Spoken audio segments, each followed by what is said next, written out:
Hear me, friends, lean in, because what I'm about to declare is the pulse of hope itself, a burning proclamation meant to awaken your spirit and change you forever.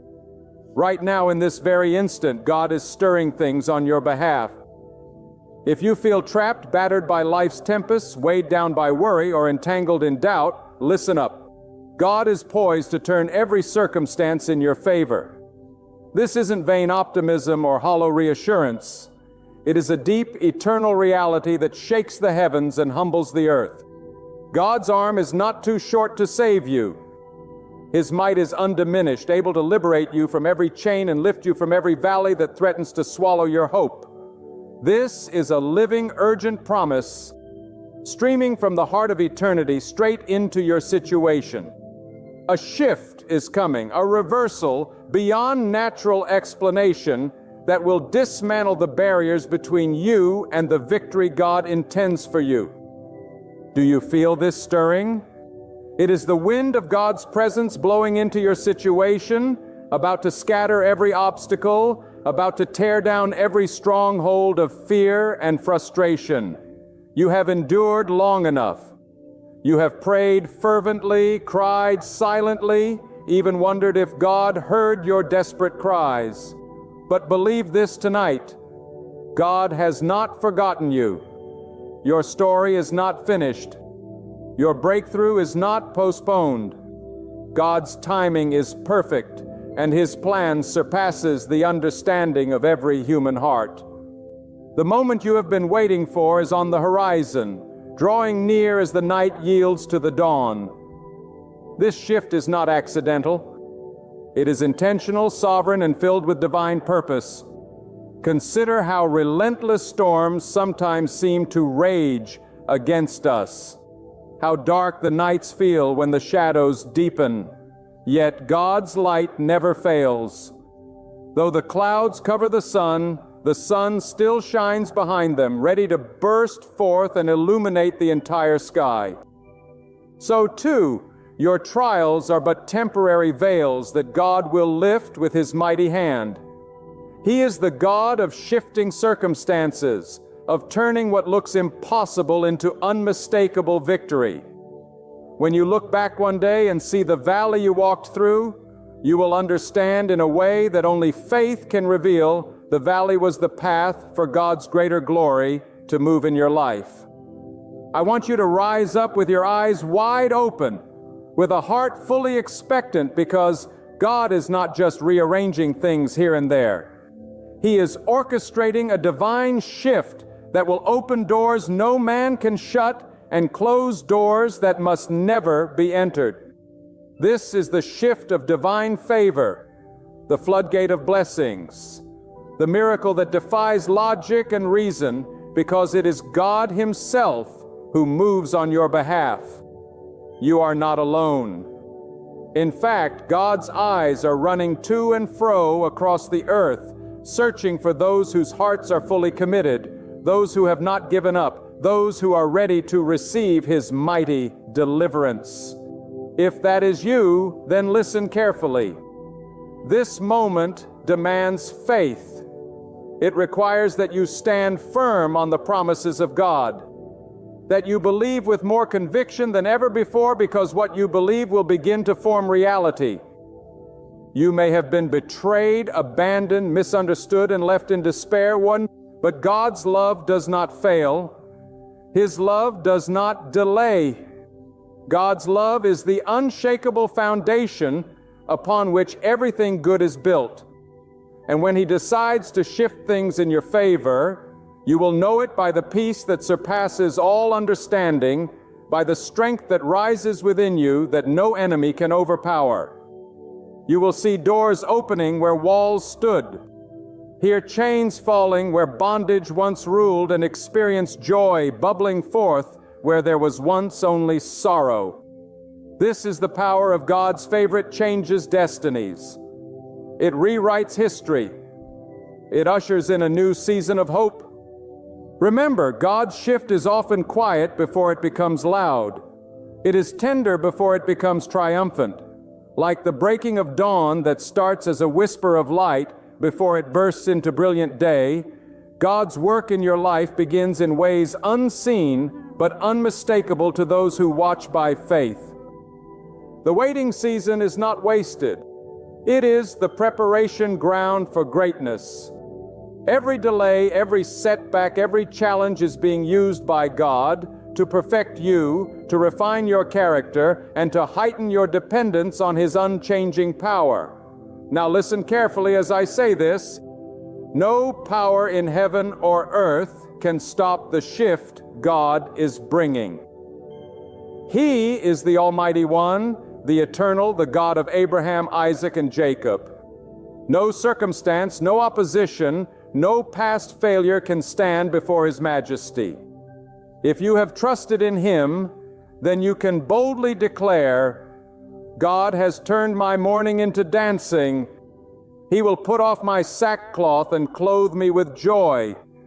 This is not mere poetry. It is the living reality for those who embrace the shift God is carrying out.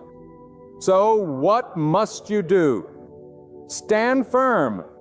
Lift up your eyes and fix them on God who does the impossible. Strengthen your heart with faith, not fear. Declare with confidence that you will see the goodness of God in the land of the living.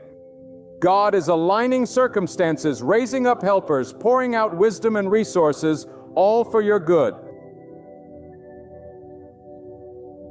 He has prepared victory in the heavens and tiptoes around the corner of your life, ready to unveil it. The shift you are praying for is also a shift within you.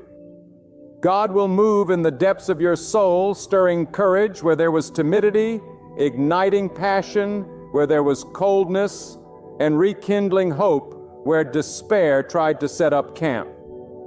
This inner transformation is the foundation for the outer blessing. You cannot receive the fullness of God's shift unless your heart is ready, unless you strip away bitterness, unforgiveness, and doubt. Choose today to embrace God's grace, to walk in obedience, to wait with patience and expectancy. When God shifts everything in your favor, it is not just fleeting luck or temporary success. You will carry the mark of divine empowerment for a lifetime. Gates that once led to dead ends will open wide toward your destiny. Your testimony will shine brilliantly to encourage others who are in the waiting room of life. You will understand that God's timing is perfect and that His love is relentless. Now, hear me again. This coming shift is not just about your circumstances.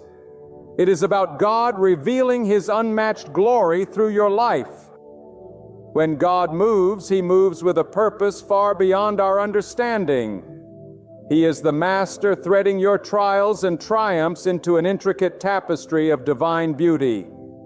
This is the moment where despair will bow before hope, where limitation will be swallowed by boundless possibility. Because God's power makes the weak strong, the small great, and the broken whole. Do you realize that no night is so dark that God cannot create day from it? No prison is so secure that God cannot break every chain and open every door. We often carry the weight of past failures and the sting of rejection.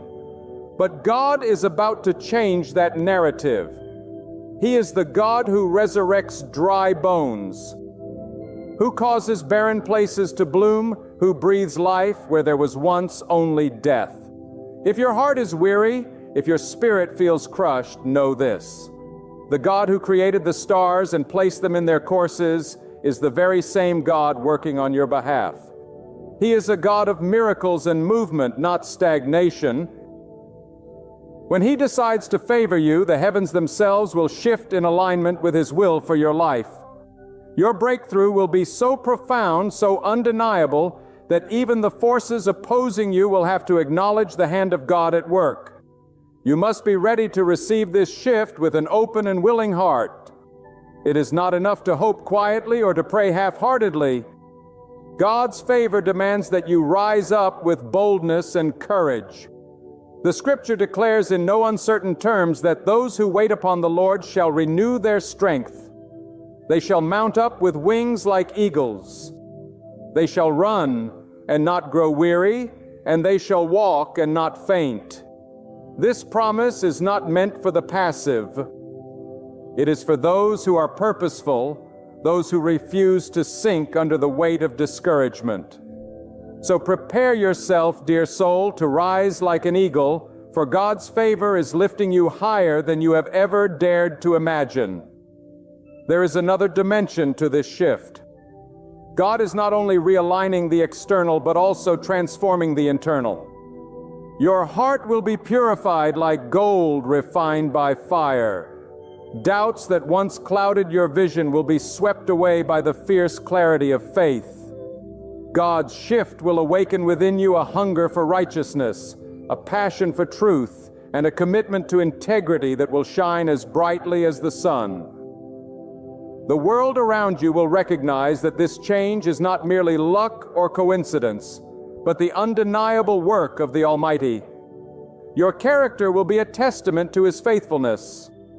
I urge you to cling to this truth with unwavering determination. Your past does not define your future. Your limitations do not dictate your destiny. And the failures that once haunted you will become the stepping stones to your greatest victories. God is not a God of yesterday's regrets, but of tomorrow's glory. He is already on the move to lift you above the noise, above the confusion, into a realm of divine favor and peace. He shifts not only the mountains in front of you, but also the landscape within you, bringing forth hope where there was despair, joy where there was mourning, and power where there was weakness. Listen well, for this is the day to reject the voice of doubt and to embrace the voice of divine assurance. God's timing is perfect, and His plans for you are plans of prosperity, not of harm, to give you a future and a hope. This is the time to declare a holy war against the spirit of fear that attacks your mind and tries to paralyze your faith. Stand firm on the rock of God's promises. Speak boldly that the shift is here, that it is unstoppable, irreversible, and unmatched. Your testimony will someday inspire multitudes because you dared to believe when everything around you screamed impossible. Do not underestimate the power of persistent faith. Even when the evidence seems thin, God's favor is real and active. The sun rises every morning without fail, and so does God's mercy toward you. It is new every day. With each step you take in faith, the shift grows stronger, the tides turn higher, and the impossible edges closer to your grasp. Your prayer life becomes a powerful lightning rod, attracting heaven's favor. Your acts of kindness and righteousness position you as a vessel ready to receive divine blessings. God's shift honors those who honor Him with their hearts and their lives. And remember, this divine shift is not confined by human boundaries or logic. God's hand stretches from eternity to eternity. His wisdom is beyond measure. What men declare impossible, God calls close at hand. What human hearts despair over, God declares ripe for harvest. Expect the unexpected, for God delights in confounding the proud and uplifting the humble. This is your invitation to step into the miraculous, to watch the heavens literally open on your behalf, and to witness signs and wonders as God Himself declares. So, this one I favor, and I am shifting their circumstances. So rise, take courage, and fix your eyes on the author of your destiny. You are not forgotten. You are not forsaken. You are not failing. God's mighty hand is reaching down to lift you. God's voice is calling you to rise, and God's eternal power is ready to renew your strength.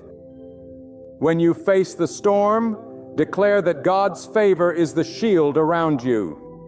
When you walk into the unknown, proclaim that God's light guides your steps.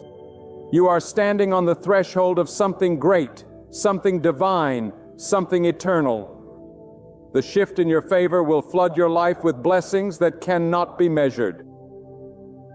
joy that cannot be contained, and peace that surpasses all human understanding. Hold fast to this promise.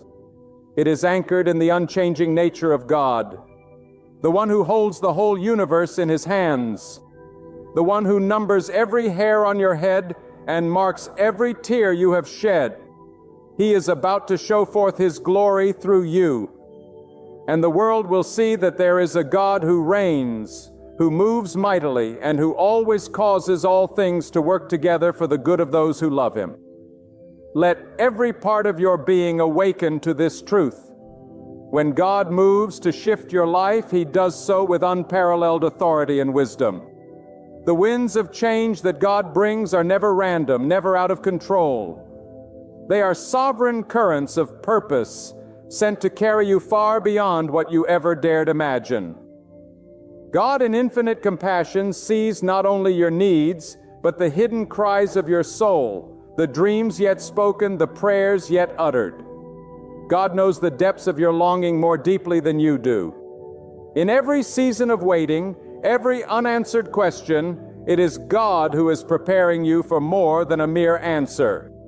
He is preparing you for transformation.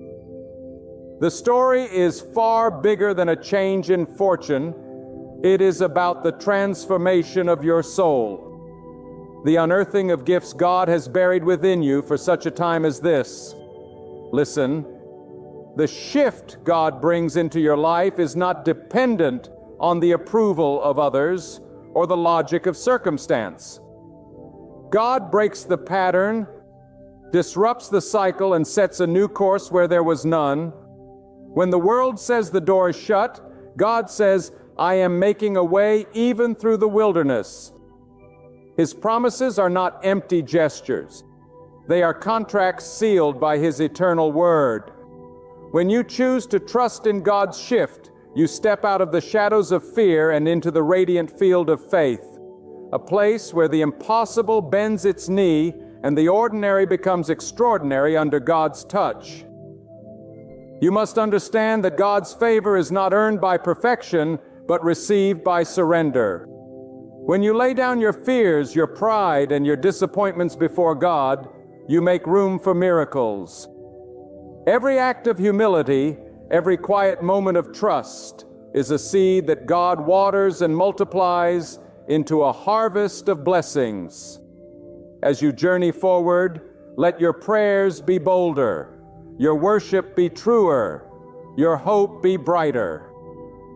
For God honors those who dare to believe beyond the present reality. Even if you cannot see the full extent of God's plan, you can trust the heart that holds your future. In times of uncertainty, when you're tempted to waver, remember, God is not limited by what limits you. What seems like an ending is often the beginning of God's greatest work in your story. Stand firm in the silence, for God is always speaking, always working, always designing beauty from ashes. Learn to recognize the subtle rhythms of God's guidance. A gentle prompt, a sudden surge of peace, a closed door that was never meant for you. These are the ways God orchestrates the shift, leading you away from what would have hindered you and toward what will fulfill you. There is a sacredness to struggle, a holiness in your longing. For it is in those places that God forges character and prepares you for greater things. Do not despise your challenges. See them as divine invitations. With every burden you release to God, you become lighter for the journey ahead. When difficulties seem unending, remind yourself it is the refiner's fire that brings forth the purest gold. God does not waste your tears. He stores them as testimony to the faith that rises in you. The shift on the horizon is birthed through these very moments of perseverance. Let each setback remind you that what lies behind pales in comparison to what God is guiding you toward. Your worth is not measured by your scars or your accolades, but by the unwavering love God lavishes upon you. When you fall short, God's mercy is greater. When you grow weary, God's strength becomes your own. When you face opposition, know that God's shield is impenetrable, guarding you through every storm. Rest in this confidence. God's shift is not just about your victory, but about His glory revealed in you. Do not let the opinions of others or past disappointments be the ceiling of your faith. God alone has the final word over your destiny. Where others see limitations, God sees opportunity. Where they see a valley, God sees the mountain rising in the distance. Stay anchored to the hope that God's hand is moving even when you cannot track it. Keep your spirit open, your mind expectant, and your heart receptive. For God delivers in seasons that often seem the least likely. If you find yourself in the valley, do not be ashamed or discouraged. Valleys are corridors to new heights with God. In the quiet, in the pressing, in the waiting, God is shaping in you a resilience that cannot be shaken. The comfort He brings you now is the very fuel that will propel you into the places you are destined to reach. Allow your faith to expand, to stretch, to become as daring as the God you worship, refusing to settle, refusing to accept anything less than God's best. Let your life be the living proof that God's power is never diminished by silence or darkness or delay.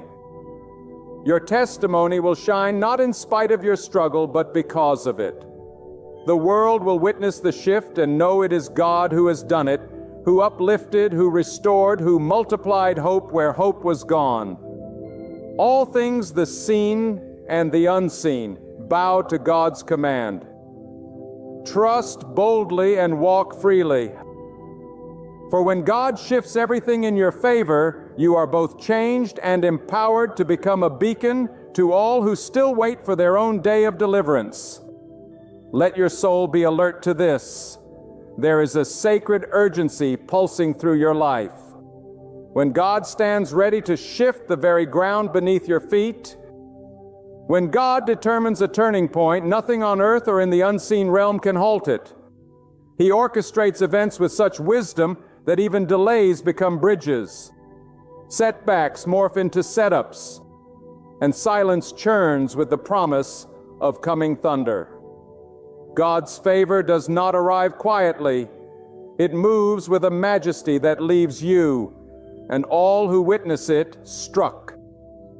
The burdens that felt immovable begin to lose their grip, and new possibilities break in like a tide that cannot be turned back. There is a profound humility in recognizing that every breath, every opportunity, and every day you wake to see the light is a gift lovingly extended by God. Let your gratitude become a wellspring river that flows through doubt, discontent, and disappointment. Nothing in your story is wasted.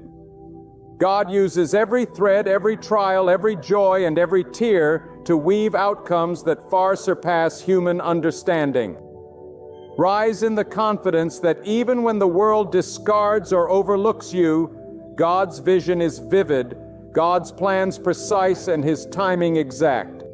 Each moment is a note in a symphony that only God could compose for your ultimate good.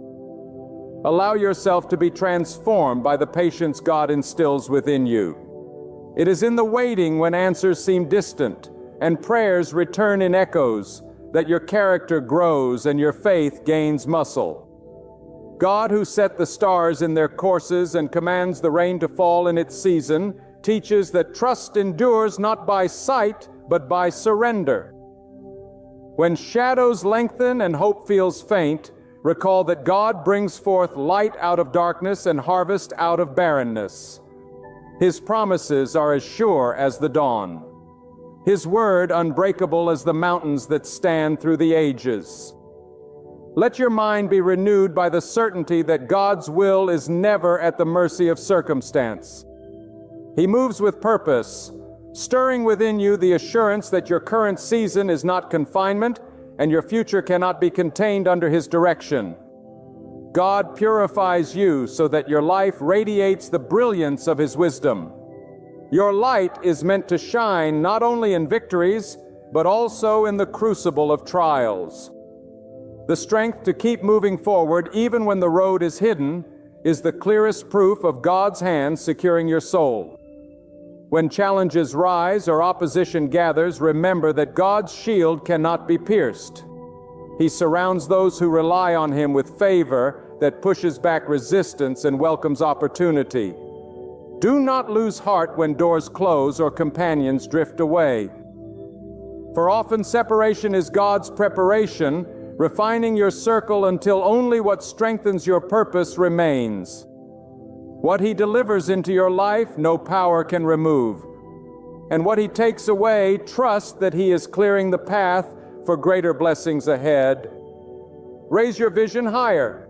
Pray not just for escape from trials, but for discernment to recognize God's design in every unexpected turn. Let your faith be proactive, setting sail before the winds of blessing are visible, knowing that God upholds what is committed faithfully into His keeping. Stand ready to serve, to extend kindness, to sow encouragement, for God rewards those who bless others, even in their own season of waiting. Keep your heart attuned to the quiet movements of God, encounters, moments, and insights that seem small, but are seeds of momentous change. A simple act can trigger a wave of blessing. A whispered prayer can move mountains when uttered in unwavering faith. Invite God to saturate every corner of your life so nothing is walled off from His transforming touch. Remember, God's presence is the fountain that never runs dry. When friends fail, when strength withers, when resources dwindle, God remains abundantly, inexhaustibly present. You do not walk alone. You are carried by a love that is measureless and guided by a wisdom unfathomable. As you await the turning, as you sense the stirring, as you grasp for new beginnings, let hope anchor your heart, and let every step resound with the assurance God is about to shift everything in your favor. And with Him, all things become possible. Let your spirit awaken afresh to the astonishing truth that in every season of your life, God's wisdom is at work, orchestrating details you could never foresee. Trust that even in the quiet stretches where answers seem concealed and blessings distant, God is cultivating the soil of your heart for an abundant harvest. This is the hour when God calls you to dare greatly, to rise above complacency, and to open your arms wide for the unforeseen goodness coming your way.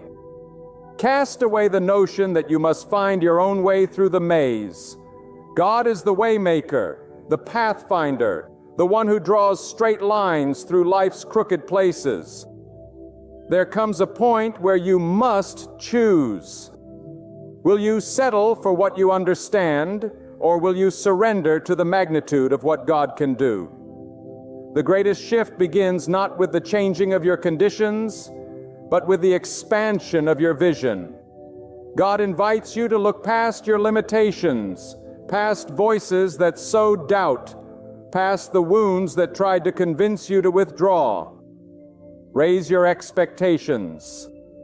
The one who shaped the valleys and flung the stars has not overlooked the details of your struggle. Every trial you endure, every challenge you overcome becomes a testimony, stamped with God's faithfulness, sending a ripple of hope to everyone who sees your breakthrough. Consider this: God's shift is both invitation and promise. It urges you to break free from patterns of fear and cycles of defeat. Where the world draws borders around what is possible, God redraws them, brushing the limits aside with a single act of grace. He pours new vision into weary hearts, fresh courage into trembling hands, and dignity into lives battered by disappointment. You are not defined by your past, nor are you limited by present obstacles. God's favor has a history of transforming the least likely moments into the most fruitful season. Allow the knowledge of God's constancy to become your lifeline. When turbulence comes, anchor yourself in prayer or conversation with God that moves mountains unseen. In moments of uncertainty, remember that God is not silent. He is inviting you deeper, calling you to hear guidance that the noise of life often drowns out. Refuse to interpret the temporary silence as absence. Understand it as the holy pause before a powerful move. God's timing is meticulous. It is always purposeful, never random. As you release anxiety and grasp the unyielding promise of God's presence, peace begins to replace pressure and gratitude overtakes fear. There is strength in humble reliance. Let your greatness be found not in how high you climb, but in how deeply you depend on God's sustaining presence. Yield to the wisdom that says God's plans may baffle your senses, but they will never betray your trust. When storms rage and chaos shakes your surroundings, secure your mind with the truth that God is uncontested in sovereignty and unmatched in compassion. His hand steers the currents of your life towards shorelines you would never have chosen, but that proved to be exactly what your soul needed. As you walk through doors only God could open, let your first offering be thanks. Give praise for the battles you never noticed, for the dangers diverted, for the countless no's that spared you from a lesser destiny. Let gratitude not become contingent upon visible blessings, but rooted in the unwavering confidence that God's love is intentional and His shift is always for your highest good. The more you thank God, even for what you do not yet understand, the better you position yourself to receive the next wave of favor. Stand tall, not in self-assurance, but in the certainty that God's word will never fail. Let each sunrise be a summons to hope. Let the rhythm of your every heartbeat echo the anthem of reliance, that God is for you, that God is with you, and that God is already making all things new. Speak life into dead places. Declare hope where discouragement once held sway. For just as the barren earth blooms in its appointed season, so too will your life blossom. As you yield everything to God's masterful touch, this sacred shift is not a fleeting moment, but a lasting transformation. You are being prepared not just for relief, but for purpose. What God initiates, no hand can thwart.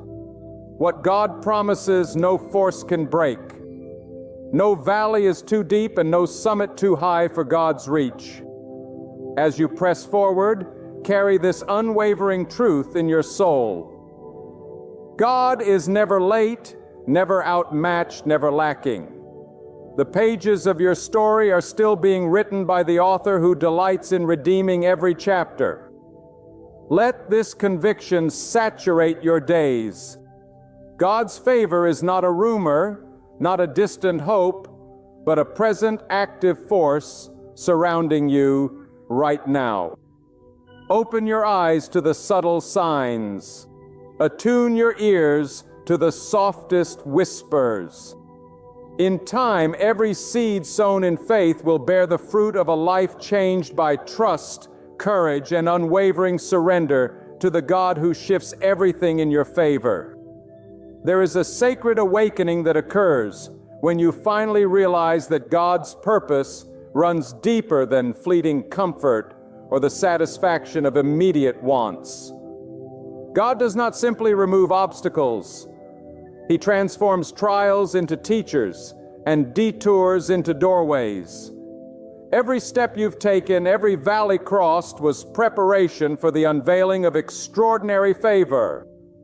What may have appeared as rejection was often God's redirection, shielding you from roads that would have led you astray. Set aside the urge to question every twist and instead embrace the revelation that no event escapes God's all-seeing wisdom. In the grand weave of your life, every thread, even the tangled and torn, is worked into greater beauty by His hand. Invite hope to sit beside you when discouragement knocks at your door. Allow yourself to be astonished daily by God's ability to turn scarcity into abundance and lack into overflow. The God who sustains the sparrows and clothes the lilies in glory is ever attentive to your needs, and there is no shortage in the storehouses of divine provision. When you feel the burden of waiting pressing in, remember, waiting with God is never inactivity. It is the training ground for miracles. With every silent dawn that you greet in hope, you are strengthening the roots of faith that will bear the weight of coming blessings.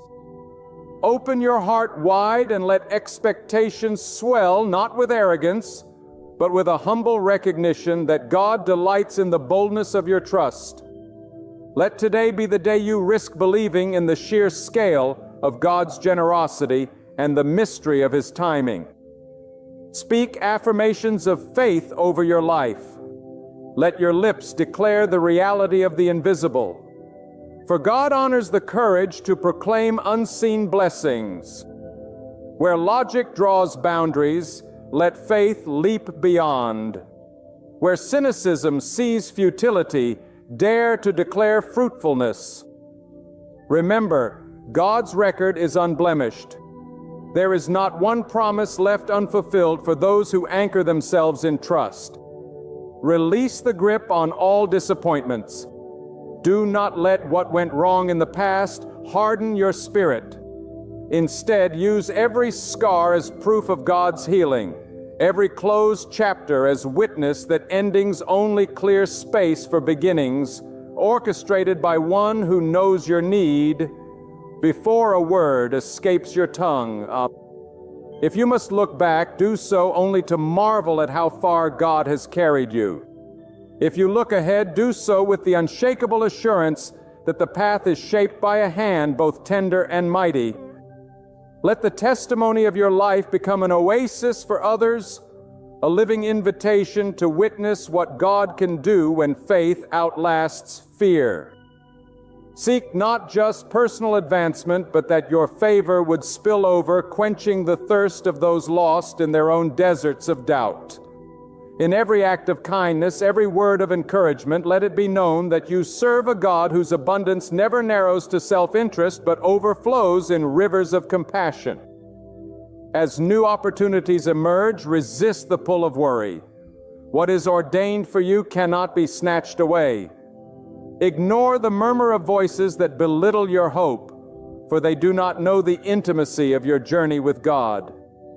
Let your confidence be founded on substance far deeper than shifting opinion or temporary applause.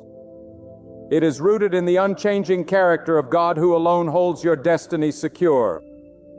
The shift you sense is not a gentle nudge, but a divine surge, realigning circumstances, relationships, and even desires, so that what blesses you will also honor the one who brings every good gift to fruition.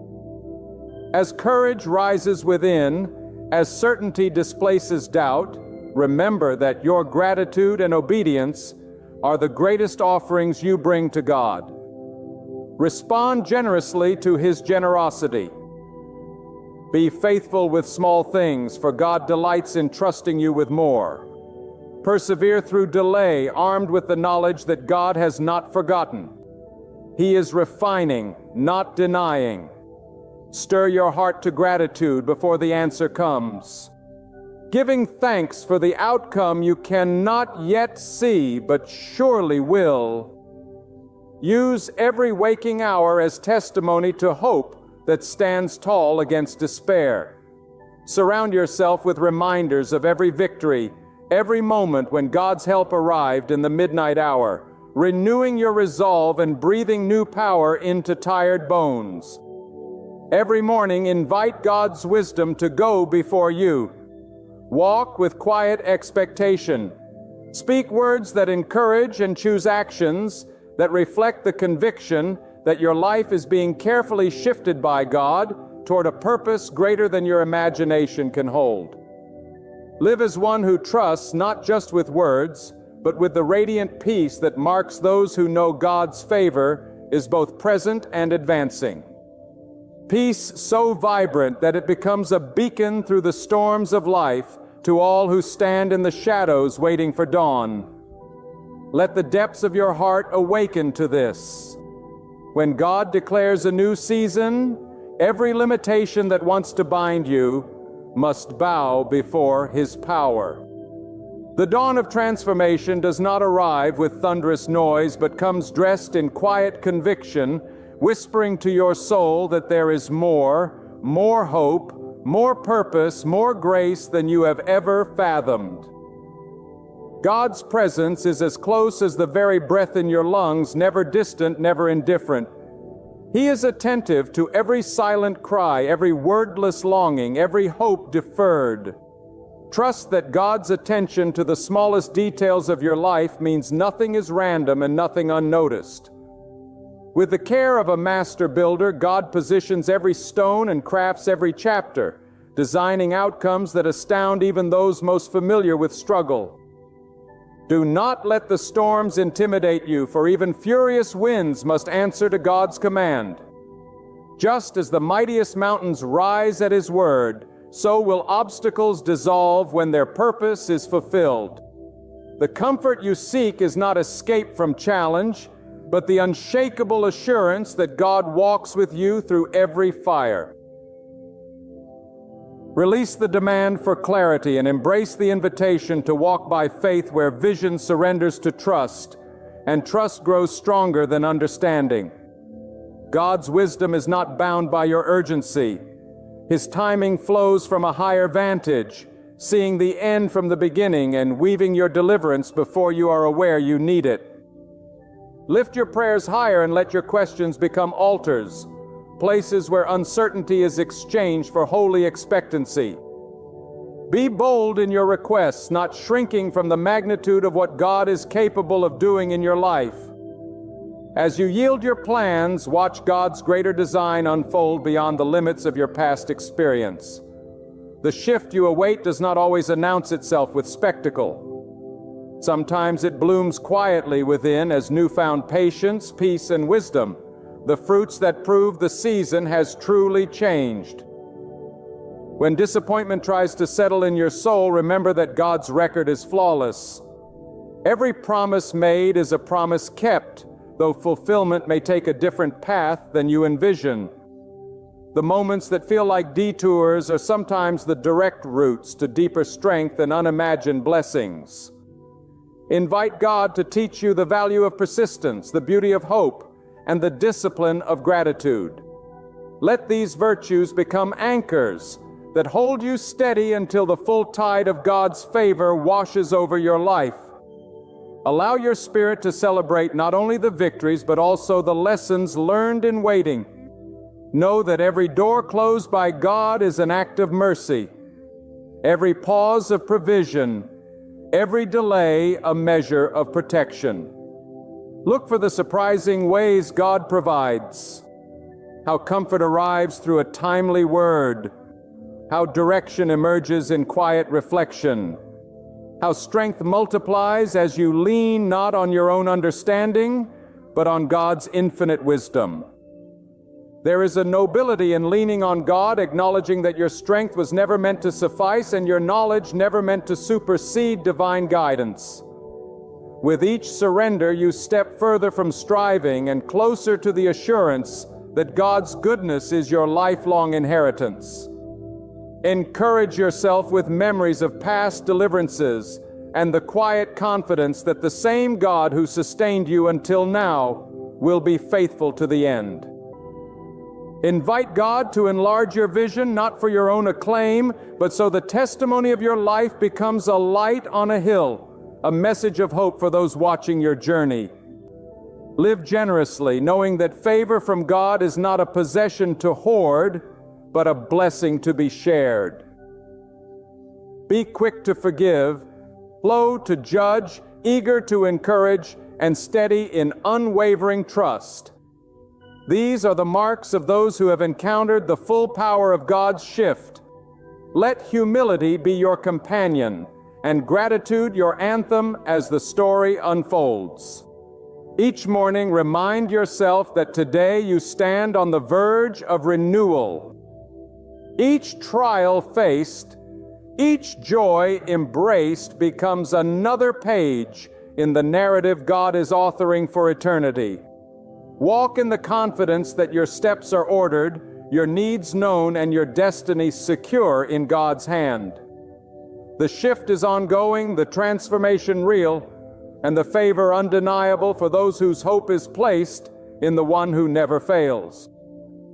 Let your hearts stand in awe before this timeless truth. God's purposes stretch beyond the horizon of your imagination, and His generosity exceeds every hopeful longing.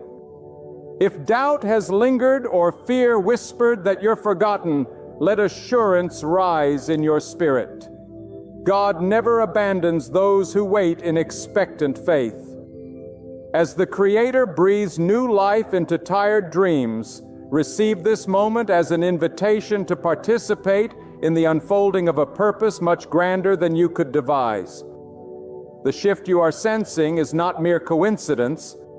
It is the choreography of the divine guiding your steps to places of peace and flourishing. Do not shrink from uncertainty, for every uncertain path is an opportunity for discovery, a canvas on which God leaves unmistakable marks of kindness and wisdom. Instead of striving for answers, abide in the shelter of trust. Watch how God turns scarcity into abundance, not just in material matters, but in wisdom, peace, and relationships that anchor your soul.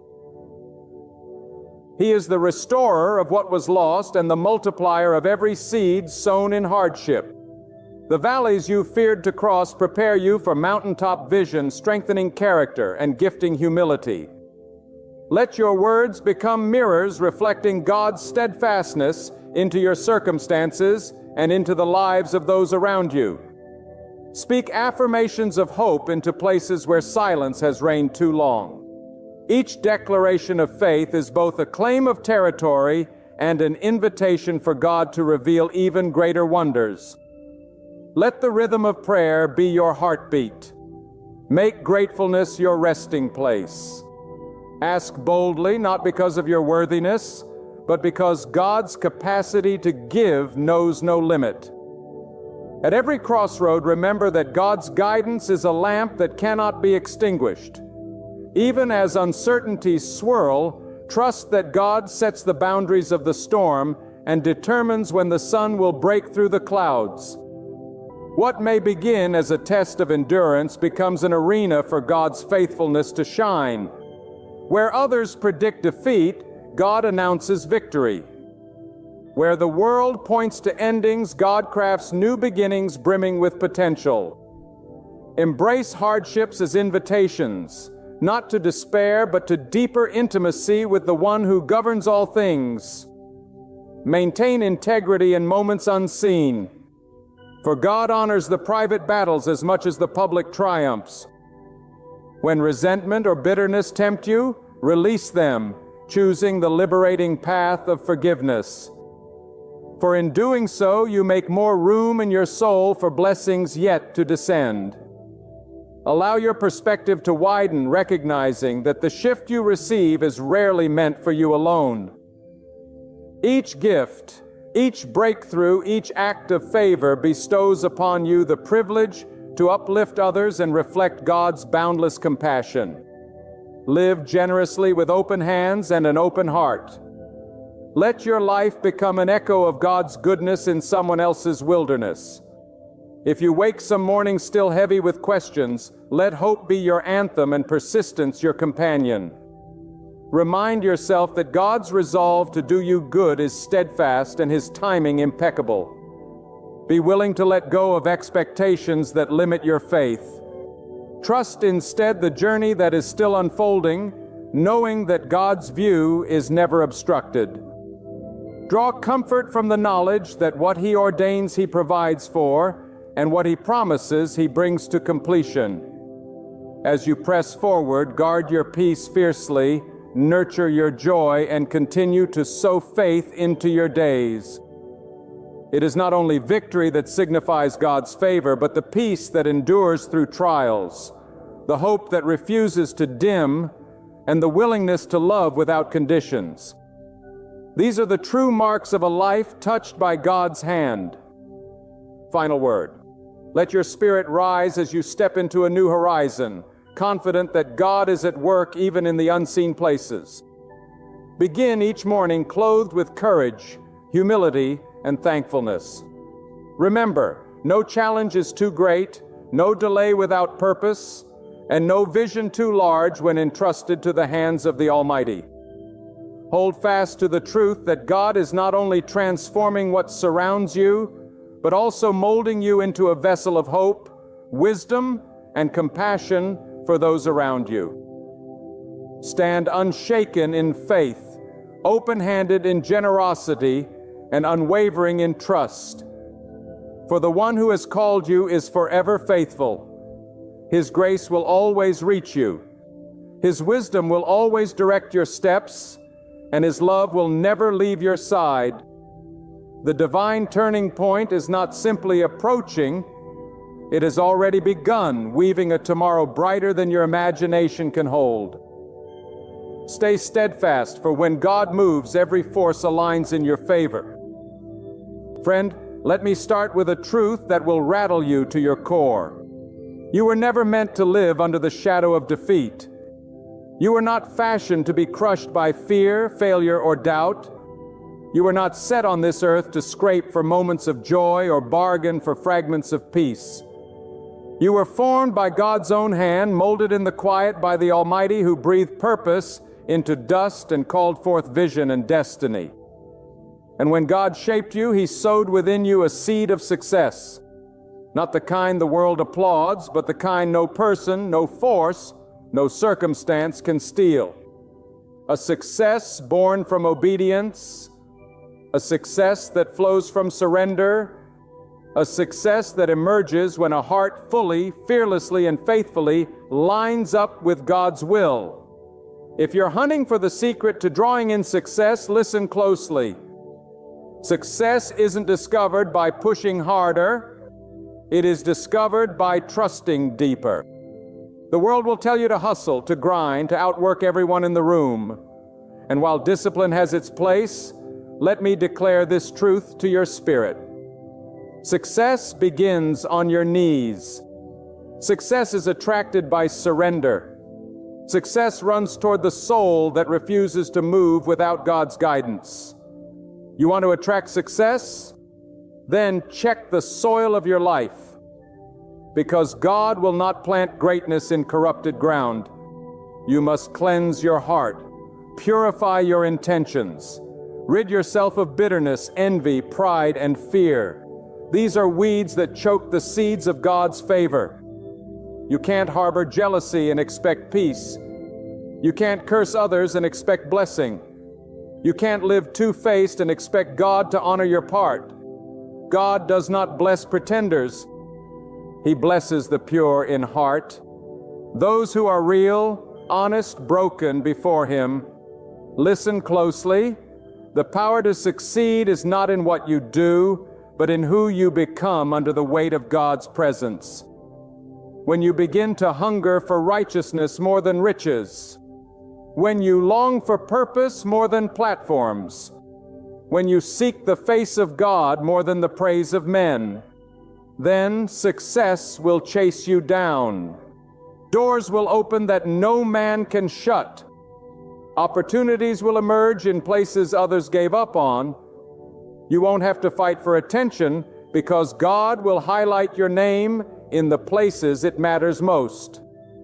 But you cannot attract what you secretly despise. Some of you are asking for success while speaking failure. You say you want to rise, but you live like you're meant to be buried. You speak against yourself. You doubt your calling. You shrink in fear when God calls you forward. Let me tell you, if you continue to speak death over your own life, don't be surprised when it shows up at your door. There is power in the words you speak. And the first sign of someone walking with God is not just clean hands, but a clean mouth. Stop calling yourself unworthy when God calls you chosen. Stop saying you'll never make it when God has already paved the way. Stop looking at your past like it's a prison when God has already turned the key. You want to attract success? Then start aligning your language with God's promises. Speak what he says. Declare what he's written. Stand in the truth even when the facts around you scream failure. Now let me go deeper. Success is not attracted to the lazy. The world may reward shortcuts, but God honors diligence. Not busy, but spiritual diligence. Wake up and seek God. Open your day with gratitude. Carry yourself like someone sent by heaven. Make excellence your standard, not to impress man, but to reflect the glory of God who lives in you. Clean your room. Show up early. Speak with integrity. Do the hidden work because God blesses what is done in secret long before He reveals it in public. Too many want a throne without carrying the towel. They want spotlight but despise preparation. They crave applause but run from correction. Let me remind you, God cannot anoint what your pride refuses to surrender. Until you are willing to humble yourself and be taught, you will attract confusion instead of clarity. You will draw drama instead of direction. Because pride attracts destruction, but humility attracts success. Success also comes to those who learn to wait. Oh, this is where many fall short. You see others rising. You hear their names celebrated. You watch them thrive while you still struggle. But don't be deceived. Sometimes God hides your greatness so He can build your character. Sometimes He withholds the stage so He can strengthen your spirit. Because the worst thing is to be elevated before you're ready. Success is heavy, and God will not allow it to crush you. So He delays not to deny you, but to develop you. You want to attract success, then rejoice even when you are not seen. Celebrate even when no one claps. Obey even when no one watches. That's when God smiles. That's when the heavens open. That's when favor finds you not in the spotlight, but in the quiet places where your heart is tested. Let me speak to the soul that feels forgotten, the one who gave and gave but received nothing in return. Hear me, God has not overlooked your faithfulness. He has not ignored your silent prayers or your tears that soaked the pillow in the night. He saw when you helped others while needing help yourself. He saw when you kept smiling while carrying wounds. And in due time, oh yes, in His perfect time, He will elevate you. Not because of connections, but because of covenant. Not because of influence, but because of intimacy with Him. Let me remind you, success is spiritual warfare. The enemy doesn't fight those who are already bound. He fights those who are about to break through. That's why your journey has been hard. That's why the betrayal came. That's why the attack increased when you made up your mind to walk with God. But listen to me. Resistance is proof of your assignment. The enemy wouldn't bother you if your future didn't scare him. So stand firm. Keep pressing. Keep believing. Your pain is not punishment. It's preparation. Stop trying to be like everyone else. Success is attracted to those who are authentically obedient to God, not cheap copies of culture. You were not born to blend in. You were born to stand out, not by being loud, but by being anchored in truth. God did not call you to be trendy. He called you to be timeless. He called you to walk with holiness, courage, and conviction. And when you live like that, you attract what money can't buy: peace, favor, access, and divine alignment. And let me tell you this, you must protect your circle, because not everyone can go where God is taking you. Some people were sent to distract you, not develop you. Some friends are really enemies in disguise. If you want success, you must learn to walk away from noise. Disconnect from gossip. Delete the numbers that pull you into darkness. Let go of connections that cause you to compromise. God won't bless what you're too afraid to release. The road to true success is lonely sometimes, but hear this. You are never alone when you walk with God. He will be your strength when you're weak, your defender when you're attacked, your counselor when you're confused, your provider when you're in lack. You may lose people, but you will gain purpose. You may be misunderstood, but you will be known by God. And that, my friend, is success in its highest form. To be known, led, and sustained by the one who created the heavens and the earth. Refuse to compromise your values just to fit in. You don't have to lie, cheat, or manipulate to succeed. If you must betray your character to win, then what you gained was never from God. Real success requires righteousness, and righteousness requires sacrifice. You may lose temporary comfort, but you will gain eternal reward. You may miss some opportunities, but you will attract the right ones. The ones designed for your destiny, not your ego. Let me speak into your spirit. God wants you to succeed. He takes no pleasure in your defeat, but He will not let success destroy you. So He waits until your hands are clean. He waits until your spirit is stable. He waits until your motives are pure. Because when He blesses you, He wants you to keep it. And what God gives, no man can take. What God ordains, no enemy can cancel. So stop chasing success and start chasing obedience. Wake up and ask God, what do you want me to do today? And then do it with passion, with excellence, with faith. Do it even if no one sees. Do it even if it scares you. Do it even if it stretches you. Because every step of obedience is a magnet for favor. Every act of obedience draws success towards your life. Hear me well. Success is not a place, it is a posture. A posture of humility, a posture of gratitude, a posture of worship, a posture of trust. When you posture your life before God, He positions your life before kings. He places you in rooms you didn't qualify for. He gives you influence you never asked for. He turns your private preparation into public promotion. And let me say this loud and clear. God wants your soul to prosper before your name does. If your platform is bigger than your character, it will collapse. If your image is greater than your integrity, it will fade. But if your soul is anchored in truth, if your life is rooted in faith, if your mind is stayed on God, then no wind can move you and no enemy can break you. That is success. So now, right where you are, stop looking for success in man.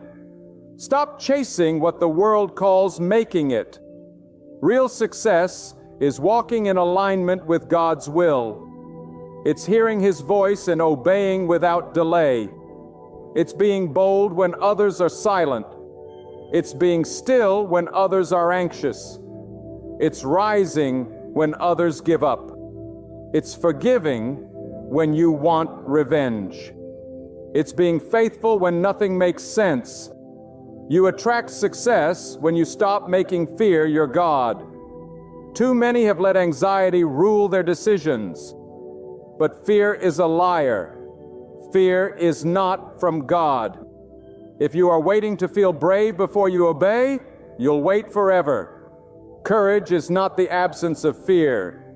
It is obedience in the face of fear. It is saying, God, I don't understand, but I trust you anyway. That's the kind of faith that pulls heaven into your situation. That's the kind of faith that moves mountains, opens doors, parts waters, and makes a way where there was no way. If you want to attract success, you must let go of the past. God cannot fill a hand that is still holding yesterday's pain. Release the guilt. Let go of the shame. Stop rehearsing what they did. Stop replaying what you lost. What's behind you is over, but what's ahead of you is full of promise. Lift your eyes, open your heart, get ready, because when you let go of the ashes, God will crown you with beauty. And remember, success is not instant. There is no microwave miracle. God works in seasons. Some seasons are for planting, others are for pruning, some are for preparation. And then when the time is right comes the harvest. Don't give up in the waiting. Don't abort the process. Trust the timing, because when God moves, He moves suddenly. What took years to build in silence will be revealed in moments. What was hard will become easy. What was blocked will break open. What was delayed will accelerate. Let me take you deeper into this divine truth. Success is not found in the clapping of hands, but in the quiet approval of God. If God is pleased, then you have already succeeded. If His presence surrounds you, then no crown, no title, no position, and no applause can compare. People chase validation, not knowing that the most powerful validation comes from the one who sees in secret and rewards openly.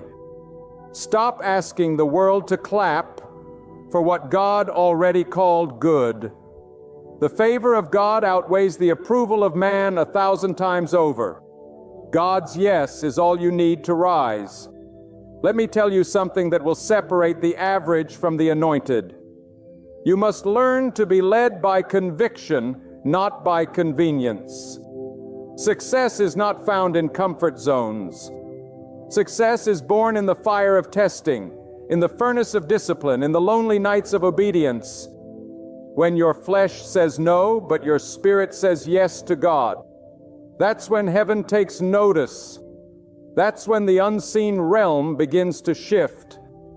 That's when the seeds of success begin to grow under the soil of your sacrifice. You cannot be casual about your calling and expect to walk in divine greatness. You must be fierce, focused, fixed on God like a lion, fixed on its prey. Listen carefully. True success begins when you conquer yourself. It's not your enemies that are holding you back. It's your own lack of discipline. It's your excuses, your distractions, your desire for ease over elevation. God cannot bless who you pretend to be. He blesses the real you, the version of you that wakes up early to seek His voice, the version of you that says no to temptation when nobody is watching, the version of you that still praises Him when the storm rages and nothing makes sense.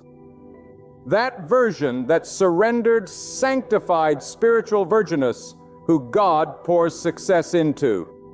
And know this, success requires vision.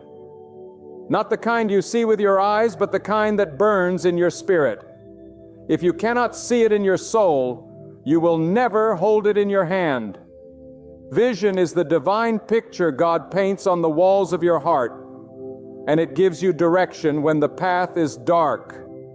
When you walk with God, He gives you dreams bigger than your environment. He gives you hope stronger than your past. He gives you insight that cuts through confusion. But you must protect your vision. You must guard it from doubters, dream killers, and the noise of the world. Keep your focus on what God whispered, even when it hasn't shown up yet, because what He promised, He will perform. Let me speak this with fire. You must learn to walk by faith and not by sight. Sight will deceive you. Sight will say there's no way. Faith will say God will make a way. Sight will show you obstacles. Faith will remind you of the one who speaks, and mountains move. Sight will make you feel small. Faith will tell you that you are walking with the God who holds galaxies in His hand.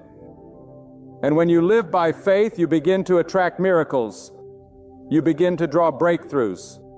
You begin to walk in rooms where your resume doesn't qualify you, but your obedience does.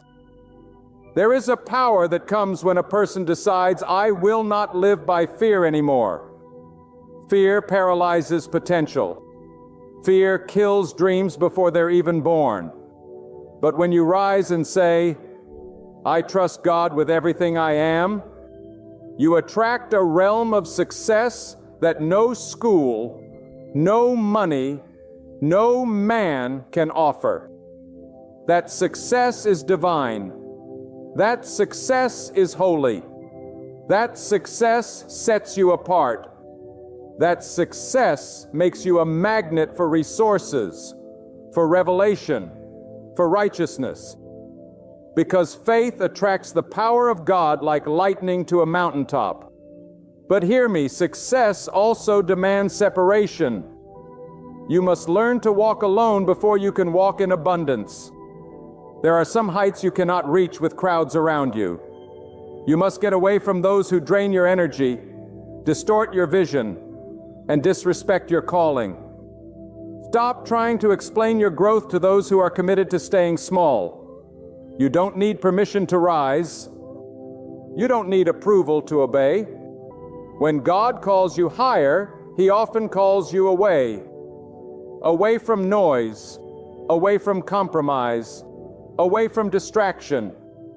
And it is in that holy place of separation that your next level is born. Don't forget, success begins in the mind. As a man thinks in his heart, so is he. If you think small, you will live small. If you think defeated, you will attract defeat. But when your mind is saturated with the promises of God, when your thoughts are filtered through His truth, then success is not just possible, it becomes inevitable. Renew your mind daily. Feed your spirit more than your flesh. Starve the lies. Feast on faith. Think like someone chosen. Think like someone appointed. Because you cannot live beyond your thoughts. And let me touch on something crucial. Gratitude is a magnet for success. When you are thankful in the wilderness, you attract the breakthrough. When you praise God in lack, you open the windows of abundance. Gratitude is not just polite, it is prophetic. It declares, I trust God's hand even when I don't see His plan. And that trust moves mountains. That trust opens rivers in deserts. That trust confuses the enemy and empowers your soul. Be grateful even now. Be grateful in the waiting. Be grateful in the stretching. Because success follows those who carry gratitude like a crown. Now lean in even more, as success does not mean everything will be easy. In fact, the closer you walk with God, the greater the battle. But the battle is not the absence of success. It is the sign of it. It's proof you are threatening darkness. It's evidence that you carry something valuable. You don't get attacked for being empty. You get attacked because you carry divine oil. So stop crying over the fight and start praising God for the fire. It's refining you. It's sharpening you. It's preparing you. You are not breaking. You are becoming. And never forget, every success story built on God's foundation begins with obedience. Radical, irrational, inconvenient obedience. The kind of obedience that doesn't wait for understanding, but moves at the sound of God's whisper. When you obey without delay, you access what others only dream of. When you obey, even when it's costly, you unlock provision, protection, and power that cannot be explained. Obedience is the bridge between the promise and the manifestation. If you walk in it, success will find you even in the most unlikely places. God is not looking for the most talented. He is looking for the most surrendered. He is not impressed by your gift. He is moved by your submission. When you lay down your plans, your timing, your pride, your pain, and say, God, your will be done, you begin to walk in a realm of success that shakes nations. People will wonder how you got there. They won't see the nights you cried, the days you fasted, the prayers you whispered, the temptations you conquered, the storms you survived. But God saw, and He rewards in public what you endured in private. You want success? Then become a vessel God can trust, a vessel that will not crack under pressure, a vessel that does not leak through compromise, a vessel that pours out what it has received, because God does not bless you just for you. He blesses you to be a blessing.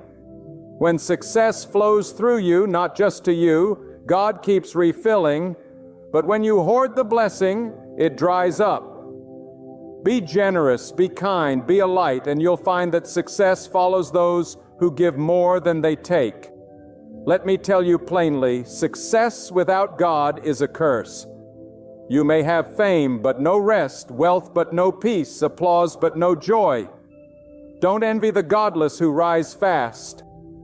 They rise fast, but they often collapse just as quickly.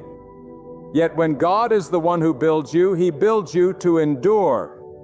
When He lifts you up, no one can pull you down. When He sets your life on solid ground, storms may rage, but your foundation will not be shaken. That is the kind of success that outlives your years. That is the kind of legacy that resounds into eternity. So let me ask you this. Will you let God define success for you? Will you release your grip on control? Will you let Him guide your steps even when the road feels unclear? Will you stay faithful in the quiet seasons, remembering that true success is often birthed in silence? Will you choose to walk alone if it means walking in God's alignment? Because if you dare to surrender fully, you will experience what only a few ever discover. You will step into divine success, not by forcing doors open, but by following God's lead one step at a time. And in the end, the fruit of your life will testify for itself. The peace will confirm it. The doors will validate it. The presence of God will seal it. Don't chase platforms. Chase purpose. Don't pursue influence. Pursue intimacy with God. And when you do, success will no longer be something you strive for. Will be something that follows you, flows through you, and lifts others around you. That, my friend, is success that never fades.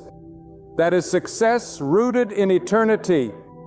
And that is the kind of success God is ready to release if only you are ready to receive it. And now, I want to speak directly to the depths of your spirit. You will never attract divine success if your heart is still chained to the approval of people. The fear of man is a trap.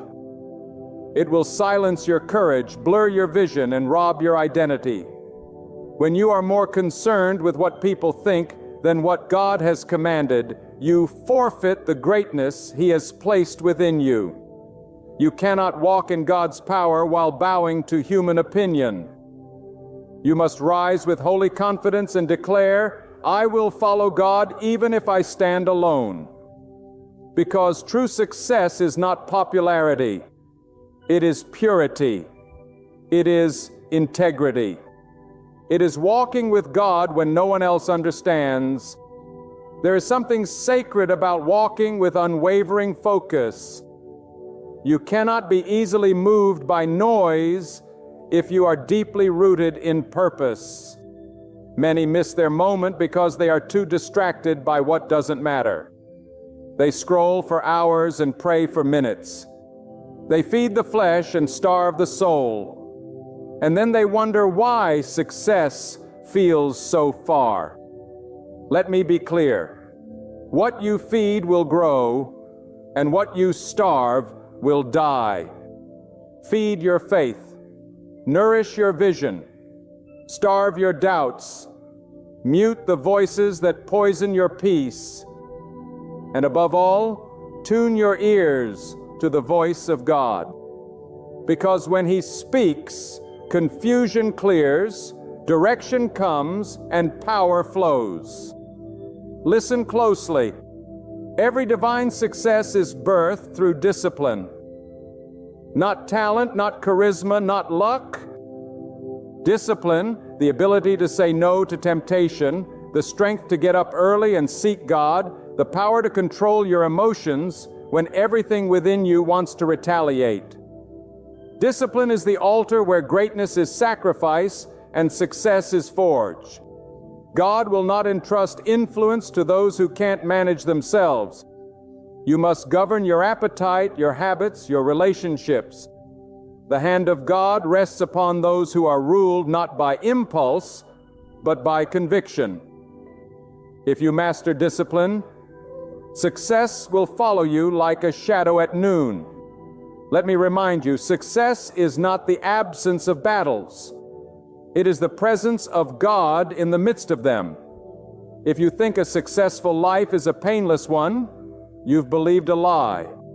Some of the most favored people go through the deepest waters. Why? Because pressure produces power. Trials birth authority. Pain forges wisdom. And in the fire, you don't just learn about God, you encounter Him. You learn to lean on Him, trust Him, wait for Him, and the success that comes from that kind of intimacy cannot be explained. It must be experienced. Let this truth strike deep. God will never promote who you pretend to be. He only blesses the version of you that is surrendered. Stop performing. Stop comparing. Stop trying to imitate what looks like success on others. God didn't call you to be a replica. He called you to be a revelation. There is something unique in your journey, something sacred in your scars, something divine in your voice.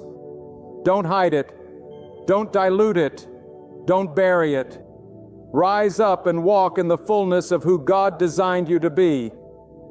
Your authenticity is the key to the door you've been trying to open. And hear me now. What you tolerate will determine what you attract. If you allow chaos, you will repel peace. If you tolerate dishonor, you will lose your sense of worth. If you live among deception, you will confuse your discernment. Draw a line in the sand. Protect your peace. Honor your purpose. Guard your soul. Because success requires standards. You must elevate your expectations not in pride, but in reverence, because what God has placed in you is holy. It must be stewarded with wisdom and protected with courage. Success, my friend, is not random. It is intentional. It is the result of a life built on sacred choices day after day. The choice to pray when it's easier to sleep. The choice to speak truth when silence is safer. The choice to forgive when bitterness feels justified. The choice to stay pure when compromise is applauded. These are the building blocks of divine success. And when God sees these choices, these holy, quiet, unseen sacrifices, He responds with favor that shakes the earth. You must also learn the power of alignment, because success is not just about what you do, it's about where you are planted. Are you positioned where God wants you? Are you listening to voices that feed your spirit or drain your strength? Are you pouring your time into assignments that carry eternal value or wasting it on temporary thrills? Alignment is everything. A seed can be perfect, but if planted in the wrong soil, it will never grow. Get planted in places where God is present, in atmospheres where your faith is stirred, around people who challenge you to rise, not settle. And let's go even deeper. Your success is tied to your level of trust. The more you trust God, the more He can release into your life. But trust is not just words, it's action. It's walking in peace when the storm is raging. It's giving when you're down to your last. It's stepping out when there's no safety net. Trust is raw. Trust is radical. Trust is the language that moves heaven. If God knows He can trust you to trust Him, then He will pour out what you didn't even ask for. Success flows in the current of complete surrender. Let me shake you awake. You are not waiting on success. Success is waiting on you. It's waiting on your courage. It's waiting on your obedience. It's waiting on your discipline. It's waiting on your alignment. Stop saying one day and start declaring, "This day I choose to walk with God. This day I let go of excuses. This day I rise above the limitations I once accepted. This day I step into the identity God has spoken over me since the beginning of time." Because the moment you align with His voice, the moment you choose purpose over comfort, that's when success begins to unlock. But remember, the success God gives will always point back to Him. It will never be about your name, your fame, or your empire. It will be about His glory, His kingdom, His purpose in the earth. If the success you seek is for your ego, it will eventually destroy you. But if it is rooted in humility and fueled by a desire to serve, it will multiply beyond your imagination. God trusts those who reflect His heart. So check your motives, refine your intentions, make sure your deepest desire is not to be seen, but to be useful in God's hands. And finally, understand this deeply. The reward of success is not just material, it is spiritual. It is peace that cannot be shaken. It is wisdom that guides without confusion. It is joy that doesn't depend on applause. It is influence that uplifts others instead of crushing them. It is legacy that echoes beyond your lifetime. This kind of success cannot be bought, copied, or manipulated. It is born in the fire of God's presence and sustained by the fear of losing Him. And now I want you to open your heart wider, because what I'm about to declare is not only truth, it is divine revelation. You see, the kind of success that comes from God is not a possession, it's a transformation. It's not about acquiring more, but about becoming more. When God calls you to success, He's not calling you to comfort. He's calling you to be changed. The greatest miracle is not when your situation changes. It's when your character changes in the presence of God. Because the higher God lifts you, the deeper your roots must grow. If your character does not match your elevation, your success will become your downfall. Let me speak directly to your potential. God has already placed everything you need within you. You don't need to beg anyone for your breakthrough. You don't need to compromise to gain access. The source of your increase, the key to your next level, the power to fulfill your assignment is not outside of you. It's within. It was deposited by God Himself before you were even born. And success comes not when you search for what's missing, but when you unlock what's already there through obedience, discipline, and unwavering faith. But understand this clearly. You cannot operate in the fullness of what God has given you if your life is out of order. Chaos blocks clarity. Disobedience cancels direction. A cluttered spirit cannot receive divine instruction. If you want to attract success, you must create space for God to move. Clear your heart of resentment. Cleanse your mind of toxic thoughts. Organize your time around what matters eternally. Success flows into order. And when your life is structured around the fear and reverence of God, the flow of blessing will be unstoppable. Now let me stir something even deeper within you.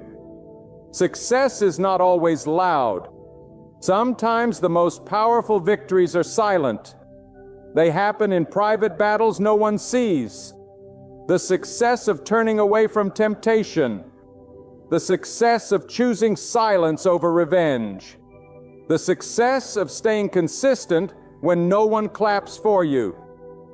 These victories are invisible to the world, but they are celebrated by God because God sees beyond numbers, beyond titles, beyond applause. He sees the soul, and He rewards what is done in secret with results that cannot be denied. If you truly want to attract success, you must understand the mystery of divine timing. Not every door is meant to open. Some doors require patience, perseverance, and process.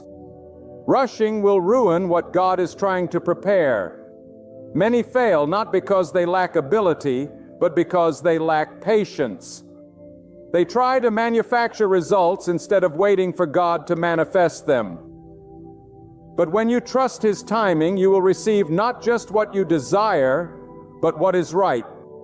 And the right thing at the right time is the foundation of lasting success.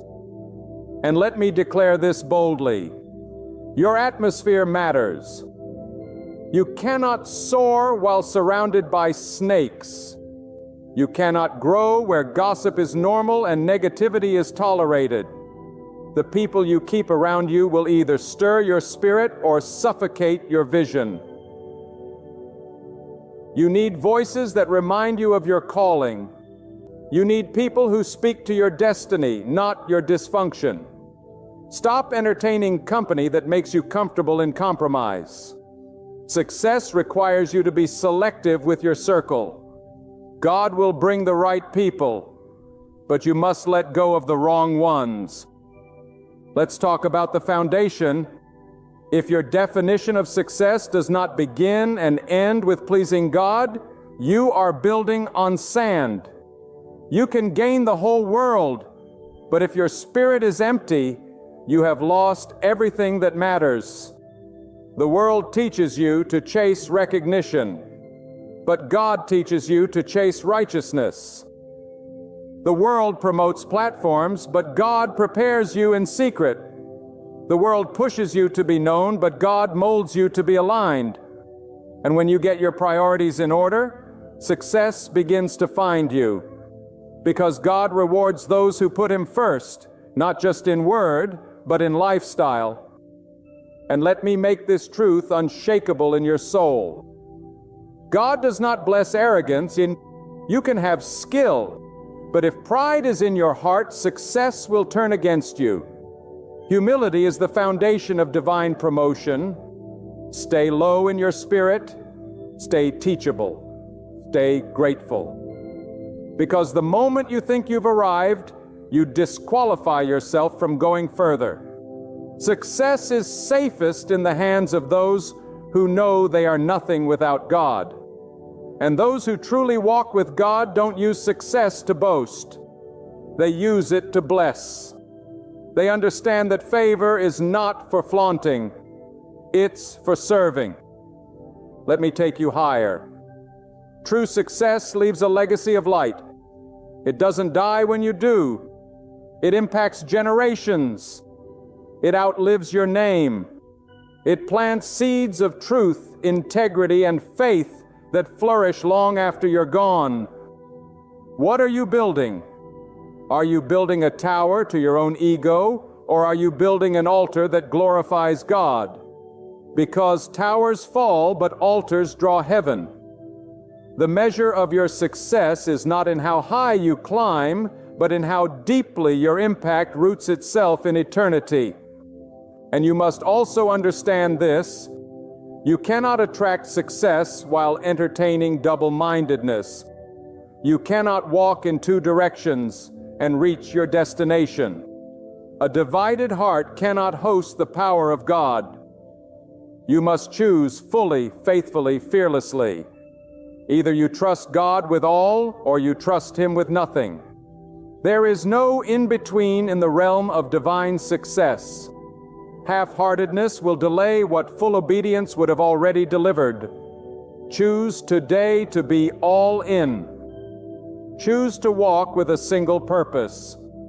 Choose to pursue success the way God intended, with holiness, with discipline, and with unwavering faith. Now I ask you, are you prepared for the responsibility that comes with success? Because it is not a game. With elevation comes exposure. With influence comes attack. With authority comes accountability. Many want the crown, but few are willing to carry the cross of self-denial. You must be built to last, not just to shine. You must have a soul that can endure the pressure of favor. And God will test you before He trusts you. Every test is preparation for the territory He wants to give you. Pass the test, and the territory is yours. Do not fear the pruning season. God cuts off what you do not need to carry what you are called to bear. He removes what hinders. He breaks what must be rebuilt. And though the pruning is painful, it is purposeful. It makes room. It refines your vision. It sharpens your faith, and when it's done, you'll not only walk in success, you'll sustain it. So let this sink in deeply. You were not born to live beneath your purpose. You were created by God to reign in discipline, to lead in excellence, to thrive in righteousness. But it will not come by wishing. It will not come by watching others. It will come by deciding. It will come by surrendering. It will come by doing the hard things, the holy things, the hidden things, and when you do, success will no longer be an accident. It will be the natural result of a life fully surrendered to God. Because when God is at the center of your focus, the source of your strength, and the author of your steps, then success doesn't come and go. It follows you. It surrounds you. It fills your life with meaning, direction, and divine impact. That is the success that heaven honors. That is the success worth living for. That is the success no enemy can steal. No man can stop, and no time can erase. So now, as you stand at the threshold of your destiny, let me speak this final truth into the depths of your soul. If you truly want to attract success, you must first attract the presence of God. Because where God dwells, peace reigns. Where God leads, purpose is clear. Where God speaks, confusion ceases. And where God moves, success follows. Not the fleeting success of this world, but the unshakable, unbreakable, divine success that transforms everything it touches. Do not let the clamor of this world mislead you. Do not exchange your character for the fleeting roar of applause. Do not surrender your soul in pursuit of illusions. Instead, anchor your life on surrender to God. Choose obedience even when it demands a price. Choose humility when pride shouts the loudest. Choose true purpose when distractions crowd in. And above all, choose to glorify God in every action. For genuine success is not found in wealth, recognition, or the spotlight. It is found in walking daily in rhythm with God's will.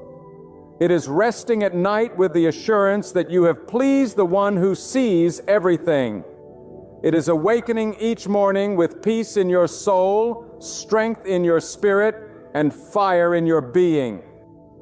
Let others pursue crowns that will tarnish. Let others chase after empty applause. But as for you, walk with God, serve with devotion, live with discipline, speak with intent, and advance with faith. And when the years have passed, when the dust has settled, and when your life is weighed not by men but by heaven, you will be declared truly successful. Not because you climbed the highest peak, but because you walked steadfastly with the one who placed you there. That, my friend, is the triumph that never fades and the reward that endures forever. My friend, there comes a season when the noise grows too loud, opinions multiply, and distractions press down on your soul. In that hour, true strength is not found in raising your voice, but in embracing silence. Not in answering every call, but in turning inward. Not in chasing applause, but in seeking God. Right now, God is inviting you into stillness, not to hide you, but to shape you. The world will tug at your name, demand your attention, inflate your pride, and drain your spirit. Yet when you bow before God and focus on the work He is doing within you, a quiet transformation begins that no stage, no crowd, and no human praise can produce. God refines in silence. People rush to reply, quick to defend, too restless to remain still. But God says, "Be still. Look at what I am forming inside you." You don't have to prove yourself to anyone. You don't owe anyone an explanation for every step. You need not run into the world's noise to be seen or heard. The greatest power is not found in prideful noise, but in humble silence. God does His deepest work when your mouth is closed and your heart is open. God fights for the one who bows quietly, who resists pride, and who places their full attention on His voice alone. You do not have to fight to be understood. You have to fight to remain grounded in God's presence. Some of you are losing your strength because you're constantly trying to manage how others see you. You're speaking too much, defending too much, responding to voices that don't deserve your energy. But hear this: silence is not weakness. It is wisdom. Humility is not self-abandonment. It is surrender to God's greater hand. When you focus on yourself, on growing in private, healing in private, praying in private, you are inviting God to do something eternal inside of you. Let them talk. Let them assume. Let them mock. But you stay silent, stay humble, stay close to God. You don't need the world's understanding when you have God's favor. The more you elevate yourself to respond to every attack, the more you remove yourself from God's covering. But when you lower yourself, when you choose silence over ego, humility over performance, you position yourself for divine strength. Some of you are fighting battles with your mouth that can only be won in the Spirit. You are using energy to prove yourself, to explain your journey, to gain respect from those who were never assigned to understand you. But God says, silence is your shield, humility is your sword, focus is your power. When you speak too quickly, you interrupt what God is trying to reveal. When you act out of pride, you forfeit the promotion God was preparing for your humility. There is nothing more powerful than a man or woman who says, "I don't need validation, I only need God." And that person, quiet, focused, surrendered, becomes unstoppable. You see, the world teaches pride. It rewards noise. It applauds the loudest person in the room. But God exalts the lowly. God honors the humble. God lifts up the one who does not exalt himself. You want to be powerful, then empty yourself before God. You want to be elevated, then stop chasing applause and start seeking alignment with the will of God. Your silence in the presence of conflict is not cowardice, trust. Your refusal to fight back with your tongue is not weakness. It's wisdom from above. Every time you choose silence over reaction, you are stepping deeper into God's strength. Every time you choose humility over ego, you are choosing eternity over the temporary. You don't need to clap back. You don't need to prove your worth to broken people. You don't need to match energy with fools. You are not called to their level. You are called higher. And those who walk with God don't react like everyone else. They respond from a place of divine awareness. God doesn't train warriors in crowds. He trains them in caves, in silence, in prayer, in tears that no one sees, in nights where no one understands. God strengthens the soul in seasons where no one claps for you. And in that silence, your roots grow deep. In that silence, your faith becomes unshakable. Focus on yourself, not for pride, but for purification. Work on your character.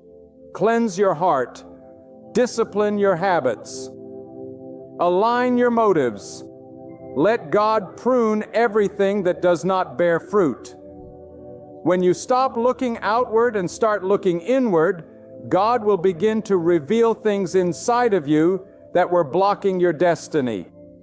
Some of you are surrounded by chaos because you've been too focused on the world's noise. But God says, come away. Sit with me. Let me show you what needs to be healed. Let me deal with your broken places. Let me silence the storm inside your mind. And when you allow that silence to speak louder than the chaos, you will begin to walk with a confidence that does not need applause because it comes from God alone. Too many people want to be seen before they are ready. They want to speak before they are wise. They want to lead before they've learned how to follow. But God does not elevate those who rush. God promotes the patient. God promotes the silent. God promotes the humble. If you can be trusted with silence, you can be trusted with power. If you can be trusted to sit in the back quietly, God can trust you to lead from the front boldly. But the process requires discipline.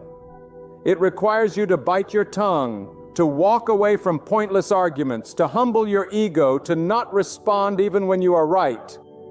And that right there is spiritual maturity. There is strength in staying silent when you could have spoken. There is power in walking away when your flesh wants to stay and fight. You don't need to respond to every insult. You don't need to prove your worth. God sees. God knows. God rewards. The ones who walk in silence are the ones who God lifts in due season. But you must trust His timing. You must resist the urge to promote yourself. God cannot bless pride.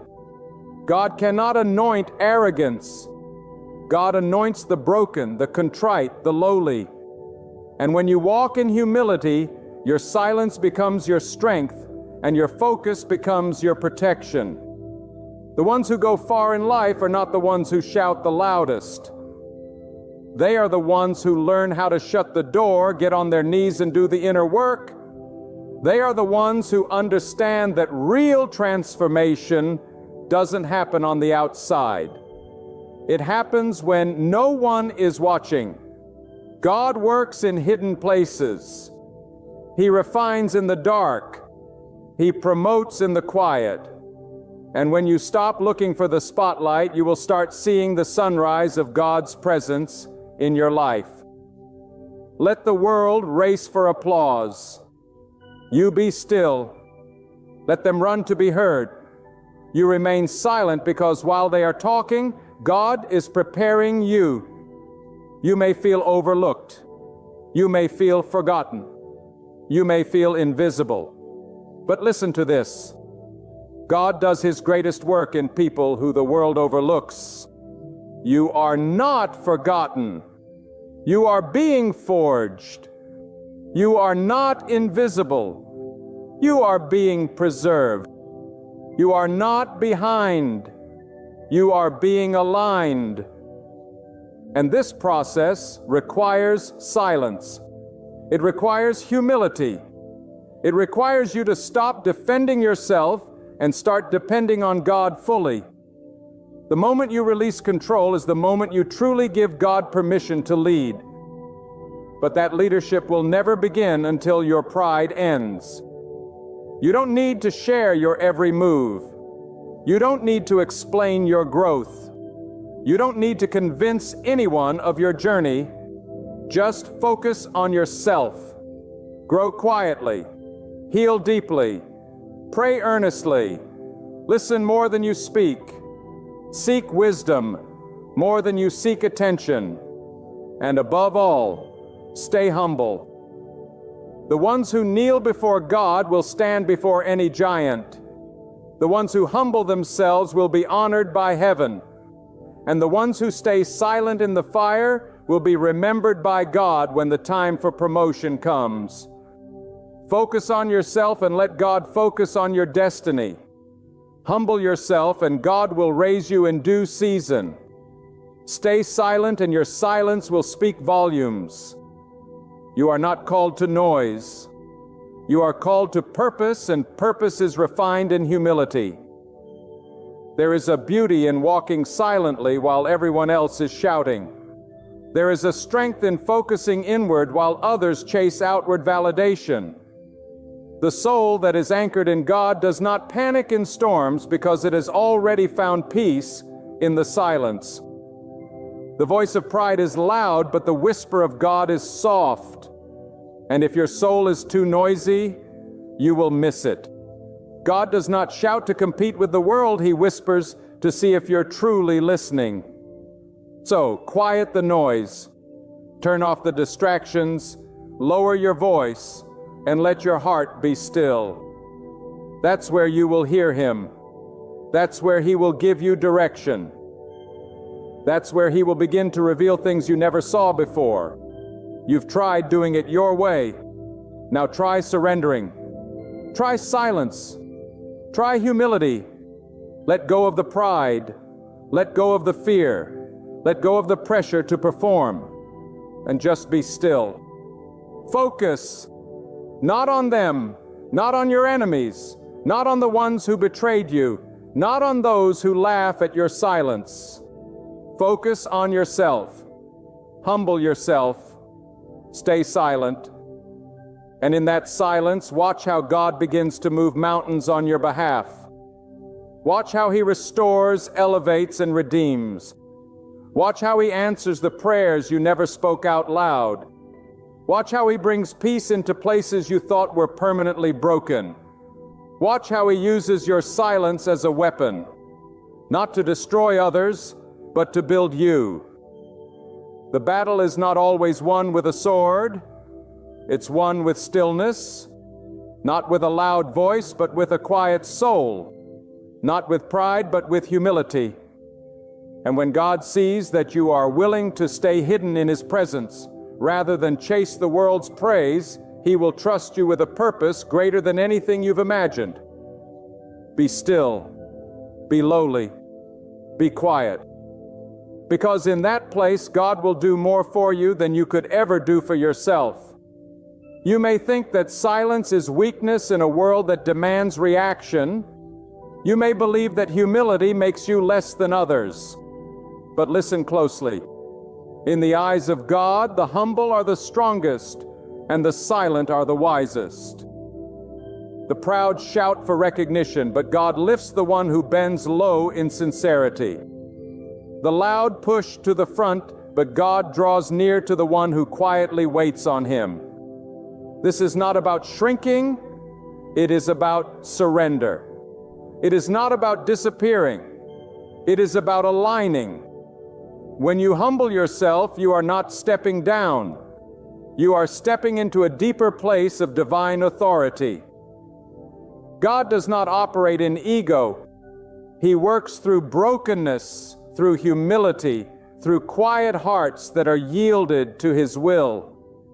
Some of you are walking through seasons where you feel God is hiding you. You are not receiving the attention you used to. The doors are not opening as fast. The applause is fading. But this is not punishment. This is preparation. God hides you to heal you. He silences your platform so He can strengthen your foundation. If He allowed you to move too quickly, the weight of the spotlight would crush you. So He brings you into a quiet season where your character is shaped, where your soul is refined, and where your motives are purified. The silence is not your end. It is your elevation. The delay is not a denial. It is divine discipline.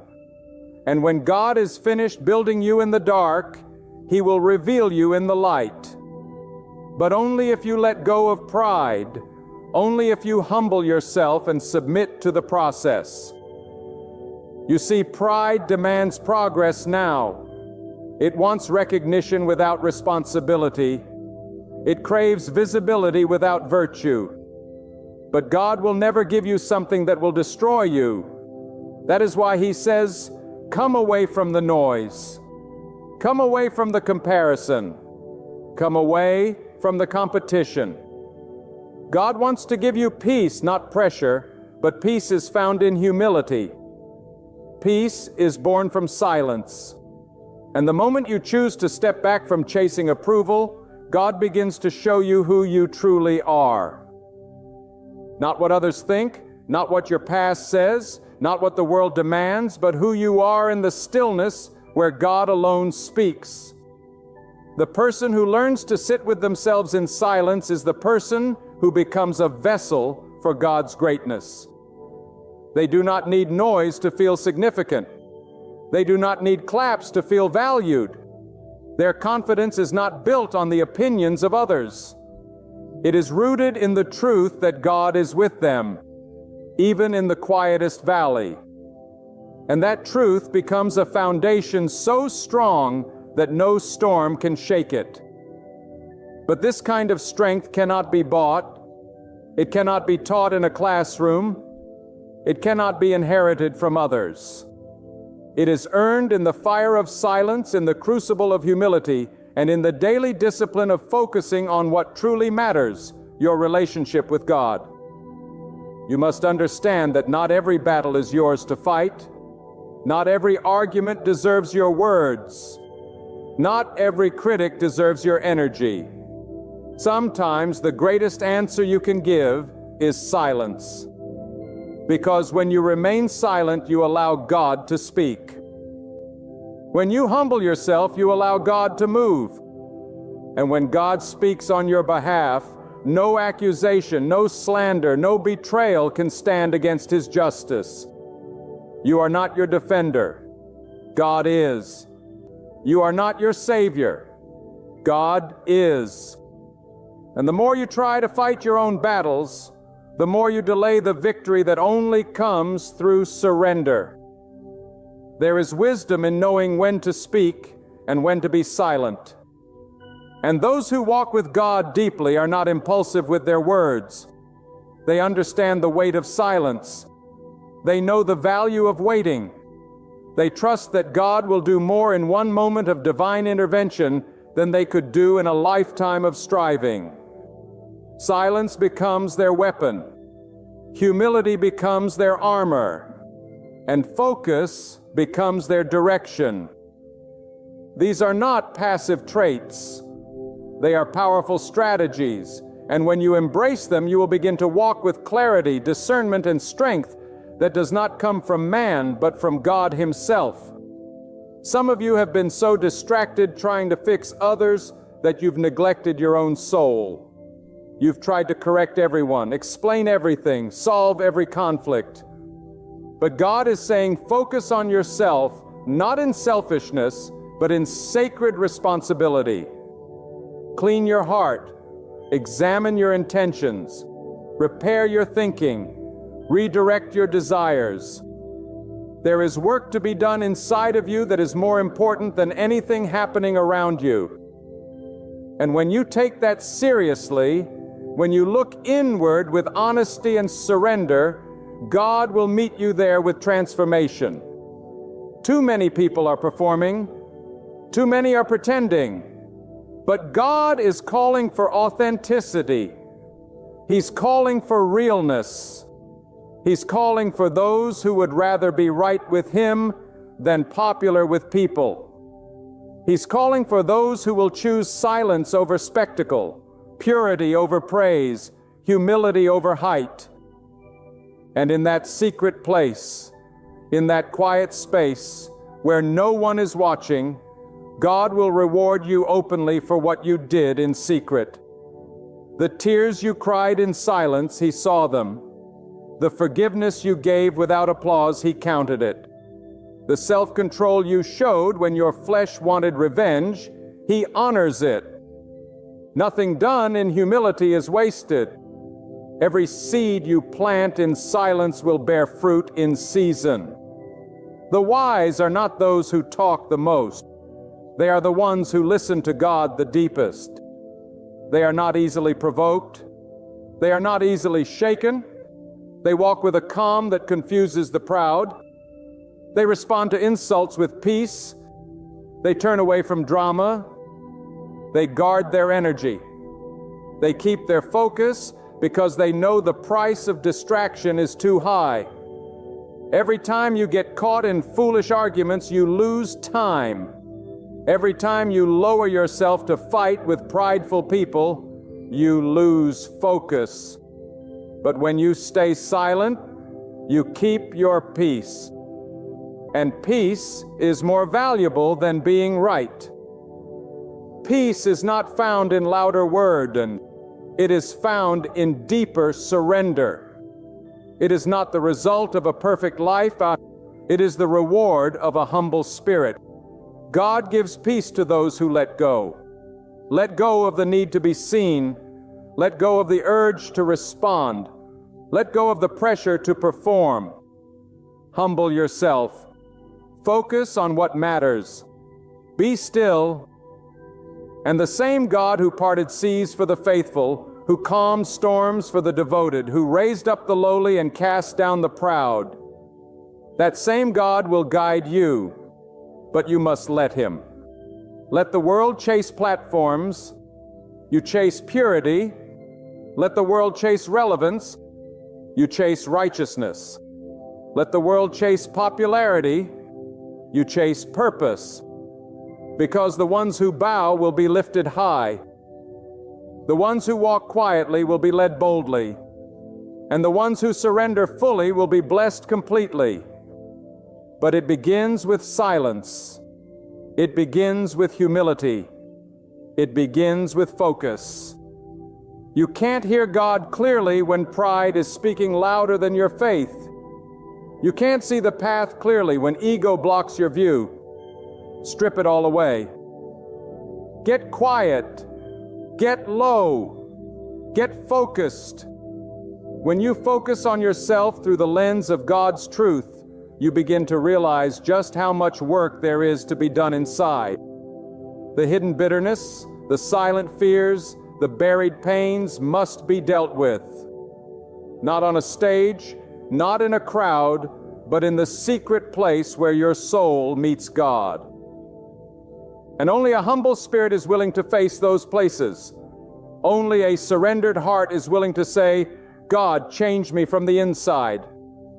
That is where healing happens. That is where true growth begins. Not in noise, but in stillness. Not in pride, but in humility. And when that inner work is done, when you've submitted, when you've grown, when you've humbled yourself, then you will rise. But your rise won't come with arrogance. It will come with quiet power. You won't need to boast.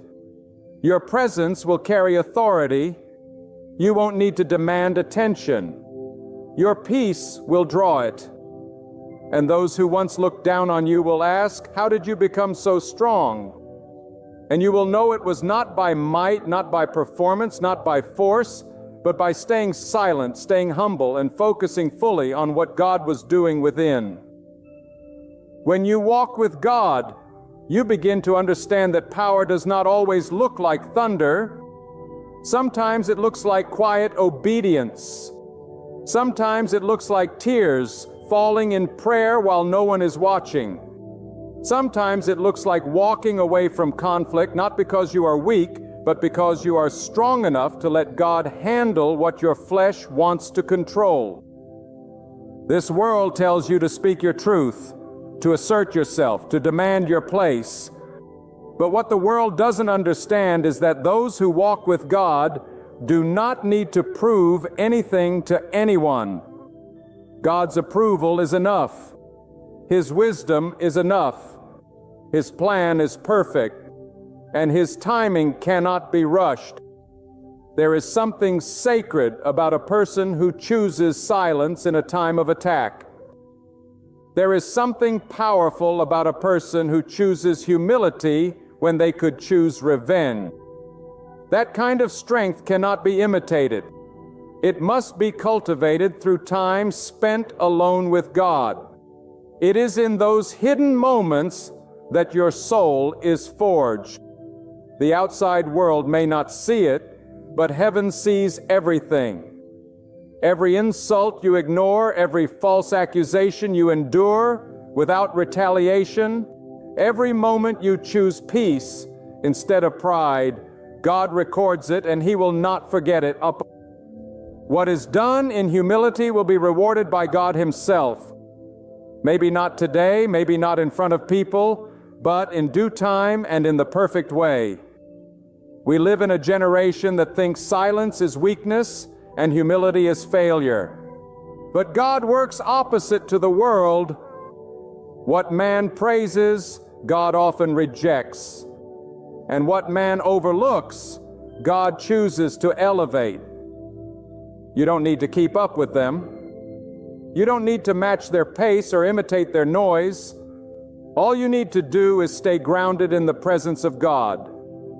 Your identity must not come from popularity, from wealth, from status, or from applause.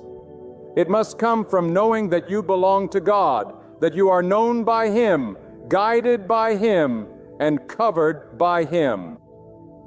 The deeper your connection with God, the less you will need from others. The more secure you are in His hands, the less desperate you will be for attention. Humility is not the absence of confidence. It is confidence placed in the right hands. It is saying, I trust God more than I trust myself. It is saying, I don't need to defend what God will protect. That's not weakness. That's wisdom. That's not cowardice. That's spiritual maturity. God honors the one who bows low in reverence, not the one who rises up in pride. He pours His anointing on the heart that seeks Him in secret, not on the lips that shout for approval in the crowd. Your advancement is not measured by volume. It is measured by steady faithfulness in the walk. For silence has a voice in the Spirit. It thunders louder than empty noise. It proclaims trust without a single word. It reveals maturity without begging for attention. And when you embrace the discipline of holding your tongue, even when everything in you longs to react, you position yourself under divine strength. True strength is not in fighting every battle. It is in discerning which battles are God's to win. It is in walking through fire with your mouth closed, knowing that God sees, God hears, and God will repay. You cannot carry the weight of your destiny if you're too distracted by defending yourself. Every time you stop to argue with someone who does not understand your calling, you slow down the journey God has for you. Every time you try to prove your worth to someone who doubts you, you drain energy that could have been used for growth. Let your progress be your proof. Let your peace be your testimony. Let your focus be your answer. Because when God is truly at the center of your life, your silence becomes your sermon. There will always be someone who misunderstands you.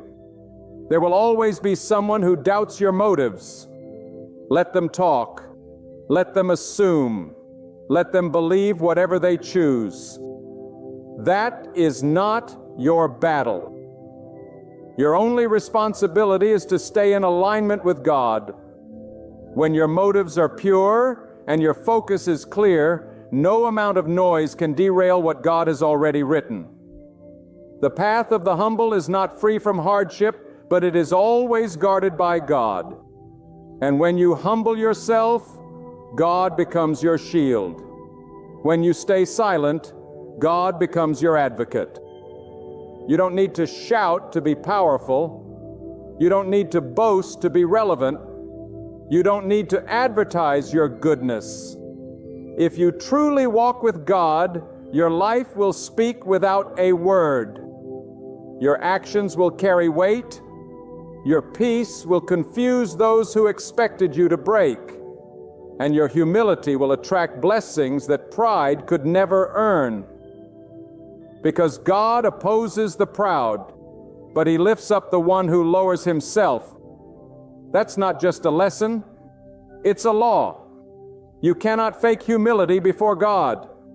He sees your heart. He knows your intentions. And He rewards those who come to Him with sincere reverence. Every time you choose silence instead of gossip, you are planting seeds of wisdom. Every time you choose humility instead of retaliation, you are building a foundation that cannot be moved. Every time you choose to focus on your inner work instead of seeking outer recognition, you are preparing yourself for something greater. But it takes discipline. It takes maturity. It takes a soul that is anchored in something higher than the praise of people. The humble soul understands that validation from God is more important than attention from the crowd. Let your silence be your strength. Let your humility be your covering. Let your focus be your clarity. Because in this noisy world, it is those who have mastered the art of being still who hear the clearest. It is those who have surrendered their need to be seen who are seen by God. You don't need to market yourself when heaven has already marked you. You don't need to chase platforms when God has already prepared your place. Stay low. Stay still. Stay surrendered. In the quiet place, God reveals truth. In the humble hearts, God deposits power. In the focused life, God releases favor. So, do not waste time explaining yourself. Do not waste energy chasing those who do not value your presence. Do not lose your way trying to make others comfortable. Your peace matters. Your growth matters. Your connection with God matters more than anyone's opinion. You are not for everyone, and that's okay. You are for God. And if you are for God, He will be for you. He will go before you. He will open doors. He will close wrong ones. He will correct what you cannot. But He needs your humility. He needs your stillness. He needs your complete trust. And if you give that to Him fully without conditions, you will walk into seasons you did not earn. You will receive favor you did not chase. And you will experience peace that passes all understanding, not because you shouted, not because you forced it, but because you submitted, because you focused, because you humbled yourself in the sight of God. And the one who sees all things will lift you up in due time. There is a sacred strength in the one who refuses to be moved by noise. There is divine wisdom in the heart that resists the urge to respond to every voice. God does not speak through chaos. He speaks through calm. He does not guide through ego. He guides through surrender. You must understand the more deeply you walk with God, the less you feel the need to justify yourself. The more you abide in His presence, the quieter your spirit becomes, because you know that your life is not a performance, but a process in the hands of the Almighty. And when you trust the process, you will not rush the outcome. You are not called to be loud. You are called to be lights. And light doesn't need to scream to be seen. It simply shines. In a world addicted to attention, you must become addicted to alignment with God. That means letting go of your desire to explain yourself, to be understood by everyone, to fix every misunderstanding. It means finding your identity not in opinions, but in obedience. When you reach that level of faith, you stop chasing affirmation. You stop craving applause. You stop running after people who were never sent by God. Instead, you become anchored, rooted, unshakable. Because the deeper your roots in God, the less the storms outside can move you. And this is where God begins to trust you. Not when you have 1,000 followers, but when you follow Him in silence. Not when your name is known by many, but when your soul is known by Him. God raises up the one who has been tested in obscurity. He exalts the one who stayed quiet in the fire. He gives power to the one who submitted in stillness. You don't earn that kind of favor by striving. You receive it by humbling yourself again and again. Even when your pride wants to rise, even when your flesh wants to speak, even when your heart wants to retaliate, the real power is in restraint. It's in the ability to walk away, to keep your peace, to protect your focus. Because not every battle is your calling. Not every challenge is your assignment. And not every voice deserves your attention. If the enemy can't destroy you, he will distract you. And one of his favorite weapons is pride. Pride that tells you to prove yourself. Pride that tells you to respond. Pride that demands to be seen. But God calls you to something higher. He calls you to humility. Not the kind that is timid and passive, but the kind that is bold enough to be still. The kind that says, I don't need to win this argument because I'm already victorious in God's hands. The kind that says, I don't need to show off because I know who I am when no one is watching.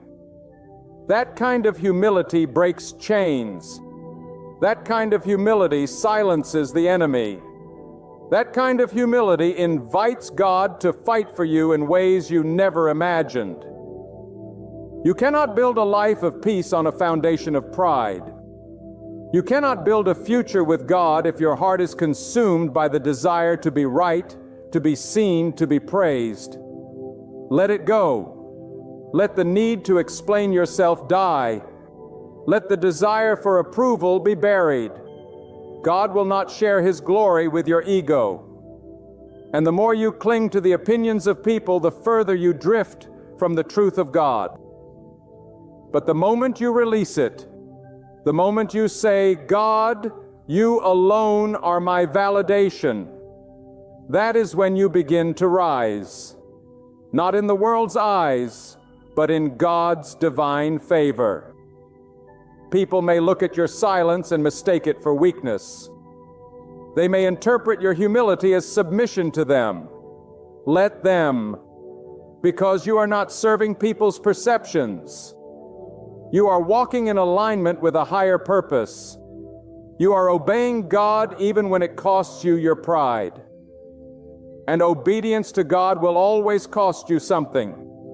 But what you lose in ego, you gain in clarity. What you lose in attention, you gain in peace. What you lose in applause, you gain in purpose. Because God does not waste the faithfulness of the humble. He stores it. He honors it. He multiplies it. There will come a day when all the silent sacrifices will speak. There will come a time when your hidden prayers will bloom in public favor. But you must trust the timing. You must trust the silence. You must trust the God who sees it all. Every battle you chose not to fight, every insult you endured, every tear you cried in surrender, every moment you kept your mouth closed while your heart was breaking, He saw it. He recorded it, and He will repay it. Not with fleeting applause, but with eternal reward. Not with temporary praise, but with lasting peace. Stay focused, because what God has for you requires more than a good appearance. It requires a clean heart. It requires a pure motive. It requires a quiet spirit that knows when to speak and when to stay silent. And many will not understand your silence. They will mock your stillness. They will question your humility. But their misunderstanding is not your responsibility. You do not owe anyone an explanation for the path God has placed you on. Let them question. Let them walk away. Let them misjudge. You keep walking. You keep building. You keep growing in the silence, in the stillness, in the sacred space where only you and God dwell. Do not envy those who rise quickly. Do not compare yourself to those who build on shallow ground. What God is doing in you is deeper. It's slower. It's quieter. But it is stronger. He is building something in you that will last not for a moment, but for a lifetime. And that requires deep work. That requires patience. That requires a humility so strong that even when people overlook you, you remain faithful. Even when your name is not mentioned, you remain consistent. Because your reward does not come from men. It comes from God alone.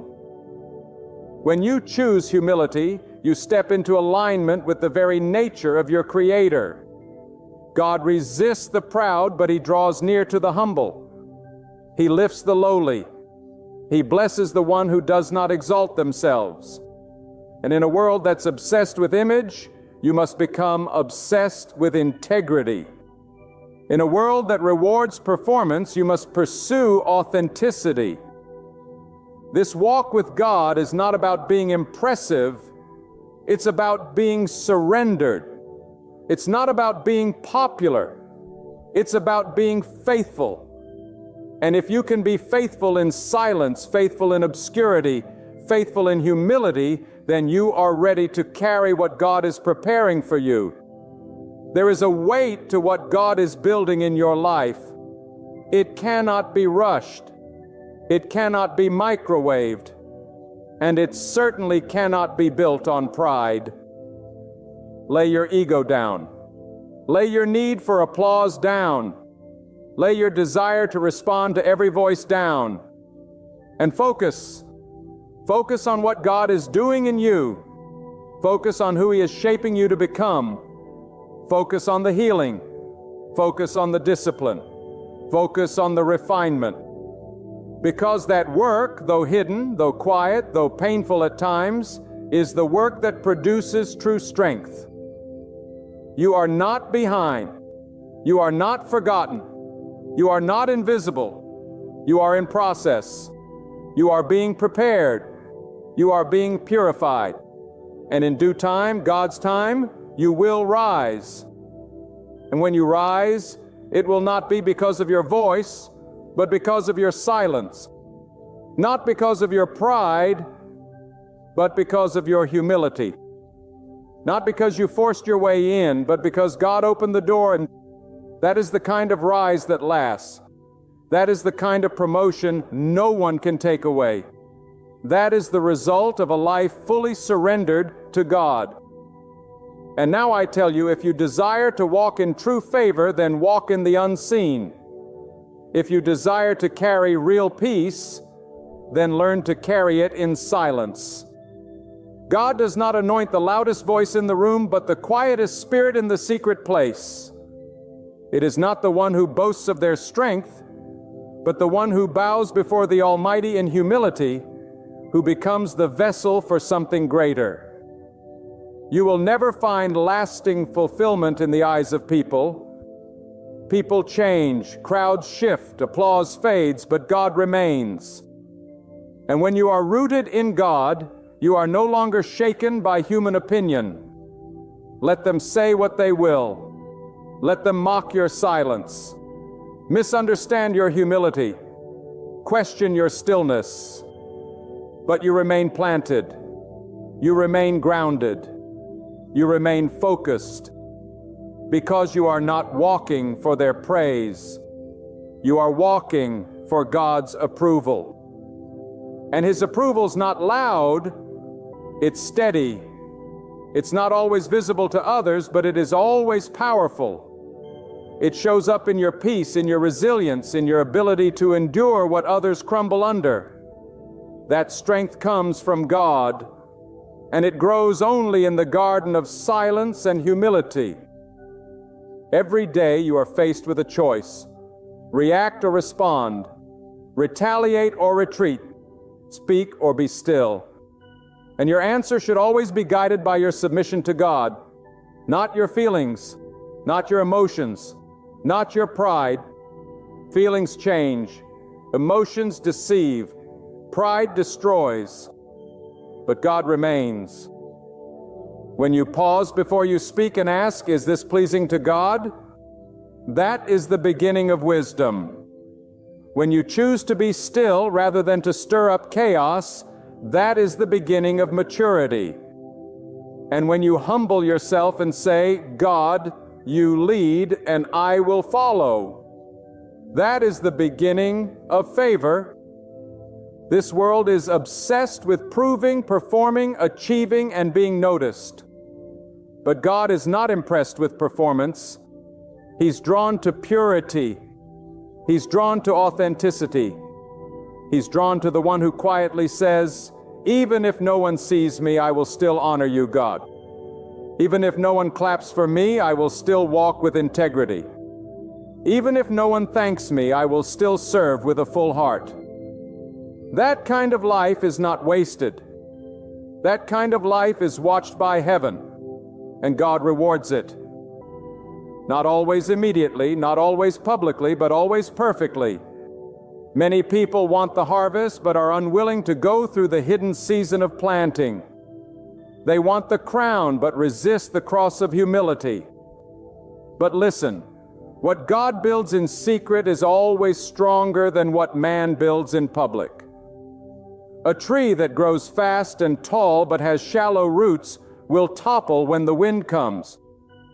But a tree that grows deep in the soil, slow, steady, grounded, can withstand every storm. You are that tree. Your roots are your humility. Your silence is your strength. And your focus is your protection. Protect it, guard it, nurture it, because your fruit will be seen in time. But your roots are what sustain you. Do not measure your life by how much noise you make. Measure it by how deeply you trust God when there is no noise at all. Do not evaluate your worth based on what others see. Evaluate it based on what God is doing in the quiet parts of your heart. That is where your future is being formed. That is where your destiny is being written.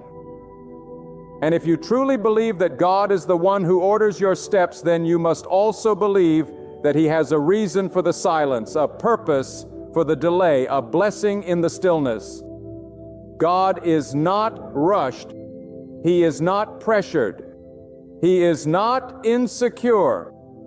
And when you walk with Him, you learn to be the same. You stop rushing the process. You stop comparing your journey. You stop needing to be the loudest in the room because you have already heard the loudest voice that matters. The voice of God saying, "Be still and know that I am God." That knowing will carry you through the seasons where others doubt you, where others leave you, where others question your worth. But you will not be shaken because your identity is not in their hands. It sits in God's. And if God has called you, no human being can cancel you. If God has hidden you, no spotlight can replace you. If God has planted you, no storm can uproot you. But He will not elevate what has not first been purified. And purification always begins in the silence. It begins when you shut the door, when you turn off the world, when you kneel in humility and say, "God, search me, change me, prepare me." That is when the real transformation begins. Not in the noise, not in the performance, but in the surrender. Do not seek revenge. Do not seek to be proven right. That is not your job. It is God's. Let Him handle the accusations. Let Him deal with the slander. Let Him manage the misunderstanding. You focus on your posture. Focus on your peace. Focus on your purpose. Because the moment you engage in every battle, you are stepping down from the platform God is trying to build in your spirit. And the platform of your life must be built on honor, on truth, on humility. Not on arguments, not on ego, not on applause. You don't need to shout your purpose. You just need to walk in it. You don't need to explain your journey. You just need to remain faithful in it. You don't need to announce your growth. You just need to keep going. Time will speak, fruit will speak, favor will speak, God will speak. And when He does, no one will be able to deny what He has done. They may not understand your silence now, but one day they will witness the reward of it. And you will not have to say a word. Your life will be the testimony.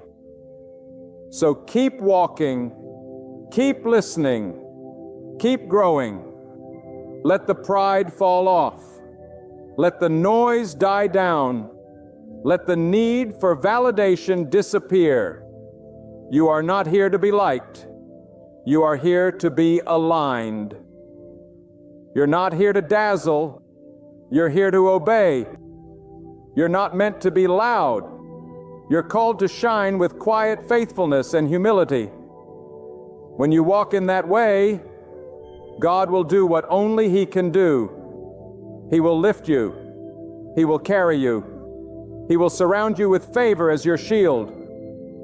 If you remain in that posture of humility, silence, and sacred focus, you will not miss what belongs to you. You will not miss what God has written for your life. You will not miss your appointed moment. God never forgets the one who bows low. He does not ignore the one who surrenders. He never abandons the one who quietly trusts His plan. Hold on. Stay the course. Guard your spirit. And in the appointed time, the God who sees in secret will reward you openly, abundantly, and beyond what you ever imagined.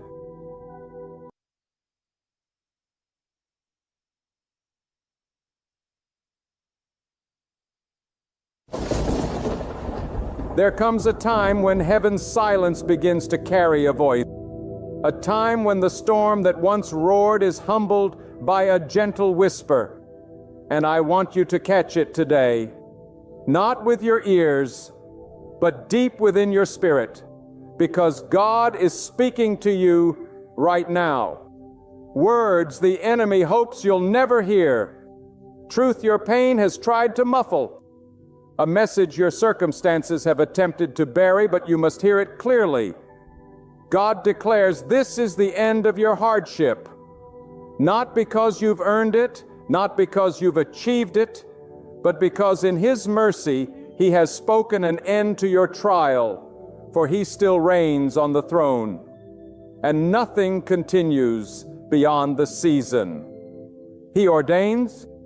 The night may have dragged on, the valley may have been deep, but dawn is breaking, and the voice of God resounds over your life, declaring, enough. The affliction has finished its course. The pain has done its work. The tears have watered the ground, and now the harvest begins. For when God speaks, chains are shattered. When God declares, time responds, seasons shift, doors open, hearts heal. And today I'm not here to ask your opinion. I'm not here to beg your belief. I'm here to deliver a word from the Most High. Your suffering has an expiration date, and that date is today. Because what was sent to destroy you has only refined you. What was meant to break you is only revealed how unbreakable God made you. People may have abandoned you. Circumstances may have betrayed you, but the truth still stands. God has never left your side. He has seen every tear. He has counted every sleepless night, and He has heard every prayer you thought went unanswered. What you thought was silence was preparation. What you thought was delay was divine strategy. And now God is stepping into your life to declare the wilderness is over. This is not the end of your life. This is not your defeat. This is your moment of turning, a sacred pivot divinely appointed. God is not watching from afar. He is leaning in. He is drawing near to lift the burden that has crushed your shoulders. He is reaching into the ashes of what was and breathing new fire into your future. He is not a God of random chaos. He is the master of seasons. And the season you're stepping into is not defined by what you lost, but by what you're about to gain. Let me tell you, your pain was not in vain. The waiting was not wasted. The isolation was not empty. Every second of your suffering was known to God, and He has stored every moment like seeds waiting for rain, and the rain is coming. The drought is over. The heavens are shifting. God is about to pour out what the enemy never saw coming, and it will overflow. Too long you've lived under the shadow of fear. Too long you've questioned your worth. Too long you've walked with a limp in your spirit, pretending to be fine while breaking inside. But no more. This is not the day of defeat. This is not a funeral. This is a resurrection. God is breathing life into what looked dead. He is calling out what was buried. He is resurrecting your faith, your strength, your hope. This is not the end of the road. This is the turning point, the breaking of chains, the lifting of burdens, the beginning of something so sacred that even the pain begins to make sense. God does not allow suffering without purpose, and He never declares the end without preparing a new beginning. You may not feel ready. You may still see the mess, but that's exactly how transformation begins. God doesn't wait until you have it all together. He steps into the ruins and rebuilds from the ground up. He doesn't need your perfection. He requires your surrender. He doesn't ask for your strength. He moves in your weakness. And when you finally come to the end of yourself, that's when you begin to see the power of God move. Not because you're powerful, but because He is. He's not impressed by your efforts. He's drawn by your dependence. And right now, if you can just open your heart and believe that God is speaking this word over your life, that this is the end of your tough time, then everything is about to shift. Not because of hype, not because of emotion, but because God does not lie. When God says it's over, it's over. When God closes a chapter, no man can reopen it. When God lifts you out, no force in hell can drag you back down. You've been through the fire, but you were not consumed. You walked through the flood, but you did not drown. And now it is your time to walk into peace. The peace that surpasses understanding. The peace that doesn't make sense but settles your soul. The peace that says, I may not know what's coming, but I know who holds tomorrow. God does not change. He does not sleep. He does not forget. And He never fails. And if He has allowed you to come this far, it means He is not finished with you. There is still purpose in your bones. There is still fire in your soul. There is still a future that only God can write. You see, tough times don't mean God is absent. They mean God is preparing. And the harder the battle, the greater the breakthrough. You didn't go through all of this to come out empty. You didn't cry all those nights to remain in sorrow. God is not cruel. He is not distant. He is your refuge, your rock, your deliverer. And He's declaring over your life right now, you've suffered enough. The lessons have been learned. The strength has been forged. The faith has been purified, and now the time of lifting is here. You will rise. You will recover. You will smile again. Not because everything is perfect, but because God is faithful, and His faithfulness does not depend on your feelings. It depends on His promise. He promised never to leave you nor forsake you. He promised to be close to the brokenhearted. He promised to bind up your wounds. And if He promised it, He will perform it. Do not mistake the delay for denial. Do not confuse the silence for absence.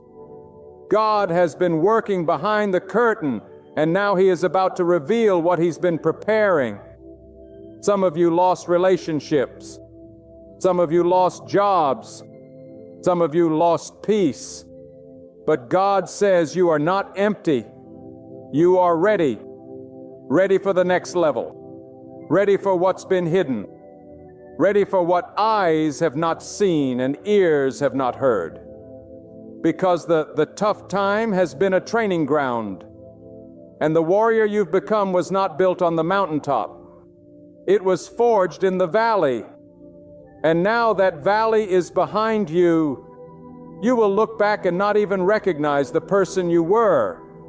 The pain made you wiser. The waiting made you stronger. The silence made you listen. And now God is saying, Turiyat, come forth. Step into the light. Step into healing. Step into freedom. This is the hour. This is the moment. The tough time is over.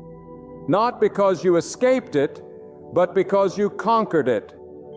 And what tried to bury you will now testify of your survival. The same people who doubted you will witness your rising. The same devil that attacked you will flee at the sight of your peace. Because God has changed your atmosphere. He has shifted the climate. And nothing can stop what He has begun. You have endured not just a trial, but a divine proving ground. This wasn't just hardship. It was heaven's shaping. You didn't just go through difficulty. You went through the fire and came out refined like gold.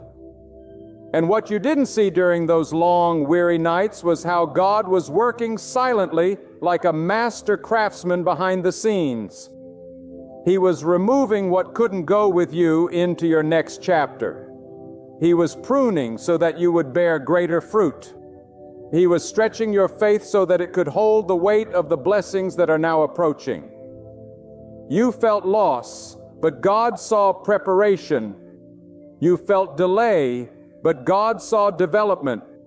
You felt forgotten, but God never took His eyes off of you, not for a second. If only you could see what He protected you from while you were weeping. If only you could understand the storms He never let reach your shore. His silence was not neglected, was restraint. Mercy held back what your heart wasn't ready to carry. Let this truth echo in the chambers of your soul. The tough time was never about punishment. It was about positioning. God was shifting the ground beneath your feet. He was closing doors not to hurt you, but to root you. He was removing people not to isolate you, but to insulate you from what could have destroyed you. This was a divine rearrangement. And now the process is complete. The tears watered the soil. The fasting broke the chains. The prayers tore through the heavens. And now, the signal has been given. The trumpet in the Spirit has sounded. Roll. The cloud is moving. God is announcing an end to the oppression that lingered too long, to the discouragement that settled like dust, to the heaviness that clung to your chest every morning. It's lifting now, not by your might, not by your intellect, not by coincidence, but by the command of God Almighty. And hear this with fire in your soul. What's coming next is not a return to normal. It is not a recycled version of your past. What God is doing now will make sense of every unanswered question. It will silence every voice that mocked you. It will restore the years that were stolen, not just in pieces, but in overflow. God is not interested in small recovery. He is a God of complete restoration. He does not patch up the broken. He makes all things new. And when He declares the end of something, it is not a mere suggestion. It is final, absolute, and sealed in the heavens. This is your divine ship. The season of wandering is over. The season of questioning is behind you. The time of doubt is ending. Your inner storm is meeting the stillness of God's hand. Now is the moment to rise. Not in your strength, but in God's authority. Not with fear, but with fire. Stand not as a victim of your past, but as a testimony of what God can do with a surrendered soul. You were pressed, but not crushed. You were struck down, but not destroyed. And now you are rising with scars that speak louder than sermons. You are walking with a limp that reminds you of your wrestling with God, but also of your victory. You are moving forward not because life got easier, but because God got louder. His voice is calling you out of hiding, out of doubt, out of weariness, and into purpose, into peace, into provision. There is a divine urgency in this hour. This is not the time to look back. This is not the moment to second guess. You cannot return to what God has already closed. You cannot reattach what God has severed. When He says it's over, that is your cue to move forward. Don't stay camped in the wilderness when the cloud has moved. Don't remain in the grave when God has called you forth. Yes, it was painful. Yes, it was lonely. But yes, it is over. And what God is doing next requires your full trust. You must walk by faith now, not by what you see, but by what God said. And He said, the tough time is finished. Let that sink deep into your spirit. Let it become your declaration. Let it silence the voice of doubt that still lingers. When God delivers a word, it becomes the foundation of your next step. You don't need to understand how. Just believe. Who is speaking this over your life? The Creator of the universe, the one who hung the stars, carved the oceans, and knows every hair on your head. If He says your struggle is ending, then nothing, no enemy, no circumstance, no fear can undo that. It's already written in the eternal records of heaven. The shift has begun, and now your only task is to walk in it, to step forward, to believe that healing is not only possible but promised, to understand that what once held you down will now become your stepping stone. God is not a man that He should lie. He doesn't tease His children. He doesn't raise your hopes to let you fall. If He has brought you to this point, it's because He intends to bring you through. The finish line is in sight, and it is not just the end of a chapter. It is the start of a testimony, one that will echo through generations, one that will inspire others to believe, one that will make even your enemies marvel at the favor resting upon you. You will no longer be known by your struggle. You will be known by your survival. And more than that, you will be known by your surrender to God's process. That's where the power lies. Not in pretending to be strong, but in fully depending on God. Because when God carries you out of a storm, the world takes notice. And they will ask how you made it. And your answer will not be about strategy or luck or timing. It will be this: God said it was over. Do not let the enemy convince you that just because you feel weary, you are weak. that just because the pain left a scar, you are somehow disqualified. No, scars are evidence of survival. They are proof that you were hit but not taken out. They show that while others gave up, you kept moving, that while others walked away from their faith, you held uneven, if it was with trembling hands. And now God is honoring that perseverance. He is not rewarding perfection. He is rewarding faith. And even faith the size of a mustard seed can move mountains when it is placed in the hands of the Almighty. That mountain of sorrow that sat in your chest, it's coming down. That mountain of fear that stood before your future, it's crumbling. That mountain of shame that whispered, "You'll never rise again," God is casting it into the sea. God is not limited by what limited you. He is not intimidated by your past, nor is He discouraged by your weakness. In fact, that weakness is where His strength thrives. He chooses the broken, the battered, the overlooked, and the tired, because when He lifts them up, no one can say it was human strength that did it. It becomes a testimony that draws eyes back to the heavens and says, "Surely this was the hand of God." And now He is about to do something in your life that will leave no room for doubt. What He is about to release over your life will shut the mouth of every critic, every voice that question whether you'd make it out.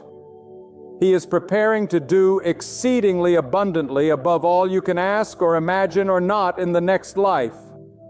But here now in this present moment, you're not waiting for hope to find you anymore. Hope is standing at your door knocking. Open your heart and let it in. Because hope is not a fantasy. It's a force. And when God fills your life with it, everything changes. The colors return to your days. The heaviness lifts. You begin to dream again, breathe again, believe again. But this time, your belief is not naive. It is not easily shaken. It has been tested in fire. It has endured the crushing weight of sorrow. It has stood face to face with despair and declared, "God is still good." And that kind of faith is unstoppable. That kind of faith shakes the foundations of hell. That kind of faith is what pulls you out of the dark and into the dawn. Understand this: your tough time was not random. It was a sacred divine appointment in the school of endurance. God wasn't punishing you.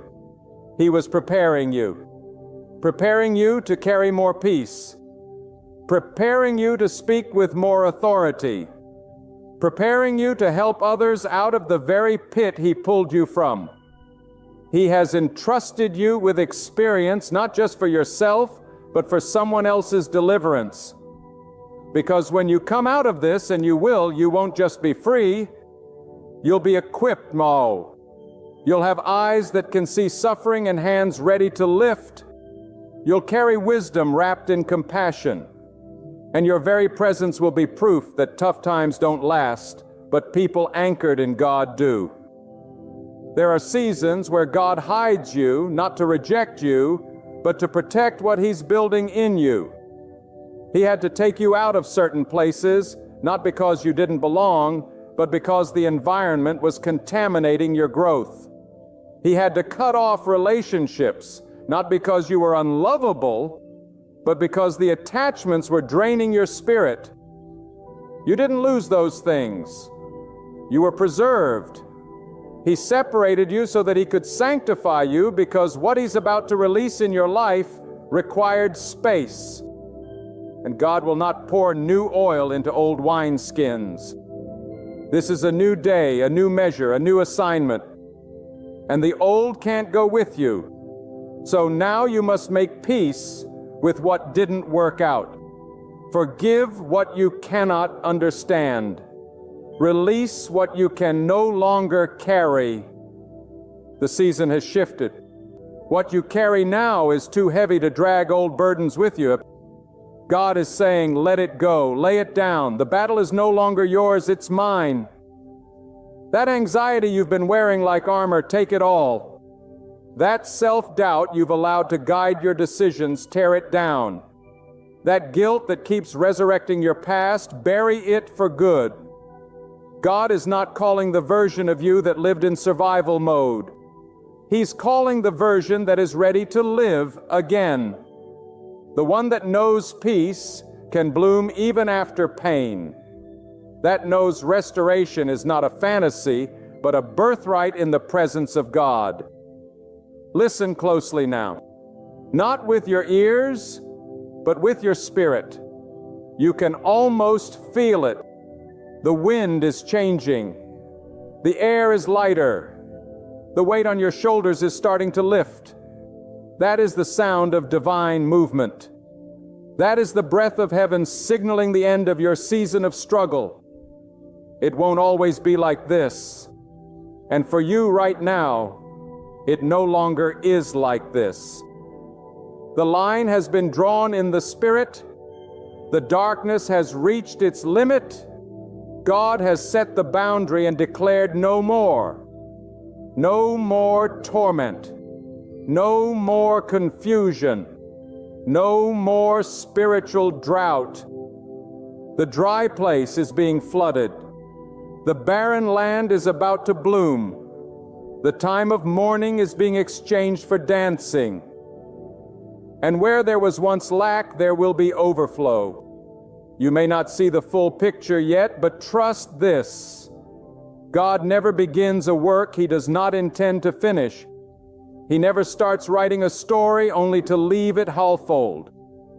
Your life is still under divine construction, and the beauty that is about to emerge will not come from worldly success, but from spiritual transformation. You are about to see why the pain had to be permitted, why the delay was essential, why the doors had to stay shut. Because had they opened too soon, they would have swallowed you. But now you've been fortified. Now you've been matured. Now you're not just walking. You're walking in divine alignment. And that, my friend, is the power of God. He not only ends tough times, He transforms them. He doesn't just pull you out, He raises you up. He sets your feet on solid ground and puts a new song in your mouth. You thought it was over, but God was just getting started. And this next chapter is not about recovering what you lost. It's about discovering what you never even imagined. It's about stepping into the fullness of a life lived under the shadow of the Almighty. Not striving, but surrendering. Not worrying, but worshiping. Not fearing, but flourishing. There is a sacred stillness that follows every storm, and you are standing in it now. Not because the winds simply grew tired, but because God commanded them to cease. Do you understand what that means? It means the same power that governs galaxies just intervened in your life. The same force that keeps the sun burning and oceans restrained has stepped into your chaos and drawn the line. He said, "This far and no further." The turmoil that has worn you thin, the weight that's made it hard to breathe, it is lifting now because God has spoken. And when God speaks, the universe must respond. When God declares the end of your tough time, every demonic scheme, every spiritual opposition, every delay that once stood firm must bow to His authority. This is not a fragile hope. This is not a dream you're trying to convince yourself to believe in. This is divine certainty. You are not here by coincidence. You are not hearing these words by accident. God ordained this moment before the foundation of the world because He knew you'd reach the edge. He knew you'd be moments from giving up. He knew your soul would cry silently in the night, "How much longer, God?" And right at that breaking point, He scheduled a divine intervention. You didn't find this message. This message found you. It came like a trumpet in the wilderness, like water in a dry place, because God refuses to let you quit in the valley when He's prepared a mountain for you to climb. He is not just watching your struggle, He is stepping into it. And when He steps in, everything shifts. Not just the obvious things, even the unseen, the unnoticed, the inner wars no one else knows. You fight. Those are being silenced now because the battle wasn't always outside of you. The toughest war has been inside your own soul. You've smiled when you were crumbling. You've prayed through clenched teeth. You've battled fear with shaking hands. You kept moving forward not because fear was absent, but because something within you refused to bow to the darkness. That something was the Spirit of God sustaining you, lifting you, and fighting unseen battles on your behalf. Now comes the reward. Not a reward men can offer, but one only God can bestow. Peace that isn't tied to outcomes. Joy that asks for no explanation. Strength that rises in quiet moments. God is moving you into supernatural provision. Where you once toiled, now you will encounter favor. Where doors were locked, they will now swing wide. Not because of merit, but because of endurance. For when others chose the easy way, you stayed in the fire and trusted God to bring you through. And He never forgot. He never passed you by. He witnessed it all. The long nights, the silent tears, the quiet courage. And now He is honoring it with a holy release. What God is doing in your life now is not simply about comfort. It's about calling. He didn't let you survive just to rest. He let you endure so you could carry something sacred. The wisdom you gained in the wilderness will become healing for others. The insight you were given in isolation will become guidance for the broken. You are now a vessel of light, and that light wasn't lit by ease. It was forged in the dark. So don't diminish what you carry. Don't downplay the oil that flows from your life now. It is costly oil pressed from pain, refined by time, and poured out by the hand of God Himself. And you need to know this. Nothing that was stolen from you is gone for good. The God who ends tough times is the same God who restores what was lost. And when He restores, He does it with interest. He multiplies what you thought was gone forever. He gives beauty for ashes, joy for mourning, and praise for the spirit of heaviness. He doesn't just replace, He upgrades, and what's coming won't look like what you lost. It will be better, richer, deeper, because it will come with peace. And anything that cost you your peace is too expensive for this next chapter. Right now the weight is lifting, the fog is clearing. You may not feel it all at once, but don't mistake slow healing for no healing. God often works in quiet, steady movements. Mountains don't shift with a bang, they shift with a groan.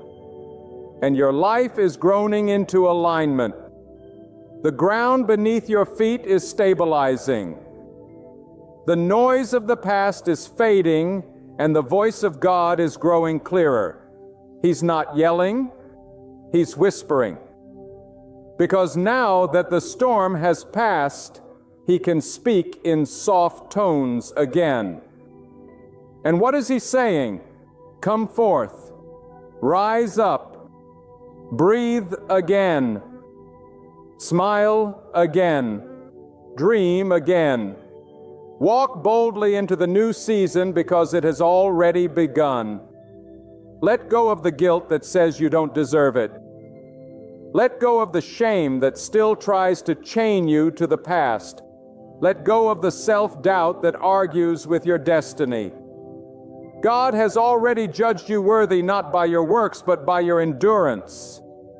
He looked at your pain and saw perseverance.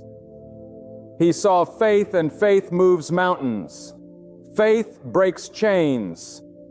Faith opens heavens.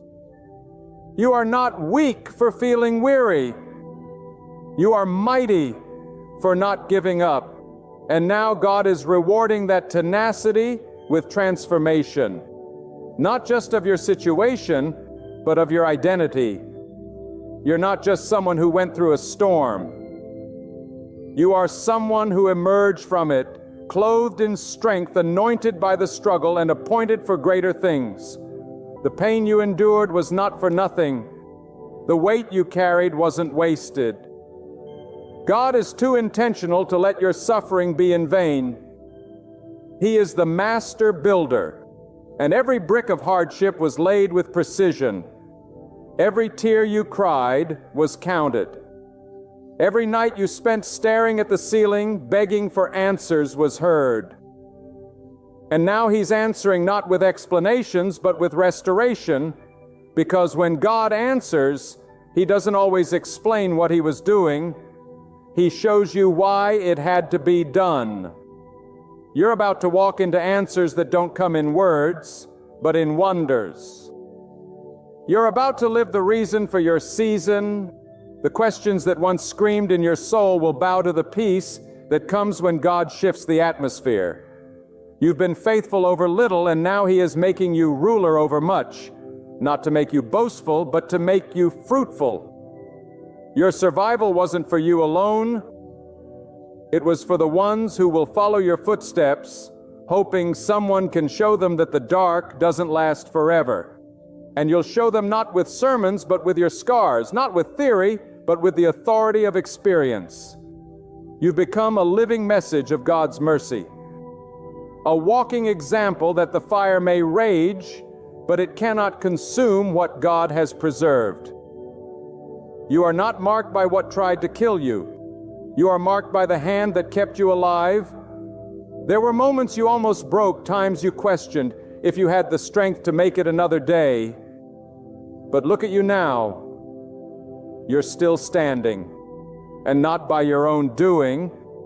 You're standing because God held you when you were too weak to hold yourself.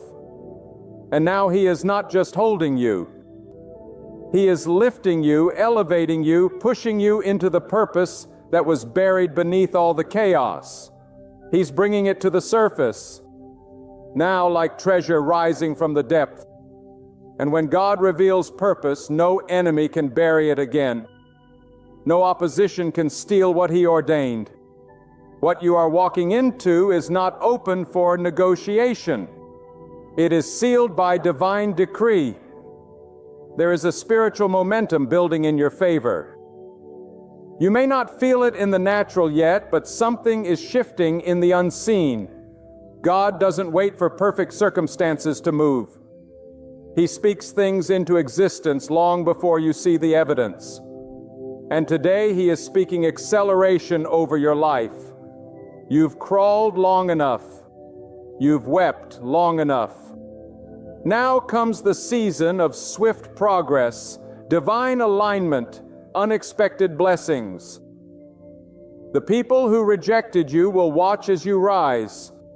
The doors that were once locked will open without explanation. Opportunities you didn't chase will chase you. Not because you manipulated anything, but because you trusted everything to God. This is the power of surrender. It invites the supernatural, so it allows God to write the story without interruption. And when He writes with fire. He writes with favor. He writes in ways that man cannot erase. What He is about to release over your life won't require you to compete. You won't need to strive for it, beg for it, or prove yourself worthy. You just need to receive it. It's coming because He promised it. It's arriving because He ordained it. And it's yours because He called you by name when no one else saw your value. When others walked past you, when life overlooked you, when friends turned away, God was calling you His. And when God claims you, everything connected to you must come under His order. That means no more disorder in your spirit, no more confusion in your mind, no more chaos in your emotions. Peace is claiming your atmosphere. Clarity is flooding your path. Assurance is being planted where doubt once grew. And don't be surprised when things that once brought you fear no longer have power over you. God is rewiring your reaction. He's renewing your mind. The old triggers are losing their grip. The past is losing its sting. You won't be manipulated by memories anymore. You won't be tormented by what-ifs. The tough time no longer defines you. God has declared a new identity over you. Victorious, chosen, secure. Some people around you may not understand the shift. They knew you by your struggle. They identified you by your battles.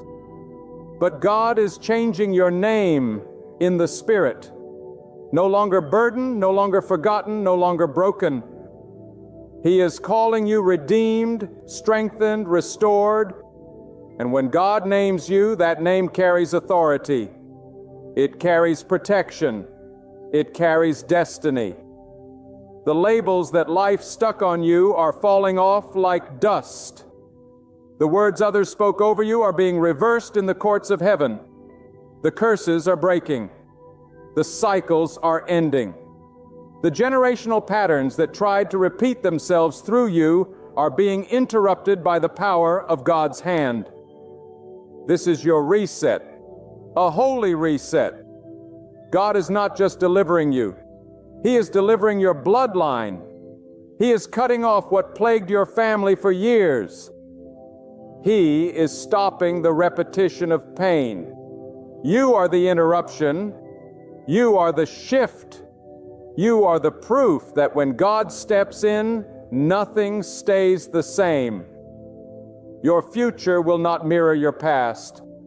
The trauma stops with you. The limitation ends with you. The fear dies here.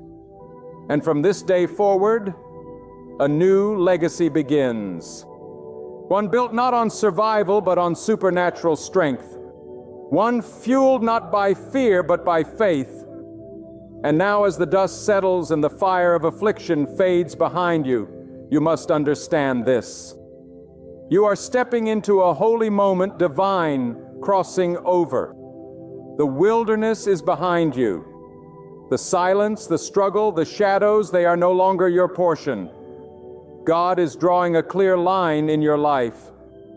A line that marks the end of confusion and the beginning of clarity. A line between who you were in the fire and who you are in the aftermath of deliverance. This isn't just about being rescued. It's about being revealed, because the fire did more than test you to uncover you. It burned away what was false. It stripped off what was weak, and what remains is pure, refined, ready. You've been made new, and what God restores, He reassigns. You are not returning to where you were. You are rising into who you were always meant to be. God has built a foundation beneath your pond you couldn't see while you were weeping, but one that's been holding you steady all along. That foundation is faith. Not the shallow kind that shouts on the mountain but falls apart in the valley. No, this is deep faith, gritty faith, weathered faith, the kind that can't be shaken because it was born in the storm. And now that faith is about to produce fruit. God didn't just preserve you to survive. He preserved you so that through you others would find hope. There is a purpose to this recovery, a mission on the other side of this miracle. He didn't bring you out to hide you. He brought you out to shine through you. You are no longer hidden. Heaven is calling you visible. You are no longer overlooked. God is putting a spotlight on what He's done in your life. Not so you can boast in yourself, but so you can boast in Him alone. What's next will require boldness. Not arrogance, but holy boldness. The kind that comes from knowing God is the one who opened the door. And if He opened it, no man can shut it. You don't need to explain this season to those who weren't with you in the last one. You don't need validation from voices that didn't encourage you when you were down. God is your validation. His presence is your approval. His favor is your evidence. So walk forward not with hesitation, but with holy confidence. The same God who brought you out is going ahead of you now. And every step you take in obedience is a declaration that your tough time is over and your time of overflow has begun. And don't be surprised when restoration comes from places you never expected. Don't limit how God moves. What you lost in years, He can return in moments. What you thought was gone forever, He can resurrect with a single word. He is not bound by human timelines. He does not operate on earthly logic. One touch from God can shift decades of damage. One decision in the Spirit can reverse a lifetime of pain. And that is what He is doing right now. You may not see the full picture, but you can sense it. You feel the atmosphere around you starting to change. You feel the weight on your shoulders beginning to lift. That's the sound of breakthrough. That's the sound of chains falling. That's the sound of heaven leaning in with favor. This is the season where you will not have to chase what God has already assigned to you. You don't have to strive for what is already yours. You simply need to stand. Stand in truth. Stand in obedience. Stand in faith. The tough time may have taught you to survive, but this new season is going to teach you to thrive. And thriving in God's presence means living without fear of the next battle, without waiting for the next disappointment. It means you begin to breathe with ease again. You laugh again, not nervously but freely. You love again, not cautiously but fully. That's what God is giving back to you. Life and life more abundantly. There is a holy wind blowing now. Can you feel it? It is carrying you forward. You are not walking alone. You are not hoping blindly. You are moving in the rhythm of God's promise. And that promise is that He will complete what He started. That He will uphold you with His hand. That He will lead you into green pastures, even if all you've known are valleys. The ground may still be wet with your tears, but flowers are blooming from the soil. Joy is rising from your sorrow. Peace is being poured into every cracked place of your spirit. God is turning mourning into dancing, not in theory, but in truth. Your life is about to sing a new song, not written by pain, but by promise. So lift up your head, straighten your spine, roll your shoulders back, and stand tall. Not because of pride, but because of confidence in the one who never failed you. If He brought you out, it's because He's not done showing off His power in your life. You are not forgotten. You are not forsaken. You are favored, chosen, called, and your assignment didn't end in the fire. It began there. This is not the end of your story. It's the start of a new volume. And every page from this point forward will be marked by evidence of God's hand. The tough time was real, but the breakthrough is even more real. It has weight, it has glory, and it has your name on it. You are walking out of the fire, not empty-handed, but carrying the spoils of victory. You're stepping out not as a victim, but as a vessel. God is about to display through you what endurance produces. He's about to make a public spectacle of the enemy's failure. The very trial that was meant to take you out has become the proof that God still delivers, that He still reigns, that He still lifts the lowly and exalts the humble. Your life will be a banner that shouts to the world, God still speaks, God still heals, God still answers prayer. You've been quiet long enough. Now it's time to testify not with mere words, but with the undeniable evidence of a life transformed. And now, as you stand at the threshold of a divine turning point, let this truth settle deep within your spirit. God has declared the end of your tough time, and heaven has responded. What was meant to break you has only made you bolder. What tried to silence you has only strengthened your voice. The season of suffering has fulfilled its purpose. And now, by the authority of God's Word, you are being released into restoration. This is not merely relief, it is restoration. It is not only an escape, it is an ascension. You are not stepping away empty-handed. You are stepping forward wiser, stronger, with vision sharpened and covered in grace. Glance back only to witness how far God has carried you. Lift your eyes ahead, knowing the path before you is divinely secured. The doors opening in your future are not coincidence. They are divine assignments. The peace flooding your soul is not fleeting.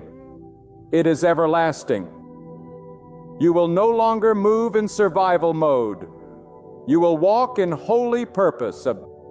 God is not only shifting your situation, He is transforming you. This is your appointed time to rise, not by your own might, but with full confidence that God has already gone before you. What once brought pain will become your testimony. What once weighed you down will feel light in the presence of the Almighty. The battle is finished. A new chapter has begun.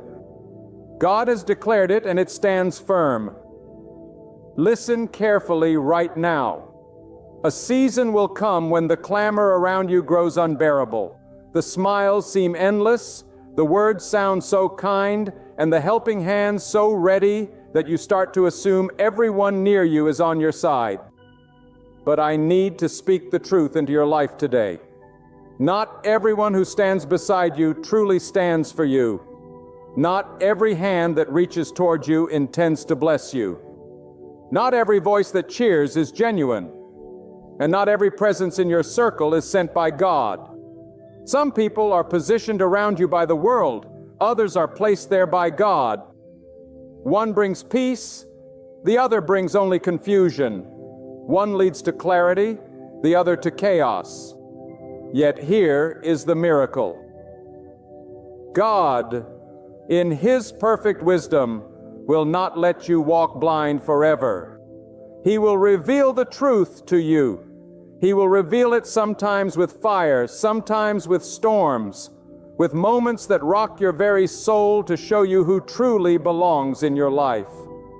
Many of you have wept, asking why someone changed, why a close one grew distant, why a trusted friend betrayed you, why the voice that once praised you now whispers behind your back. But let me tell you something divine. That shift was not an accident. That change was not a coincidence. That was God's holy hand removing the mask. God is not interested in your comfort more than He is in your protection. And when your protection requires exposure, He will allow it to come. Even if it hurts, even if it shatters you. Because God loves you too much to let you build your life on lies. He will tear down the fake so the real can stand. He will strip away the false loyalty so true loyalty can be born. And sometimes the people you fight to keep are the very ones God is trying to remove. When God wants to bless you, He sends someone. But when the enemy wants to break you, He also sends someone. And you must be so connected to God, so deeply anchored in His light, that you can discern the difference. Not with your eyes, but with your spirit, because the ones who are against you don't always show their face with anger. Sometimes they smile. Sometimes they laugh with you. Sometimes they sit right next to you in your highest moments, waiting to see you fall. But God, oh God, sees through the shadows. He sees through the acting, the pretending, the manipulation. And at the right time, not your time, not their time, but God's appointed time, He will shine a light that no darkness can hide from. You'll see conversations you weren't meant to hear. You'll catch behaviors that once were hidden. You'll witness betrayal you never imagined, not because God wants to hurt you, but because He wants to free you. And hear me, sometimes God will let you get close enough to someone just so you can see who they really are when the storm hits. Because storms don't just test your foundation, they reveal the people around you. When the rain starts, the real ones stay. The fakes look for shelter. The real ones pray with you. The fakes gossip about you. The real ones lift you up. The fakes gossip about you. The real ones lift you up. The fakes disappear until your light shines again. But by then it'll be too late for them, because God will already have revealed the truth. God will already have exposed the agenda. God will already have confirmed what you suspected but ignored. This is why you must not mourn the ones who walked away. You must not chase the ones who exited. You must not beg for the ones God removed, because what left your life had to leave so what is real could remain. When someone is meant for your journey, God will confirm it. And when they are not, God will remove the peace. He will disturb your spirit. He will allow discomfort to push you to truth. And child of God, there is no greater peace than knowing that who stands beside you is truly for you. Not because of what you give, but because of who you are. You are not alone in this. God is not blind to your pain. God is not silent to your questions. God is working. And when He works perfectly. Every delay, every denial, every exposure is preparation for a new level of discernment, a new level of protection, and a new level of blessing. But first, God must show you who's real. There are moments when God will allow you to walk through the valley, not to punish you, but to purify the circle around you. Sometimes the valley is the testing ground, the refining fire, where truth is separated from deception, and loyalty is revealed not by what people say when things are easy, but by what they do when things get hard. And I tell you today with a voice full of urgency, God is not interested in how many friends you have, how many followers surround you, or how loud the applause gets. God is interested in alignment. God is interested in who is walking with you in spirit and in truth. Because when God gives you an assignment, when He places His power upon your life, there are people who cannot carry the weight of your calling. They may clap for your anointing, but they cannot endure the warfare that comes with it. And God, in His mercy, will not allow you to build your destiny with bricks from broken people. He will remove the ones who envy your growth. He will silence the ones who resent your peace. He will distance the ones who smile at your victories but secretly hope for your downfall. And I say to you with fire in my spirit, don't curse the separation. Praise God for it. Don't mourn the silence. Thank God for the quiet, for it's in the stillness that God speaks the loudest. You must understand, some people were only in your life to teach you who never to trust again. Some were lessons, not lifelines. Some were sent to show you how far you've come. And others, oh yes, others were sent to remind you of what you must never go back to. But because of your heart, because of your kindness, because of your loyalty, you kept letting them in, again and again. And now God is stepping in, and He's saying, enough. Enough of you tolerating people who drain your soul. Enough of you explaining yourself to those who never valued your truth. Enough of you bending backward to keep people who never even stood up for you. God is done watching His child suffer in the name of false loyalty. God is done allowing your destiny to be delayed because you're too afraid to be alone. Let me tell you, being alone with God is better than being surrounded by the wrong crowd. Being alone with peace is better than being embraced by hidden hatred. And when God clears the room, it's because the next chapter cannot include characters who were never part of the plot. He knows their hearts. He hears what they say when you're not around. He sees the secret messages, the whispers, the hidden jealousy, and the passive bitterness. And while you saw a friend, God saw a distraction. While you saw support, God saw sabotage. While you saw support, God saw sabotage. While you felt loyalty, God saw leeches. And He said, no more. Child of God, you must understand God does not play games with your purpose. He will offend your feelings to protect your future. He will allow the storm not to break you, but to cleanse the atmosphere around you. And when the dust settles, you'll look around and realize the very ones you thought you couldn't live without were the ones blocking your peace, stunting your growth, and delaying your elevation. You'll begin to thank God for every closed door, every unanswered text, every betrayal, every silence. You'll see it now, not as abandonment, but as alignment. Because when people walk out, that's not the end. That's God making space. That's God removing counterfeits so He can send the authentic. That's God pulling weeds before He sends the harvest. And hear me, when God is about to lift you, He doesn't just bless you with more. He tests the hearts of those around you. He reveals the motives. He exposes the intentions not to humiliate, but to protect. And if your spirit has been restless, if your heart has been burdened with confusion about someone in your life, if you've been second-guessing the loyalty of those closest to you, don't ignore it. That is not paranoia. That is not insecurity. That is God's discernment rising within you. Listen to it. 6, pray over it. Move with wisdom, because what God reveals, He does so for your freedom, for your safety, and for the journey ahead. What is fake cannot remain where God is about to take you. Trust the shift. Now hear me. With all the fire that burns in my soul, when God starts revealing who's real in your life, it will not always come with gentle whispers or peaceful dreams.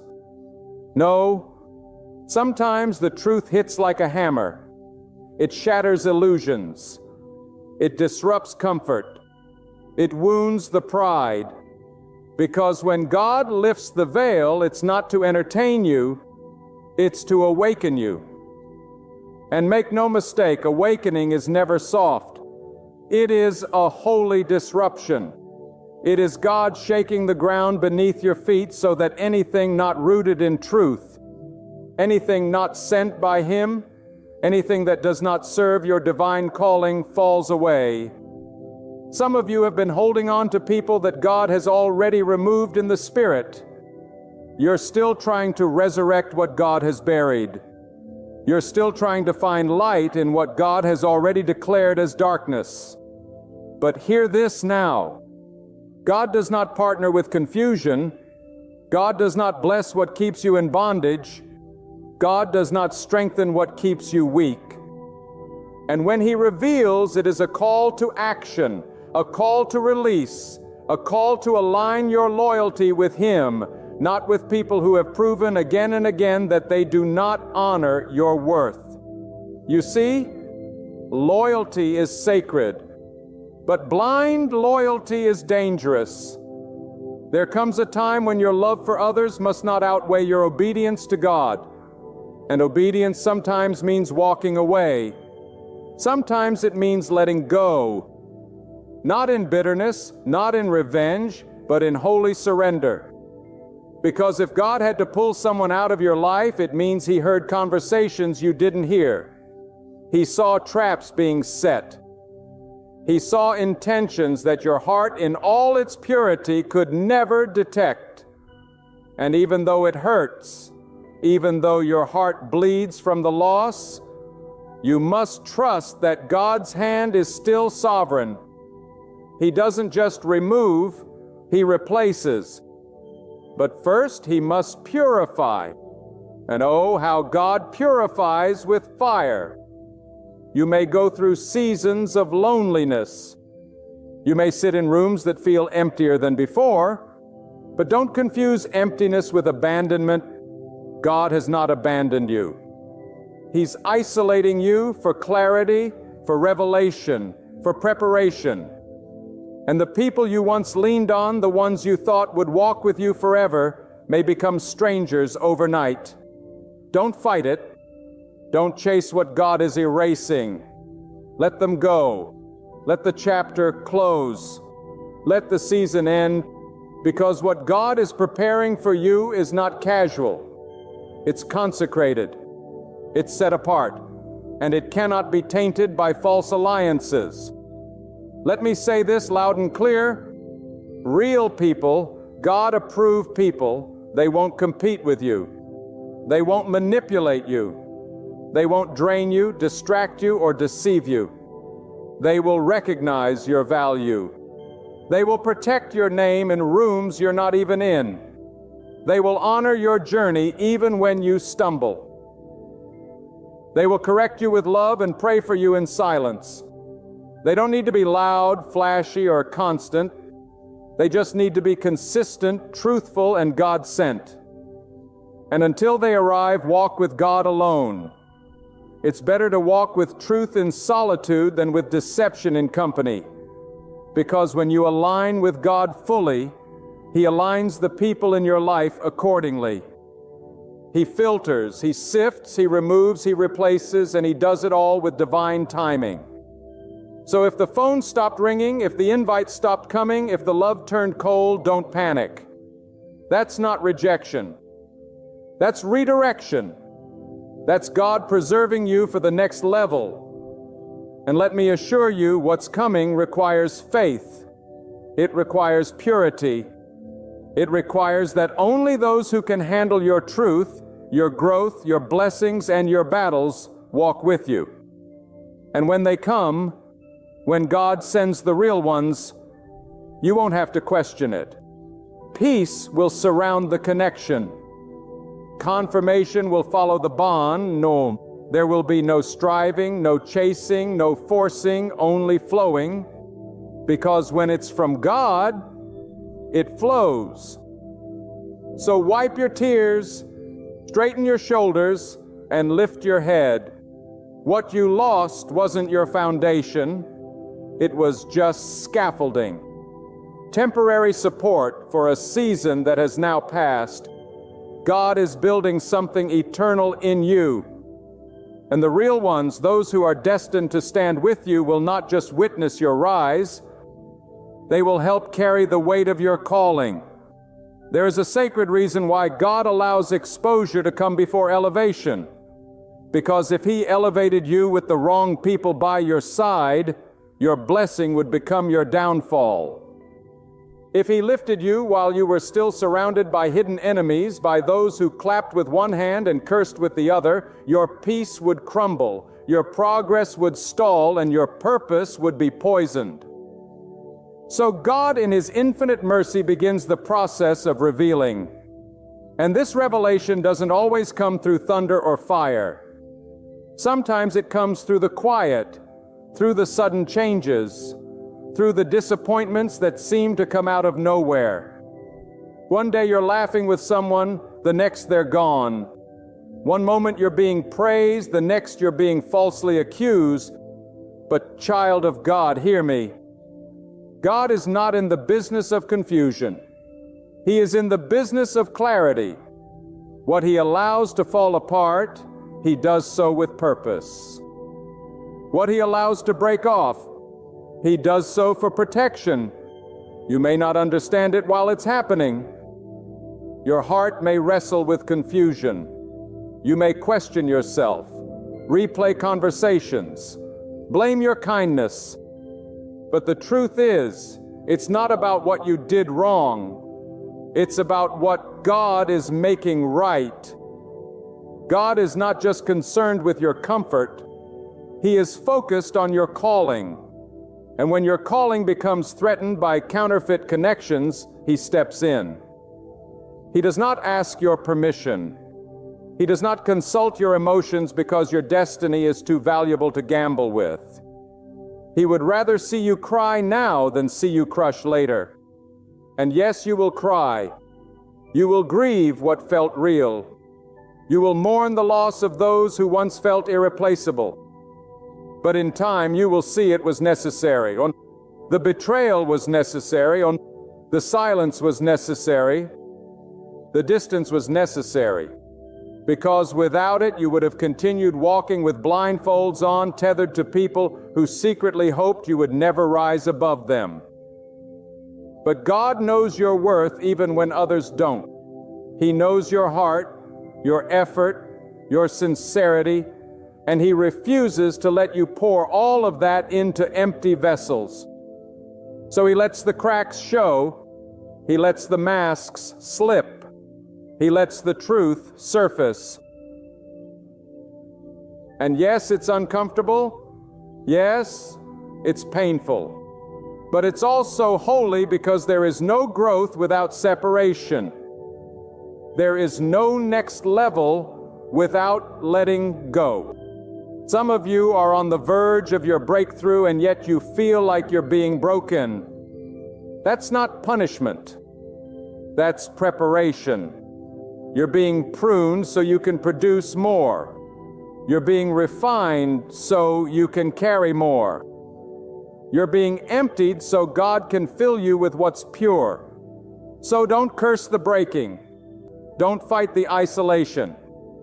Don't resist the change. Embrace it. Because in this sacred season, God is teaching you something priceless. How to trust His revelation over your own understanding. You don't need to figure out who's real. You just need to stay close to God and He will show you. And when He shows you, believe it.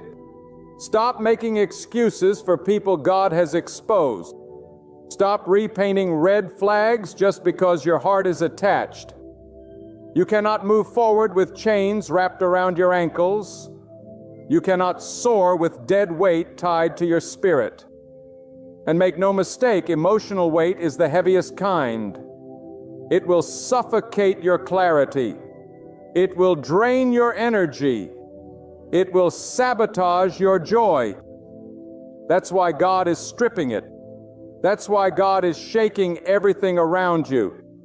Because He's removing what doesn't belong. Now, He's tearing down what you've built out of fear, out of loneliness, out of pressure. And He's building something that will last. Something that is grounded in truth, in peace, in divine alignment. So I tell you, when people walk away, let them. When hearts grow cold, release them. When silence comes, don't chase noise. Learn to be still. Learn to sit in the silence and listen not to your emotions, but to the whisper of God. Because in that whisper, He will guide you. He will comfort you, and He will surround you.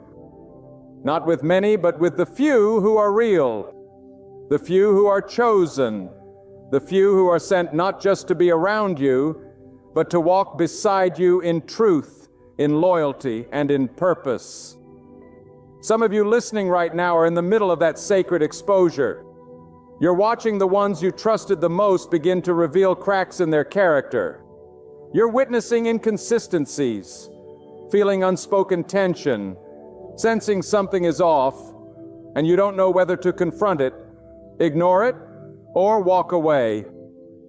But let me tell you what is happening. God is placing a spiritual mirror in front of every relationship in your life, and He is asking you this question. Is this helping you walk closer to me, or is it silently pulling you away? Because real doesn't always mean loud. Real doesn't always mean available. Real doesn't even mean agreeable. Real means aligned with what God is doing in your life. And if someone's presence in your life is stalling your peace, disturbing your focus, or planting doubt in your spirit, then it's not from God. The truth is, God is not obligated to maintain connections that threaten your destiny. You may feel loyal to the bond, but God is loyal to your purpose. And when the two begin to conflict, He will always choose your purpose. That's why it hurts. That's why it confuses you, because your heart is still clinging to what God is cutting away. But let me say this clearly. When God reveals who someone is, believe Him the first time. You don't need 5 more confirmations. You don't need a sign written in the sky. The unease in your spirit, the lack of peace, the patterns you keep ignoring, those are all divine alerts. And when you ignore them, you delay your healing. You delay your elevation. You delay the new doors God is trying to open. Because God cannot bless the version of you that continues to entertain what He's already declared is over. There is a sacred cost to disobedience. And sometimes the cost is another cycle of heartbreak, another delay in purpose, another year wasted in confusion. But child of God, you don't have to stay there. You can choose clarity. You can choose peace. You can choose alignment, because God is not the author of chaos. If the relationship brings nothing but confusion, God is not in it. If the friendship constantly drains your joy, God did not assign it. If the alliance keeps pulling you away from truth, it was never divine. And when God shows you this, He is inviting you not into pain, but into freedom. Because true freedom is not just about deliverance from enemies, it's about deliverance from attachments. And that right there is the breakthrough many people never receive. They get out of bad situations but stay connected emotionally to people who were never real, and so they walk free in body but enslaved in heart. But God wants all of you. He doesn't want just your hands lifted in praise. He wants your discernment sharpened. He wants your boundaries fortified. He wants your wisdom elevated, because the next season of your life requires more than talent. It requires clarity. You must know who is for you and who is simply using you, who is walking with you and who is walking beside you just to see if you fail. And I say this with urgency. Do not confuse proximity with loyalty. Just because someone is close doesn't mean they care. Just because they know your secrets doesn't mean they protect your spirit. Real ones don't need access to everything because they respect the sacred.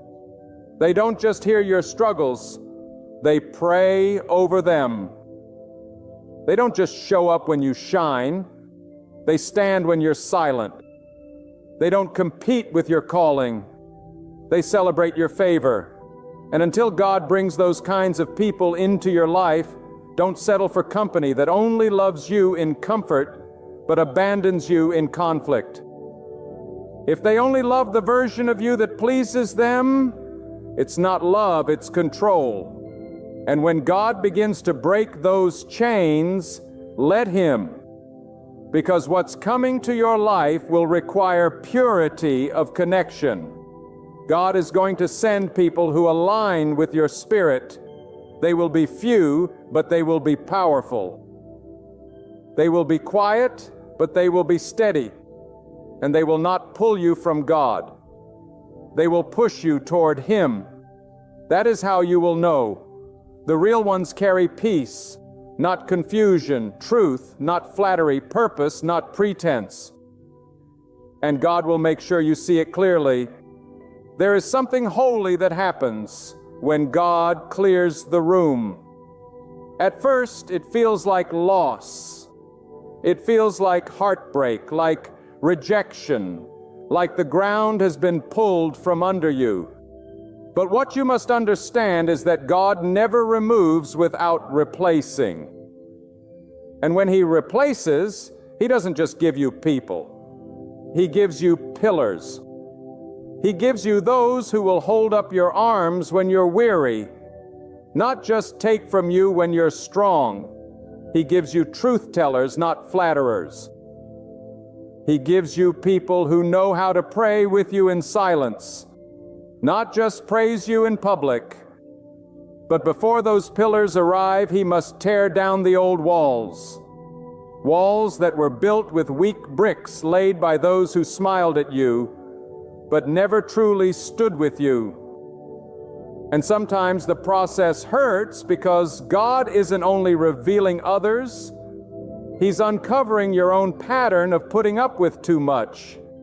He's pointing out the parts of you that kept making excuses for people you should have released long ago. He's showing how your hunger for love made you overlook warning signs. And this isn't to condemn you, it's to mature you. Because when God exposes who truly belongs in your life, He's not just trimming your circle. He's sharpening your discernment. He's elevating your spiritual sight. He's teaching you to see people through His perspective.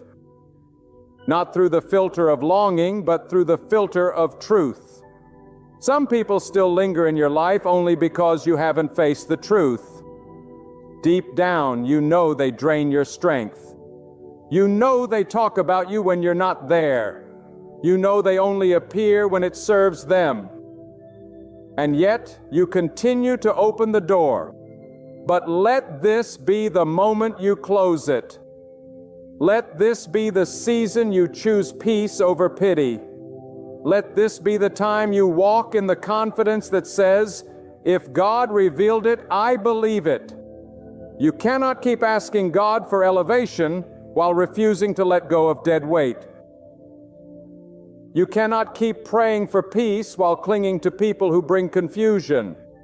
And you cannot move into the promise while holding hands with the ones God exposed as poison. There comes a moment when obedience becomes your breakthrough. Not another prayer, not another confirmation, but obedience. When you finally say, God, I trust you enough to walk away, that's when the shift happens. That's when the chains fall. That's when God begins to open doors no one can shut.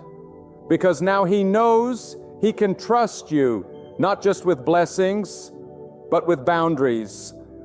Some of you have spent your life bleeding for people who would not even hand you a bandage. You have spent your energy trying to prove your worth to those who only ever saw you as a tool. But the days of performing for love are over. God is calling you into freedom, and freedom starts with truth. You don't need a crowd to be validated. You don't need approval to feel chosen. You don't need to be understood to walk in purpose.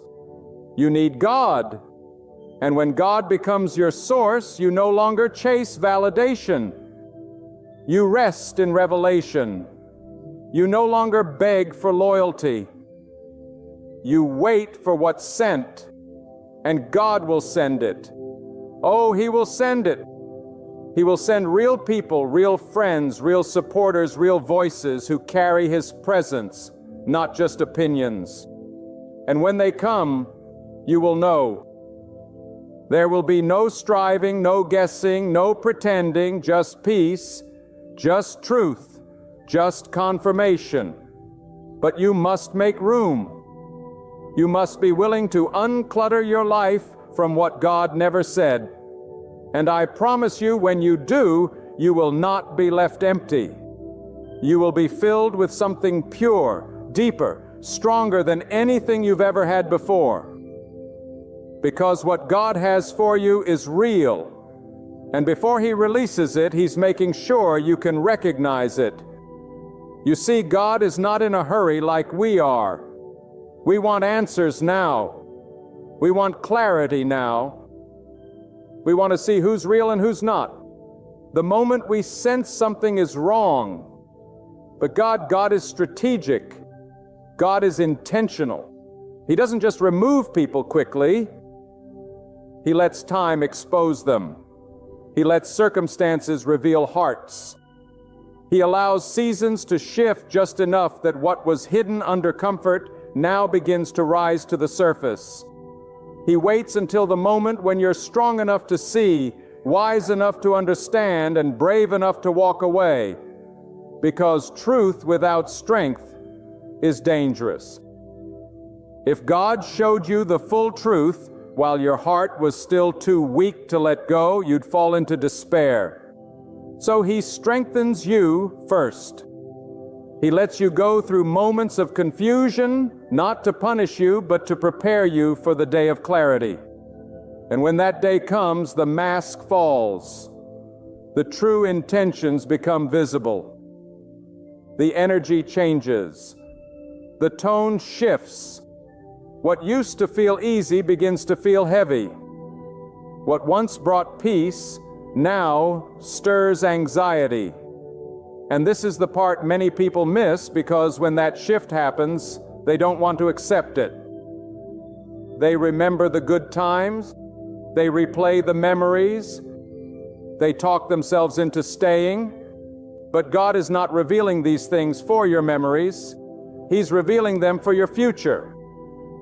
And when the future calls, you cannot answer with yesterday's company. You cannot carry an old mindset into a new miracle. You cannot reach destiny dragging along what was meant to be temporary. Some people were only assigned to your preparation, not your promise. They were meant to walk with you through the wilderness, but they were never destined to cross into the land God has prepared. And if you don't let them go, you'll find yourself circling the same mountain again and again, wondering why you're stuck, why you're drained, why the door hasn't opened. It's because you're carrying more than what God asked you to carry. And God cannot release what's next until you release what's now. That's why He's showing you. That's why the pressure is rising. That's why the discomfort won't go away. It's not the enemy. It's not just bad luck. It's God speaking through silence, through disconnection, through spiritual unease. He's pulling you out of the familiar, into the faithful, out of comfort zones, into covenant places. But you must decide, are you going to follow the voice of God or the voice of your fear? Are you going to trust His exposure or cling to your expectations? Because what God reveals is not always what we wanted to see, but it's what we needed to see.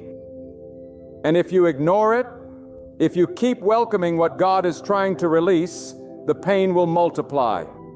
Not because God is cruel, but because disobedience always comes with a price. There are moments when God is whispering, "Let it go." And every day you delay, the heaviness in your spirit increases. But when you obey, when you surrender, the friendship, the relationship, the environment, the influence, suddenly the weight lifts. Suddenly your mind is clear. Suddenly your peace returns. That's the power of obedience. That's the evidence of truth. God does not reveal to destroy your heart. He reveals to deliver your soul. He wants you free, not partially, not temporarily, but completely. And true freedom only comes when the truth is accepted, not ignored. So if the mask has fallen, if the signs are clear, if the peace is gone, don't second guess it. Don't delay your healing for the sake of keeping the peace. Because fake peace is not real peace. Real peace doesn't require you to pretend. Real peace doesn't make you question your worth. Real peace doesn't demand your silence to keep others comfortable. God is calling you to real truth, real clarity, real people, and when they enter your life, you'll wonder why you ever tolerated anything less. But until then, walk alone if you must. Stand alone if you must. Because walking with God alone is far safer than walking with many in deception. There's a sacred power that rises in a soul that has learned to walk alone with God. Not lonely, but set apart. Not empty, but full of clarity. Because when God removes what's fake, He doesn't just want you to see the truth. He wants you to be transformed by it. He wants you to become someone who no longer settles, no longer compromises, no longer allows access to hearts that never had good intentions. This is the hour where God is separating the weed from the weeds. Not just in the world, but in your inner circle. And if you've been feeling distant from certain people, don't force the connection. If the conversations feel hollow, if the energy feels off, if the loyalty feels fake, trust that. That's God's protection speaking to your spirit. And He speaks not through chaos, but through unease. You know it already. You've seen the signs, but you kept telling yourself they'd change. You kept hoping they'd understand. But let me speak this plainly. God doesn't call you to babysit dysfunction. God doesn't assign you to rescue those who refuse to grow. He may use you to speak truth, but it is not your burden to carry dead weight. If the relationship only survives when you shrink yourself, that's not love. That's bondage, and God is not in it. That's why He's shaking it. That's why you're restless. Because God is removing what's not rooted in Him. And when He does, He's not just pulling people out of your life, He's pulling you out of their grip. He's freeing your mind. He's cutting the soul ties. He's protecting your purpose because your destiny is sacred. Your peace is valuable. Your calling is too high for low vibration alliances. And when God reveals who's real, it's because your next assignment cannot afford false energy. You don't need those who cheer for your downfall behind closed doors. You don't need those who cheer for your downfall behind closed doors. You don't need those who mimic your voice but poison your name. You don't need those who tolerate you in private but envy you in silence. What you need, what God will send, are people who pray when you don't have strength to speak. People who check on you when there's nothing to gain. People who protect your absence with the same honor as your presence. But before they come, God must first cleanse your space. He must remove the distractions. He must close the doors you keep reopening. And you must stop romanticizing what God has already removed His hand from. Stop telling yourself the history justifies the connection. Stop thinking loyalty means tolerating dishonor. Let me tell you, real loyalty has a backbone. It tells the truth. It stands in love, not manipulation. It walks with you, not ahead of you or behind you, but beside you, even in the fire. And if someone cannot handle the fire God is using to refine you, they're not meant to carry the glory that comes after. So don't apologize for growing. Don't apologize for elevating. Don't apologize for choosing peace. You owe no one an explanation for what God has shown you. Your discernment is not up for debate. When God shows you the truth, your responsibility is obedience, not negotiation. You are not crazy. You are not too sensitive. You are not imagining it. You are spiritually awake. And when you're awake, you cannot pretend to sleep. So if the connection has gone cold, if the words have become shallow, if the presence feels heavy, it's time to let go. Not in bitterness, not in pride, but in wisdom. Because letting go is not always a loss. Sometimes it is the beginning of something greater, something purer, something more aligned with the divine plan for your life. And the moment you release what's false, God begins to release what's real. He begins to surround you with voices that don't just echo you, but refine you. Hearts that don't just like you, but love you in truth. Souls that don't just watch you rise, but help you carry the weight of the crown God is placing on your life. And oh, what a peace it is to be surrounded by what's real. There is a turning point in every chosen one's life when God stops allowing the noise and begins demanding the silence. And it's in that silence, that sacred separation, that God does His deepest work, not just in your surroundings, but within you. You see, the moment you finally accept what God has revealed, something begins to shift in your spirit. You stop begging for closure from people who were never capable of giving it. You stop waiting for apologies that were never sincere to begin with. You stop needing the approval of those who never saw your value. And you begin to live differently. You begin to walk with a posture of peace that cannot be faked. You begin to carry yourself with dignity that does not depend on who affirms you. You begin to protect your space, guard your energy, and value your time, not out of pride, but out of wisdom. Because when God opens your eyes, you can no longer live blind.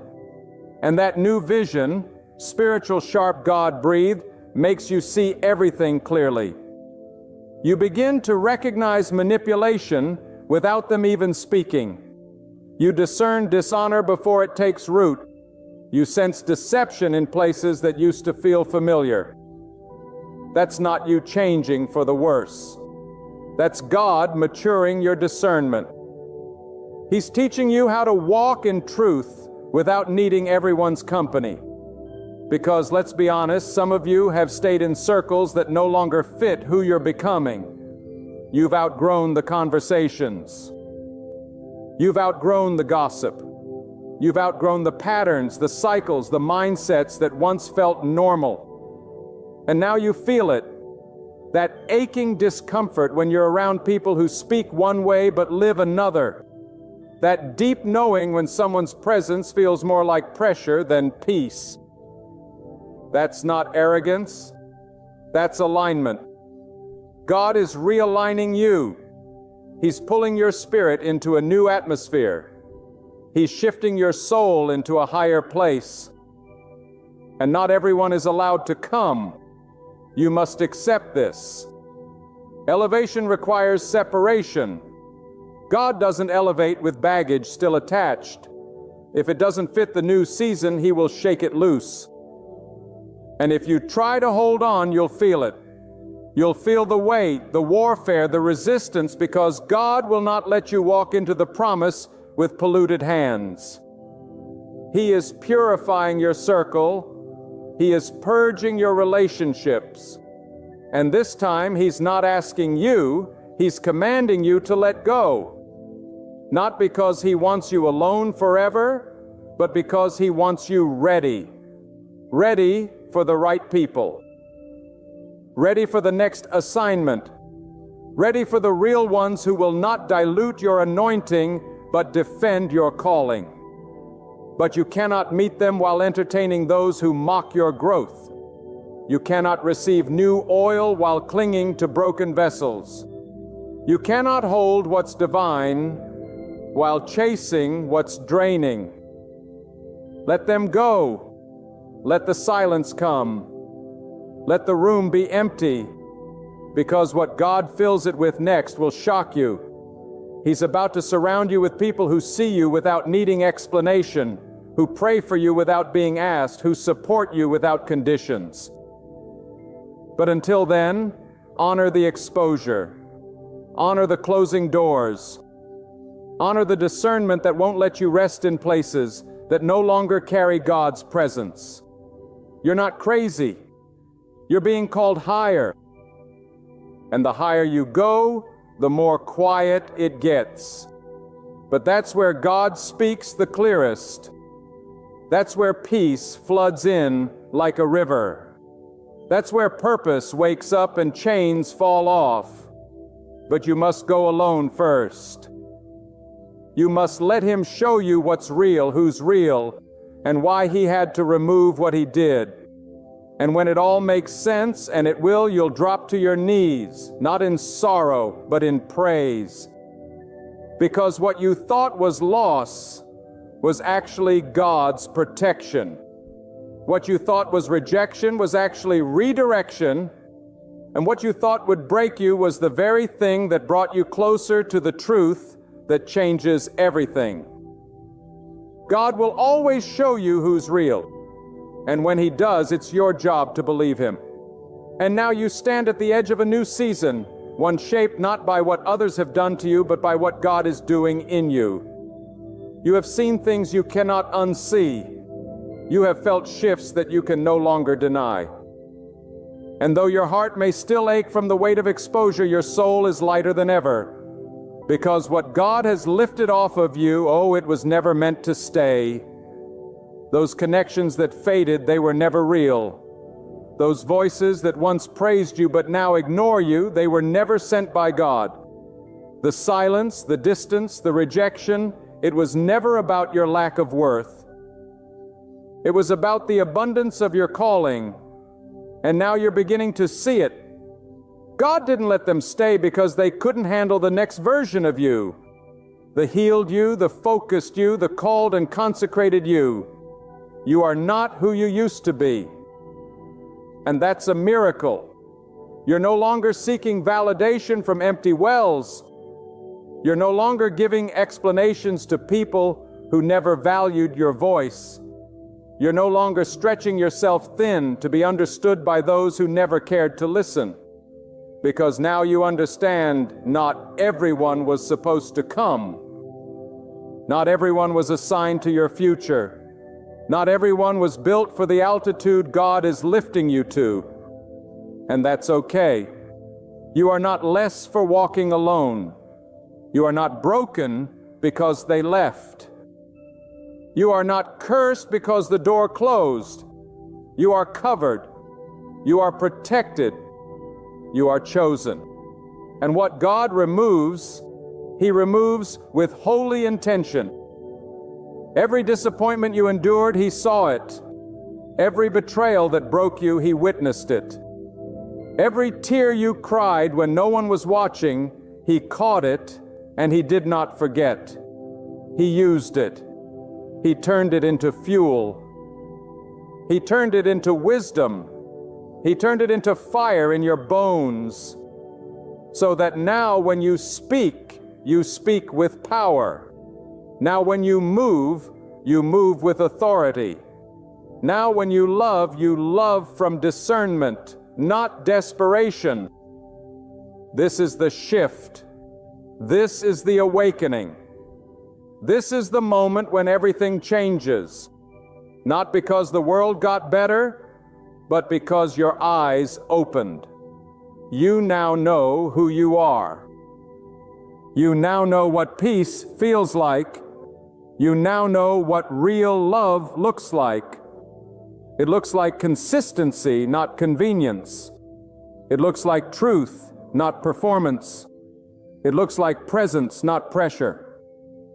And God, yes, God is the author of all that is real. He is not the God of masks.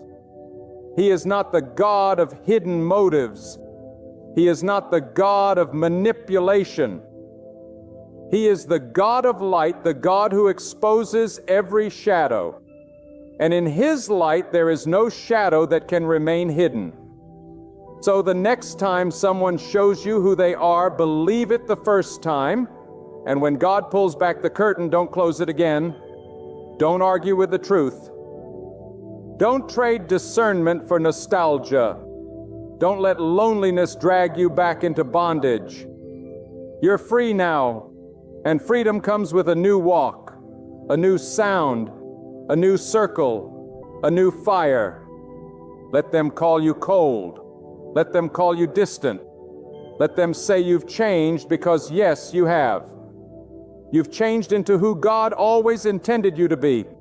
You have become someone who refuses to settle for less, someone who no longer begs, someone who will not tolerate anything that wounds your spirit. Now you walk with God in honesty. And that honesty will keep you safe. That honesty will lift you up. That truth will steer you. That truth will steer you. And from this moment on, whatever comes, whoever leaves, whoever stays, you will know. You will see it plainly. You will feel it immediately, because your eyes are no longer on people. Your gaze is fixed on God. And when your eyes are fixed on God, you will no longer need to worry about who is genuine, because He will reveal them. And what He reveals, He does with divine precision, with everlasting love, and with perfect protection. And when He reveals it, it will not only change how you see others, it will forever transform how you see yourself. Every soul reaches a point on its journey where the road seems blocked, the light grows faint, and the heart feels crushed under the weight of yet another disappointment. Some of you right now know exactly what that moment feels like. You've poured out your strength. You've prayed, wept, and waited, yet the answer has not appeared. The door still hasn't opened. The healing hasn't shown up. The breakthrough feels like it belongs to another lifetime. But listen closely. This is not the finish line. This is not the last chapter. This is the setup for the miracle. For when your strength runs dry, God's power flows in.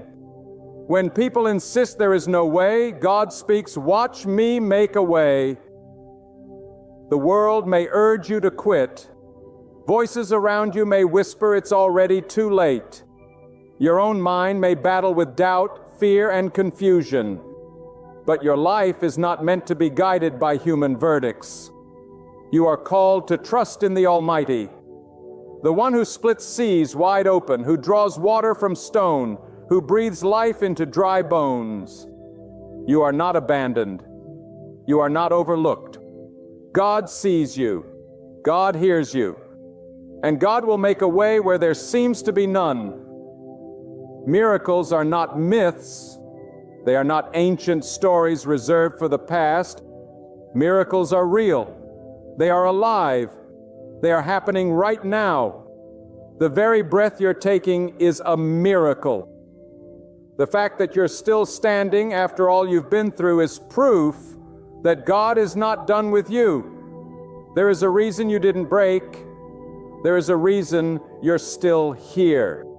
God is preparing something far greater than you imagined. But He's calling you to believe. Not just casually, not just weakly, but to believe with a fire in your soul, with a steadfast spirit that refuses to let go of the promise.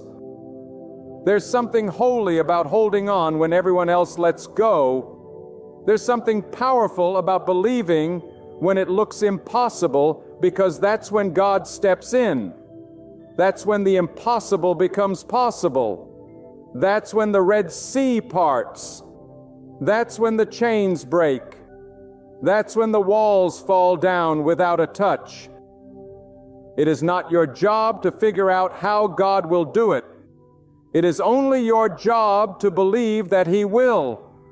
Your miracle does not depend on your resources. It does not depend on your education, your connections, your status, or your strength. It depends on your God. And He is the master of miracles. He is the waymaker. He opens doors that no man can shut. He lifts the humble and shatters the proud. He brings justice for the oppressed and raises the bowed down. He has never failed, and He will not fail you. Maybe you've been walking through a desert, spiritually dry, emotionally drained. Maybe the silence has lasted so long that you've begun to wonder if God is even listening. Let me tell you something. The silence does not mean absence. The delay does not mean denial. God is not ignoring you. He is working in the unseen. He is setting things in motion behind the curtain. The stage is being prepared for something that only God can do. When it happens, it won't make sense. It won't be explainable by logic. People will look at you and say, "How did this happen?" And your only answer will be, "God made a way," because that's what He does. He brings rivers into wastelands. He turns mourning into dancing. He lifts up the broken and gives strength to the weary. He is not limited by what limits you. He is not restricted by what restricts you. He is sovereign, eternal, and mighty beyond measure. But He's looking for a heart that believes. He's searching for a soul that will say, "I trust you even when I can't trace you. I believe even when I don't see the evidence yet." That kind of faith moves mountains. That kind of faith makes the impossible bow to the possible. That kind of faith brings heaven's power into your life. There are moments in life when everything will try to convince you to give up. Your emotions will scream that it's over. Your circumstances will shout that it's too late. But if you listen closely, not with your ears, but with your spirit, you will hear the whisper of God saying, "I'm still here. I'm still working. I will make a way." Don't limit God to your understanding. What He has planned for you is greater than what you can imagine. His ways are not your ways, and His timing is not your timing. You may feel delayed, but you are not denied. You may feel forgotten, but you are deeply remembered in the heart of God. He has written your name in the palm of His hand. He knows your story from beginning to end. And He is writing a chapter of glory that no one can erase. Your situation may seem lifeless, but God breathes life into dead places. Your future may look closed, but God is the God of open doors. Don't you dare give up now. Don't let go of hope. You are closer to your miracle than you realize. That pain you feel is not the end. It's the pressure before the breakthrough. The shaking you sense is not your destruction. It's the sign that chains are being broken and strongholds are coming down. There is a divine strategy unfolding in your life. Even if you don't see it yet, there is purpose in the waiting, power in the pain, and promise in the pressure. God is refining you. He's not punishing you. He's preparing you. He's building your character, strengthening your spirit, and getting you ready to carry what He's about to release in your life. So believe. Believe in the impossible. Believe when others mock you. Believe when you don't feel strong. Believe through tears. Believe through the storms. Believe because you know who your God is. He is faithful. He is just.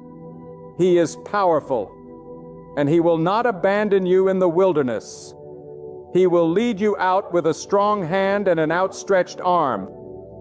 There's someone listening right now who's been told it's too late. You've been told the diagnosis is final. You've been told your best years are behind you. You've been told the damage is too deep to be restored. But they don't know your God. They don't know the God who restores what was lost, who redeems what was stolen, who revives what was dead. Don't let their words carry more weight than God's truth. Don't let fear shout louder than your faith. You were not created to live in defeat. You were not born to stay stuck. You were formed with purpose, destined with greatness, and chosen by the Almighty to reflect His glory. So rise up in faith, shake off the dust, lift your head. Your miracle is coming. Not because you deserve it, but because God is good, because God is good, because God is good, because God is merciful, because God loves to take the broken and make them whole. You may be at the end of your rope, but you are not at the end of your hope. God has a final word, and it is not failure. It is not loss. It is not despair. His final word is victory. His final word is restoration. His final word is breakthrough. So walk like it's already done. Praise like the chains are already broken. Speak like the way has already been made. Because when you act in faith, you align yourself with the power of God. You are not weak. You are being strengthened. You are not abandoned. You are being pursued by divine grace. The path may not be visible yet, but trust that the steps are being laid one by one. The same God who made a path through the sea will make a path through your storm. The same God who rained manna from heaven will supply your every need.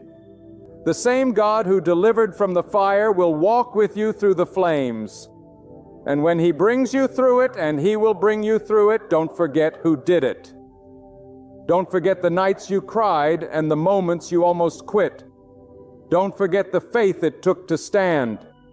And when you stand on the other side of the miracle with tears running down your face and joy overflowing in your soul, you'll look back and say, "It was God. It was always God." And now I speak to the ones who are worn out, not in body alone, but in spirit. You've held on for so long. You've waited through so many nights, and yet you feel the weight of silence. But hear me with all the power and truth my soul can deliver. Just because you haven't seen the miracle yet doesn't mean it's not already in motion. Sometimes God delays what we desire to deepen what we need. Sometimes the waiting room is the preparation room. And God in His perfect wisdom holds back the blessing until your hands are strong enough to carry it and your heart is ready to honor it. When the sun hides behind the clouds, it does not mean it has stopped shining. And when God seems silent, it does not mean He has stopped working. His delay is not His denial. His silence is not His absence. His timing is not bound to your clock. He is above time, beyond logic, and infinitely wiser than we can ever understand. What you call a setback may be God's way of shifting you into position. What you see as rejection may be divine protection. The problem is too many people give up 5 minutes before the miracle arrives. They let the pressure speak louder than the promise. They let the fear drown out the faith. But you must be different. You must stand in the fire and say, even if I see no sign, even if I see no sign, even if I hear no sound, I still believe God will make a way. That unwavering conviction becomes a magnet for the power of God. That unshakable trust becomes the doorway through which the miraculous flows. God does not operate according to popular opinion. He is not moved by statistics or limited by impossibilities. What is impossible for man is simple for God. He doesn't need approval to open a door. He doesn't require permission to change your life. When He commands, the earth obeys. When He decrees, no force in the universe can resist. If He says you will rise, nothing can hold you down. If He says the storm will pass, the winds must cease. Let your heart absorb this truth. God is not trying to figure it out. He already has the answer. Before you face the problem, God had already written the solution. Before you cried the first tear, He had already scheduled the joy. Your miracle is not a question of if, it's a matter of when. And the when is tied to your belief, your trust, your endurance. Those who wait on God are never wasting time. They are being renewed, refined, and ready for the greater glory to come. So lift your spirit with this assurance. God is a deliverer. God is a restorer. God is a waymaker. He lifts up those who are bowed low. He crowns the faithful with strength. He exalts the one who kneels in surrender. And He will take your tears and turn them into testimony. He will take your pain and make it a platform. What looked like the end will become the launching pad for a new beginning. You see, miracles are not always loud. They don't always come wrapped in lightning and thunder. Sometimes they arrive in the stillness, in the quiet turn of events, in the moment when you thought nothing was changing. And suddenly the way is made.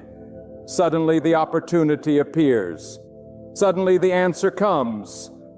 And not by your might, not by your power, but by the hand of God alone. It's time to speak to the mountain, not about the mountain. Too many are busy describing the problem instead of declaring the power of God. Speak life into your future. Speak favor into your situation. Speak hope into your circumstances. Say it with boldness. God will make a way for me. Not because you've earned it, not because you've figured it out, but because He is faithful, because He is merciful, because He is merciful, because He honors those who believe. You may be in a place right now where doors are slamming in your face.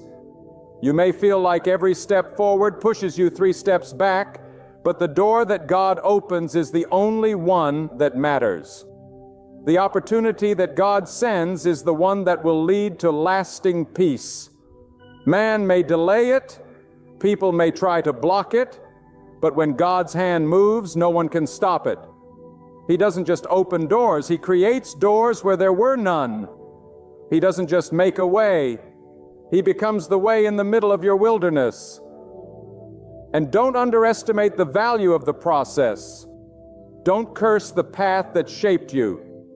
The struggle may have wounded you, but it also taught you how to stand. The fire may have burned, but it purified your purpose. Sometimes the miracle is not just in what God does for you, it's in what He does in you. The greatest transformation often comes not through comfort, but through challenge. So don't run from the trial. Don't despise the delay. Let God finish what He started in you. Let Him mold you through the process so that when the promise comes, you're ready to receive it with wisdom and with gratitude. And while you're waiting, praise Him. Worship Him in the wilderness. Lift your hands even in the dark. Because when you praise in the middle of the pain, you're not just enduring, you're elevating. You're shifting the atmosphere. You're showing God that your trust is not based on what He does, but on who He is. God is not testing your ability. He's testing your belief. He already knows what He can do. He wants to know. Do you believe He can do it for you? Do you believe He can provide even when the bank says no? Do you believe He can heal even when the doctors shake their heads? Do you believe He can heal even when the doctors shake their heads? Do you believe He can raise your life from the ashes and give you beauty in place of your pain? Let me tell you, God loves to work in the impossible. He delights in showing His power when all hope seems gone. That's when the miracle shines brightest. That's when His name is glorified most. Because when there is no other explanation, no other way, no human logic that can account for the blessing, that's when you know it was God and God alone. And I tell you with fire in my soul, your moment is coming. That long-awaited breakthrough, that hidden door, that unexpected favor, it's on the horizon. But you must keep walking. You must keep believing. Don't let the enemy steal your expectation. Don't let fear rob you of your faith. Don't let the waiting turn into wavering. Your miracle is too close. Your purpose is too great. Your God is too faithful. There is a divine truth that must be etched deep into your heart. God does not need conditions to be favorable before He moves. He is not waiting on a report to change, on a person to shift, on a door to creak open just a little. No, when God decides to act, He overrides the natural with the supernatural. He speaks, and it is done. He wills it, and it stands firm. His command is final, and no resistance on earth or in the heavens can halt what He has ordained. That is the one you place your trust in. That is the one who will make a way for you no matter how hopeless it may seem. There is someone watching this right now who has been circling the same mountain for years, emotionally, financially, spiritually asking, when will this end? You have knocked and knocked, but the door has remained shut. You've prayed through tears that soaked your pillow, through whispers that never left your room. But what you must realize is that sometimes God will hold back what you asked for in order to prepare you for what you didn't know you needed. Sometimes the no is not rejection, but redirection. Sometimes the pause is not punishment, but protection. For God in His infinite wisdom sees the end from the beginning. You are not walking in circles. You are being trained in persistence. You are not being ignored. You are being refined. Each delay is stretching your faith. Each silence is deepening your roots. God is not in a hurry because what He's building in you is meant to last. He's not just trying to get you out of a problem. He's transforming you so that when the breakthrough comes, it doesn't break you. So that when the breakthrough comes, it doesn't break you. So that when the doors open, you walk through with humility and strength, not pride and weakness. Let this be clear. There is no power on earth greater than the will of God. No opposition can prevail against the decree of the Almighty. If God says it's time, then it's time. And when your appointed time comes, everything will align. The resources, the relationships, the opportunities, they will appear at just the right moment. Not early, not late, but divinely timed according to God's perfect calendar. So don't measure your progress by what you see. Don't base your faith on what others are experiencing. Your journey is unique. Your process is sacred. What God is doing in your life is tailored just for you. It may not look like success yet. It may still feel like a wilderness. But every step you take in faith is a seed planted in the soil of promise. And when the season shifts, when the clouds break, you will reap a harvest that cannot be denied. You are not alone in this walk. God walks beside you in the valley just as surely as He reigns above the mountains. He is closer than your breath, nearer than your thoughts. When the world forgets you, when friends forsake you, when even your own heart fails you, God remains. He is the steady hand in your chaos, the whisper of peace in your storm, the fire that cannot be extinguished even in the darkest night. And when your strength begins to fade, when your knees buckle beneath the pressure, when your voice trembles with doubt, that is the moment God's power becomes most evident, because you were never meant to carry the load alone. You were never meant to climb the mountain by your own might. God allows the weight so you will discover His strength. He allows the struggle so you will lean on His presence. For it is not in your ease, but in your endurance that God reveals His majesty. To those who feel forgotten, remember the seed that lies buried the longest often produces the greatest fruit. Just because no one sees your growth doesn't mean it isn't happening. God works in the soil, in the depths, in the hidden places where no spotlight shines.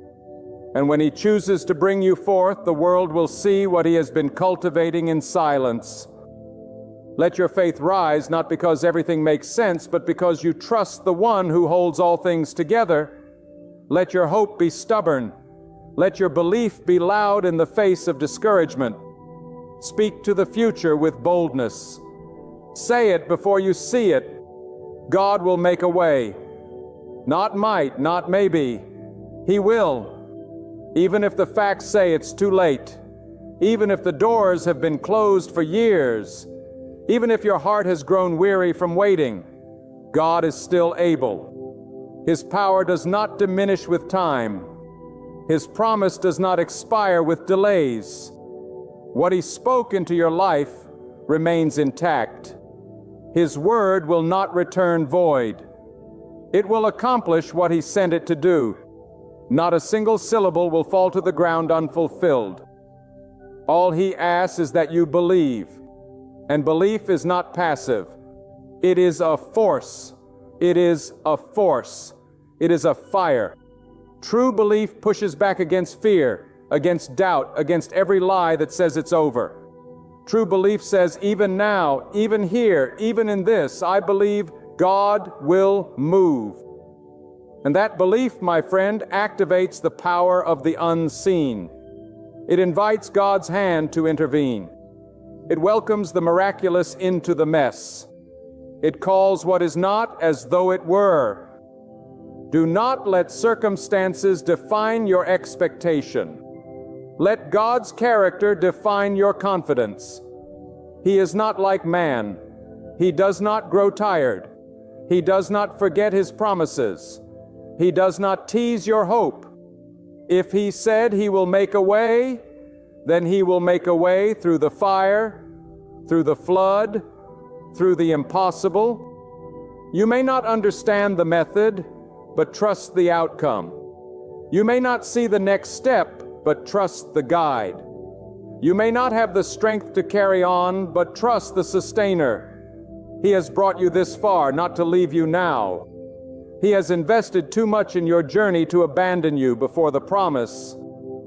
So rise, not because the struggle is over, but because your God is greater than the struggle. Lift your head not because the burden is gone, but because the one who carries it with you is mighty and merciful. Stand in faith, not because you feel strong, but because God's strength is made perfect in your weakness. You have cried long enough. You have questioned long enough. Now it is time to believe again. Believe not in your own ability, but in the unstoppable, undefeatable, all-powerful force of God's will. Believe that His hand is on your life, that His plan is unfolding, that His promise is alive. Even if you see no signs yet, keep walking, keep hoping, keep speaking faith into the atmosphere, because at the appointed time, your miracle will not be delayed. And when it comes, it will come swiftly. It will come with clarity. It will come in such a way that everyone around you will say, surely God has done this. You won't have to explain. You won't have to prove. The fruit of your faith will be your witness. The power of God will speak louder than anything your words ever could. So many walk through life burdened, bowed low by fear, anxiety, and the crushing weight of unanswered questions. Why hasn't it happened yet? Why does it feel like God is silent? Why is the way still closed? But hear me now with the fullness of conviction. The silence of God is not the absence of God. His stillness is not neglect. It is precision. When God chooses to delay, it is never without purpose.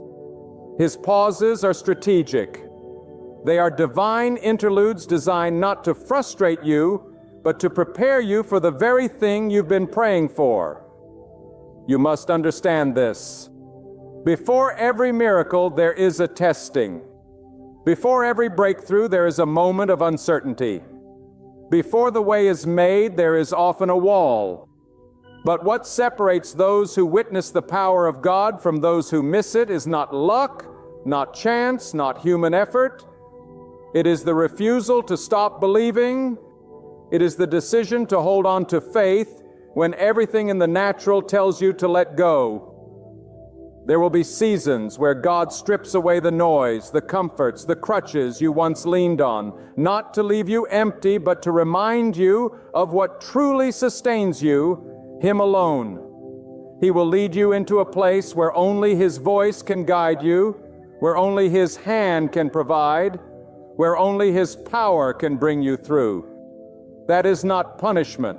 That is intimacy. That is the place where faith is not just an idea, but a fire that burns through every doubt and lights the way in the dark. Listen carefully. The miracle you're waiting for is not just about the result. It's about the revelation. It's not just about what God will do for you, but what God is doing in you. He is forming a strength in your spirit, a clarity in your mind, and a resilience in your heart that no storm will be able to shake. When you believe in the miracle, when you refuse to bow to fear, when you keep walking even with tears in your eyes, you declare with your life that your God is bigger than the mountain in front of you. And make no mistake, God will reward that faith. God never overlooks endurance.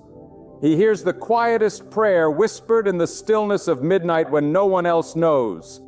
He remembers the heart that chooses to worship, even when circumstances give no reason to sing. That kind of faith ascends to heaven.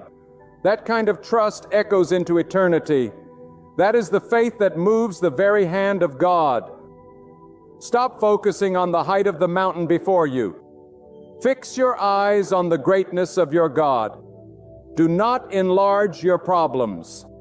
Lift up the one who commands storms to be still. Do not drown in what you cannot control. Rest in what God is able to accomplish. He is not far away or indifferent. He is not letting you suffer without direction. He is weaving every detail into His perfect plan. Even the pain, even the setbacks, even the betrayals. He is weaving it all into a tapestry of triumph. And when the moment comes when God steps in, everything will change in an instant. That is the power of divine intervention. It is sudden. It is undeniable. It is overwhelming in its beauty and timing. And when it happens, you won't be able to take credit for it. No one else will either. It will be so clear that only God could have done it.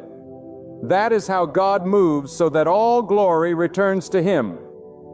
But until that moment, your assignment is simple yet powerful. Believe. Keep the door of your heart open. Keep the oil of your hope burning. Speak with confidence even when your voice shakes. Walk with expectation, even when the path is unclear. Speak what you believe, not what you see. Because your words create atmosphere. Your faith shifts the unseen, and your hope invites the power of the Almighty into the middle of your storm. And don't fall into the trap of comparing your timing with someone else's blessing. Don't allow the enemy to whisper lies that God has forgotten you just because others are stepping into their harvest. Every person has their own season. Every soul walks its own journey. What God has planned for you is specifically tailored for your life, your calling, your destiny. He is not late. He is aligning every detail to match the promise He whispered into your spirit long ago. So stay planted, stay faithful, stay grounded in the truth that God is not finished with you. Even if it feels like the pages have stopped turning, even if the story seems stalled, God is still writing. And what's ahead is far greater than what's behind. What's coming will be worth every sleepless night, every prayer you thought went unheard, every tear that fell in secret. Not one of them was wasted. God bottles your tears. He hears your cries, and He moves with compassion toward those who call upon Him in truth. And yes, the enemy will try to distract you, and he will use fear to blur your vision. He will use discouragement to paralyze your faith. He will whisper that it's pointless, that you're forgotten, that you've missed your moment. But he is a liar, and you must speak back with truth. You must declare, God is still on the throne. God still has a plan. God is not finished with me. God will not abandon the work of His hands. He does not leave His people in the wilderness. He leads them through. He does not close doors without preparing new ones. He does not prune without producing greater fruit. Every divine delay has a divine purpose. And the way that God is preparing for you, though you may not see it yet, is filled with favor, peace, restoration, and abundance. Let your confidence be in who God is, not in how things appear. Stand in reverence, not in panic. Walk in patience, not in pressure. For God is not just the God of the outcome. He is the God of the process. And every step you take, every trial you face, every moment you endure with faith is drawing you closer to the promise that awaits. You are not invisible to the Most High.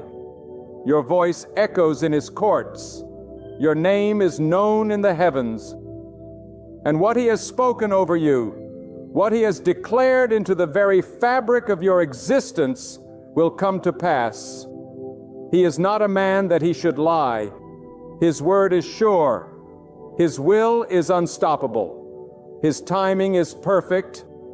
And when the miracle comes, it will not be late. It will not be small. It will not be ordinary. It will be exactly what you need in a way only God could design.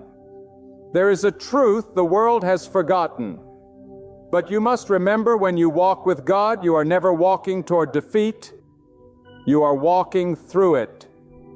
You may face walls. You may face waves. You may face weapons formed against you, but they will not prosper. They cannot prosper. Because the presence of God in your life is not symbolic. It is power. It is not theory. It is fire. You are not relying on empty hope. You are relying on the one who created the stars and hung them in their place. The one who said, "Be," and it was. That same voice still speaks. That same power still moves. And He has set His hand upon your life. And even when you don't feel it, even when the ground beneath you shakes and the sky seems closed, God is still moving. Just because you can't see the root doesn't mean the tree isn't growing.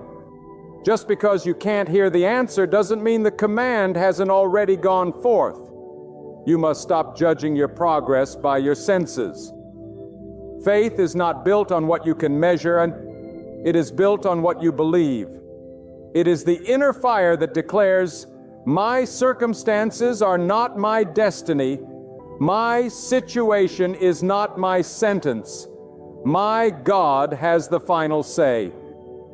There are moments in life when you will be called to walk through doors that haven't even been built yet. Doors that exist only in the unseen, waiting to be formed by the command of God.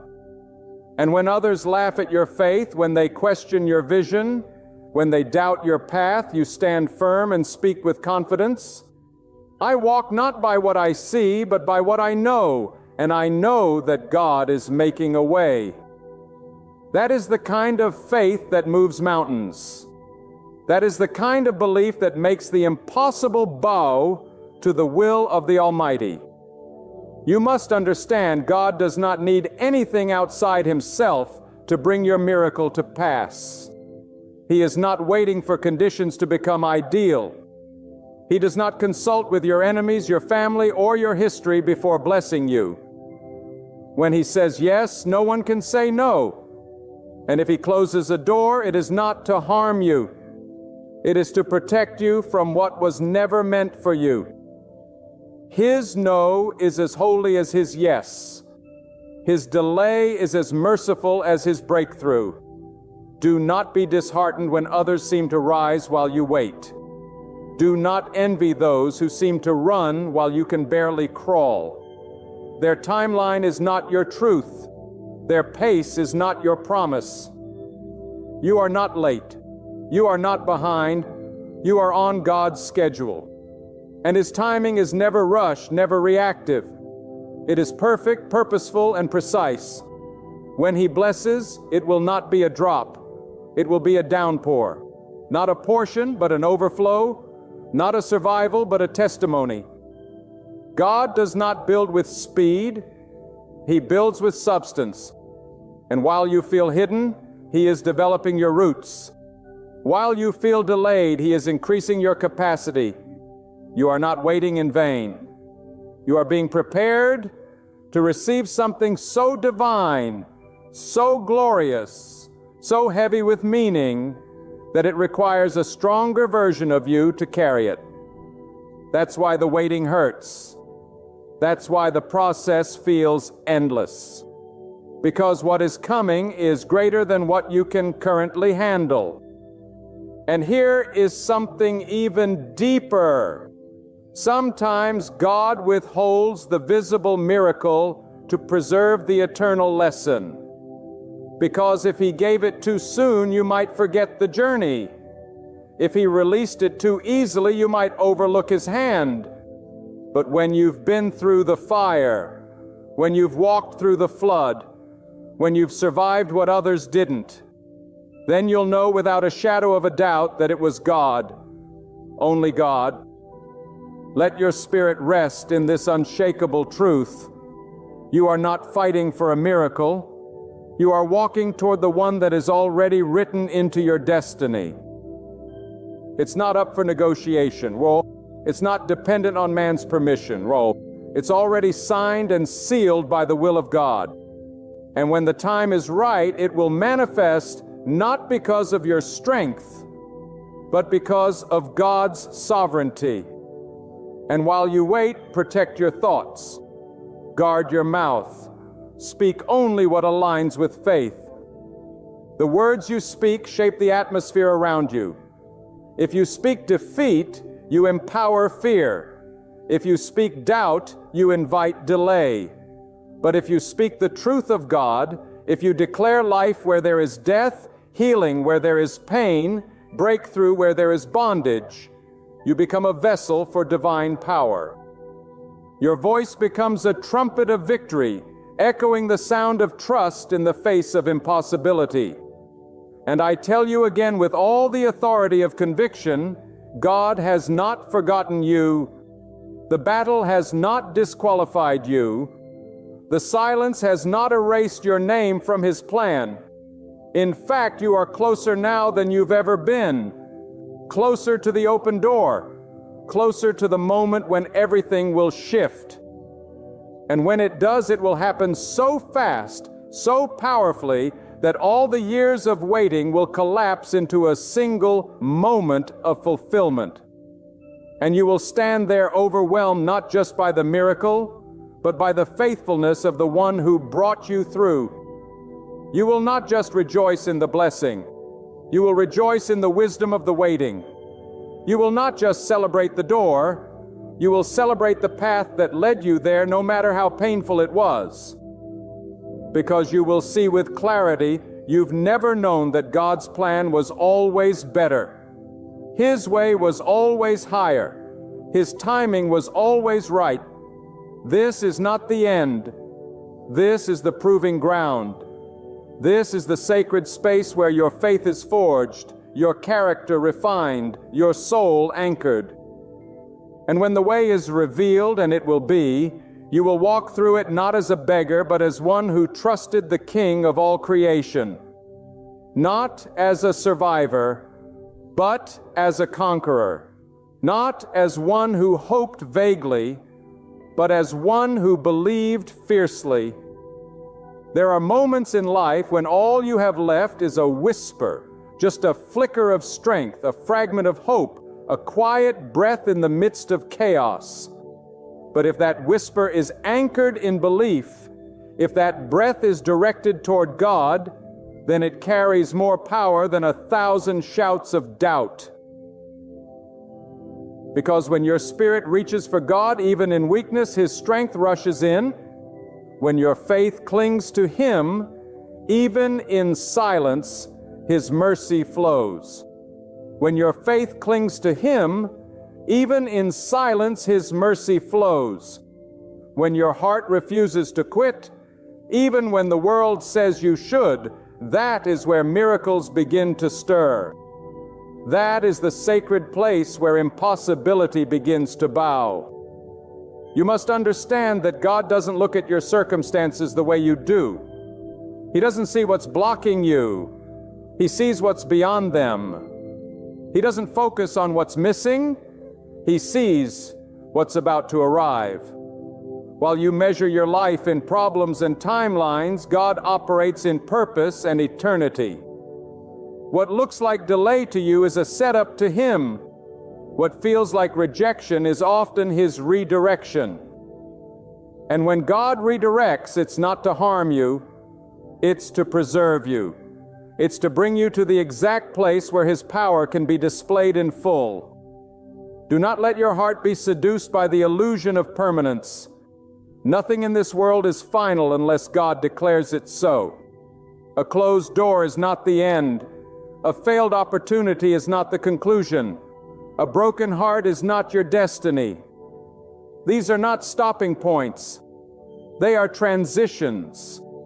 And transitions are always uncomfortable. They stretch your soul. They test your foundation. But if you hold on to God, if you keep walking, even with trembling legs, He will reveal what the struggle was preparing you for. God allows pressure not to crush you, but to uncover what's within you. Faith isn't proven in ease. It is proven in adversity. Strength doesn't rise when the wind is calm. It rises when the storm is at its fiercest. And what God is doing in your life right now is birthing something that cannot be destroyed by external conditions. He is building endurance that won't crumble when others fold. He's developing vision that can see past the smoke, past the noise, past the confusion. And some of you listening to this right now, you've been feeling overlooked. You've watched others rise while you remain hidden. You've seen doors swing open for people who barely put in the effort while yours remain sealed shut. But let me tell you the truth. The longer the preparation, the greater the impact.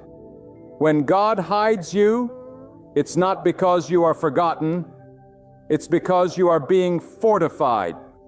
You are being shaped into someone who can handle the weight of the blessing that's coming. Because what God is about to release in your life is not a surface-level moment. It's a foundation-shifting, destiny-aligning breakthrough. It's not just to impress others. It's to fulfill His plan. It's not to boost your pride. It's to glorify His power. And when it comes, it will carry weight. It will carry purpose. It will change not just your life, but those around you. Because when God makes a way, it ripples beyond you. Your obedience becomes a testimony. Your endurance becomes a light. Your belief becomes a catalyst for others to believe again. And I say this with love, but with holy urgency. Stop minimizing what God can do through you. Stop letting past failures define your future. Stop allowing other people's opinions to chain your vision. God has already declared your worth. He has already authored your future. You are not an accident. You are not too late. You are not too far gone. The breath in your lungs is proof that your assignment is not complete.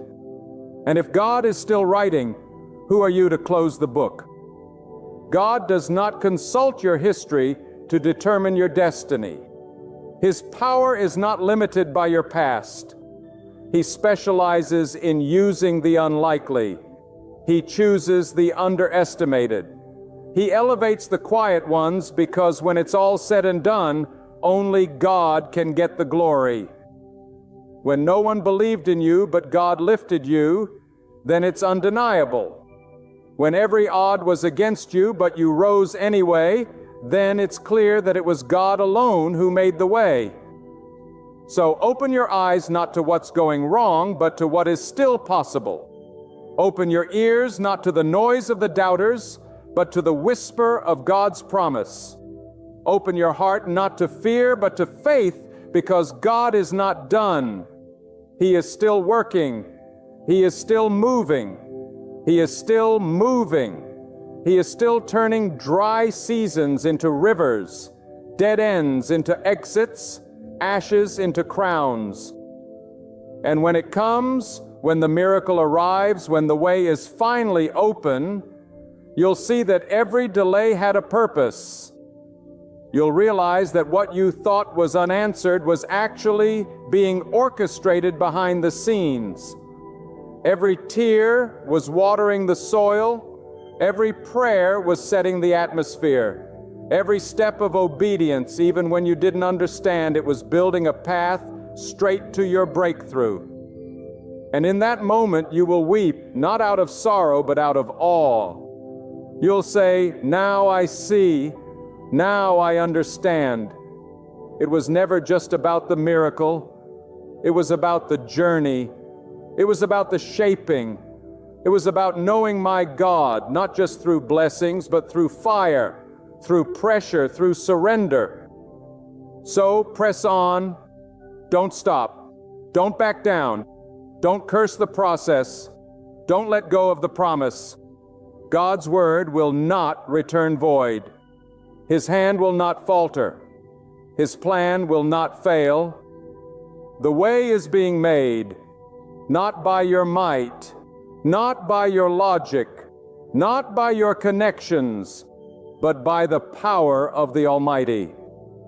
Believe again, hope again, pray again, walk again, even if it's slow, even if it hurts, even if you can't see the outcome. Walk, speak, trust, because God will make a way. And when He does, nothing will be the same. Not your heart, not your story, not your future. For when the Creator of all opens a door, it stays open. No man can shut what God has chosen to release. Stand in that promise. Cling to that fire and know your miracle is not far. It's closer than it's ever been. And it's coming. Not because you are worthy, but because God is faithful. Always faithful. Forever faithful. Eternally faithful. And He is making a way for you right now.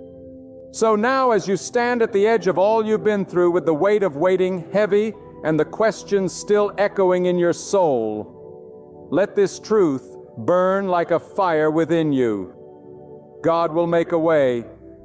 Not might, not maybe, not maybe. What He has promised, He will fulfill. What He has spoken over your life, He will bring to pass. The delays did not cancel it. The setbacks did not erase it. The silence did not silence Him. His plan is still intact. His hand is still over you. And the way, though you cannot see it yet, is already being carved through the wilderness. Do not let the storm around you shake your soul. Stand firm in who God is. He is not a spectator watching from afar. He is the one writing your victory. He knows exactly where you stand. He understands every need in your heart. And the next chapter of your story is already in His hands. Your part is simple. Believe with courage. Believe without wavering. Believe with loyalty. Trust that God will do what no one else can. So lift your face again. Dry the tears. Take the next step forward. Speak hope. Declare victory. Expect the impossible, because God is already working in your favor and your miracle is drawing near. And when it arrives, when the path opens, when the answer comes rushing in, when the door bursts wide, you will stand amazed, realizing it was never about your effort, not your wisdom, not your network. It was God, only God, forever God. Hold fast to faith. The God of miracles will open the way before you.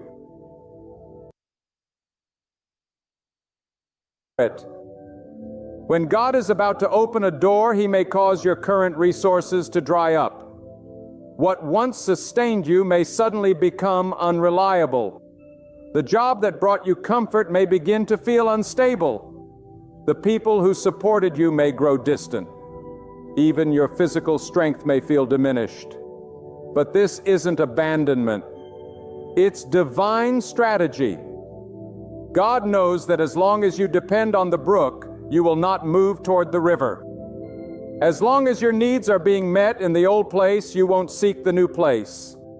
So He allows the brook to dry up, not to punish you, but to propel you. This kind of divine disruption is hard to understand in the moment. It will feel like everything is slipping through your hands. You'll question your decisions. You'll revisit your faith. You'll ask, why now, God? Why this? But God, in His perfect wisdom, is not cutting you off. He's cutting you loose. Loose from the things you thought were your source. Loose from the structures you've leaned on more than Him. Loose from the old way of thinking, surviving, and living. The drying brook is not the end. It is the push. God will never allow a door to open while you're still tied to a place He's calling you out of. So if your current well is running dry, take heart. If the familiar is failing, look up. That scarcity is a signal. That limitation is a loud announcement from heaven. Get ready. I am shifting you. God never shuts down provision without preparing new abundance. But the new abundance is connected to the new place, and the new place is behind the new door. Don't mourn over what is fading. Celebrate what is forming. Because when the hand of God begins to close one chapter, it's because He has already written the next one. And what's waiting in that next chapter is not a repeat of the past. It is a reward for your faith. It is a divine unveiling of what your waiting, your weeping, your working has built. The brook may be dry, but the door's opening. The manna may have stopped falling, but the promised land is near. Trust the signs. God is not taking from you. He's leading you to more. Another undeniable sign that God is about to open a door is the sudden increase in divine clarity. It begins like a whisper and grows into a roar within your spirit. Ideas that once confused you will suddenly make sense. Paths that seemed clouded will now become illuminated. It's as if heaven pulls back the veil and lets you see what was always there, just hidden for the right time. This clarity isn't born from logic or intellect. It flows from obedience and alignment. When your heart is postured before God and your ears are tuned to His voice, you begin to discern His direction with divine precision. What once seemed blurry now becomes unmistakable. You'll start waking up with purpose. Decisions you agonized over will suddenly feel obvious. Doubts that once plagued you will lose their power. That's because clarity is a sign of divine nearness. God doesn't give vision to confuse you. He gives it to confirm your steps, but He doesn't reveal everything all at once. He gives you light for the next step, not the next mile. That's how He builds trust. So when the light comes, when that sudden clarity floods your heart, you must move. Not because you feel ready, but because God has made it clear. When God starts to show you patterns, highlight people, confirm words, and stir visions within your soul, it's time to walk. Do not ignore clarity just because it came in silence. Sometimes the loudest confirmation comes in the stillest moment, and often clarity arrives when chaos is at its peak. That's how you know it's from God. It cuts through the noise. It calms the storm. It settles your spirit. You no longer need to debate or delay. You just know. And when you know, act. Because clarity is not permanent if you keep ignoring it. God reveals direction in windows of time. If you refuse to act when He confirms the way, that clarity will turn back into confusion. Not because God is unclear, but because you hesitated when you should have moved. The open door is not just about opportunity, it's about timing. And when God gives you divine clarity, it's a sign the time is now. Don't look back. Don't overanalyze. Trust that the same God who gave you the vision will also give you the victory. When God is about to open a door, He begins to demand uncommon obedience. Not partial obedience, not convenient obedience, but full, immediate, and sometimes uncomfortable obedience. He will call you to do things that don't make sense in the natural. He will tell you to move when there's no clear reason to move. He will ask you to give when you feel like holding back. He may even call you to walk away from places, positions, or people you've grown attached to, not because they're bad, but because they're not a part of where He's taken you. This kind of obedience will stretch your trust in ways you never imagined. You'll be tempted to negotiate. You'll try to understand before acting, but that's not how obedience works. God is not obligated to explain Himself in order to be obeyed. He's looking for those who say yes, even when they don't know where the path will lead. He's looking for those who trust His character even when they don't understand His commands. Because true obedience is not measured in ease. It's measured in surrender. And when God is preparing to open a door, He will always test your ability to follow Him blindly. He wants to know if you're more committed to your comfort than to your calling. If you're more loyal to your plans than to His voice. Obedience is the currency of elevation. When God sees that you will obey without hesitation, He knows He can trust you with what's behind the door. So if God is prompting you to make a change, to take a step, to release something, don't delay. That hesitation could be what keeps the door shut. But your obedience could be the very key that unlocks it. And when you obey, even in fear, even in uncertainty, even in pain, you invite the power of God to move on your behalf. There is no door too big, no barrier too strong, and no delay too long when obedience walks ahead of you. Move when He says move. Wait when He says wait. And act when He says act. Because obedience is not just your responsibility, it is your preparation. And then after all the waiting, all the stretching, all the stripping and testing, when your heart is aligned, your faith is matured, and your obedience is proven, God opens the door. Not a door you force, not a door you beg for, but the one that He appointed from the beginning. And when it opens, you will understand why the wait had to be long, why the pain had to be deep, why the loneliness had to be real. Because what God is about to release is not small, it's not temporary, it's not average. It is divine. It is lasting. It is purposeful. And when that door swings open, everything that was once confusing will suddenly make sense. You'll see why He had to delay it. You'll see why certain people had to leave. You'll understand why some seasons felt like silence. It was all part of the preparation. Because the door God opens is not just about blessing you, it's about using you. It's about positioning you to be a vessel to carry His light, His truth, and His wisdom into places that were once dark. You didn't endure the fire just to enjoy the view. You endured it so you could stand in rooms you were once unqualified for and walk with the authority of someone who has been processed by God. When the door opens, walk through it boldly, not arrogantly, but confidently. Not because you're perfect, but because God prepared you. This is not the time to shrink. This is not the time to second guess. This is the moment to step fully into what you were born for.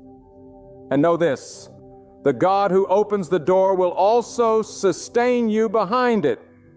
He doesn't just prepare the path, He prepares you for the path. And when the time is right, not a second too soon, not a moment too late, the door will open. And it will be clear that it was never about luck, chance, or effort. It was about alignment with the one who orders all things. So if you find yourself in the fire, hold on. If your spirit feels restless, stay alert. If your surroundings are shifting, take heart. These are not signs of failure. You are hearing heaven's quiet nudges, the small voices that say something is coming, that God is at work, that the doorway is nearer than you imagine. Let faith lift you above every tremor of fear. Let obedience drown out the whispers of doubt. Let your reliance on God outweigh your need to control. For when God cracks a door open, no human hand can shut it. No power can stand against it. No enemy can nullify it. You are not called to batter that door down. Your role is to wait prepared. Prepare, believe, obey, and release your grip. And when the entrance at last appears, step through as someone remade by trial, tempered in silence, honed in the wilderness, and possessing a confidence anchored not in self, but in God's timing and strength. The doors God opens are more than opportunities. They are missions. They are holy trusts. They are reserved for those courageous enough to trust through the waiting and faithful enough to move the moment God says now. There's a reason the Lord commands us to guard our heart, because from the heart flows the very source of life. When emotions are left unprotected, they become open doors where chaos can freely enter. Anger ushers in ruin. Jealousy breeds bitterness. Fear welcomes doubt. An unrestrained sorrow can drag the soul into the depths of despair. But when emotions are laid at God's feet, He takes His place as the guardian of your inner being. He defends your heart like a mighty fortress, shielding it from overreaction, deception, and emotional sabotage. Make no mistake, your feelings are not always truthful. They can mislead. They often speak from unhealed wounds, from disappointments that still ache, from expectations that were never met. And if you listen to every emotion as though it were truth, you will drift far from God's plan and closer to the cliffs of regret. Hear this: not every feeling deserves to be followed. Not every tear needs to fall publicly. Not every opinion needs to be voiced. Real maturity is when you pause long enough to ask, is this emotion leading me toward God or away from Him? That is the question that separates the wise from the impulsive. That is the question that builds legacies instead of ruins them. Because controlling your emotions isn't about pretending you feel nothing. It's about knowing how to respond when everything in you is trembling. And God honors the one who chooses discipline over disaster. He honors the one who says, yes, I feel broken, but I will not lash out. Yes, I feel offended, but I will not destroy with my words. Yes, I am afraid, but I will not let fear be my master. This is not weakness. This is the highest form of strength, a strength that flows not from muscles or might, but from submission to the will of God. And do not think for 1 second that God is silent in your moments of emotional turmoil. No, He is closest when the storm inside you rages the loudest. He is watching, waiting, whispering, "Let me take this from you. Let me quiet the fire. Let me give you my peace." But the problem is many of us run to everything else before we run to God. We run to distractions, to validation, to venting, to bitterness, to revenge. And when these things fail to heal us, we collapse wondering why peace won't come. Peace only comes when you go to the source of it. And God is not just the creator of peace. He is peace. You cannot find calmness if you keep feeding your emotions with chaos. You cannot find clarity if you are drowning your mind in noise.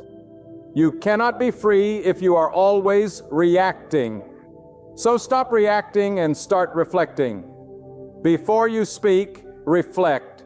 Before you post, reflect. Before you accuse, reflect before you accuse. Reflect. Before you accuse, reflect. Before you explode, reflect. And in that moment of reflection, invite God into the decision. Because when God enters that moment, He gives you perspective. He shows you the end from the beginning. He reminds you that this feeling, this anger, this fear, this sadness is temporary. But the damage it can cause may not be. So choose restraint. Choose stillness. Choose to pause not because you're weak, but because you are led by something higher than emotion. You are led by divine wisdom. You are guided by the one who sees beyond the now. And what a gift it is to not be controlled by how you feel, but to be led by what you know. That God is greater than your storm. That God is stronger than your struggle. That God's voice is more powerful than your emotion. If you trust Him, truly trust Him, then your emotions become a tool, not a trap. They can be used to serve you, not sabotage you. Anger can become holy boldness. Sadness can turn into compassion. Fear can become reverence, but only when surrendered to God. Left to yourself, your emotions will use you. But under God's authority, they will serve you. That is the difference between bondage and freedom. That is the difference between chaos and purpose. And every day you must choose, will I be led by fleeting emotion, or will I be anchored in eternal truth? There is a sacred strength in silence, an inner power and restraint that the world often mocks, but God honors. In a culture where people are applauded for speaking first and thinking later, where every offense must be answered, every emotion expressed, and every slight avenged, the one who chooses stillness is seen as weak.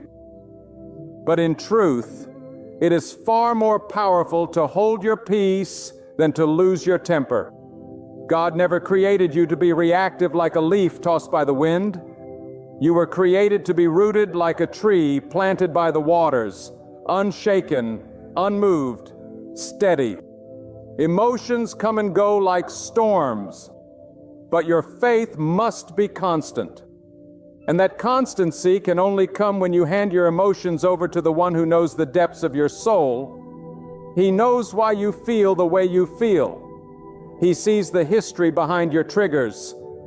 He sees the childhood pain that fuels your anger, the hidden rejection that drives your insecurity, the silent fears that tighten your chest in the dark. But even with all that, He still calls you to rise above it. He does not excuse you based on your wounds. He calls you to healing so you are no longer bound by them. And that healing begins when you say, God, I don't want to be a prisoner of my emotions anymore. I don't want to destroy relationships because I couldn't hold my tongue. I don't want to damage my future because I couldn't process my past. That kind of surrender, raw, real, unfiltered, is where true emotional control is born. Because God does not give you surface-level peace. He works from the inside out. He transforms your heart, renews your mind, strengthens your will, and teaches you how to walk in patience even when everything in you wants to run wild. The world will keep telling you to express yourself. But not everything in you is worth expressing. Some thoughts were never meant to see the light. Some feelings were only meant to be laid down before God in secret. Because if you keep pouring your emotions out on everyone around you, you'll start bleeding on people who didn't cut you. That's not healing. That's harm. God says, come to Him with your emotions, not just your actions. Come to Him with your sadness, your rage, your confusion, your doubt, your shame. Lay it all down. Let Him sort it out. Let Him wash it in His wisdom. Because if you don't process your emotions with God, you will end up projecting them onto the world. You'll see enemies where there are none. You'll mistake correction for attack. You'll think God is silent when He's simply telling you to be still. Stillness is not punishment. It's protection. God is not asking you to suppress your emotions. He's asking you to surrender them. And when you do, you'll find that the fire of rage becomes a light of discernment, that the tears of sorrow become rivers of compassion, and that the winds of fear no longer carry you because God Himself becomes your anchor. And when God is your anchor, you can walk into the chaos of life and remain untouched by the waves. People can misunderstand you, mock you, attack you, and still you will not lose your peace. That is not natural. That is divine. That is the result of a soul mastered by God, not by fleeting feelings. Emotions are meant to be signals, not steering wheels. They can alert you, but they should never lead you. Only God should lead you. And when you let Him lead, even your emotions begin to align with His truth. Your heart begins to calm. Your reactions begin to change. The same people who once provoked you will lose their power over you. Why? Because God is now the one shaping your responses. And His responses are always filled with purpose, never impulsive. That is the true victory. When you no longer have to win arguments to feel in control. When you no longer have to shout to feel heard. When you no longer have to shout to feel heard. When you no longer need revenge to feel validated because God has filled you so deeply that the opinions of others no longer stir the storm. And even if the storm rages, it cannot enter your spirit. You have been sealed. You have been strengthened. You have been taught by the Most High how to rule your own soul. And that is something no person, no insult, no betrayal can take away from you. But understand this level of emotional strength does not come overnight. It is built, it is forged in the fires of daily surrender. It is practiced in the moments when you want to lose control but choose to pray instead. It is built when you want to lash out but choose to walk away. It is strengthened when you are tempted to speak in anger but choose to speak life instead. Every time you choose God over your emotion, you are building spiritual muscle. You are becoming unshakable. And that is what God wants for you. Not to be cold, not to be distant, but to be wise, disciplined, and strong. So that when the emotional waves rise, you are not tossed around like everyone else. You stand tall. You breathe deeply. You say nothing if God hasn't spoken. And in your silence, in your calm, in your self-control, people will see something in you they cannot explain. They will see the mark of God's authority resting on your spirit. And that, my friend, is how you rise. Not through emotional explosions, but through divine composure. The kind that only comes from walking daily with God. The world will tempt you daily to lose your emotional footing. You will be tested not once, not twice, but over and over again. Someone will say something sharp just to see if you bleed. Someone will push your buttons to see if you explode. Situations will arise to try to make you question your worth, your identity, your purpose. And in those moments, your emotions will rise like a wave. But hear this clearly. Just because the wave rises doesn't mean you have to drown in it. When you belong to God, you have authority over the wave. You have the right to say, "No, I will not lose myself today." You can feel the heat of anger without letting it consume you. You can acknowledge the sting of pain without becoming bitter. That is not emotional suppression, it is spiritual awareness. And too many people confuse surrender with silence. But silence alone is not power. Power comes when your silence is filled with purpose, when your restraint is grounded in God's strength, when your peace is not passive but active, guarding your spirit like a soldier at the gate. God does not call you to be a victim of your emotions. He calls you to master them. Not by might, not by pretending you feel nothing, but by constantly pouring every emotion back into His hands. Let Him mold it, let Him filter it, because your heart cannot lead you well if it's unhealed. Your thoughts cannot guide you if they are ruled by wounds. But when you spend time with God, when you pour out your frustrations, your confusions, your fears to Him in secret, He begins to clean the emotional lens through which you see the world. And suddenly, what once made you explode now makes you pause. What once made you retreat now makes you rise. This is the work of God, and it is not always loud.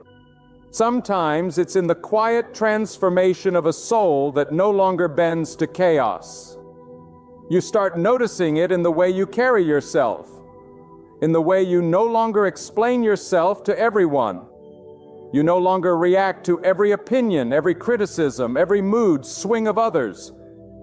Why? Because your spirit is now anchored in something deeper than emotion. It is anchored in God, and that anchor keeps you steady in storms that used to destroy you.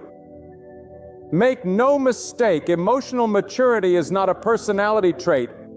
It is a spiritual weapon. When others lose their heads, you keep your crown. When others throw stones, you build bridges. Not because you are soft, but because God has taught you that peace is more powerful than vengeance. And He honors those who choose His way over their feelings. He lifts up those who humble their emotions and exalt His wisdom. And when you walk with that kind of strength, the world begins to take notice. People wonder how you stay so calm in the middle of chaos, how you smile when others are angry, how you remain respectful when disrespected. But what they don't see is the secret place. The hours you spent on your knees asking God to calm your heart, the private battles you fought to not give in to the rage, the silent tears you cried while asking God to give you the strength to keep your mouth shut, to walk away, to not lose control. That is where emotional power is born, in the place where no one is watching but God. And God sees. He sees every time you choose peace over war. He sees every time you choose understanding over reaction. And He rewards it not with applause, but with wisdom, with favor, with inner stability that no man can give and no man can take away. The ability to control your emotions is not weakness, it is alignment. Alignment with the will of God. Alignment with the character of God. You become a vessel through which peace flows into rooms filled with conflict. You become a calming presence in an agitated world. Not because you have no emotions, but because your emotions have been placed under divine management. That's the secret. Not to fight your feelings, but to guide them. To tell your anger you may knock, but you don't get to enter. To tell your sadness you may sit with me, but you will not define me. To tell your fear you may whisper, but I choose to trust God's voice instead. This is how you take back your life, one emotion at a time, brought into the light of God's truth. You are not unstable. You are not too broken. You are not too reactive. You are simply a soul that needs to return to its center. God, let Him be your compass. Let Him be your calm. And the next time your emotions rise like a flood, you'll know what to do. You'll go higher. You'll rise above. Because you've learned that the one who walks with God does not follow feelings. They follow purpose. And that purpose, when fueled by God's strength, will carry you through every test without losing the treasure of peace He placed inside you. When you understand that emotions are not your identity, everything begins to shift. You begin to see your anger not as a curse, but as a call to awareness. You begin to recognize that your fear is not the end of you. It's a signal to lean harder on God. Too often people let a temporary emotion define a permanent identity. They say, I am an angry person, or I'm just emotional, or that's just how I am. No, that is not how God designed you. That is how pain shaped you. That is how trauma trained you. But God never intended your emotions to be your master. He intended them to be your servants. When you allow your emotions to dictate your actions, you give them power they were never meant to have. But when you bring those emotions to God, you take back your authority. And hear me now. There is no emotion too dark, too heavy, too messy for God to handle. He already knows what you feel. He already knows what you're holding back. You don't need to filter yourself in His presence. He invites you to be real with Him so He can be real with you. When you say, God, I am overwhelmed, I am on the edge, I'm about to break. That is not weakness. That is wisdom. Because it takes spiritual maturity to admit you need divine help. And the moment you do, something begins to shift inside of you. God doesn't just take the emotion away. Sometimes He lets it stay so He can train you through it. Because the goal is not just peace in still waters. The goal is peace in the storm. Anybody can be calm when everything is going right. But emotional control is tested when nothing is going right. When the pressure is high, when the attacks come from every angle, and you still choose to respond with grace, with restraint, with dignity. That is where you grow. That is where God trains the warrior in you. And let me tell you, there is a warrior in you.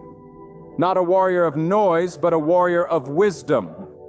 A warrior who knows when to speak and when to stay silent. A warrior who knows when to walk away and when to stand firm. Not every battle is worth your energy. Not every offense deserves your reply. Sometimes the greatest victory is your silence. Sometimes the most powerful weapon you have is peace. Because peace confuses the enemy. When the enemy expects you to explode and you stay calm, you shift the atmosphere. When others expect you to retaliate and you choose mercy, you disarm their control. That kind of power cannot be faked. It must be forged. And it is forged in the secret place where your emotions bow before God's authority and your reactions are filtered through His truth. But don't think for a moment that this process will always be easy. There will be days when you want to give in. Days when your emotions scream louder than your prayers. Days when you feel like you're slipping back into your old ways.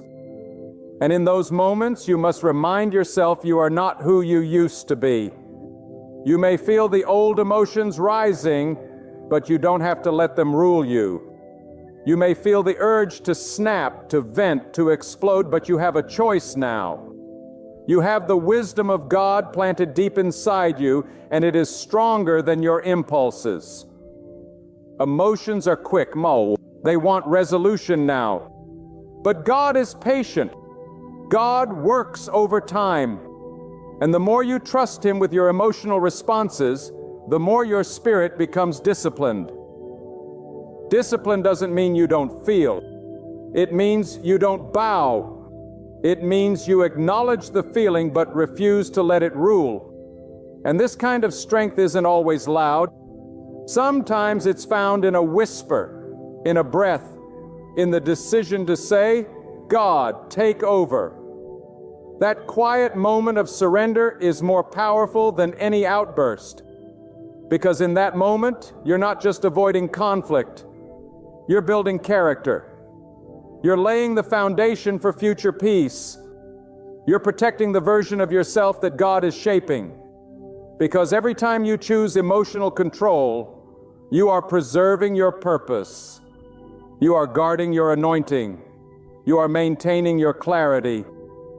And that clarity is priceless in a world drowning in confusion. When you see through God's eyes, you understand that not everything requires a reaction. Some things require prayer. Some things require distance. Some things require silence. That's not avoidance. It's alignment. And when you live in alignment with God, you begin to experience a freedom that no emotional chaos can destroy. You walk differently. You speak differently. You move through the fire without being burned, not because you're emotionless, but because your emotions are no longer your God. God is. And when He takes His rightful place in your heart, you will begin to experience a peace that surpasses understanding. A peace that cannot be shaken by betrayal, insult, or pain. Because God will not only calm the storm around you, He will calm the storm within you. And when that happens, you won't just survive life's challenges. You'll master them, one emotion at a time. Do not underestimate the damage that uncontrolled emotions can bring into your life. One word spoken in wrath can pierce deeper than a sword. One decision made in haste can open doors you were never meant to walk through. One moment of pride can shut out blessings God was preparing to pour over your life. You must understand, emotional control is not just about behaving better.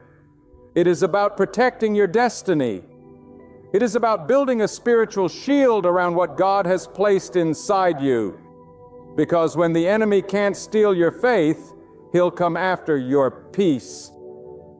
He'll use frustration to poison your joy. He'll use offense to make you bitter. He'll use stress to make you impatient. And once you start reacting emotionally to everything, you become vulnerable, easy to manipulate, easy to offend, easy to derail. But when your emotions are governed by God, you become a different kind of person. You are no longer easily provoked. You don't jump at every insult. You don't lose sleep over every disagreement. You begin to live above the noise. And that is where God wants you. Above the noise, above the chaos, above the emotional drama of life. You may still feel it, but you are no longer ruled by it. This is not the result of positive thinking or personality. It is the result of spiritual transformation. When you spend time with God, when you consistently surrender your feelings to Him, He rewires how you think, how you perceive, how you respond. You begin to see life through a higher lens. And from that view, you no longer panic. You no longer rage. You no longer crumble. You understand that emotions are not enemies, but neither are they leaders. Emotions must take their rightful place beneath wisdom, beneath faith, beneath discernment. When feelings are surrendered to God's truth, they stop working against you and begin to work for your calling. Anger transforms into boldness. Grief becomes compassion. Even fear laid before the Lord shifts into holy reverence instead of panic. But this change isn't instant. It unfolds moment by moment every time you choose God's path over your own. When you declare, "I could lash out, but I won't. I could shout, but I'll stay quiet. I could hate, but I'll embrace peace." These decisions may appear small, but in the Spirit they are mighty victories. Each time you rise above your emotions, you mature. Each time you silence the urge to erupt, your strength multiplies. Each time you deny the flesh and say yes to God, you step into greater power than you held the day before. That kind of strength is uncommon. Yet it is real, and it belongs to those who live each day in surrender to the Lord. And perhaps one of the greatest lies ever told is that emotions are more authentic than faith. That how you feel should always be followed no matter the cost. But that's not truth. That's deception. Because your feelings, while real, are not always right. And if you allow them to take the lead, they will lead you into destruction. But when God becomes your center, He teaches you how to filter every emotion through His wisdom. He teaches you how to slow down, to breathe, to pause and reflect before you act. He teaches you how to become steady in an unsteady world. And let me tell you something, there is a deep holy strength in emotional steadiness. Not numbness, not denial, but spiritual control. A strength that keeps you from burning bridges that God built. A strength that keeps you from wounding those you love. A strength that preserves your relationships, your calling, your peace. Because not every battle is external. Many are internal. You may smile on the outside, but be at war on the inside. And if that war is not surrendered to God, it will eventually spill out and affect everything around you. That's why the battlefield of emotions must be taken seriously. That's why you must daily bring your soul before God and say, "Search me, clean me, reorder what's out of place." And God in His mercy will respond, not with shame, but with correction. Not with punishment, but with guidance. He will begin to show you why you feel what you feel. He will expose the roots of your reactions. He will peel back the layers of old wounds, pride, fear, and unmet needs. And as painful as that process may be, it is the path to freedom. Because when you understand the why behind your emotions, you are no longer trapped by them. You begin to heal. You begin to grow. You begin to see that your emotions were never the enemy, only the unmanaged parts of your soul that needed God's order. And once He brings that order, you become powerful. Not in noise, not in reaction, but in presence. You walk into situations that once overwhelmed you, and now you are unmoved. You face triggers that used to break you, and now you respond with wisdom. That is the work of God. That is the fruit of surrender. And that is what awaits every person who says, "God, teach me to master my emotions." Not with coldness, but with truth. Not with pride, but with purpose. Not for people's approval, but so I may fulfill the calling you placed over my life with clarity, courage, and peace. There is a kind of freedom that only comes when you no longer allow your emotions to lead your life. It is not the freedom the world talks about, the kind that chases every feeling and calls it truth. No, this is a deeper freedom.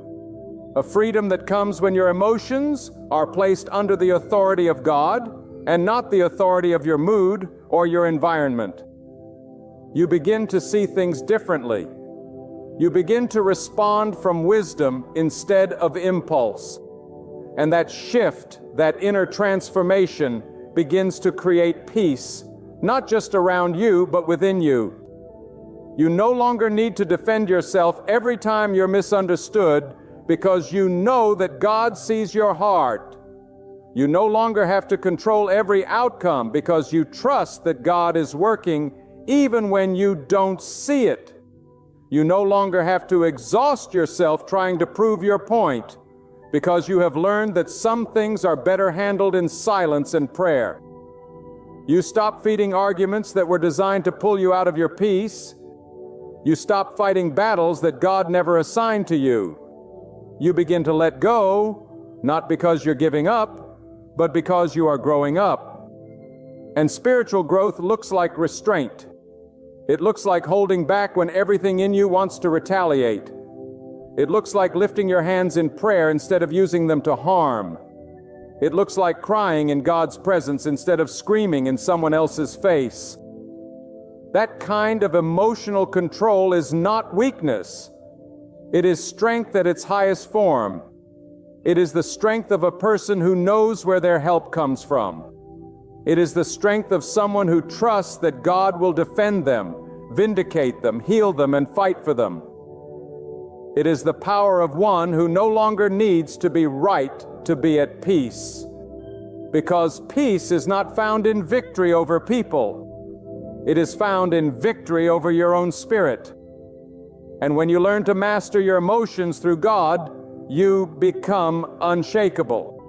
The world may shift, but you remain grounded more. People may disappoint you, but you remain stable because your reactions are no longer determined by others. They are anchored in your relationship with God. That kind of life is rare, but it is possible. And it begins when you say, God, take control. Teach me to respond, not react. Teach me to reflect before I speak. Teach me to trust you more than I trust my own emotions. Because emotions, though real and powerful, were never meant to be the compass of your life. If you live by emotion, you will always be up one day and down the next, happy when things go well, crushed when they don't. But when God becomes your compass, even in your deepest feelings, you remain steady. You may still cry, but you will not collapse. You may still get angry, but you will not destroy. You may still feel fear, but you will not run, because now your responses are filtered through a deeper knowing and inner security that God is in control. That even when things feel out of control, He is still holding you. He is still guiding you.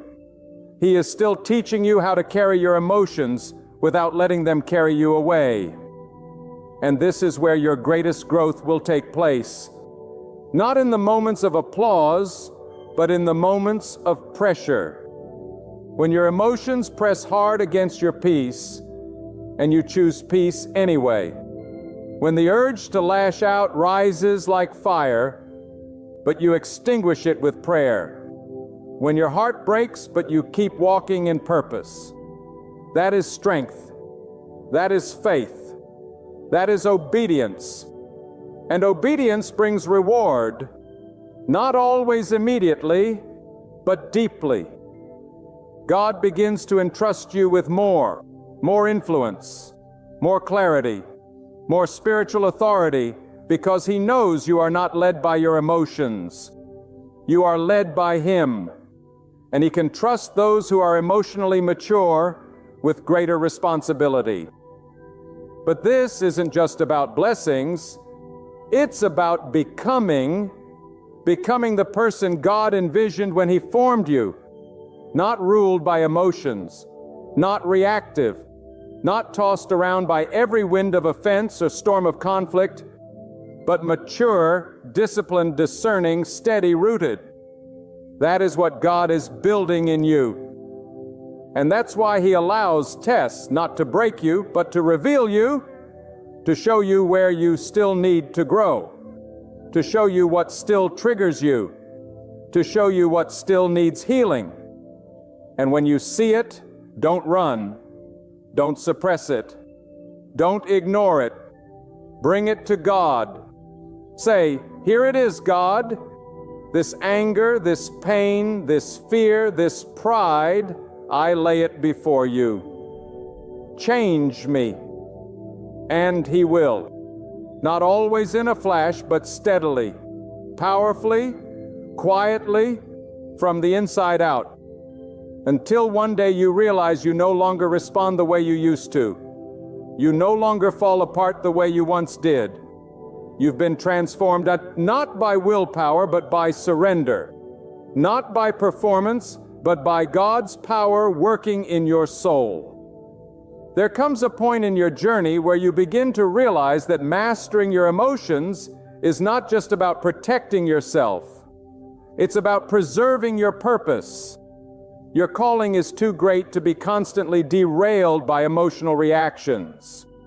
Your destiny is too sacred to be thrown off course by momentary feelings. God did not place you here to be swayed by the winds of mood swings and instability.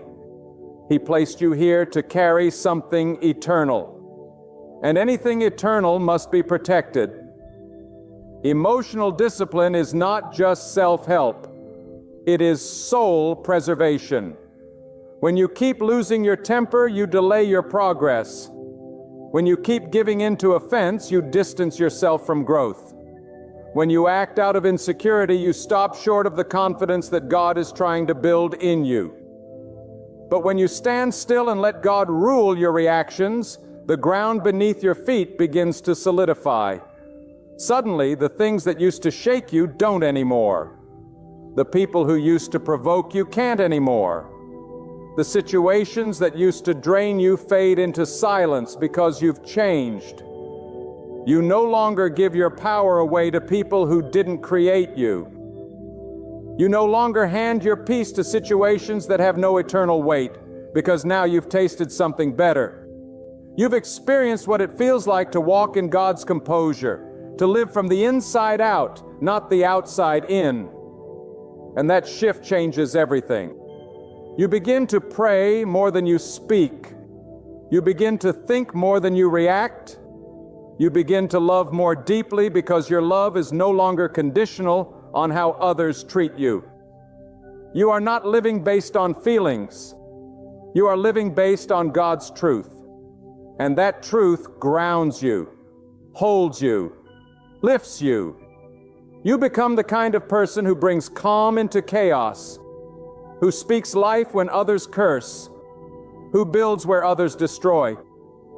Not because you're perfect, not because you don't feel, but because you've surrendered those feelings into the hands of the one who made you. And He has reshaped you from the inside. He has given you authority over the very emotions that once ruled you. And now you are not a slave. You are a steward. You steward your anger. You steward your sorrow. You steward your joy. And in doing so, you walk in power, quiet, unshakable, God-given power. And so, as you go forward, remember this. Every emotion is an opportunity to choose either to bow to the flesh or to rise in faith. Anger will come, but you don't have to serve it. Fear will knock, but you don't have to answer. Sorrow will whisper, but you don't have to surrender. You have a choice. And every time you choose God's way over your own, you are not just becoming better. You are becoming who you were always meant to be. Strong, grounded, wise, peaceful. And not because life is easy, but because God is with you. This is not about pretending. This is not about suppression. This is not about hiding how you feel. It is about inviting God into every emotion and letting Him purify it, direct it, and use it for good. You can be real and still be righteous. You can feel deeply and still respond wisely. You can be fully human and still fully surrendered. That's what God desires. Not perfection, but partnership. He wants to walk with you through the messiness of your heart and bring clarity where there's confusion, healing where there's hurt, order where there's chaos. So don't run from your emotions. Run to God with them. Don't deny what you feel. Lay it down at His feet. Let Him show you what to keep and what to cast off. Let Him show you what to keep and what to cast off. Let Him teach you when to speak and when to be silent. Let Him shape your reactions until they reflect His character, not your past. Because the more you walk with God, the more you will find yourself becoming steady in a world that trembles. You will find yourself walking in rooms that once made you anxious, and you'll be calm. You will hear the same insults that once broke you, and you'll be unmoved. You will face the same pressures, and you'll be grounded. That's the transformation God offers. That's the strength He gives. A strength not built on denial, but on divine order. A peace not built on avoidance, but on truth. A self-control not born from effort, but from surrender. So let today be the day you say, God, I will no longer be ruled by my emotions. I will no longer give away my peace. I will no longer let feelings dictate my future. From this day forward, you will lead and I will follow. You will guide my heart and I will obey. And when you make that decision, not once, but every day, you will see God shape your emotions into something holy, something powerful, something stable. And you will rise not as someone tossed by the wind, but as someone anchored in God, unmoved, unshaken, and unstoppable. So now the choice is yours. You can continue living at the mercy of emotions that rise and fall like the tides, or you can anchor your soul in the unshakable presence of God. You can continue reacting to every insult, every delay, every fear, or you can pause, breathe, surrender, and let God respond for you. This isn't weakness. This is wisdom. This isn't silence. This is strength. When you surrender your emotions to God, you break free from the grip of disorder. You begin to live with intention and meaning. In the midst of chaos, you remain steady. You shine as a mirror of His unshakable peace in a world overwhelmed by noise. Let this be your bold proclamation. No more chains of emotional slavery. No more reckless impulses. No more surrendering your peace to those who never gave it to you. From today, you choose emotional discipline, not through your own might, but because God walks beside you. He wages war for you. He understands your heart. He shapes your responses. With God guiding your soul, no storm is too fierce, no emotion too heavy, no wound too deep that He cannot soothe, heal, and make whole again. Step into that power. Stand firm in that strength. And never again allow emotions to take the throne that belongs only to God.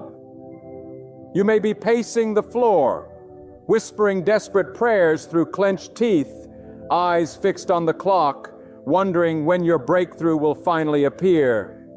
You've wept in secret, worn a smile in public, and fought battles no one else has ever noticed. But listen closely today. God sees every struggle. He hears every cry. He is never late, and He has not forgotten you. The dreams you carry, the desires hidden deep within your soul, are already etched into the divine design of your life.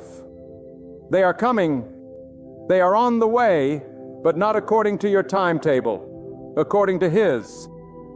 Some of you walk daily with anxiety pressing against your chest, wondering if your turn will ever come. Will peace ever be mine? Will freedom ever come? Will success ever find me? Will the loneliness ever end? But I bring you a word from heaven. What you are longing for is already in motion. Doors are aligning. The right people are being positioned. The road ahead is being cleared. God is orchestrating it all behind the scenes. Even when the stage of your life seems empty, don't mistake God's silence for His absence. He's not ignoring you. He's preparing you. Because if He gave you everything you wanted right now, you might not be able to carry it. You might misuse it. You might lose it. So God, in His divine wisdom, delays the blessing until you are shaped enough to hold it with gratitude, with strength, and with purpose. Let me tell you something that your soul needs to hear. You don't have to force open what God has already promised to open. You don't have to chase people. You don't have to manipulate your way into rooms. You don't have to stress your way into success. You don't have to cry yourself into acceptance. If God has written it for you, it will find you. It will reach you. It will cling to you like destiny itself.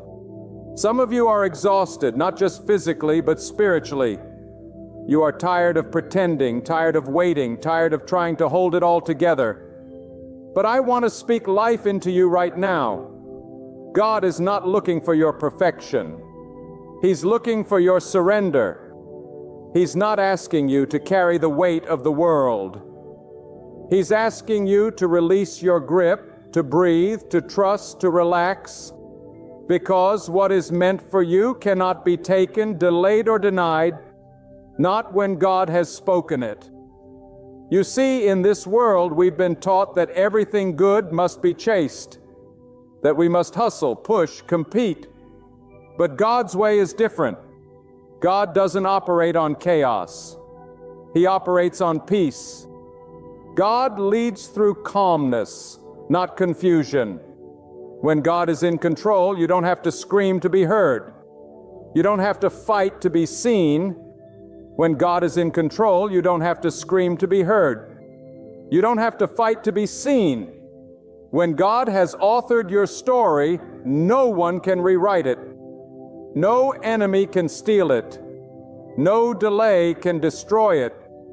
There's something powerful that happens when you relax in faith. When you stop begging and start believing. When you stop forcing and start flowing. When you stop doubting and start resting in the promises of God. Because when you align your heart with trust, the universe around you begins to shift. Doors that were shut begin to creak open. Opportunities that passed you by suddenly circle back. People that ignored you start to notice. Not because you changed, but because your spirit finally stepped into alignment with God's timing. Let me tell you this. Sometimes God will withhold a thing just long enough to prove that your identity is not found in it. That your value doesn't come from the thing you want, but from the one who made you. And when He sees that you are no longer desperate for the blessing, but anchored in the blesser, then and only then does He open the gates and pour out what you're ready to receive. So many of us think the waiting means denial. But waiting is not a punishment. It's preparation. Just like a seed that is buried in darkness, unseen beneath the soil, your dreams are germinating even in silence. And at the right time, not your neighbor's time, but God's perfect time, it will burst through the ground and blossom into something greater than you could have ever imagined. But you must not rush the soil. You must not dig it up to check if it's growing. You must rest, knowing the process is working. That job you lost, it wasn't a loss. It was redirection. That relationship that ended, it didn't destroy you. It protected you. That opportunity that passed you by, it wasn't for you. Because God only withholds to prepare. He only delays to strengthen. He only closes doors to lead you to better ones. But if you keep panicking, you'll miss the peace. If you keep doubting, you'll miss the blessing. If you keep rushing, you'll end up in places you were never meant to be. Relax, child of God. You will get what you want, but not before God has prepared your character to carry it. The promise is not just about receiving, it's about becoming. Because God is not just interested in giving you things. He's interested in growing you through things. And sometimes the very waiting you hate is the training your soul needs. You've got to stop comparing your timing with someone else's. Stop scrolling through social media thinking you're behind. You're not behind. You're not late. You are exactly where God needs you to be for this chapter of your life. The pain has purpose. The delay has direction. The confusion has correction. And the waiting has weight. It builds something in you that instant success never could. Think about it. When the sun rises, it doesn't rush. It rises with calmness, with authority. It stretches over the earth like a quiet promise. That's how your blessing will come. Not in panic, not in fear, but in quiet power. God doesn't bless you through anxiety. He blesses you through assurance. You see, anxiety is the enemy's tool to choke your trust in God, to make you believe that if it hasn't happened yet, it never will. But God didn't bring you this far to abandon you. He didn't shape your character through all those trials to leave you empty-handed. If He led you through the fire, it's because there's gold in you. And gold must go through fire to shine. So, breathe. Let go of the tension in your shoulders. Stop rehearsing the worst-case scenarios in your mind. God is not finished. You are still under construction. The storm is not the end. It's just the setup for the calm that's coming. What you're praying for is already on its way. But can God trust you to rest while it's coming? Faith isn't just about believing for miracles. It's about walking in peace while you wait. It's about smiling in the storm, praising in the hallway, trusting in the unknown. That's where your strength is proven. Not in how loud you pray, but in how deep your peace runs when nothing around you makes sense. God is teaching you something in the silence. He's showing you how to rest, not in circumstances, but in His sovereignty. He's pulling you out of performance-based faith and into presence-based trust. Because you don't have to earn what God has already promised. You just have to prepare. Some of you are asking, but how do I relax when everything feels like it's falling apart? You relax by remembering who holds it all together. You relax by speaking truth into your fear. You relax by shutting out the noise of the world and tuning into the whisper of God that says, I've got you. You're not forgotten. Your prayers are heard. Your tears are seen. Your desires are not ignored. And even if you've made mistakes, even if you've failed, stumbled, doubted, God doesn't cancel your blessing because of your weakness. He works through it. He shapes it. He redeems it. He uses the cracks in your life to let His light shine through. Because the blessing is not based on your perfection. It's based on God's plan. You see, when God is writing your story, delays are not denials. They are divine pauses. You may think that everything is going wrong, but sometimes God is removing what you thought you needed to give you what your soul truly longs for, not what your flesh wants, but what your spirit craves. God knows the difference between what looks good and what is good. And sometimes God's greatest mercy is not in what He gives, but in what He withholds. Because the gifts that come from God come without sorrow. They come in peace, with clarity, and with lasting purpose. There are moments when you feel abandoned, isolated, and unseen. But that is exactly where the deepest faith is born. It's in the shadows that your character is forged. It's in the stillness that your trust is tested. And it's in the quiet chambers of waiting where your soul learns to lean not on your own understanding, but on God's infinite wisdom. When you relax, not in laziness, but in surrender, you position yourself to receive what no human effort could ever achieve. Because what God builds, no one can tear down. And what God opens, no one can shut. You're not being punished, by the way. You're being preserved. Preserved from wrong people, wrong timing, and wrong decisions. Because what good is a blessing if it arrives before you're ready? What good is a promotion if your foundation is still shaking? What good is a relationship if your identity isn't rooted in God yet? God knows how to protect you from yourself. He knows when to say yes, and He knows when to hold back, not because He's cruel, but because He is wise. If only you could see what God has already protected you from, you'd fall to your knees in gratitude.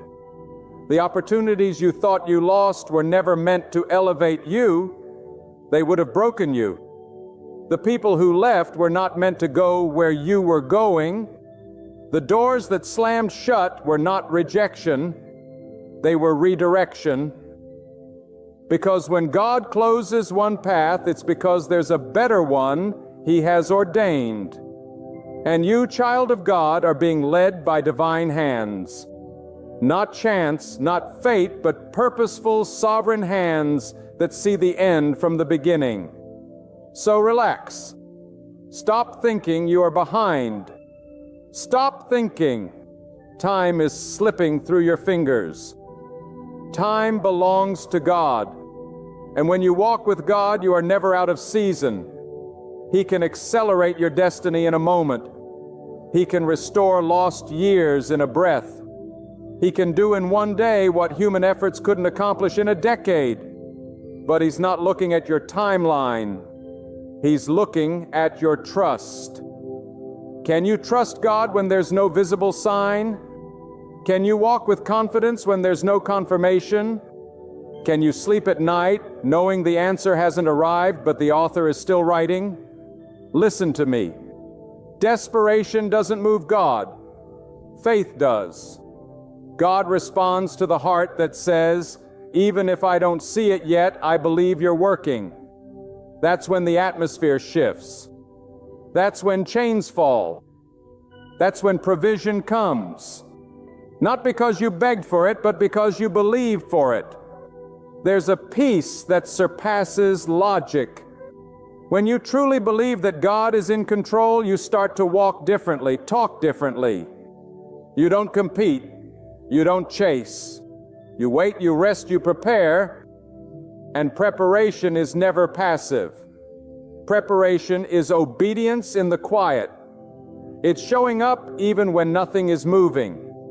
It's doing the small things with excellence while you wait for the big thing.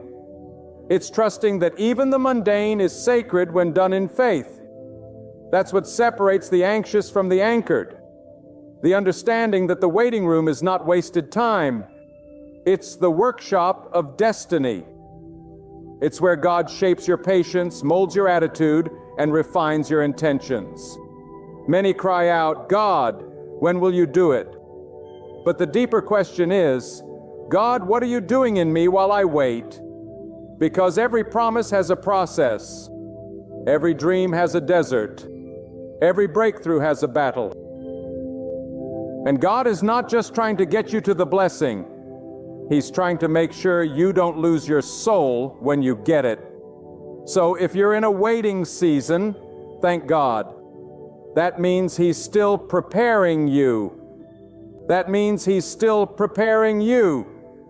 That means you're too important to be rushed. God doesn't use shortcuts. He uses seasons. He doesn't bless panic. He blesses patience. And when your heart is aligned with His timing, you begin to understand that what you desire isn't being denied. It's being refined. God is shaping the blessing so that when it arrives, it fits perfectly into the life He designed for you. Look around. The chaos of the world will try to convince you that you must run faster, fight harder, and strive endlessly. But that's not God's way. God's way is steady. God's way is rooted. God's way is peace in the storm, clarity in confusion, joy in the waiting. And when you walk with God, you walk with assurance, even if you don't have all the answers. Don't you know God does His best work in silence? The roots grow underground before the fruit appears. The foundation is laid in private before the structure is seen in public. And the greatest transformations are often invisible to the eye. So don't be discouraged if no one sees your progress yet. Don't be dismayed if your success hasn't manifested. God sees it. God knows it. And when the time is right, He will make it known. But until then, walk in peace. Breathe deep. Worship while you wait. Speak life over your days. Instead of saying it hasn't happened, begin to say it's on the way. Instead of saying I'm tired of waiting, begin to declare I'm being prepared.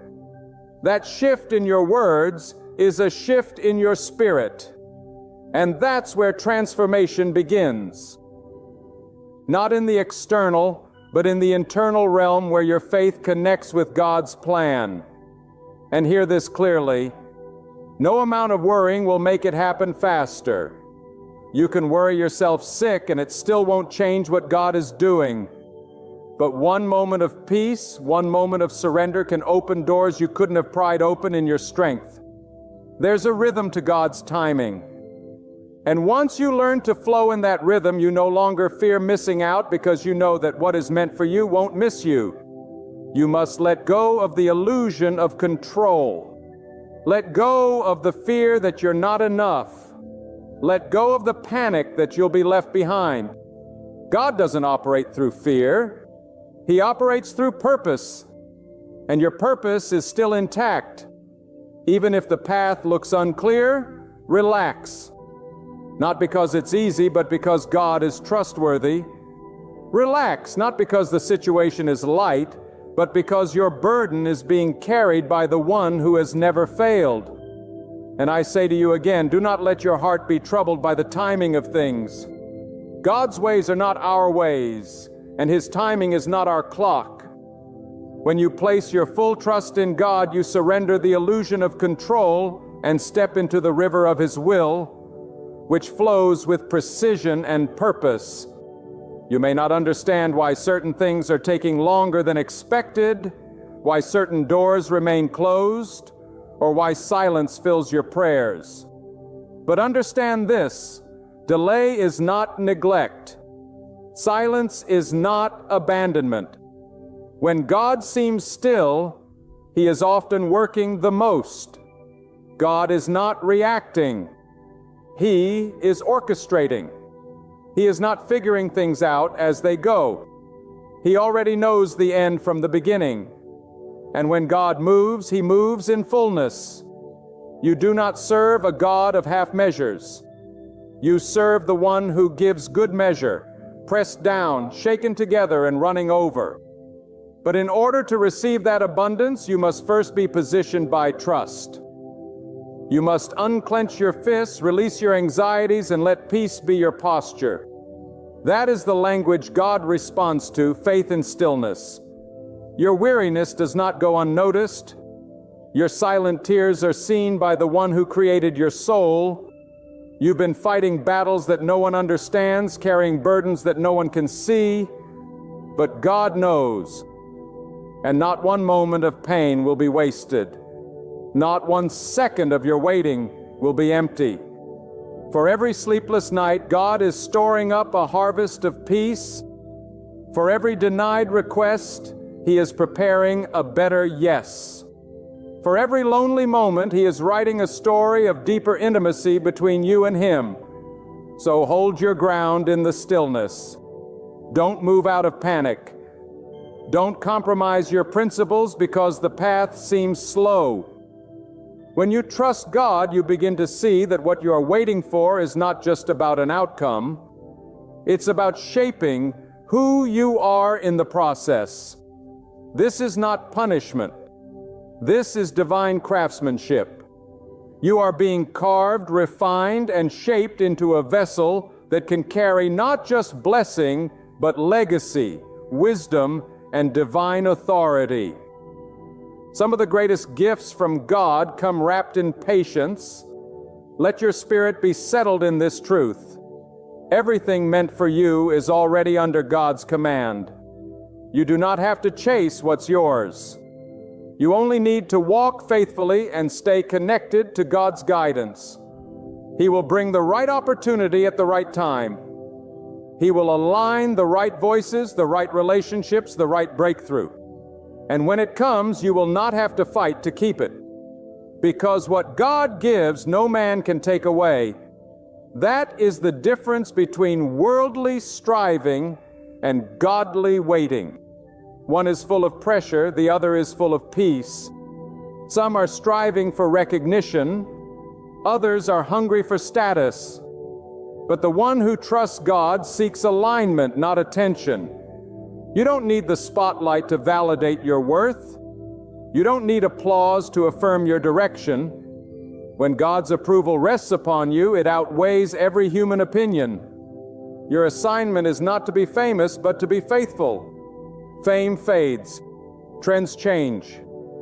But a life rooted in God's will stands unshaken through the storms. You must understand this. The weight of your desire reveals the magnitude of your destiny. If the weight feels heavy, it's because the promise is great. Don't curse the heaviness. Don't despise the longing. That longing is your spirit recognizing the greatness that is coming. But it will not come through fear. It will not come through anxious striving. It will come through surrender, through reverence, through your unwavering belief that God's hand is mighty to save, mighty to provide, and mighty to deliver exactly when it is best for you. Stop looking at what others have and wondering why it hasn't happened for you yet. Their path is not your path. Their season is not your season. What God is doing in your life is tailor-made, uniquely crafted, and perfectly timed. Do not insult the craftsmanship of God by comparing your story with someone else's chapter. You don't know what they had to go through. You don't know the battles they faced, and they don't know the glory that's coming in your life. Keep your eyes on your own journey. Focus not on speed, but on surrender. Your trials are not proof that God is harsh. They are proof that He trusts you. He trusts you to walk by faith. He trusts you to believe in what your eyes cannot yet see. He trusts you to speak words of life even when your world feels lifeless. You may not notice the fruit now, but the roots are digging deeper. And when the roots are strong, the harvest is guaranteed. A pause in the fruit does not signal the seed has died, and it means the foundation is being strengthened. God is shaping you in hidden places. So rejoice even when you cannot see. Lift your praise in the quiet seasons. Celebrate what is coming even if your hands are still waiting to hold it. Because praise like this unsettles the enemy. Peace like this silences fear. And trust like this makes mountains move. Be at ease. What you long for will not come by force, but by faith. It won't arrive through worry, but through worship. Not by manipulation, but by maturity. Remember, there is nothing impossible for God. No distance is too far for His hand. No obstacle too great, no heart too closed, no problem too difficult for Him. And if it has taken long, then trust that God is using that time to make it last. Some blessings come fast and fade fast, but the ones that are deeply rooted, those come with time, but they endure. They transform you from the inside out. They don't just satisfy your desire, they expand your capacity. God isn't just trying to bless you, He's trying to build something through you that speaks for generations. He's preparing you to be the answer to someone else's prayer. He's preparing you to carry not just wealth, but wisdom, not just influence, but integrity. And when the moment comes, when what you've longed for finally arrives, you'll look back and say, it was worth every second. God was wise to wait. So, relax. You will not miss your moment. You will not miss your blessing. What God has ordained, no hand can block, no delay can cancel, no enemy can dismantle. And while you wait, let your faith be your anchor. Let your peace be your weapon. Let your worship be your shield. You are not at the mercy of the world. You are under the watch of God, and He does not sleep. He does not falter. He does not forget. This is your season to rest while God works. This is your time to breathe again, to smile again, to trust again. The weight you've carried is being lifted. The fear you've tolerated is being broken. The uncertainty you've endured is being transformed into unshakable confidence. Because God is not done with you. God is just beginning. And the best part is you don't have to figure it all out. You only have to walk in obedience, stand in faith, and wait in peace. So do not be discouraged by what you don't yet see. Celebrate what you know is coming. Declare it, believe it, live like it. Because when you align yourself with God's will, the heavens move in your favor. The earth shifts to make room for your destiny. And what once seemed impossible becomes inevitable. Let your trust be louder than your fear. Let your calmness be stronger than your worry. Let your heart rest in the truth that God is faithful. Not sometimes, but always. Not partially, but completely. And He is not a God of confusion. He is the God of clarity, of order, of divine alignment. Relax. You are not late. You are not forgotten. You are not failing. You are being led strategically, lovingly, and powerfully by the hand of God. What you want is not out of reach. It is in God's hand, and if you stay faithful, stay patient, and stay surrendered, it will reach you. You must understand there is no force more powerful than the timing of God. His timing is flawless. His process is intentional, and His silence is not indifference. It is instruction. When God withholds, He is teaching you where to place your dependency. When God delays, He is deepening your discernment. You are not being ignored. You are being groomed. The very waiting that feels like punishment is the sacred hallway to your next elevation. In your patience, God is building something holy in you, something that cannot be shaken by people's opinions or life storms. We are often tempted to ask, when will I see the answer? When will the season change? But the deeper question is, how God can I honor you while I wait? Because those who learn to honor God in the waiting are the ones He trusts with greater things. If your faith is only alive when things are going your way, then it's not yet anchored in truth. But when your heart still praises, when your hands still serve, when your spirit still believes despite delay, that is when your trust becomes a weapon. That is when your faith moves mountains. God doesn't want you restless in the waiting. He wants you rooted. He doesn't want you agitated. He wants you aligned. Your peace is not weakness. It's strength. Because anyone can panic when things are uncertain, but it takes spiritual maturity to be still and know that God is in control. That stillness doesn't come from pretending everything is fine. It comes from knowing that even if it's not, God still reigns. He still governs every detail, and the final word always belongs to Him. Some people will misunderstand your peace. They'll wonder how you can be so calm when things look chaotic. They'll wonder how you can keep going when it seems like nothing is changing. But they don't know that your soul is no longer anchored in outcomes. It's anchored in God. You're no longer moved by appearances. You're no longer shaken by delays. Because you've tasted the truth that when God moves, He moves completely. When God acts, He acts fully. And when God opens a door, nothing and no one can close it. There is a maturity that comes only through waiting, a strength that is birthed in silence, a confidence that rises from stillness. God doesn't just want to give you what you want. He wants you to become someone who can carry it with grace and honor. So if it's taking time, it's because what's forming in you is greater than what's forming around you. Don't curse this season. Don't resist it.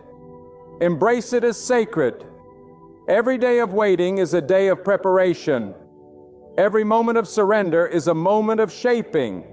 God is doing something deep, and it requires your full trust. Do not look for shortcuts. Do not look for the easy path, because shortcuts often lead to shallow places, and shallow roots cannot sustain deep blessings. God doesn't want to give you something you can't maintain. He's more interested in your foundation than your decoration. What looks like delay is actually divine reinforcement, so that when the blessing comes, it will not crush you. It will lift you. It will not be a burden. It will be a testimony. You must learn to protect your peace in the process. The enemy wants to disturb your soul with doubt, confusion, and fear. But you have the authority to silence those voices. You have the authority to guard your mind, to speak life, and to declare truth over your situation. Don't let anxiety be your guide. Let assurance be your compass. Don't let emotions make your decisions. Let wisdom rooted in God lead the way. And even if others receive what you're praying for before you do, don't let comparison kill your contentment. What God gives to someone else doesn't diminish what He has for you. Their blessing is not your loss. Their open door is not your rejection. Celebrate them, bless them, and then keep walking, knowing that your door will open too in your appointed time. Envy is a distraction, but gratitude sharpens your focus. You don't have to manipulate anything to make it happen. If God has called it yours, you will not have to beg for it. You will not have to chase it down. It will come with grace, not with grief. It will come with peace, not with pressure. It will come in a way that honors God, not compromises your integrity. If you must lose your values to gain something, it is not from God. But if you gain it while keeping your peace, your truth, and your dignity, that is the fingerprint of God. God doesn't operate through desperation. He operates through devotion. The more you focus on Him, the less you will need to prove yourself to the world. The more you worship, the less you will worry. The more you lean into His plan, the more you'll release your own. And when you do that, your heart will stop asking, "Why hasn't it happened yet?" and start saying, "God, I trust your timing even when I don't understand it." That shift is everything. It's the difference between surviving the wait and thriving in the wait. And when you thrive in the wait, you become the kind of person who can handle what you've been praying for. Because the blessing is not just in the result, it's in the becoming. What God is doing in you is preparing you to become a steward of the very thing you've been asking for. So don't just prepare your hands to receive, prepare your heart to carry. And let me say this to the one who feels forgotten. God has not forgotten you. Even when people overlook you, even when opportunities pass you by, even when doors close in your face, God still sees you. And when He sees you, He sees the full picture. Not just who you are now, but who you are becoming. Not just what you need now, but what your future demands. And He is working it out step by step, moment by moment. The blessing that is coming will be bigger than your worry, deeper than your fear, and more powerful than your pain. But you must not give up now. You must not abort the process just because the wait is uncomfortable. You must not trade the promise for something quicker and cheaper. Hold your ground, keep your peace, strengthen your spirit, and stay surrendered. Relax not because everything makes sense, but because God never makes a mistake. Relax not because the journey is easy, but because God walks every step with you. Relax because what is meant for you is secured by God Himself. And in the right time, in the right way, for the right reason, it will manifest. Not through fear, not through force, but through faith. So lift your head, settle your soul, breathe deeply, and walk forward with assurance. God has never failed you, and go. And He won't start now. What you desire, if it is good and right, is already being arranged in the unseen. So let peace be your position. Let faith be your anchor. Let trust be your testimony. You will get what you want when your heart is fully aligned with what God knows is best. And when that moment comes, you'll understand why the wait was not a setback, but a sacred preparation for something far greater than you imagined. And I say unto you again, relax, not because you figured it all out, but because God has already gone before you. Long before you faced the mountain, God had already carved a path through it. Long before the storm reached your life, God had already prepared your shelter. And long before you uttered the prayer in your heart, God had already recorded the answer in His divine design. There is nothing random about your life, nothing accidental. You are not drifting through this world. You are being guided step by step, breath by breath, by the master planner who sees all, knows all, and controls all. So many chase what they think they need, exhausting themselves in pursuit of shadows. But when you are rooted in God, you don't chase. You attract. You attract what is aligned. You attract what has been assigned. You draw near what was already destined. And how do you attract it? Not through striving, but through surrender. Not through panic, but through peace. Not through force, but through faith. Because it is not the loudest voice that moves the heavens. It is the most trusting heart. God does not ask for your perfection. He asks for your trust. That even in the absence of evidence, you still believe. That even when it feels like the night will never end, you still rise and bless His name. That even when your hands are empty, your heart remains full of praise. This is the kind of faith that unlocks heaven's best. This is the kind of posture that pulls breakthrough into your reality. Many want the results of faith without the endurance of trust. But true faith holds on when the feelings fade. True faith says, even if I see nothing, I know God is doing something. Because faith is not about seeing, it's about knowing. And what you know must be greater than what you feel. Your feelings will fluctuate. Your circumstances will shift. But God is the same, unchanging, unwavering, unstoppable. And I must tell you this, your current condition does not cancel your divine calling. Just because you're in a season of waiting does not mean you are in a season of wasting. God uses every second. He uses silence to sharpen your hearing. He uses stillness to stabilize your walk. He uses closed doors to build discernment. Nothing is meaningless when God is in it. Every delay is loaded with design. Every delay is loaded with design. Every interruption is charged with intention. You are not being buried. You are being planted. And if you stay buried in faith, you will rise in due season with fruit that speaks of the glory of God. Let that settle in your spirit. Let that water your soul. Because if you truly knew how much was being arranged behind the scenes, your only response would be worship.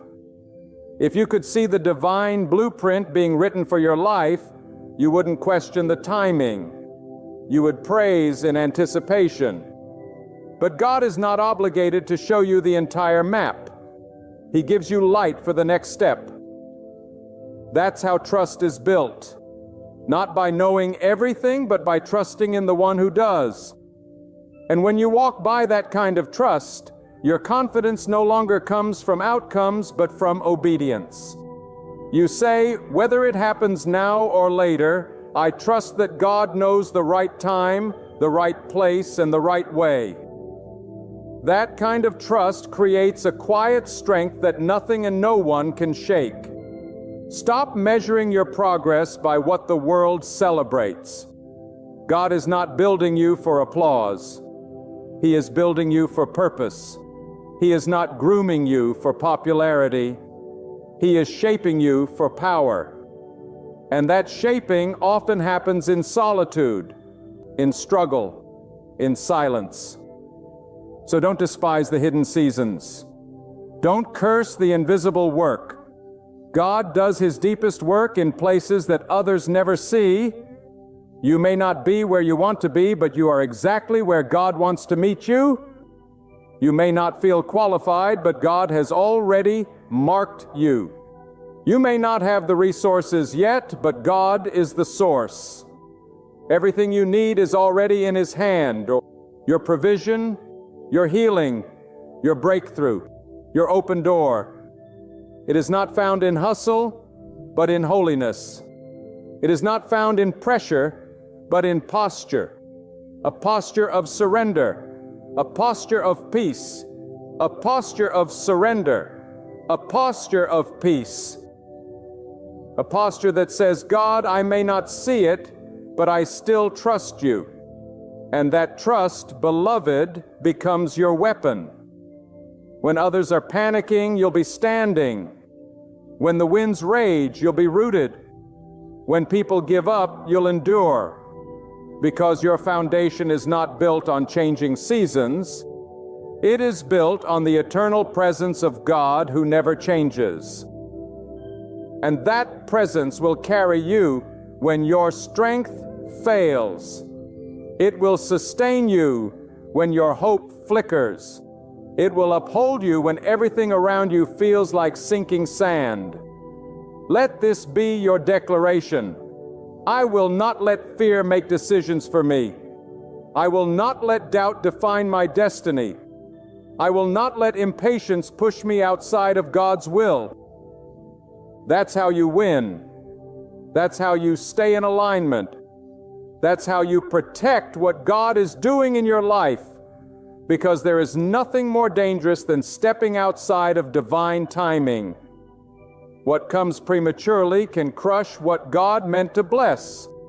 So if He says wait, then wait with confidence. If He says not yet, then worship with joy, because every not yet from God is filled with purpose. It's not a rejection. It's a refinement. He's removing what doesn't belong. He's strengthening what is weak. He's reinforcing your spirit. He's stretching your faith. And when the fullness of time arrives, you will not only receive the promise, you will be ready for it. And that readiness will speak volumes. It will be evident that you didn't just stumble into the blessing. You were shaped for it, prepared for it, tried by fire, and found faithful. And all those nights you cried, all those moments you doubted, all those times you almost gave up, they will turn into testimonies of how God was always working, always watching, always weaving everything together for your good. So I tell you again, not as a suggestion, but as a charge from heaven. Relax. Let your soul return to rest. Let your spirit settle in truth. You will get what you want, but even greater, you will get what God wants for you. And what He wants for you far outweighs anything you could have imagined. He is not limited by human timelines. He is not confined by your environment. He speaks and it is. He wills and it becomes. You are closer than you think. You are stronger than you feel. You are more prepared than you know because God has been working on you the entire time. Even in the waiting, even in the silence, and even in the pain, He has been working. And He will not stop until His purpose is fulfilled. So lift up your head, quiet your mind, still your anxious thoughts, and rest in this truth. What is yours? What has been written by the hand of God will not pass you by. And when it comes, it will come wrapped in peace, sealed in purpose, and filled with glory. Stay faithful, stay humble, stay ready, relax. God is not finished, and the best is yet to come. So now let this truth settle deep within your spirit. God has not forgotten you. God has not overlooked your prayers nor ignored your tears. Every silent cry, every whispered plea, every moment you felt like giving up, He saw it all. And not a single second of it was wasted. You may have thought you were being delayed, but in truth, you were being developed. You may have felt forgotten, but in reality, you were being favored. Because the blessing that is shaped by God's own hand does not arrive early, and it never comes late. It comes right on time. And when it arrives, you will know it wasn't luck. It wasn't coincidence. It wasn't the work of man. It was the unfolding of God's perfect will. You'll stand in awe, not just because you received what you wanted, but because you'll see how every struggle shaped you, every detour directed you, and every disappointment disciplined you. For this very moment, God was never trying to harm you. He was preparing you for more than you asked for, preparing you for what eyes have not seen, ears have not heard, and hearts have not yet conceived. So walk away from worry, detach yourself from the lies of fear, silence the voices that tell you it's too late, that you're not enough, that it's never going to happen. Those voices don't speak truth. They speak limitations. And God is not limited. He is limitless. He is mighty. He is faithful. If God Himself placed that longing within your heart, then He has already prepared its fulfillment in your destiny. There is no need to run after what has already been promised to you. There is no reason to fear what rests securely in His hands. Your part is simple: trust. And in that trust, find rest. Inhale peace. Carry a smile of expectation. Step forward with courage. Speak words full of assurance. For walking with God means walking in victory. Long before triumph is visible, peace will already be with you. Even as the promise is still unfolding, remain calm. Every good thing that is right for you, that aligns with truth, and that belongs in God's perfect design for your life will come at the appointed time. And when it does arrive, you will see it was never just an answered prayer. It will be a revelation, a holy reminder that God has never overlooked you and never will. So trust Him, honor Him, wait patiently for Him, and rest knowing your blessing is already on its way.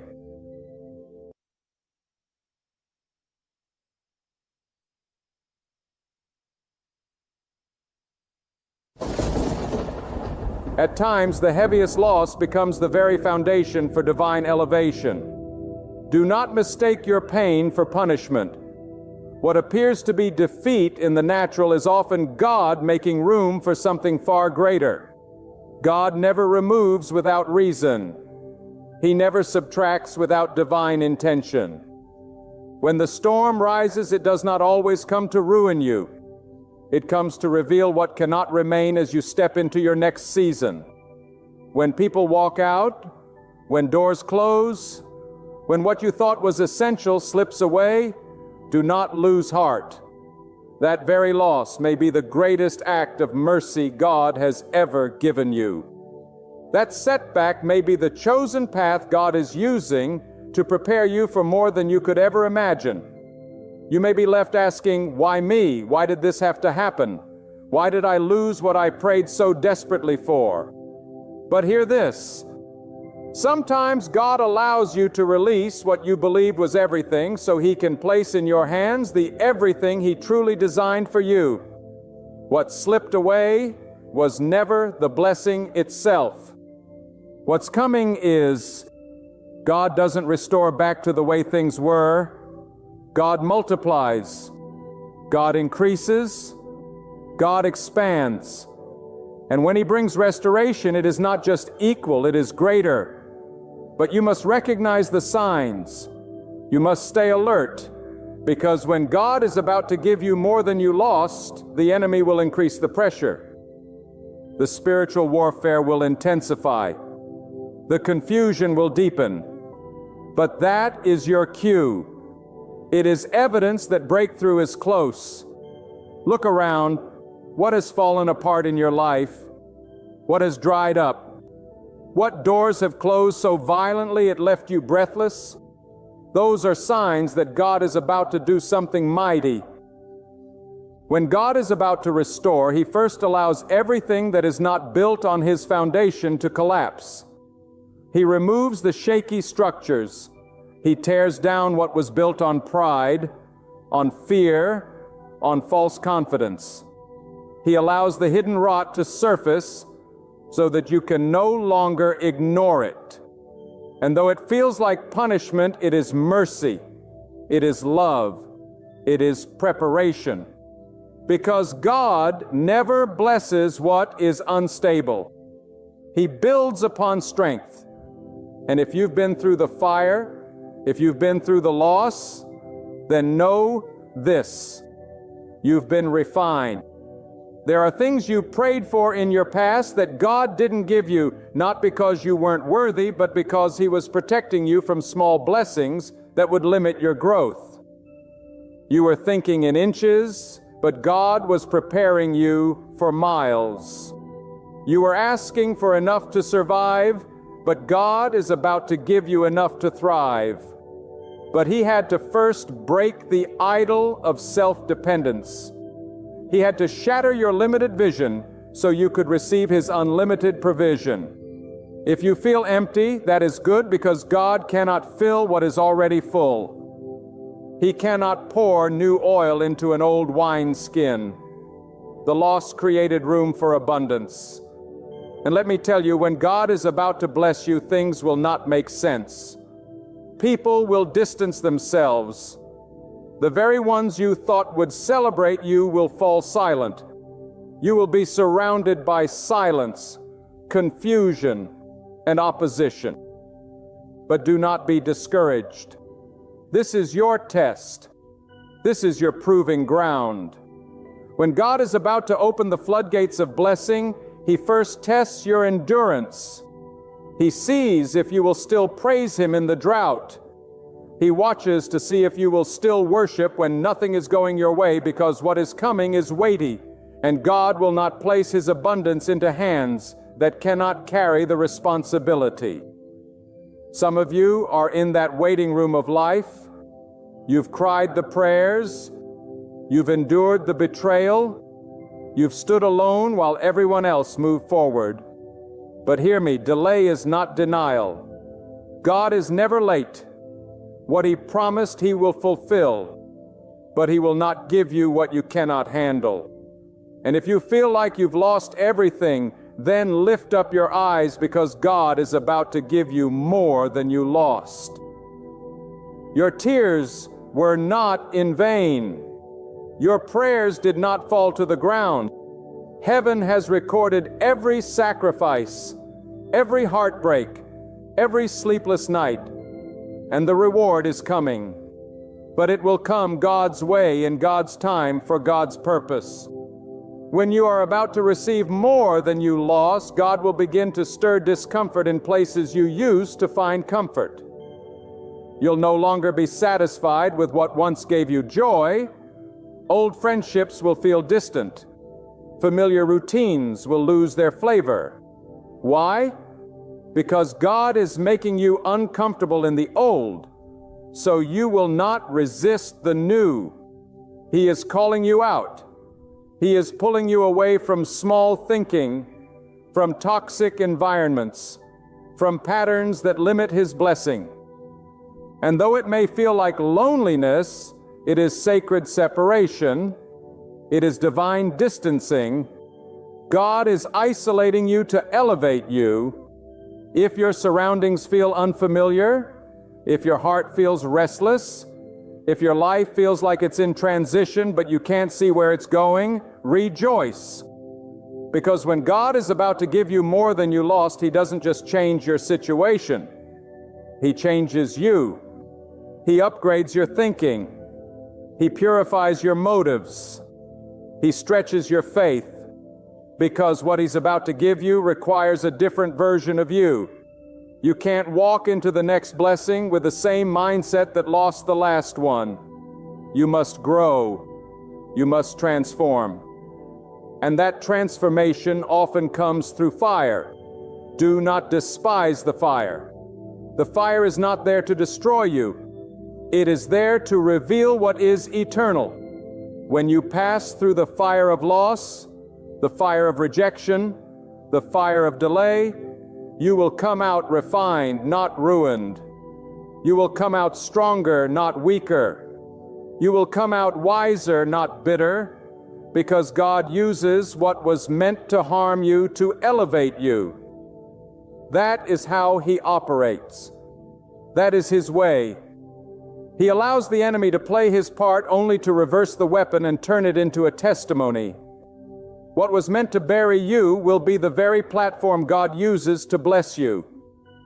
There are some watching this right now. You feel forgotten and you feel invisible. You've watched others be blessed while you remain stuck. But let me remind you, sometimes God hides you before He promotes you. Sometimes the greatest favor is not being seen, because God is doing a private work in you that will lead to a public reward. Do not rush His process. Do not resent His timing, because when the blessing comes, it will come in such a way that no man can take credit for it. Only God. Only God will get the glory for what is about to take place in your life. And when the blessing arrives, you'll recognize it. It will carry peace, not confusion. It will bring alignment, not chaos. It will multiply, not drain. And it will match the pain you went through. For every tear, God will pour out joy. For every closed door, He will open one no man can shut. For every betrayal, He will send divine connections. For every year the locusts have eaten, He will restore. That is the nature of God. He doesn't just repair, He renews. He doesn't just repair, He renews. He doesn't just replace, He multiplies. Some of you have been clinging to memories of what you lost. But hear this: what's ahead of you is greater than what's behind you. Let go of the ashes. Let go of the bitterness. Let go of the regret. The loss was painful, but the promise is powerful. The loss was real, but the reward will be greater. God is not done with you. Your story is not over. In fact, the next chapter is about to begin, and it will be written in bold, undeniable favor. If you can sense the shifting, if your spirit feels the trembling of change, don't be afraid. You're not crazy. You're not alone. You are standing at the edge of something divine. You're closer than you think. Don't give up. Don't stop believing. Don't settle for comfort when God is calling you into abundance. Because when He gives more than enough. And when He restores, He exceeds expectation. What's coming will make sense of everything that didn't. What's coming will silence every voice that doubted you. What's coming will prove that God was with you all along. You are not forgotten. You are not forsaken. You are being positioned. God is aligning the right people, the right opportunities, the right moments. And when it all collides, you'll look back and say, now I understand why I had to go through the fire. Now I understand why I had to be alone. Now I understand why I had to lose what I thought I couldn't live without. Because if you had not gone through the valley, you wouldn't appreciate the mountaintop. If you hadn't tasted the bitterness of loss, you wouldn't savor the sweetness of restoration.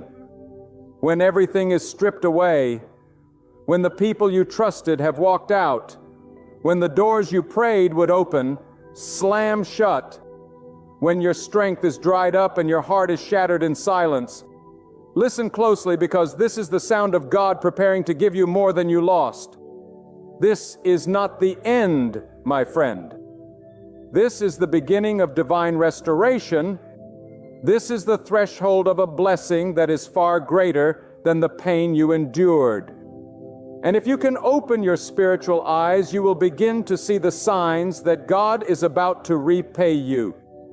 Pressed down, shaken together, and running over.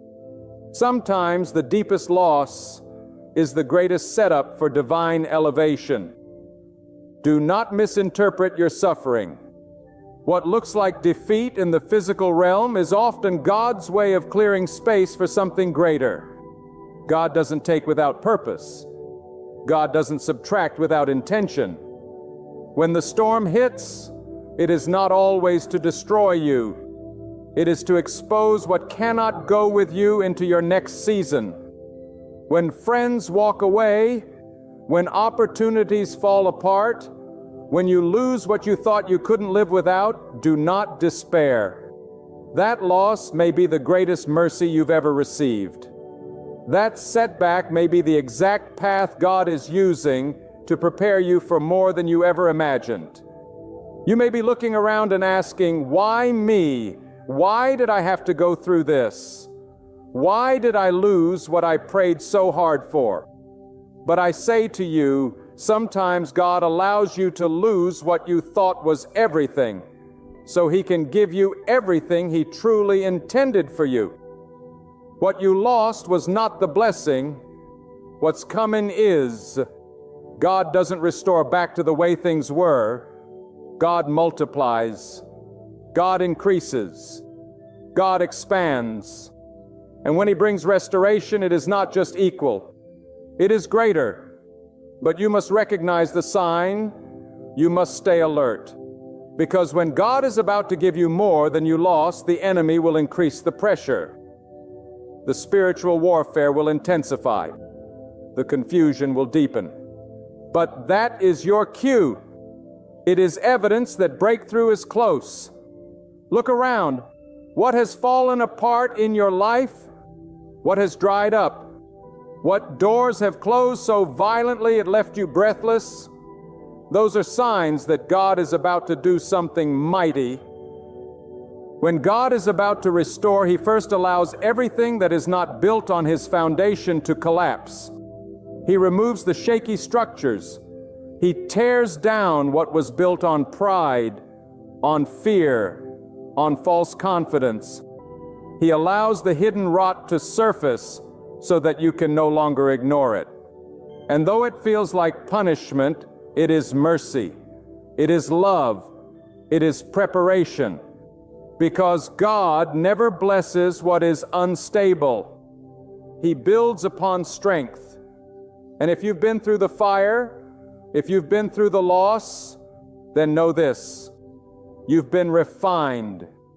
There are things you prayed for in your past that God didn't give you, not because you weren't worthy, but because He was protecting you from small blessings that would limit your growth.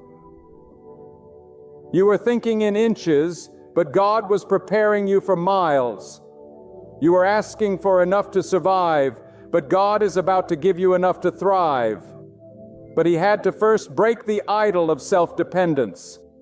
He had to shatter your limited vision so you could receive His unlimited provision.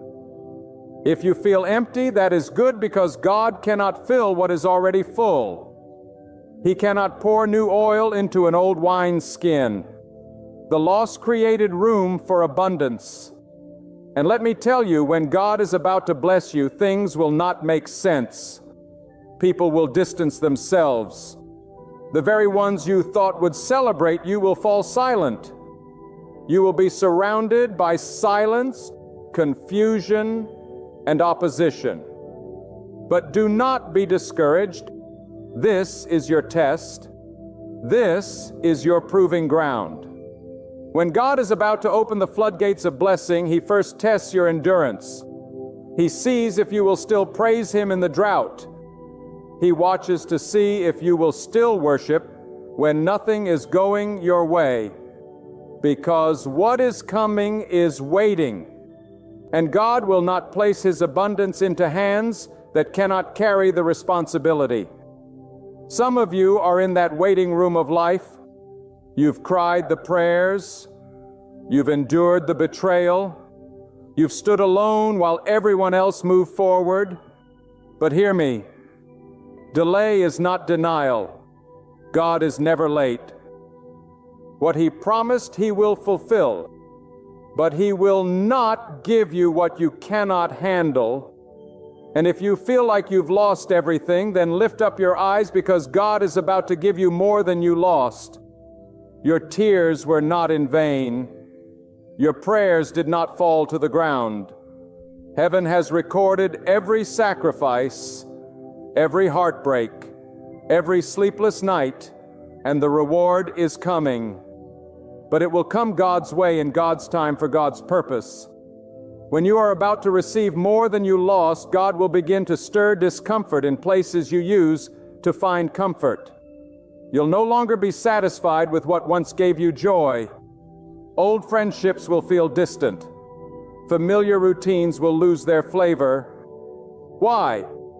Because God is making you uncomfortable in the old so you will not resist the new. He is calling you out. He is pulling you away from small thinking, from toxic environments, from patterns that limit His blessing. And though it may feel like loneliness, it is sacred separation. It is divine distancing.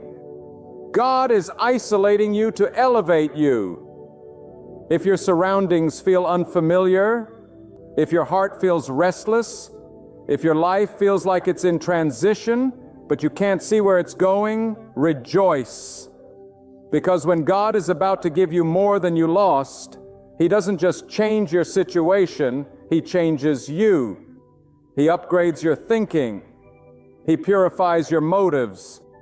He stretches your faith. Because what He's about to give you requires a different version of you. You can't walk into the next blessing with the same mindset that lost the last one. You must grow. You must transform. And that transformation often comes through fire. Do not despise the fire. The fire is not there to destroy you. It is there to reveal what is eternal. When you pass through the fire of loss, the fire of rejection, the fire of delay, you will come out refined, not ruined. You will come out stronger, not weaker.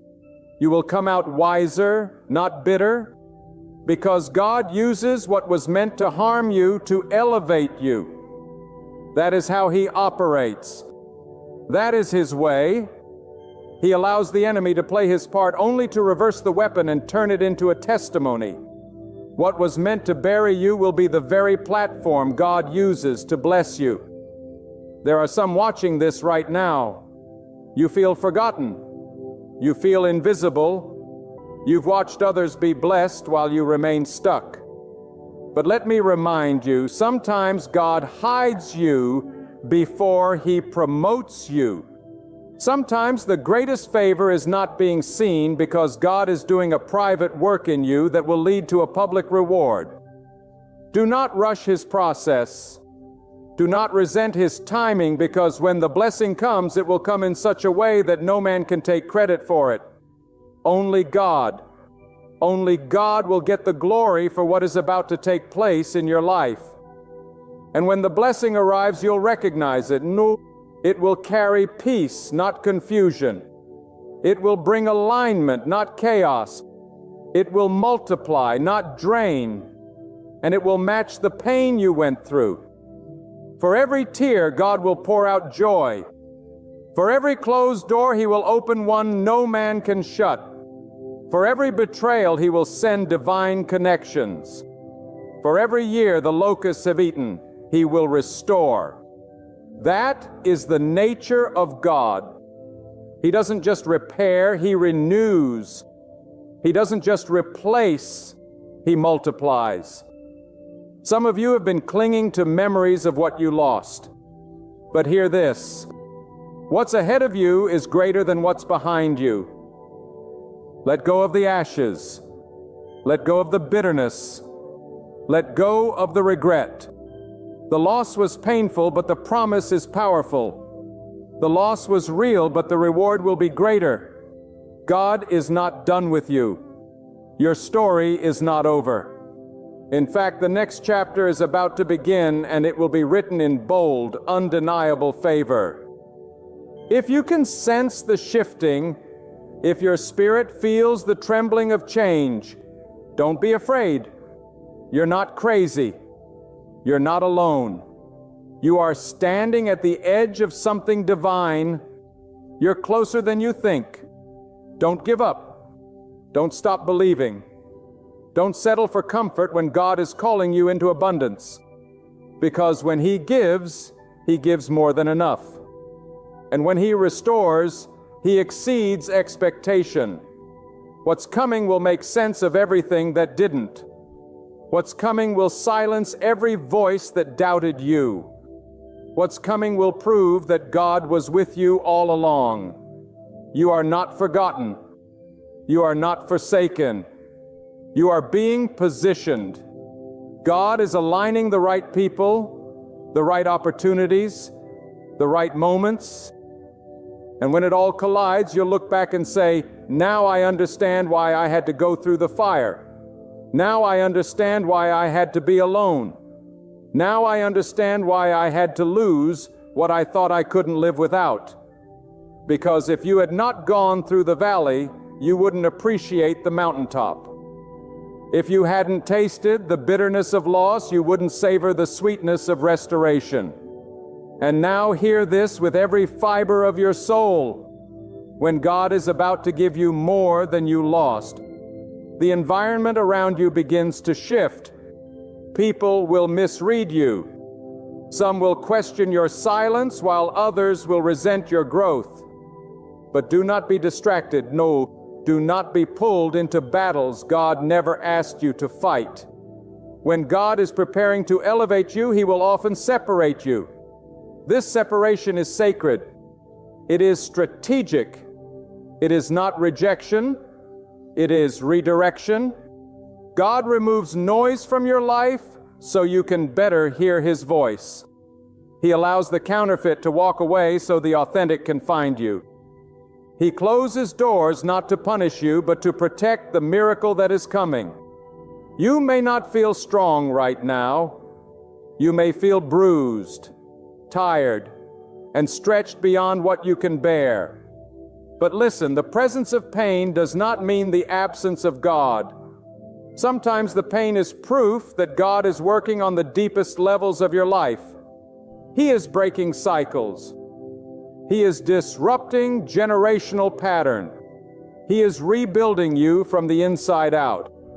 And yes, it hurts, but it is the pain of birth, not death. You are not being buried. You are being planted. And what is planted in tears will rise in triumph. What is hidden in the soil will emerge in glory. When God is about to give you more than you lost, He gives you a new level of clarity. Your spirit becomes more sensitive to His direction. You begin to discern what is for you and what is not. You stop chasing what drains you and start guarding what feeds you. You stop explaining yourself to people who were never meant to understand your purpose. Because divine restoration always carries divine wisdom. And with wisdom flows discernment. And from discernment springs peace. That deep, steady, unshakable peace is the confirmation that your spirit is aligned with God's will. There is a sacred tension that precedes every breakthrough. A moment where everything feels suspended, where nothing shifts, where prayers seem unanswered. But know this, stillness is not the same as stagnation. God performs His greatest work in the stillness. He does not rush as people do. He is never pressed, never uncertain, never without control. When God is preparing to restore more than what you lost, He takes His time because what He establishes endures. God is not after fleeting applause. He is crafting eternal purpose. And the process you're walking through is greater than yourself. It is about legacy. It is about destiny. It is about what will carry on long after you. And when the moment of restoration arrives, it will not be hidden. It will not be silent. God will move in such a way that it silences every critic, every doubt, every lingering fear. And in that moment, you will realize the reason for the delay. You will understand why He said, "Not yet." When you begged for right now, because had He given it to you before, it would have overwhelmed you. It would have crushed you. But now your hands are stronger. Now your spirit is more disciplined. Now your character has been refined, and now you are ready to carry the more He has prepared for you. God is not limited by statistics. He is not bound by the timelines of man. He is not influenced by the opinions of those who cannot see what He sees in you. When people say it's over, God says, "I am just beginning." When they walk away, He steps in. When the doors close, He creates new ones. You serve the God who makes a way where there is no way. The God who causes rivers to flow in deserts. The God who brings light into darkness. And when He moves, nothing remains the same. You've been through seasons that almost broke you. You've endured disappointments that still echo in your memory. But here you are, still breathing, still standing, still hoping. That is not by accident. That is evidence that God's hand has been on you all along. Evidence that the promise is still alive. Evidence that restoration is not just a possibility. It is a certainty for those who remain faithful. Because God never forgets the cries of the faithful. He never overlooks the humility of the broken. He never ignores the prayer that is whispered in surrender. Sometimes the signs that God is about to give you more than you lost come through your own transformation. Your appetite for certain things changes. You begin to desire purpose over popularity, truth over convenience, wisdom over noise. This inner shift is a reflection of divine preparation, because God does not bless the version of you that is attached to the past. He blesses the virgin that has surrendered to His will. He anoints the one who says, even if I don't understand, I will still trust. Even if I can't see it, I will still believe. And hear me, what is coming is not random. It is not coincidental. It is strategic. God has been orchestrating your life behind the scenes, aligning details, connecting pieces, arranging people, positioning events. He has seen every moment of weakness and turned it into a point of strength. He has taken what was intended to destroy you and made it the very soil where your destiny will grow. And the day is coming when you will look back not in pain, but in praise, not in fear, but in faith, not in regret, but in gratitude. You were not meant to stay in the valley. You were not created to live in the ashes. You are being called out of the wilderness and into the promise. But you must let go of what God has removed. Stop mourning the door He closed. Stop trying to revive what He has buried. If He allowed it to fall apart, it was not your foundation. If He allowed them to leave, they were not your covering. What God has for you is ahead, not behind. And the moment you turn your eyes forward, you will begin to see the signs, subtle, powerful signs that your restoration is near. You'll feel a strength that doesn't match your circumstances, a calmness that defies logic, a hope that rises in the face of delay. This is the supernatural working of God. This is the evidence that you are being carried by something greater than yourself. And this, my friend, is the sacred moment before the reward, the quiet before the miracle, the pause before the overflow. Hold steady. Anchor yourself in faith, because what is coming is not small. It is not partial. It is not temporary. It is full. It is multiplied. It is divine. God is about to give you more than you lost. Not because of who you are, but because of who He is. Not because you earned it, but because He promised it. And when God makes a promise, heaven and earth may shake, but His word will never return void. So walk forward with confidence. Lift your head with expectation. Stand tall in the middle of the unknown. Because the same God who allowed the loss is the God who holds the restoration, and His hands do not fail. His plans do not falter. His timing is always perfect. And I tell you with the fire of conviction, when God is preparing to give you more than you lost, He will strip away not just the external, but also the internal barriers within you. Your doubts, your fears, your old mindsets, they cannot enter the next level of your life. God does not elevate without purification, and before He expands your territory, He refines your identity. He removes every lie you believed about yourself. He removes the dependence on people, the pride that grew unnoticed, the ego that quietly poisoned your purpose. He doesn't just want to give you more.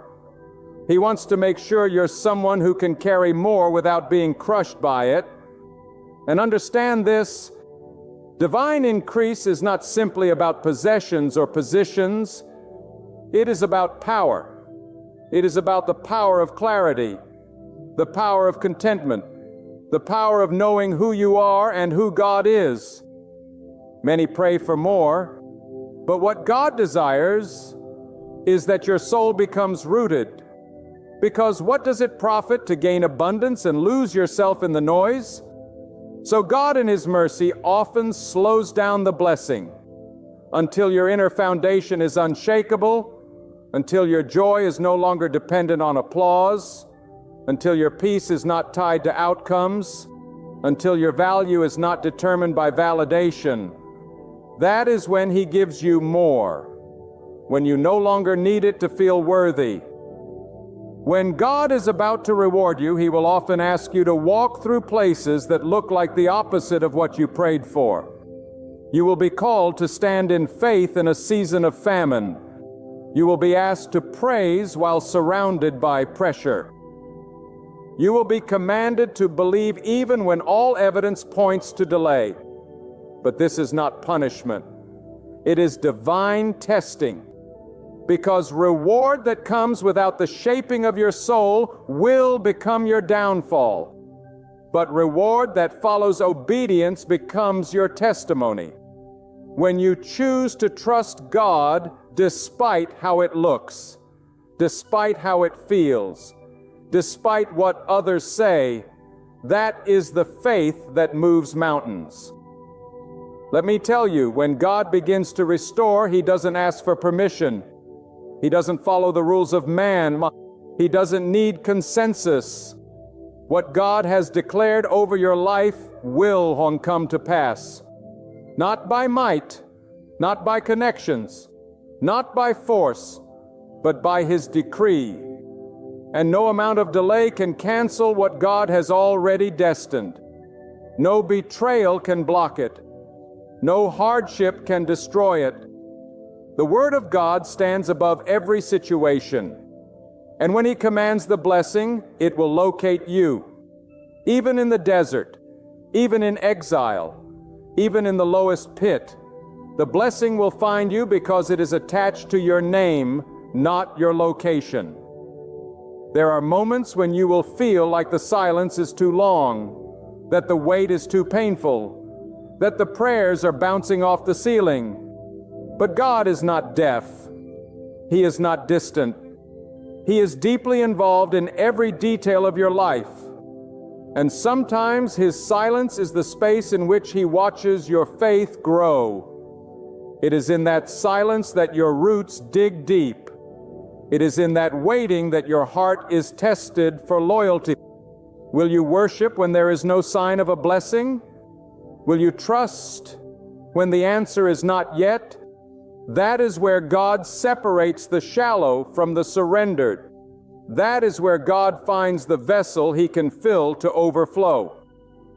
And when the day of restoration comes, it will come suddenly, swiftly, like rain on dry land.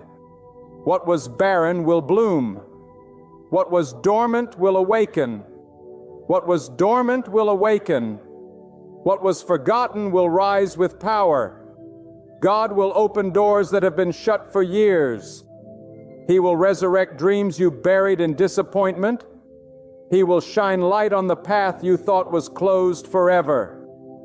And in that moment, your spirit will testify that it was not your strength, not your wisdom, not your effort. It was God. It was always God. You may feel like you've missed your moment, like your chance came and went. But with God, there is no such thing as too late. He is the one who redeems time. He is the one who calls things that are not as though they were. And when He moves in your life, He will accelerate what took others decades. He will compress years into days. He will bring sudden favor that overrides every loss, every delay, every season of suffering. What you thought was wasted will be restored in a way that only God can do. Your past does not disqualify you. Your weakness does not disqualify you. Your mistakes do not disqualify you. In fact, it is often those who have been through the most fire that God chooses to bless the most deeply. Why? Because they know how to value what others take for granted. They carry humility. They walk with reverence. They give glory where it is due. And God looks for such hearts. Hearts that will not idolize the blessing, but will worship the one who gives it. Some of you are about to walk into a season that will not make sense to those around you. They will wonder how you were elevated so suddenly. They will ask how you recovered so quickly. They will marvel at how you found peace after such chaos. And you will smile not with pride, but with praise, because you know the cost. You know the crushing. You know the nights when all you had was faith. You know the fire. And now you will know the favor. Because when God restores, He does it in such a way that there is no doubt who deserves the glory. This is not the time to quit. This is not the time to shrink. This is the time to stretch your faith, to walk with boldness, to speak with conviction, to live with expectancy. Because when God is about to give you more than you lost, He will not whisper it. He will confirm it. You will see signs. You will feel the stirring. You will sense the shift. The wind of change will blow through your life, and everything that once seemed immovable will begin to shift at the sound of His voice. And listen now with the ears of your soul when God is about to give you more than you lost. You will find yourself tested in your ability to let go. The blessing God wants to place in your hands cannot fit where fear still lives. There are moments when the old must be entirely dismantled, so that the new can be born clean and strong. You cannot cling to past disappointments and expect future glory to manifest. God will often ask you to release the very thing you thought you needed to make room for what He knows will sustain you. And don't think it's strange when God removes certain people from your life. Sometimes subtraction is the first step to multiplication. When God begins to separate you from what is familiar, it is because He is elevating your path beyond what your current circle can handle. Not everyone can walk with you where you're going. Not everyone can handle the weight of what God is about to do through you. Do not mourn every goodbye. Some were orchestrated by the hand of God. He saw what you couldn't. He heard the conversations you didn't. He felt the intentions that were hidden. And in His mercy, He moved them out so He could move you forward. You see, divine preparation often comes wrapped in discomfort. It disguises itself in delay, in detours, in disruptions. But behind it all is the sovereign wisdom of God. He is not wasting your time. He is preparing your timeline. He is not ignoring your cry. He is tuning your heart. Because when you receive more than you lost, you must also be more than you were. You must be wiser. You must be stronger. You must be rooted in faith, not just emotion. You must be grounded in purpose, not popularity. When God begins to increase your territory, the attacks may increase too. Don't be alarmed. Resistance is a sign of movement. The enemy doesn't fight what poses no threat. So if you're under pressure, if your peace is being tested, if your mind feels under siege, know this. The enemy senses that something is being birthed through your obedience. But no opposition can overturn what God has ordained. No storm can wash away the foundation God has laid. No weapon formed against your destiny will prosper when your heart remains anchored in God.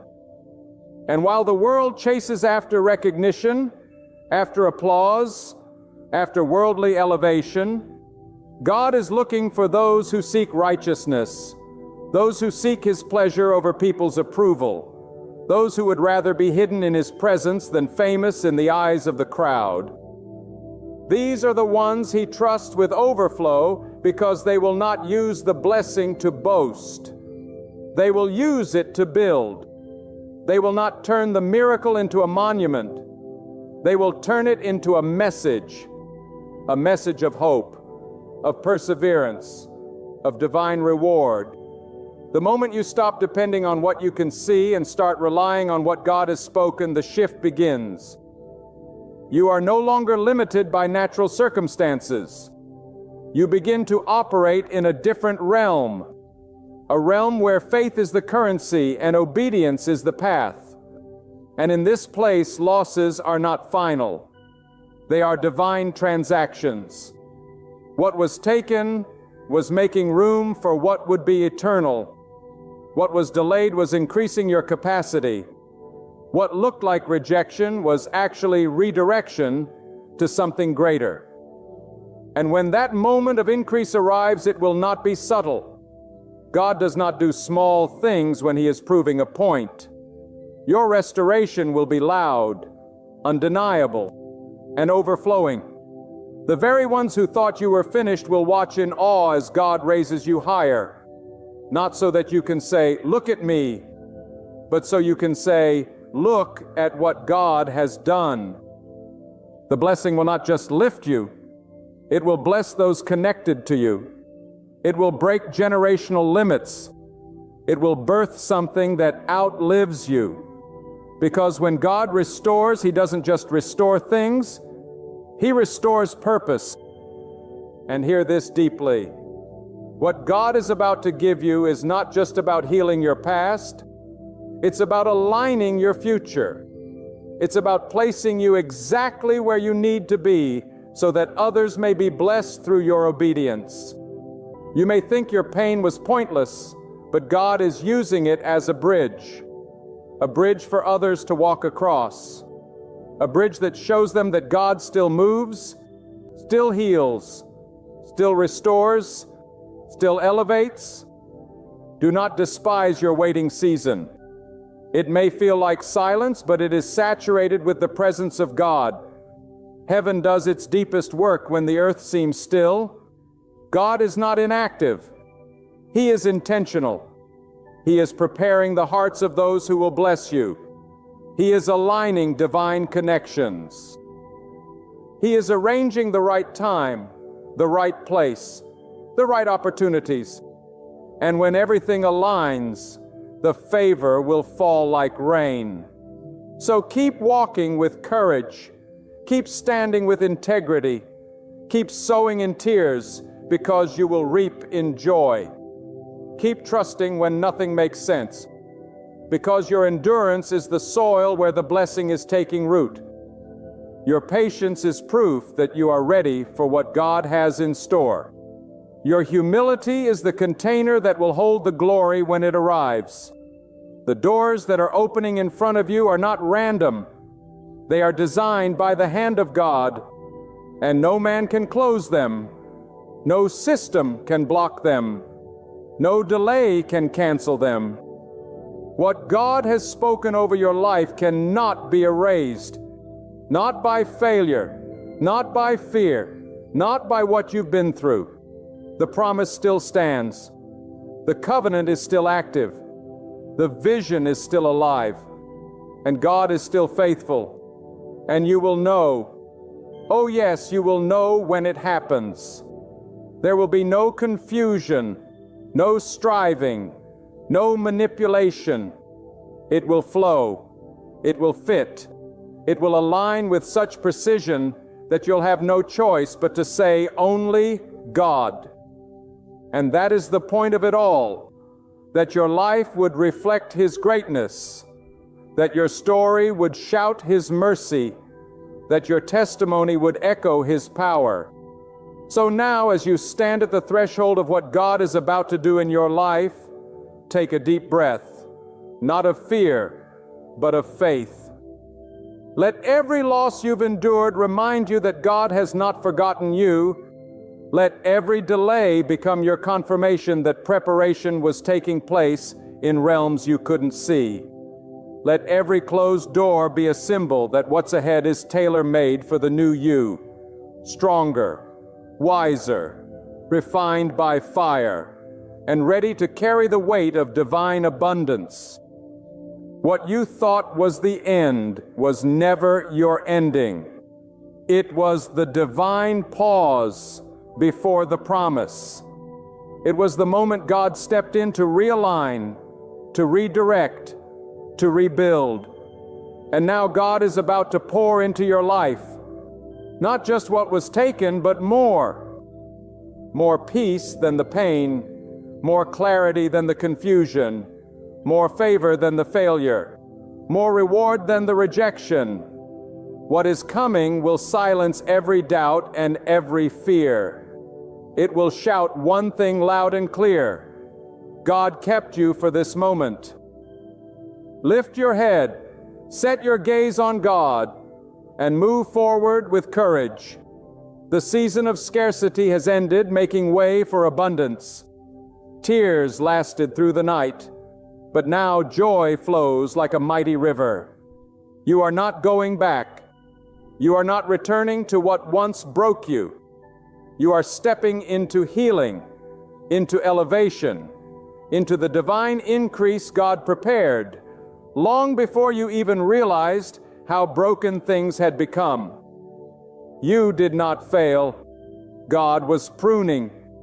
You were not cast aside. God was shielding you. You were not deserted. God was getting you ready. And now the appointed moment has arrived. The signs are before you. The shift is here. And when it all comes to pass, you will fall on your knees in awe and cry out from the depths of your soul, God has given me far more than what I lost. All glory to God and God alone. God is not unmoved by your suffering. He is not a mere observer in your battle. You may have felt overlooked, but you were never forgotten. You may have felt abandoned, yet you were always under divine protection. Often the greatest pain conceals the greatest purpose. And sometimes the quietest season is when God is working the loudest in your destiny. When others walked away from you, God remained by your side. When it felt like everything was falling apart, God was building the foundation for something greater than you could imagine. Understand this: God never subtracts without preparing to multiply. He never prunes without planning a greater harvest. What you lost is not gone forever. It is safeguarded in God's timing, and He will return it in ways beyond your imagination. Many have tried to measure your tomorrow by the pain of your yesterday. They assume what was lost defines what you can become. But God does not shape your future through the lens of past wounds. He searches the hidden places of your life, the parts unseen by others, and declares, I will repay. And when He repays, it is never just what was taken. It is always better, deeper, stronger. What He restores is not a replica. It is something brand new. The world may strip you and people may disappoint you, but God never forgets those who trust in Him through fire and loss. Your suffering was not a waste. Your waiting was not in vain. God is a recorder of faithfulness. He does not miss even the smallest act of endurance. Some of you endured heartbreak silently. You didn't retaliate. You didn't seek revenge. You chose peace. And maybe you thought no one noticed, but God did. And now the season is coming where God will reward what you kept hidden. The sacrifices you made, the patience you showed, the love you gave even when it wasn't returned, these things were written in the eternal record. And God never forgets. He will repay you not only to comfort you, but to glorify His power through your life. There are times when we look around and see everyone else winning, growing, receiving, rising, and we wonder why our prayers go unanswered. But what if the delay is not denial? What if the silence is the setup? God doesn't rush because He's not trying to give you a temporary solution. He's preparing an eternal result. You may be walking through a dry season right now. You may be carrying disappointment like a cloak over your shoulders. But listen, this is the kind of pain that produces purpose. This is the kind of suffering that shapes a destiny. And when the hand of God moves, it moves with precision, not panic. It moves with power, not pity. Some of the people who left your life were never meant to stay.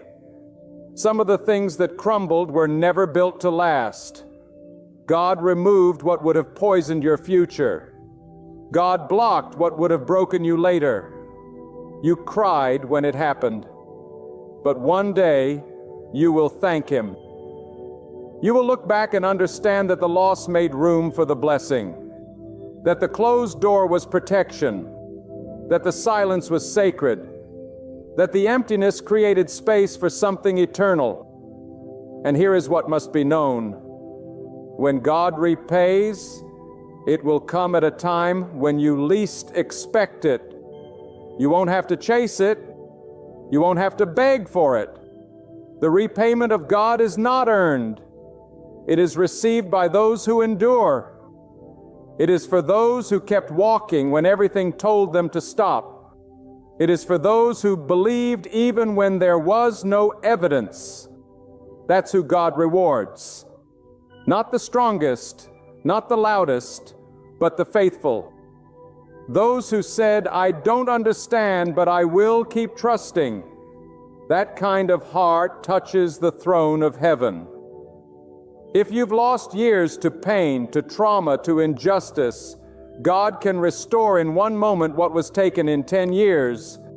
If you've lost relationships, God can bring the right ones in due time. If you've lost dignity, peace, or stability, watch as God restores not just what was lost, but more than you imagined. You're not forgotten. You're not overlooked. You're not cast aside. You are on the mind of the one who rules all things. And when He repays, the world will know it wasn't you. It was God. It wasn't your effort. It was His mercy. It wasn't your strength. It was His divine favor. Every loss you endured in silence was a seed planted in God's soil. And the harvest is on its way. Not just a restoration of what was, but a transformation of who you are. That's the real repayment. Not just external blessings, but internal strength. Not just material things, but deep peace.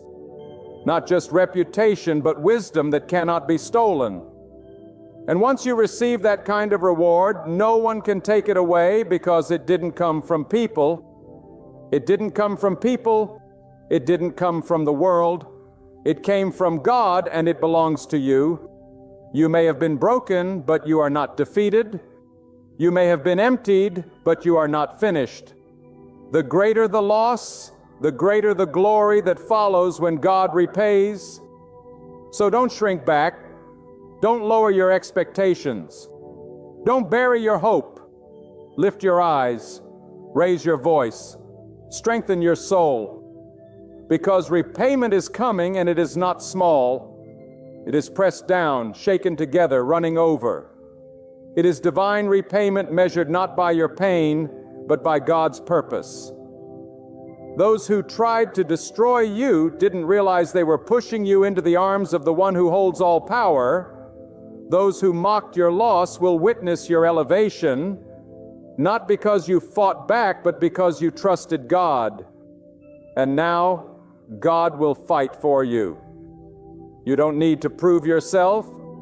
You don't need to explain your journey. When God repays, He speaks louder than any critic. He moves stronger than any enemy. He opens doors no one can shut. And He does it in such a way that only one name receives the glory His. You see, there are moments in life when all that remains is your cry to God in the dark. The friends are gone. The opportunities have dried up, and even your strength has run thin.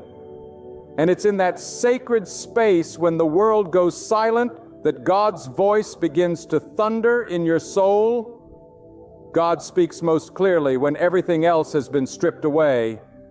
You thought the silence meant God had left you, but it was the silence that brought you into alignment with the sound of His power.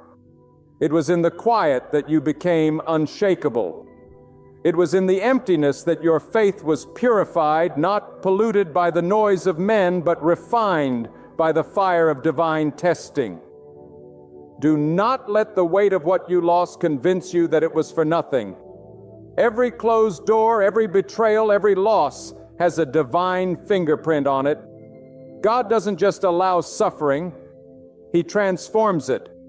He doesn't allow pain to crush you. He uses it to craft you.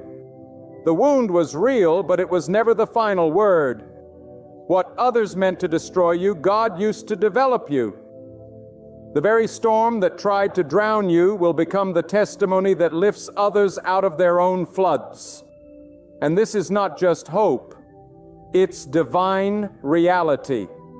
When God steps in, He rewrites the story, not by erasing the past, but by redeeming it. And when the hand of God redeems something, it becomes stronger than before it was ever broken. Let no one lie to you. What you lost was painful, but what you're about to receive is powerful. What you're walking into will not even compare to what was taken, because when God repays, it is not to replace, it is to reveal. God's repayment is not limited to material things. His repayment touches the depth of your being. It heals places no eye can see. It strengthens parts of you that were worn thin. It revives what you thought was dead. It renews your hope until your very outlook on life is changed. You no longer walk with a limp. You walk with purpose. You no longer beg for peace. You live in it. You no longer chase after what was lost. You carry what can never be taken again. Some of you have been through seasons that felt like exile. You were shut out, misunderstood, misjudged. You kept your integrity when it would have been easier to compromise. You stood in truth when lies would have opened more doors. And though it seemed like you were passed over, forgotten by everyone, God was watching. And now He is preparing to bring you out of hiding, not to elevate your ego, but to demonstrate His power. What was done in secret will be rewarded in the open, and not by man's timeline, but by God's. Every time you stayed silent when you were slandered, every time you gave when no one noticed, every time you refused to sink into bitterness, God saw. And now the heavens are rumbling with movement on your behalf. The repayment of God is coming, not because of who you are, but because of who He is. He is just. He is aware. He is never late. And when He repays, He not only fills what was empty, He overflows it. He doesn't just settle the score, He raises the standard. And those who thought your story was finished will have to witness the next chapter written by God's own hand. You might feel like your life has been in delay. You prayed, you hoped, you waited, but nothing changed. Listen carefully. God's delay is not denial. Delay is the proving ground of faith. It's where God watches to see if you will trust Him even when there is no evidence. Will you still believe when nothing seems to move? Will you still stand when every voice around you says, "Sit down"? Will you still expect the rain when the sky is dry? That's where the strong are separated from the shallow. That's where the strong are separated from the shallow. That's where the strong are separated from the shallow. That's where the faithful rise. And for those who have endured that kind of season, God has a reward that no one can calculate. Not only will God repay you in your lifetime, but your legacy will carry that reward forward. Generations will be blessed because of how you endured. Entire bloodlines will be shifted because you chose to believe when it would have been easier to quit. This is not just about you. This is about what God is building through you. Your life is the ground where divine restoration is being planted. Your future is the field where the harvest will come. So let them talk, let them laugh, Let them mock, because what is coming will speak louder than their words ever could. God is setting a table not just for you, but in the presence of those who never thought you'd rise. This is not about vengeance. It's about vindication. And only God can do that. Only God can take broken pieces and make them a masterpiece. Only God can take seasons of rejection and turn them into revelations of destiny. Some of you were left alone for a reason. You were separated not because you were weak, but because you were chosen. And being chosen doesn't always feel like a blessing. It feels like isolation. It feels like no one understands you. It feels like the weight is too much to carry. But that's where God steps in. And when He steps in, He lifts not only the burden, but lifts you with it. He carries you through the valley, not around it, because He wants to show you who He is in the dark, not just in the light. The scars you carry are not signs of defeat. They are signs of survival. You made it. You didn't break. You didn't surrender. You bent, yes, but you did not break. And for that endurance, there is a reward. There is a divine repayment coming. Not from the hands of those who took from you, but from the hand of the one who owns everything. God is not looking for perfect people. He's looking for persevering people. He's looking for the ones who still lift their eyes to the sky when everything around them screams, "Give up." Keep standing, keep trusting, keep preparing your heart, because the hour of restoration is closer than you think. And when it comes, you will know that it was not your strength that brought it. It was your surrender. It was not your connections, your plans, or your brilliance. It was your quiet faith, your unseen prayers, your unseen prayers, your unseen prayers, your unseen prayers, your unwavering trust in God alone. When God repays, nothing is left undone. He settles debts seen and unseen. He repairs what human hands cannot touch. He releases blessings that eyes haven't seen, ears haven't heard, and minds have not conceived. That is who God is, and that is what He's about to do. You didn't suffer for nothing. You didn't lose for no reason. You didn't wait in vain. The hand of God is moving. The reward is coming. The season is shifting. And the story will not end in sorrow but in glory. All from the one who never forgets, never forsakes, and always fulfills what He has promised. You must understand this. When God allows the stripping away of things from your life, it is not an act of cruelty, but an act of cleansing. God removes to renew. He tears down what was never meant to stay so that He can build upon solid ground.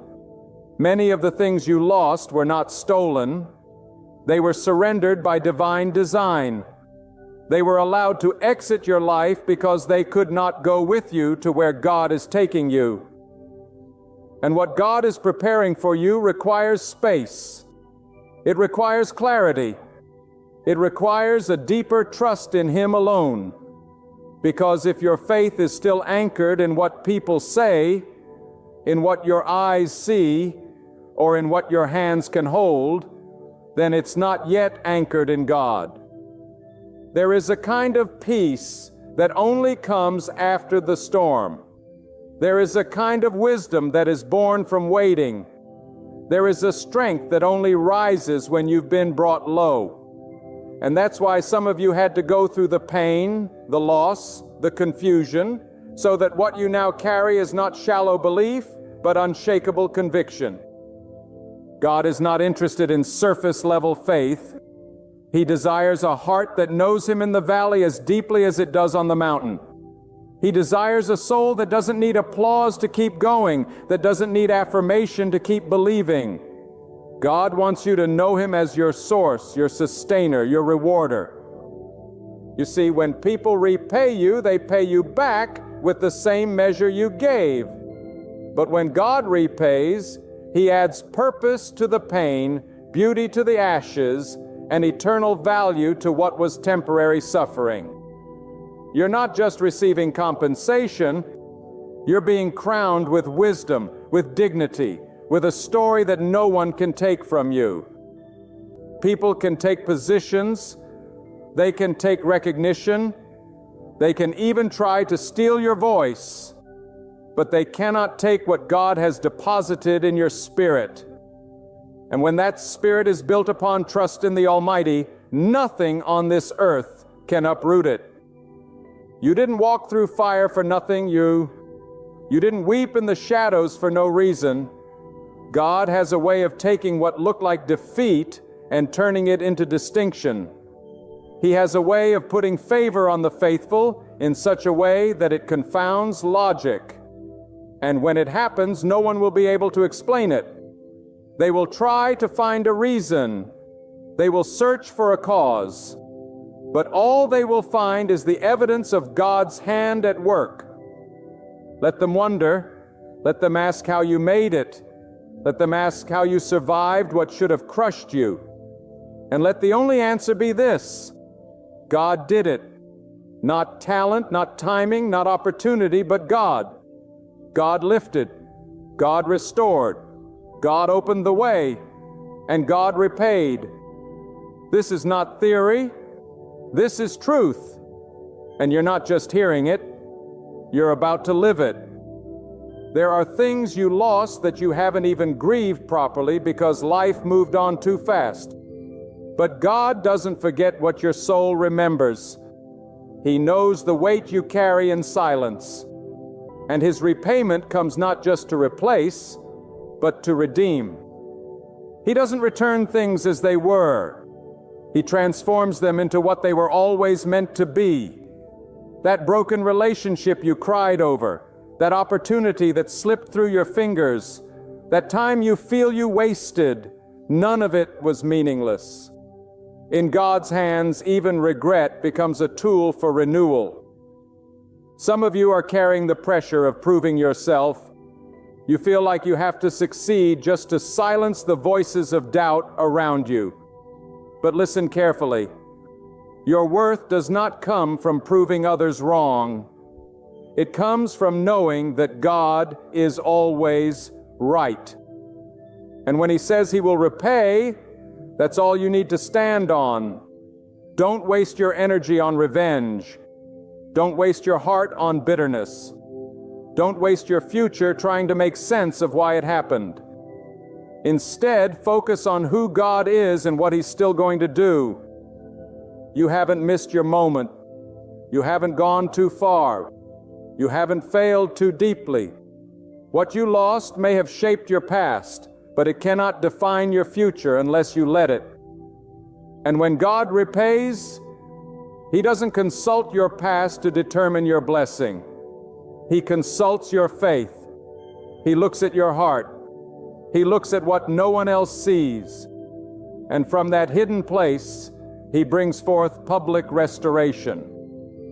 God knows how to take a buried seed and cause it to bloom in a new season. Just because you can't see it doesn't mean it's not growing. And just because you're still hurting doesn't mean healing isn't happening. Sometimes the deepest healing takes place beneath the surface, far before the harvest ever appears. But if you keep trusting, if you keep believing, if you keep walking in alignment with His will, the day will come when everything will make sense. And that day will not come because the world gave you closure, but because God gave you peace. Peace is part of the repayment. Clarity is part of the repayment. Stability is part of the repayment. God doesn't just restore outward success, He restores inward security. The kind of assurance that lets you sleep at night. The kind of strength that allows you to smile again. The kind of perspective that makes you thank God even for what didn't work out. because when you look back, you'll realize that every no was a setup for a greater yes. Every loss was part of the architecture of a divine design. And now the time is coming. God is aligning things. He is positioning people. He is stirring the atmosphere. And soon, what was once out of reach will be placed into your hands. Not by luck, not by connections, but by His will. When God decides it's time, no force can delay it. And when God opens a door, no hand can close it to show. So hold fast to what you know, even when you can't feel it. Anchor yourself not in emotions, but in truth. Emotions rise and fall, but truth stands eternal. And the truth is this: God is faithful, God is able, God is just, and God will repay you, not with the things you think you need, but with what He knows will complete you. And when it comes, it will be more than enough. It will be more than expected.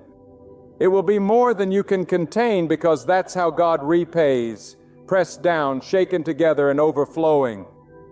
You're not at the end. You are not being punished. You are being placed. What you thought was buried is about to spring to life. What you believed was lost forever is returning in a way that will surpass every expectation. And when that season arrives, give all the praise to the one who never left you, who watched the whole journey and prepared your reward even while you walked through the storm. God was not merely a bystander to your pain. He will repay it with purpose, with peace, and with power. His timing is always perfect. Hear this clearly. When God promises restoration, He does not do it in pieces. He does not return only a portion of what was taken. He brings increase. What was stolen in sorrow will come back to you in triumph. What was endured in silence will return in joy. What was buried in darkness will rise in the light. But understand, the repayment of God is not measured by your timeline. It is measured by your transformation. Some of you are looking for compensation in material things, Bobby, but God is preparing to give you something much greater: unshakable peace, divine discernment, and a soul fortified by truth. You must not confuse the process with punishment. You must not mistake waiting for being forgotten. God delays only because He is perfecting. And when He perfects, He makes no error. The weight you carried was not because God was unaware. It was because He was preparing you to carry something heavier, something holier, something more permanent.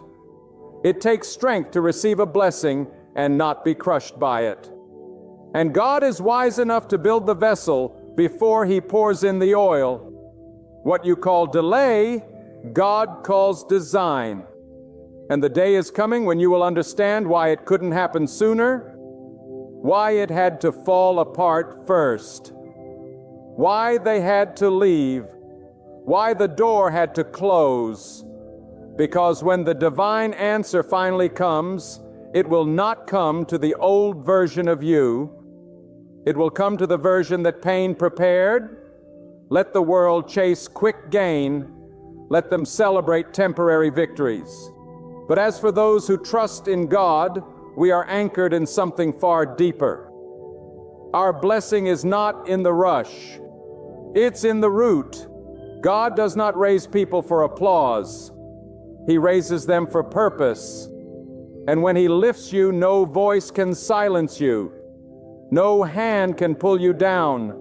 No enemy can erase what God has ordained. The repayment you're about to receive will not be based on fairness. It will be based on divine justice. And divine justice does not ask permission. It does not consult the opinions of men. It moves by the command of the Almighty. You must be ready. Ready not only to receive, but to carry the responsibility of what is coming.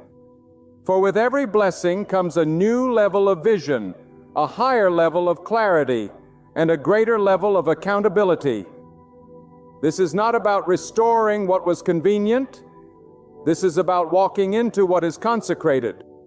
You are not going back to what was familiar. You are being drawn into what is sacred. And that is why the journey has been long. That is why the fire was intense. Because God does not pour His glory into anything careless or casual. Do not wish to return to what was. Do not long for the comfort of the past. God is not in the business of rewinding. He is in the business of renewing. And when He renews, He makes all things better, not just the same. What you once thought was the pinnacle will look like the starting line compared to what God is about to release. You are standing on the edge of something so vast, so precise, so divinely orchestrated that only God could have written it. And when it arrives, there will be no mistaking it. You won't question if it's from God because it will bear His signature. It will carry the weight of His power, the peace of His presence, and the unmistakable fragrance of divine timing. What once looked like misfortune will become the very foundation of your testimony. The valley you cried through will become the place of your rising. The season you begged to escape will become the season you thank God for. Because in that place, God was forming something eternal in you. Something the world cannot give and cannot take. Understand this, your journey is not just about you, it's about what God will do through you. Your restoration will become a roadmap for others. Your scars will speak when words fall short.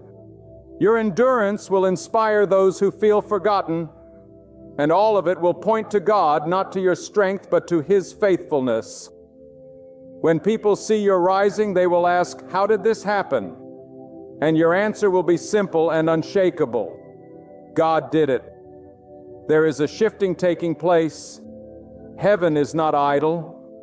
God is moving in silence. And you are closer to the outpouring than you realize. That pressure you feel is not destruction. It's delivery.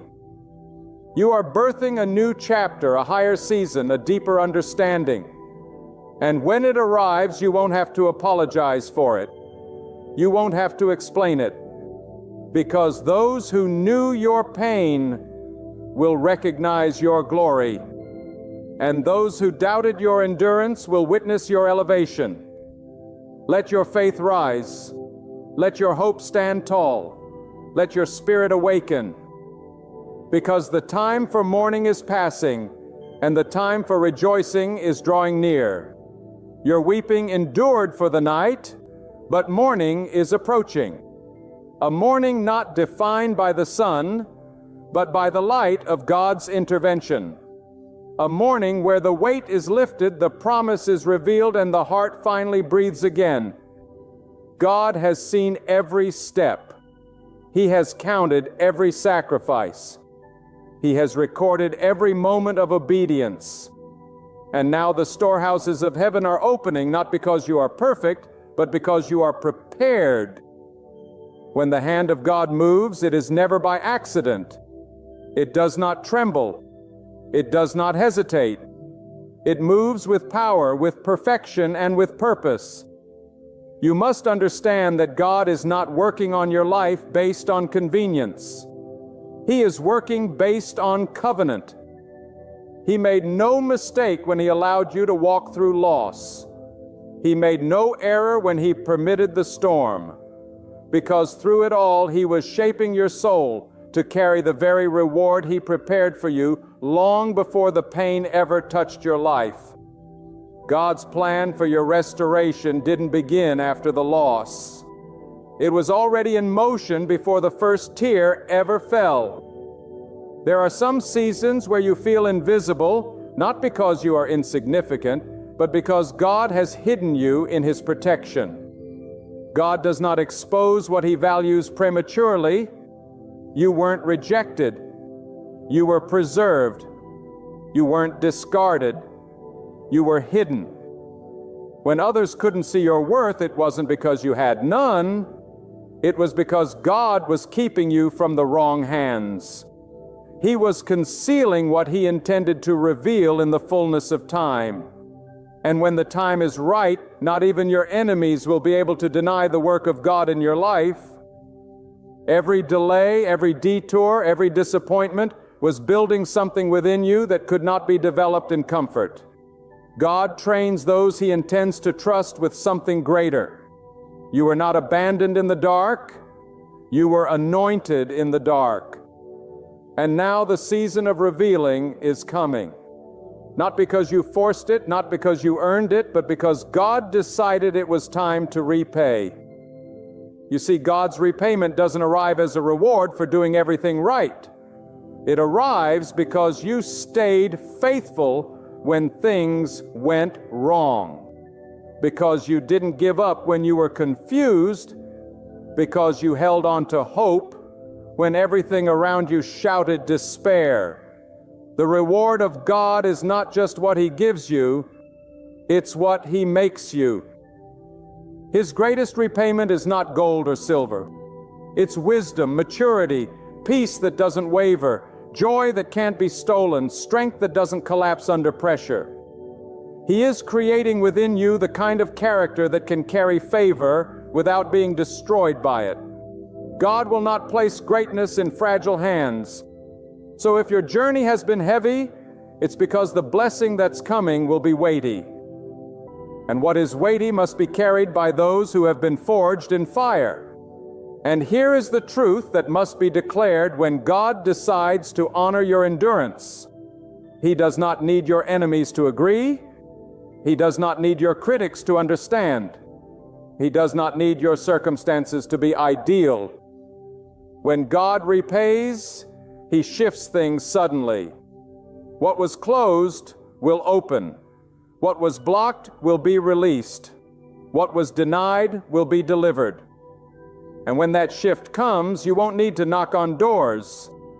Those doors will swing wide of their own accord, because it was never about human favor. It was always about divine timing. Do not envy those who seem to rise quickly. Do not compare your journey to theirs. What God is building in you is deeper than what can be seen on the surface. Their platform may be tall, but yours will be rooted.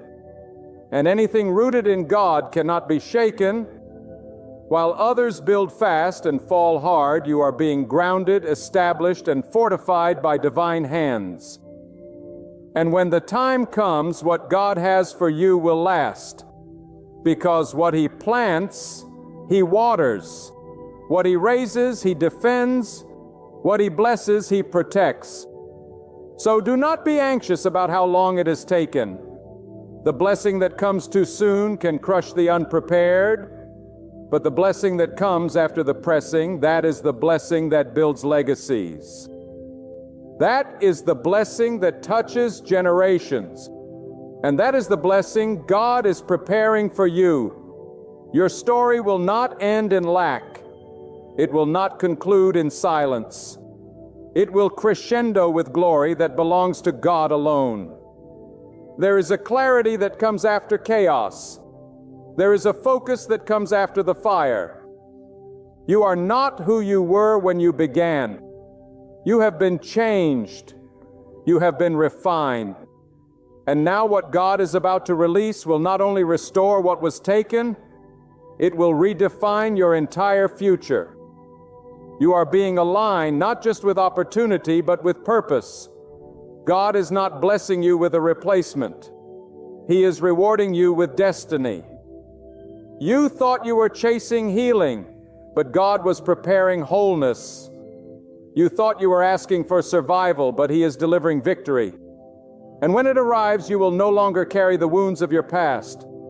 You will carry the wisdom of your journey. Everything you endured has a purpose, and everything you lost has a return. But you must not lose your focus now. You must not trade your expectation for doubt. You must not let fatigue make you forget what God already promised.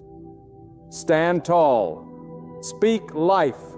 keep your posture of praise, because the repayment is not in the far distance. It is closer than your breath, and it will not come empty. It will come full of joy, full of clarity, full of abundance, full of divine proof that God has been with you all along. So rise in your spirit. Let your heart remember who your source is. Not the people who turned on you, not the systems that failed you, not the plans that crumbled. Your source is God, and He is not running out. He is not second-guessing. He is not calculating whether you're worthy. He already decided on. And when God decides to repay, there is no force, no voice, no darkness, and no delay that can stop it. The next chapter of your life is not built on what others allowed you to have. It is built on what God is commanding to be released. And when that command is spoken, creation itself must obey. Doors will open, paths will clear, resources will flow. Not because of who you are, but because of who God is. And He is faithful to complete what He began. He is mighty to fulfill what He promised. He is merciful to restore beyond measure. And He is just to repay, pressed down, multiplied, and overflowing. And I declare this to your heart with urgency and power. When God chooses to act on your behalf, no force in existence can block it. No opposition can reverse it. No delay can cancel it. For God does not operate within the limitations of human understanding. He transcends time. He surpasses logic and He exceeds expectations. What you thought was buried for good, God is about to resurrect in such a way that not only will it rise, it will shine brighter than it ever did before. What you once held with trembling hands, you will now carry with strength because you've been tried, tested, and made ready by God Himself. There are times when it may feel like you've reached the end of your strength. You've cried until the tears stopped flowing. You've waited until the clock seemed irrelevant. You've hoped against all odds, and still it looks like nothing has changed. But listen closely. What hasn't changed in the natural has already shifted in the spiritual. God moves before you see it. He prepares before He reveals. And if you could only see the unseen, if you could only witness what is being rearranged behind the curtain of this life, you would fall to your knees, not in despair, but in overwhelming awe of what God is about to deliver into your hands. There are rewards that are not visible to the crowd. There are victories that don't make noise but carry eternal value. God is not just in the business of showing you favor in front of people. He is also in the business of healing you in private. That private healing is a repayment in itself. You are being made whole from the inside out. You are being repaired where no human hand could reach. You are being stabilized in the depths of your spirit so that when the blessing arrives, you don't buckle under its weight. Let others chase validation from the world, but you hold out for the reward that comes from God alone. Because when God gives, He gives with peace. He adds no sorrow to it. It does not come wrapped in anxiety. It does not come tangled in manipulation. It comes pure, clear, certain, and appointed. And when it lands in your life, it will not compete with anything because it will be so clearly from God. No one will be able to deny it. Sometimes the silence of God is louder than the noise of the world. It is in that silence that He tests your roots. Will you still worship when the doors stay closed? Will you still believe when the prayers go unanswered? Will you still follow when the path is hidden in shadow? Because those who endure that silence and keep their trust anchored in God, those are the ones who will experience the kind of repayment that shifts entire generations. Their children will reap peace because they stood strong. Their descendants will walk in stability because they refuse to bow to despair. This is not just about you. It is about what God is writing through you. Do not underestimate the power of one faithful soul. One life surrendered and submitted to God's timing can bring light into places that have known only darkness. And that's what you are becoming. A light that was refined in loss. A flame that didn't burn out but burned brighter. You're not coming out of this season bitter. You're coming out better. You're not emerging empty. You're emerging equipped. God has been gathering every shattered piece of your story, and He is now forming a masterpiece, not to put you on display, but to reveal what His mercy can do through endurance. And make no mistake, when the moment of divine repayment comes, it will not just bless you, it will humble you.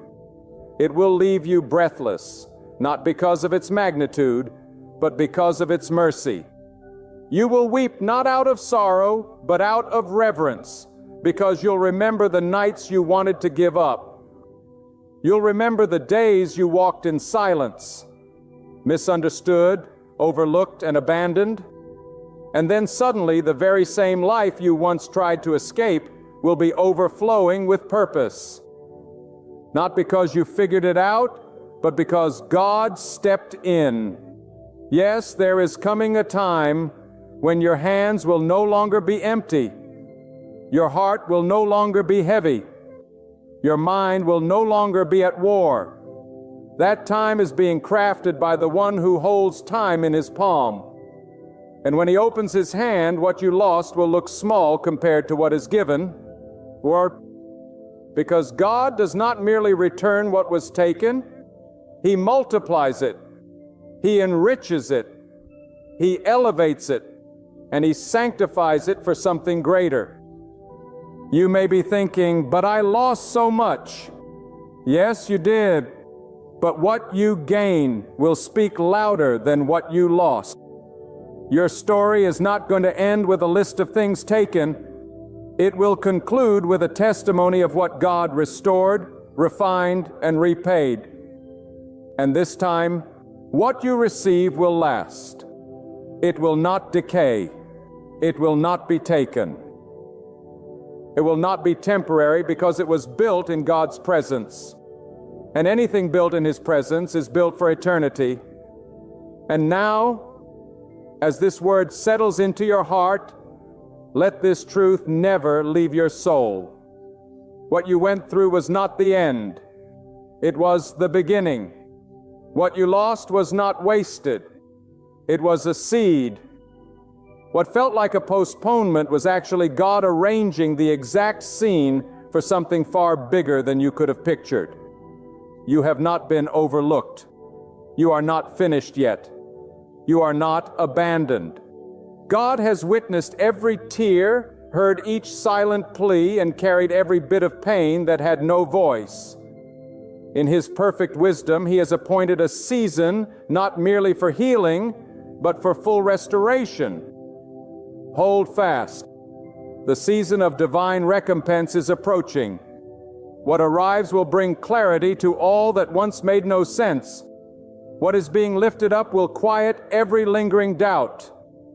When it comes, you will not only be made whole, you will be refreshed.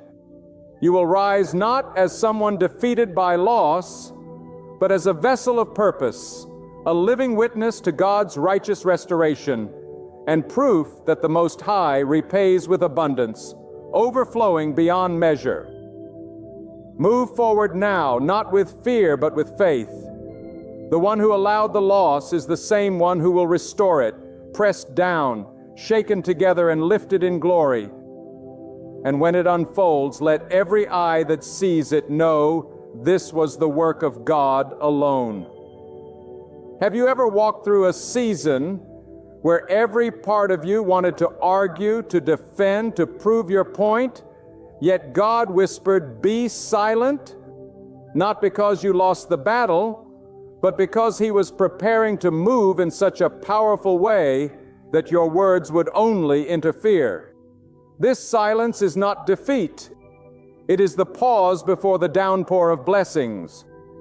It is the holy quiet that comes just before a miracle so undeniable it will speak louder than anything your voice could declare.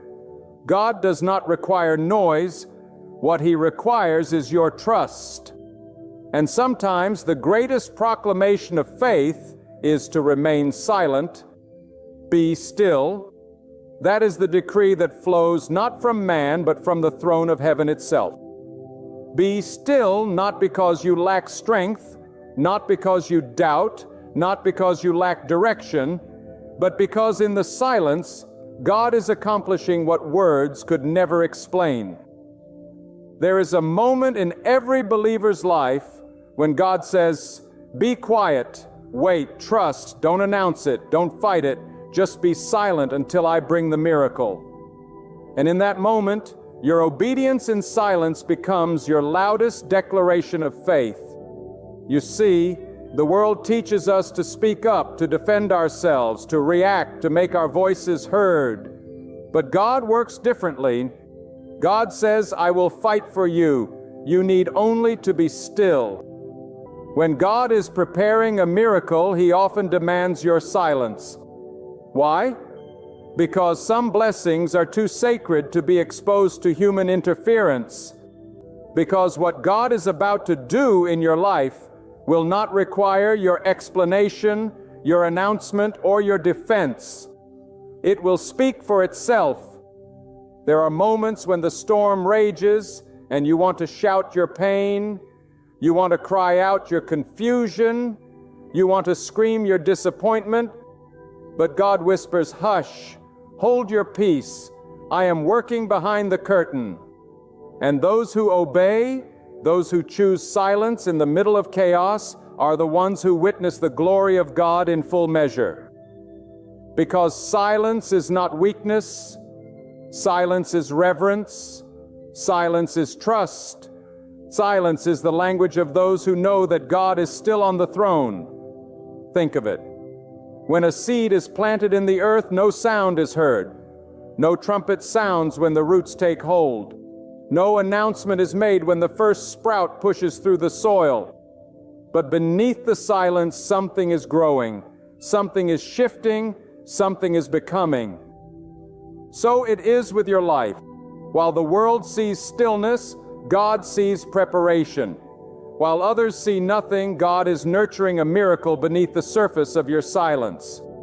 You must understand, when God tells you to be silent, it is not to punish you, but to protect what He is birthing in you.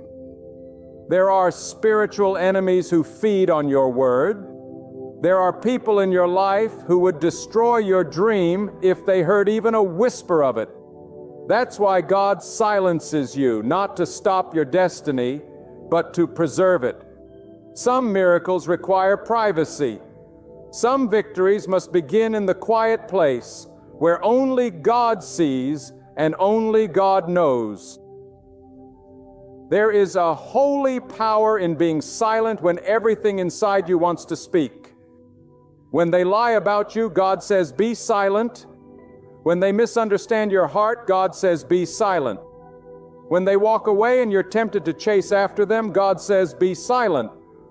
Because your silence is not the end of the story. It is the opening act of something glorious. You are not losing when you are quiet. You are building. You are trusting. You are aligning with the rhythm of heaven, where stillness speaks louder than words. Let them think what they want. Let them draw their conclusions. Let them assume. You do not need to defend yourself when God is your defender. You do not need to argue when the truth will outlive the lie. You do not need to explain when God is about to make it clear. Some miracles are so divine, so sacred, so overwhelming that the only right response is to step back and let God speak through the outcome. Too many people miss their miracle because they couldn't stay silent long enough to see it unfold. They opened their mouth and exposed what God meant to hide. They told people who weren't meant to understand. They defended themselves when God was already preparing their vindication. But not you. You will be different. You will wait in silence because you trust the God who does not sleep, who does not forget, who does not fail. You see, silence is not passive.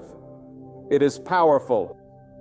Silence does not mean nothing is happening. It means everything is happening.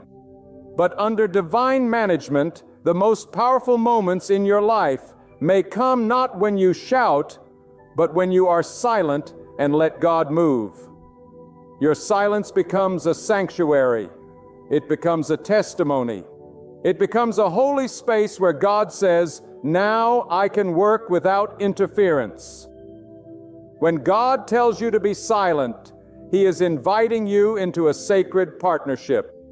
He's saying, "Let me speak for you. Let me make the way. Let me shut the mouths of the lions. Let me silence your accusers. Let me show them what I can do with a vessel that knows how to wait in stillness."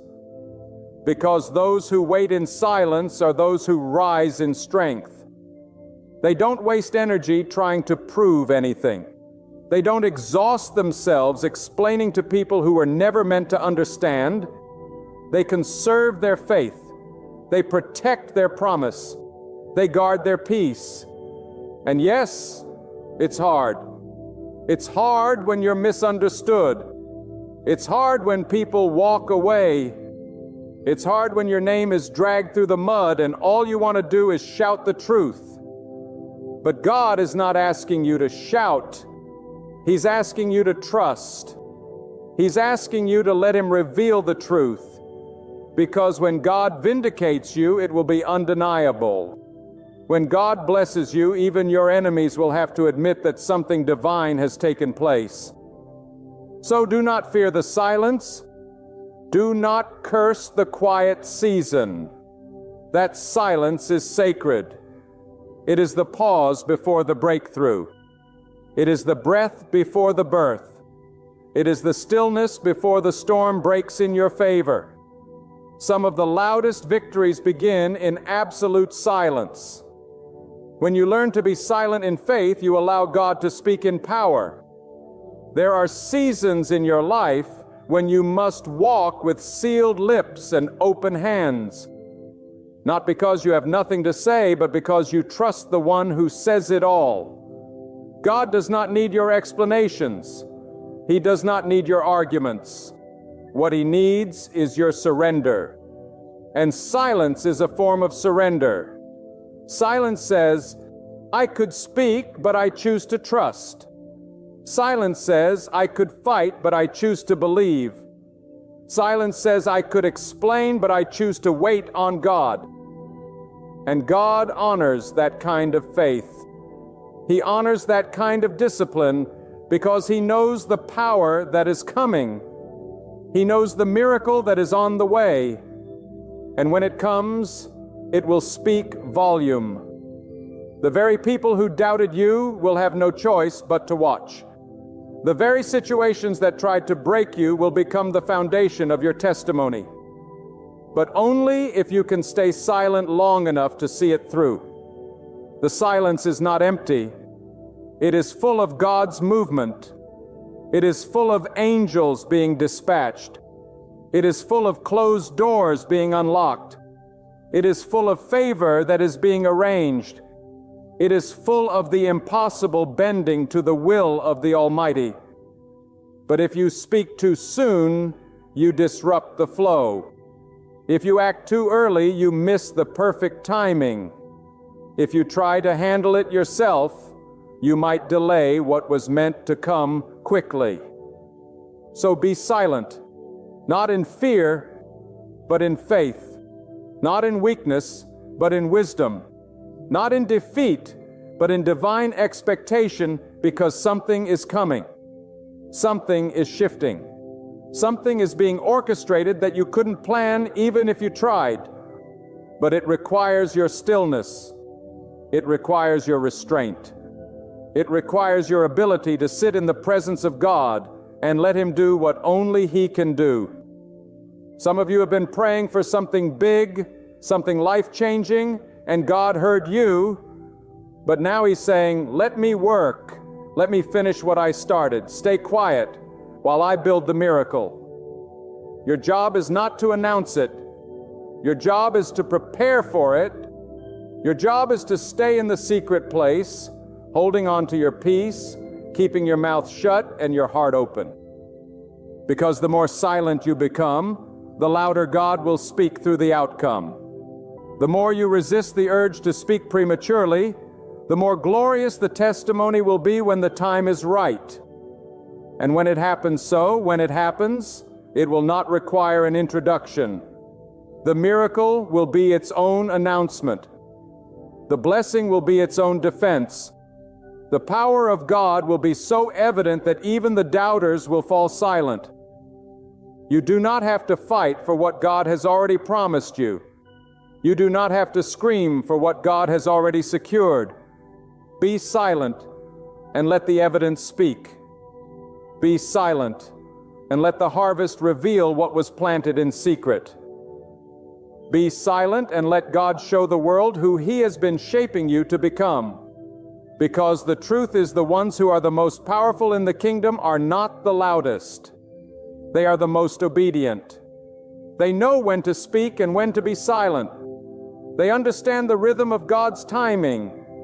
And when you learn that rhythm, you will walk in a peace that cannot be shaken and a power that cannot be stopped. So do not despise the silence. Do not rush out of it. Embrace it. Honor it. Because in that silence, God is building something eternal. In that stillness, God is preparing something unshakable.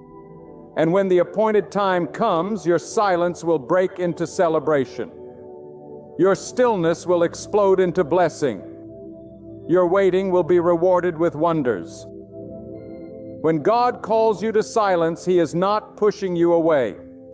He is drawing you in. He is inviting you into a deeper intimacy, a divine closeness, where the noise of the world fades and only His whisper remains. In that sacred silence, your soul becomes attuned to things that others cannot perceive. Your ears begin to hear not the opinions of men, but the directions of heaven. And in that silence, your spirit becomes strong, not through speaking, but through listening. Because there are revelations that only come when the mouth is shut and the heart is wide open to God alone. God does not rush. His power is not hurried. His timing is not dictated by your anxiety. God moves with purpose, with precision, and with perfect wisdom. And sometimes the silence is His signal that He is orchestrating something far beyond your current understanding. While you're worried about how things appear on the surface, God is working deep underground, aligning circumstances, shifting hearts, and preparing the moment when the curtain will rise and His glory will be revealed. But until then, He tells you to hold your tongue, not because you are voiceless, but because your voice is being preserved for a greater proclamation. There is strength in restraint.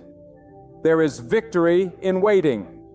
God honors the one who trusts His pace more than their emotions. When you feel surrounded, when you feel overlooked, when your spirit is weary from battles that no one sees, do not break your silence with fear or frustration. Speak only in prayer. Speak only in faith. Let your soul cry out to God in the quiet, not in the noise of panic, because God hears what no human ear can catch. He listens to the silent prayers, the ones that have no words, only groans, tears, and unspoken hopes.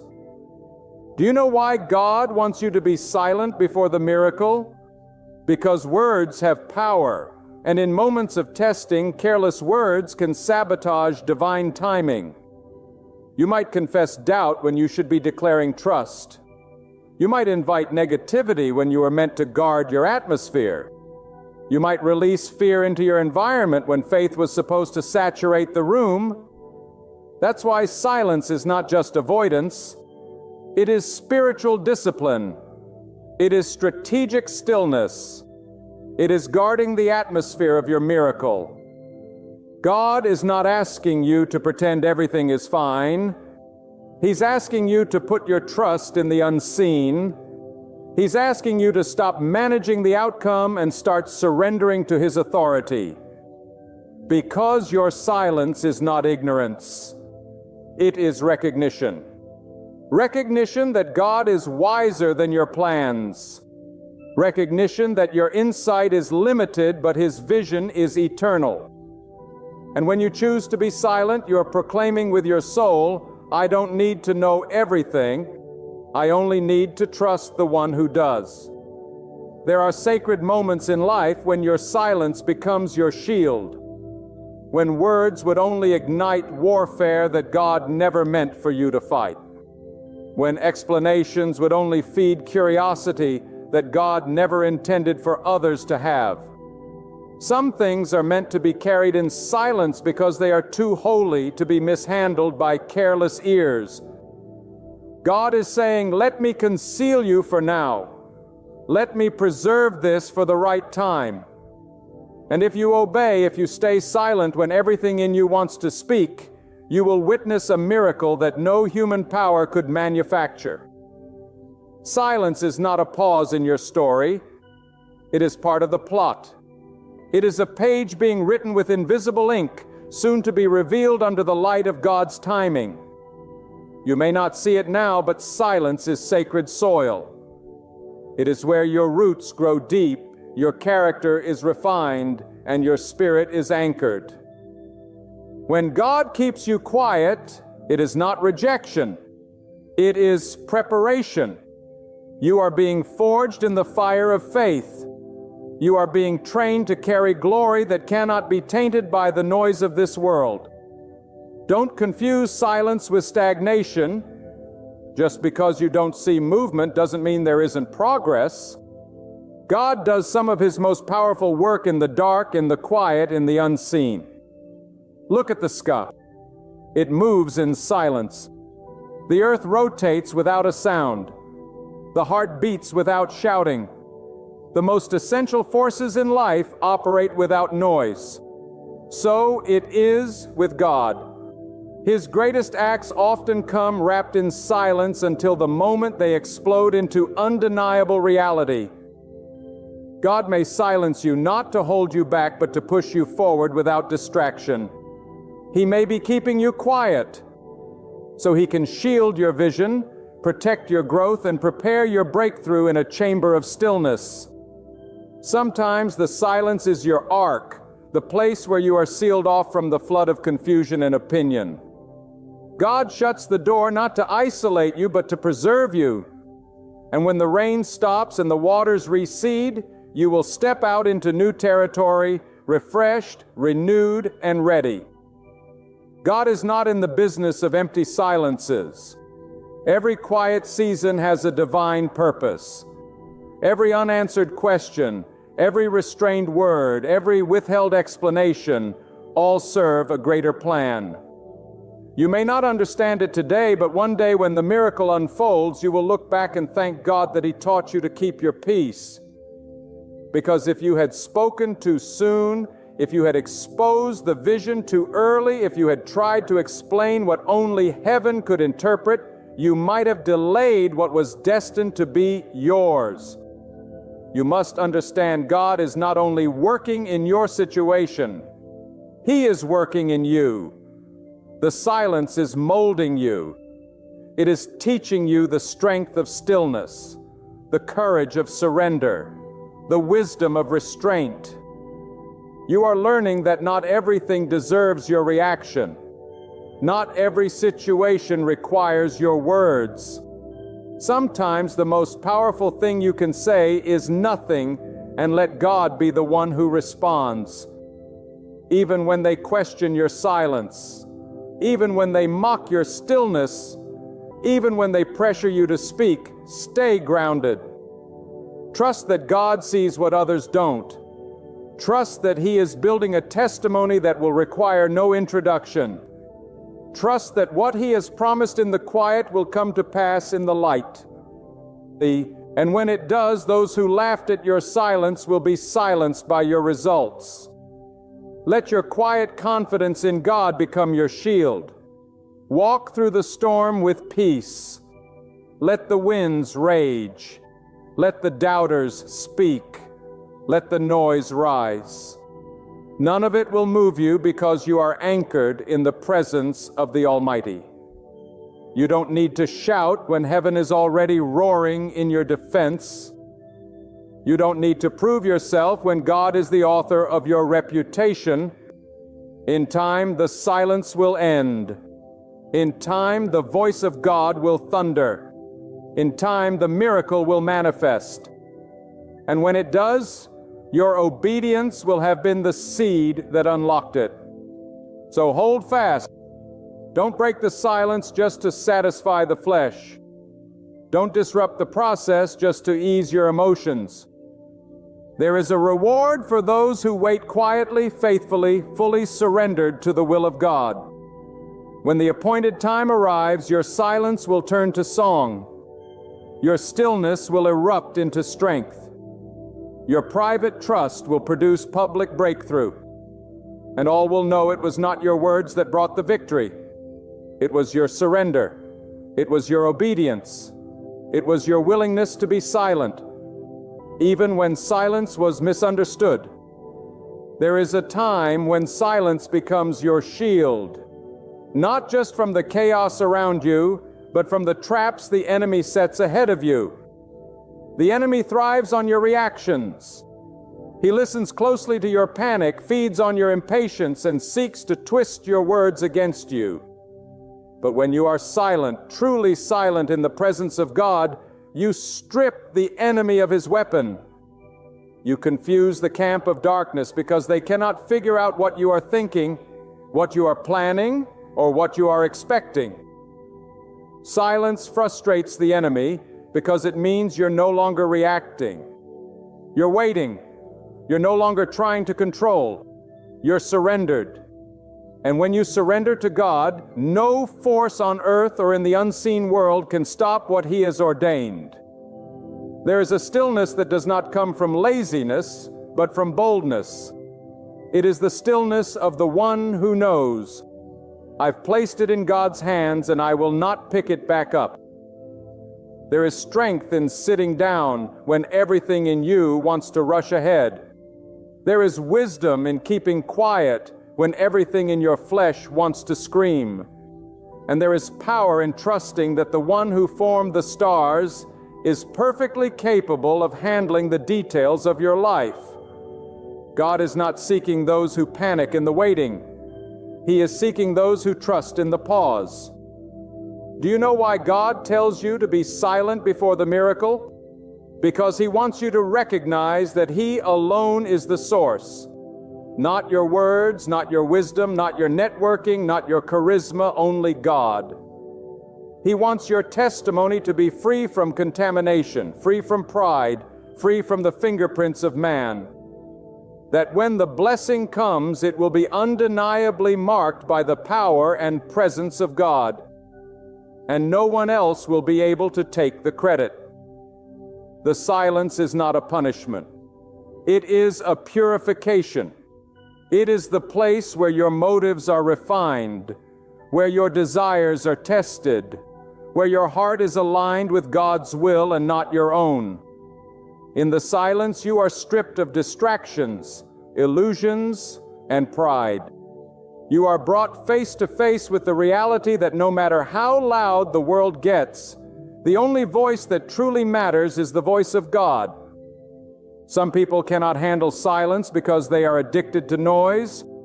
They seek validation from people. They chase applause. They need someone always agreeing with them to feel right. But when God takes you into the silent place, He severs your dependence on external affirmation. He detaches your peace from people's approval. He teaches you to live off of His voice alone. And that kind of transformation cannot be bought, cannot be borrowed, cannot be imitated. It can only be learned in the stillness with God. You see, when you stay silent, you are not just avoiding speaking, You are tuning in to hear the instructions that only come in stillness. Because there are assignments that God will only whisper, not shout, there are directions He gives only to the soul that is quiet enough to receive them. If your life is filled with constant noise, constant venting, explaining, overthinking, you may miss the subtle nudge of God that shifts everything. But in silence, you become sensitive. You begin to discern what others overlook. You begin to walk not by reaction, but by revelation. And here's the truth. Not everyone is meant to understand what God is doing in your life. Some things are so holy, so delicate that even sharing them too soon can cause spiritual damage. There is a reason God says conceal a matter until the time is ripe. Your silence becomes a covering for the sacred. When you keep quiet, you preserve the oil. You protect the process. You shield the seed until it becomes fruit. Do not let the pressure of others force your voice before God gives you permission to speak. Let the world assume. Let them question. Let them laugh. Because in the end, it won't be your argument that convinces them. It will be the undeniable manifestation of what God has done. There is coming a moment, if you remain faithful, when your silence will burst into a result so clear, even your critics will fall silent. That is the power of letting God handle what your mouth wants to manage. And in that stillness, your relationship with God deepens. You begin to experience not just what He does, but who He is. You no longer serve God just for the miracles. You serve Him because you trust His character even when there is no evidence around you. That's where maturity begins. Not when you praise God after the blessing, but when you can be silent before the blessing because you know He is working even when you see nothing. Silence allows God to expose what cannot be seen in the noise. Sometimes it is in your quietest season that the deepest healing takes place. You begin to confront yourself. You realize how much you were trying to force, how often you were trying to fix what only God can redeem. You stop talking to everyone else and finally start talking to God in a way that is raw, real, and reverent. And that silence becomes your secret weapon. You step into every space with a steady calm because the tears have already been poured out in the hidden place. You carry yourself with assurance, not because your world is flawless, but because you've released the need to control it. You let God be who He is. And when you surrender like that, His peace takes its seat in your heart. Even when storms rage around you, there's no need to defend what God is constructing. No need to broadcast what He is preparing. Simply remain aligned, remain still, and remain faithful. Quiet consistency carries more weight than loud declarations. When you honor God in the unseen waiting, you are planting seeds for a harvest no enemy can touch. And the time will come when every unspoken prayer, every hidden tear, every promise you clung to, every whisper in the dark will be answered, not with explanations, but with undeniable evidence. People won't have to ask what happened. They'll see what God did. The doors will open. The favor will fall. The healing will manifest. The opportunity will arise. And they will know it was God and only God. There is a sacred mystery in the way God works that defies human logic. We live in a world obsessed with instant results, constant communication, and quick validation. But God is not bound by the noise of the world. He is drawn to the stillness of trust. While the world shouts for answers, God whispers to the soul that waits in silence. While others panic in uncertainty, those who know God walk quietly, confidently through the valley, knowing that silence in the hands of God is never empty. It is preparation. It is strategy. It is power wrapped in quiet surrender. Silence is not an absence of faith. It is the very evidence of it. When you can keep quiet in the middle of the storm, when you can resist the urge to speak before God has finished what He's doing, when you can stand in the middle of delay without doubting His presence, you are walking in a dimension of spiritual maturity that few ever reach. Because silence is not just the absence of speech, it is the fullness of trust. It is the soul saying, God, even if I don't understand it, I believe you are good. Even if I don't see the way, I know you are leading. Even if I don't hear the answer, I know you have already spoken it into existence.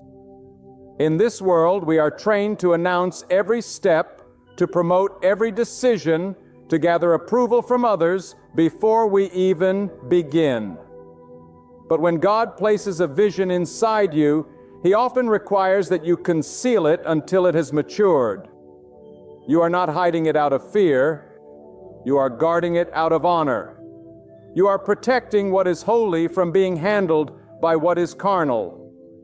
Because when something is in seed form, it is vulnerable. And God says, let me water it in silence. Let me grow it in secret. Let me prepare the soil before you shout to the world what I've begun in you. When you remain silent, you are not disengaged. You are aligning yourself with a deeper current. You are stepping into the divine rhythm of patience and purpose. You are no longer reacting to the noise of the world. You are moving to the heartbeat of heaven.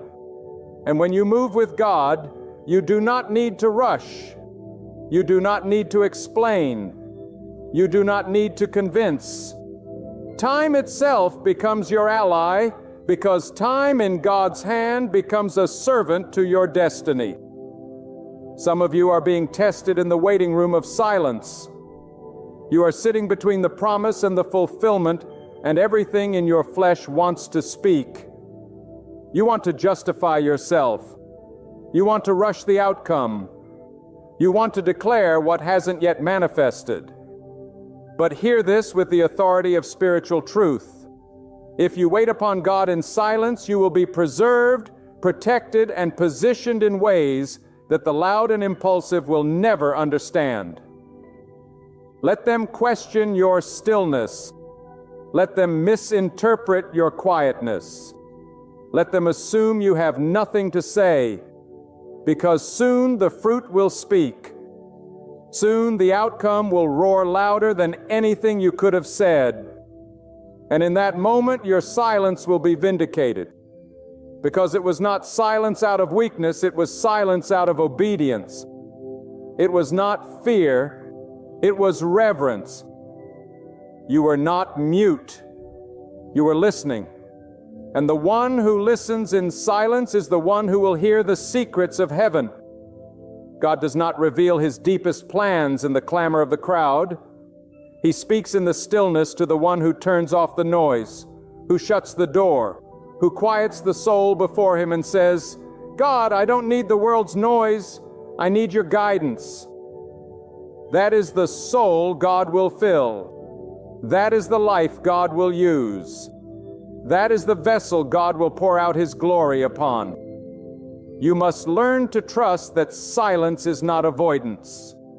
It is a vessel that holds the promises, the instructions, the whispers of God that carry more weight than the loudest human voice. When God instructed His chosen ones to walk around the city walls without speaking a word, it was not for lack of courage. It was a divine strategy, because sometimes the miracle does not come when you shout. It comes when you are willing to walk in silence, trusting that the command of God is greater than your need to be understood. There are moments in your life when the silence will be your shield from destruction. If you speak too soon, you may reveal the blueprint to those who will sabotage it. If you share too early, you may allow doubt to enter through the voice of others. But if you wait, if you hold your peace, if you stay silent under God's covering, He will bring you out in such glory, such undeniable victory that no words will be needed. The miracle will declare its own origin. The blessing will testify of its source. Do not underestimate the value of unseen growth. Do not despise the quiet season. Do not curse the days when it seems nothing is happening, because in the hands of God the invisible becomes invincible. In His time the hidden becomes holy. What you sow in silence you will reap in glory. What you carry in secret, you will birth in power. But only if you trust the process enough to keep your mouth closed and your heart open. God is not a God of confusion. He is a God of perfect order. And part of that order is teaching His people when to speak and when to be silent. The world may never understand the strength it takes to be still. They won't see the tears you cry behind closed doors, the prayers you whisper into your pillow, the trust you carry when nothing makes sense. But God sees, and He honors that kind of faith. He responds to that kind of discipline. He is moved by the soul that says, God, I will not try to control what only You can complete. I will stay silent until the miracle speaks. And when it does, it will shake the foundations. It will silence the critics. It will shift the atmosphere. Because a miracle birthed in silence carries the fingerprint of God in ways that nothing else can. It cannot be explained. It cannot be denied. It cannot be touched by human arrogance. It is pure. It is holy. It is divine. There comes a time in every soul's journey where the only answer God gives is silence. And that silence is not absence. It is divine intention. It is not neglect. It is sacred design. Because silence is where God pulls you out of the noise, the distractions, the false securities of this world and draws you into the secret chamber of trust. He is not ignoring you. He is refining you. He is not punishing you. He is preparing you. In that quiet space where it seems nothing is moving, nothing is changing, nothing is speaking, God is laying the foundation for something that will shake everything around you when it comes to pass. Silence is not avoidance. See, it is an altar. It is where pride dies.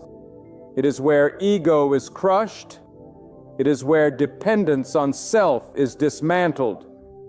It is where you stop asking God to bless your timing and start surrendering to His. And when you reach that place, when you no longer need the reassurance of constant signs, when you no longer crave the validation of people's approval, then God knows you are ready. Ready not just to receive the miracle, but to carry it, protect it, and steward it with reverence and humility. God's silence is never without purpose. It teaches your spirit how to mature. It trains your inner man to see beyond the natural. While others are reacting to what they can see and hear, you are walking by something higher, by conviction, by faith, by an unshakable knowing that the Creator of all things is working behind the scenes. You are not blind. You are focused. You are not lost. You are being led through a path that no eye has seen and no ear has heard. And for that kind of journey, silence is not just required. It is holy. God sometimes commands silence because speaking too soon would contaminate what is sacred. He knows that premature speech opens the door to human interference. Sometimes even well-meaning people can speak fear, doubt, or confusion into something that was never meant for their ears. That is why God will seal your lips not as a punishment, but as protection. He will keep your vision hidden in the womb of time until it's ready to be birthed in power. And when that moment comes, it will arrive not with the noise of men, but with the thunder of heaven. The silence is a spiritual cocoon. It's where transformation takes place. The caterpillar doesn't announce to the world what it's becoming. It simply withdraws. Silence is the noise that disappears for a time, and in that hidden place, the miraculous begins. So too, God pulls you away, covers you in silence, and begins the sacred work of changing you from the inside out. And when He finally brings you forth, you will not be the same. You will not need to explain what happened. Your presence will carry the evidence. Your peace will testify. Your victory will speak volumes. People may mock your silence. They may question your inactivity. They may misread your restraint as weakness. Let them assume.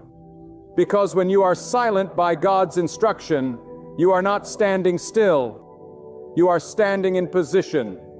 You are not being passive. You are being sharpened. And when the time is right, God will release you like an arrow straight into the target of His will. But if you move too early, if you speak too soon, if you step out before He says go, you could forfeit what was already yours. There is a divine authority that comes with obedience to God's timing. It is not loud, but it is unshakable. It does not boast, but it cannot be denied. It is the authority of one who has been tested in silence, refined in waiting, and released in perfect alignment. That kind of authority cannot be taught. It must be cultivated in the fire of surrender. And only those who walk through the valley of silence and still choose to trust God will carry it. When God tells you to be silent, He is saying, "Let me speak for you. Let me show them who you are. Let me reveal the truth. Let me bring justice. Let me shine light on what has been hidden." You do not need to rush to defend yourself. You do not need to fight every accusation. When God is involved, He will not only vindicate you, He will elevate you. And your silence will become your crown. There is something deeply powerful about refusing to speak against what God is allowing. Even when it hurts, even when it seems unfair, even when the waiting is long, when you stay silent in submission rather than lashing out in frustration, you are telling God, "I trust you more than I trust my own understanding." And that kind of trust moves the heart of God. It invites Him into your situation in a way that words never could. Let this truth burn into your spirit. Silence in God's hands is never wasted. Every second of your quiet obedience is building a testimony that will thunder when it is released. You may not feel it, but roots are growing. You may not see it, but foundations are being strengthened. You may not hear it, but doors are unlocking in realms you haven't even entered yet. And when the appointed time arrives, God will reveal what He was doing all along. And the silence will have been the soil that nourished the miracle. So endure the silence with courage. Embrace the stillness with reverence. Do not rush to speak just to feel in control. Do not allow your impatience to drown out the quiet voice of God. There is power in staying quiet until God gives the release. And when that release comes, it will come with undeniable evidence. It will come with favor no man can fabricate. It will come with a peace that silences every voice of doubt. Remember, even the earth had to wait in silence before light was spoken into existence. Even the night must yield in stillness before the morning breaks. And even your life must sometimes dwell in silence before the next season begins. Don't fear the quiet. Don't fight the pause. Don't resent the wait. God is not inactive. He is preparing something so complete, so holy, so divine, that it requires a stillness you must honor. So remain grounded. Let the silence do its work. Stay humble in the hidden place. Keep your spirit surrendered. Let your silence be worship. Let it be faith in its purest form, not spoken, but lived. And when God moves, and He will move, your silence will become a song. Your stillness will become strength. And your waiting will birth wonders that no words could ever fully describe. And now, beloved soul, hear this final truth with the weight it deserves. Silence is not the absence of faith. It is the highest expression of it. When you choose to close your mouth and open your heart to God's timing, you are declaring with your entire being, God, I trust you more than I trust my feelings. I believe in your plan more than I believe in what I see. That kind of faith does not tremble. It stands firm. That kind of obedience does not waver, for it waits with holy expectation. You may be in a season right now where everything seems still. The world is moving around you. People are making noise. Things are happening for others. And yet God has told you to be silent. Do not look at this season with bitterness. Do not reject the quiet moments. For in the hush of silence, God is crafting what will one day be the most powerful testimony of your life. He is shaping something within you that can only be born out of stillness. Something holy, something eternal, something untouched by human hands. So keep your peace, protect your heart, trust His timing. The very God who led you into this silence will be the same God who ushers you into the miracle. And when that miracle appears, it will need no announcement, no defense, not even your words, for it will bear the undeniable mark of God alone. Until then, remain still, remain steadfast, remain quiet, because this silence is not a conclusion. It is a holy beginning. And when God moves, every eye will see. It was never your effort, but His power. Never your labor, but His command. And the silence you carried will be revealed as the seed that opened every door.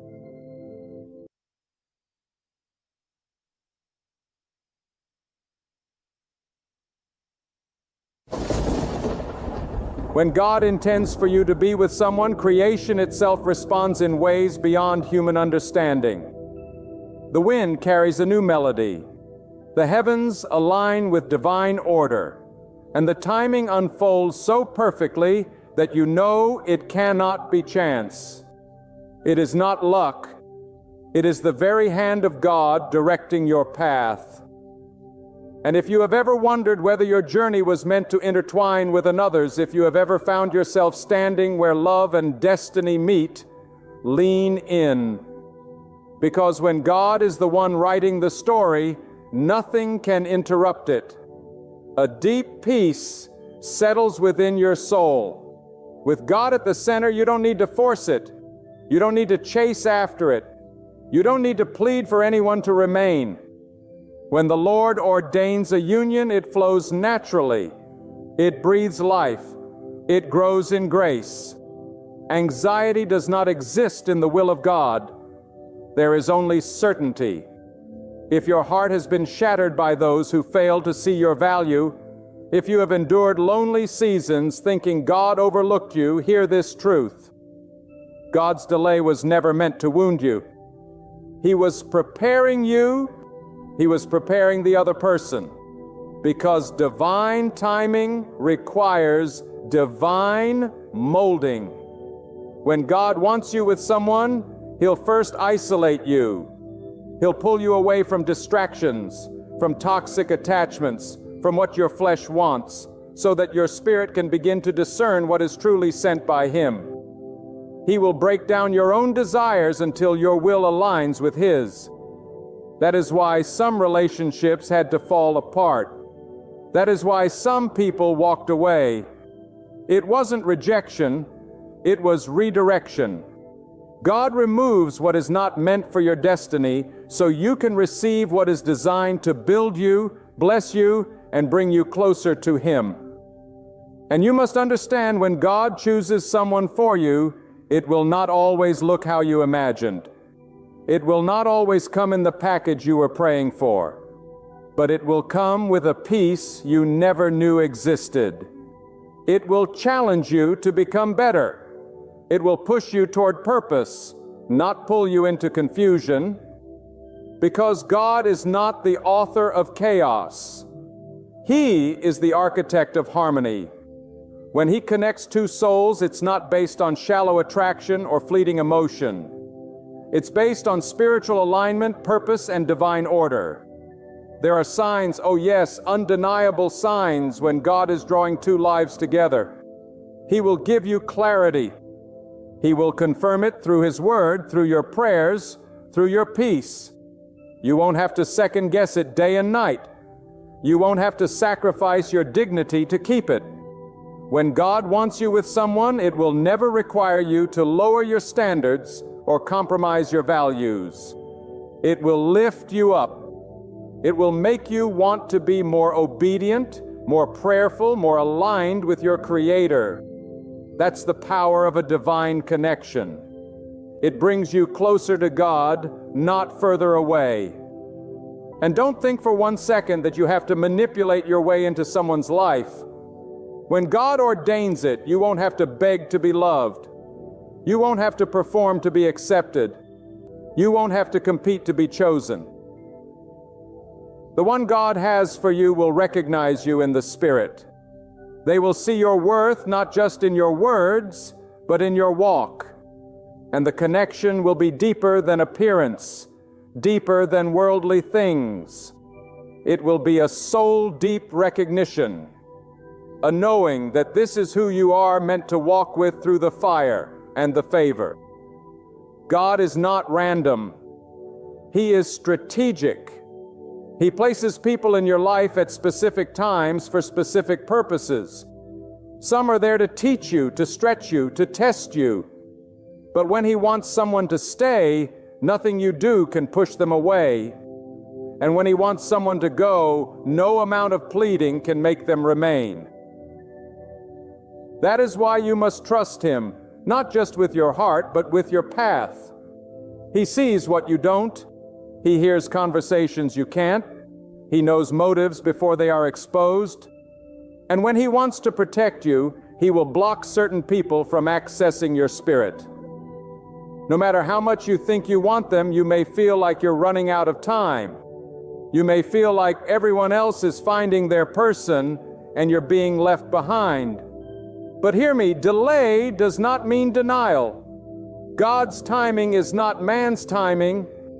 He doesn't operate on your calendar. He moves according to purpose.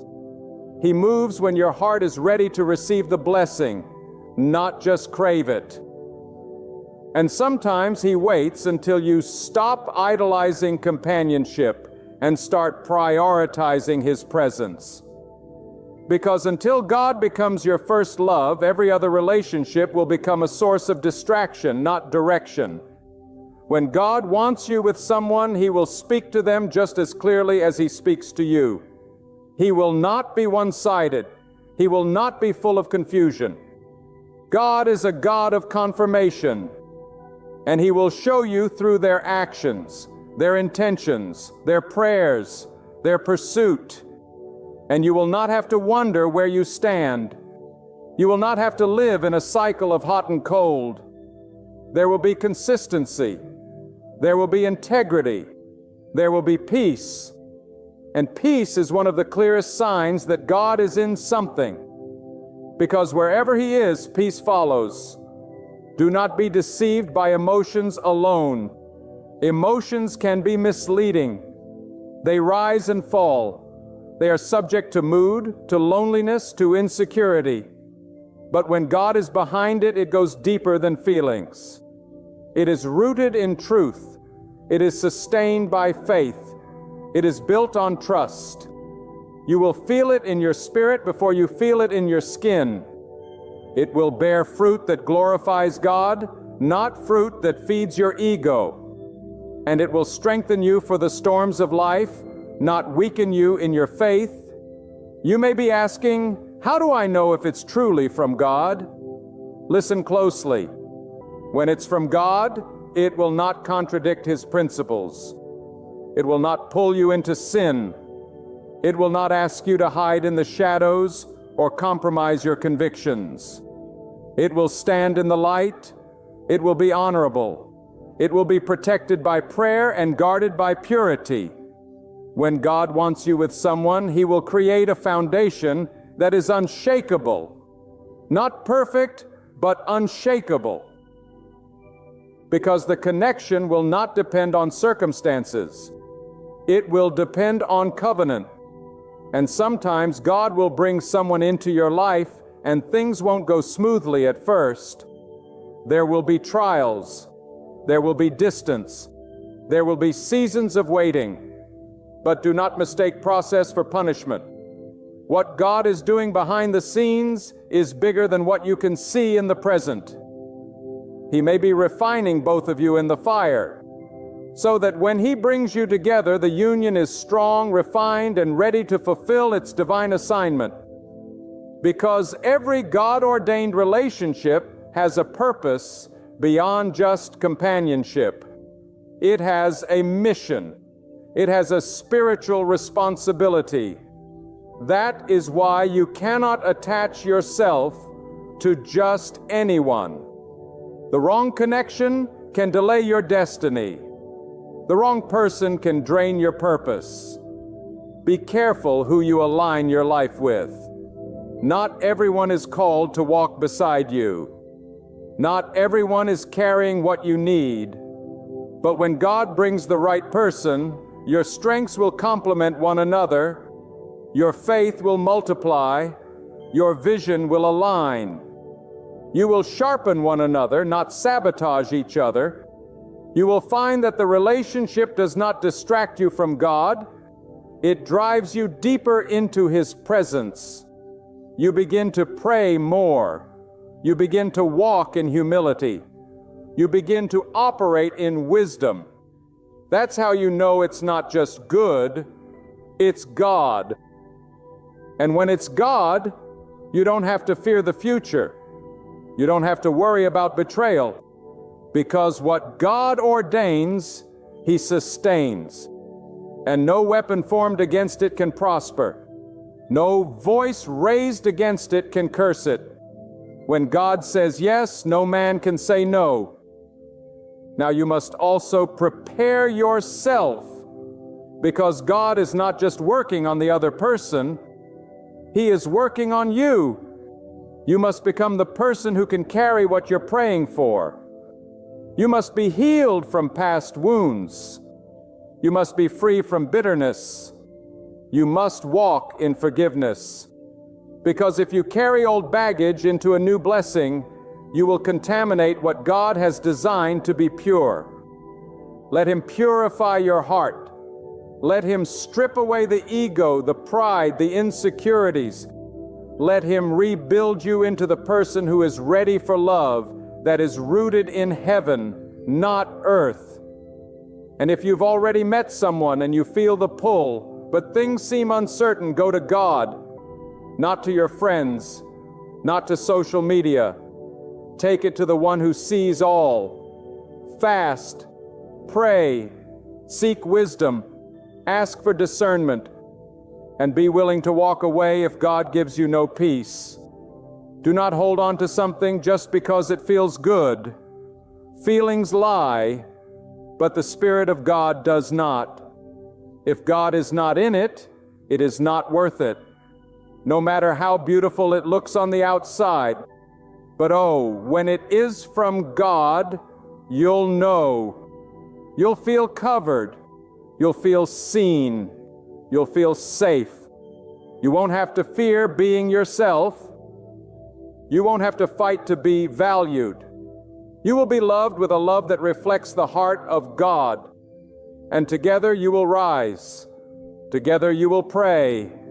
Together you will walk through valleys and mountaintops with grace and grit. Because when God wants you with someone, He doesn't just bless you with a partner. He gives you a warrior, a teammate, a spiritual covering, a purpose-filled companion who will stand beside you and never let go. When God writes your story, every detail carries eternal weight.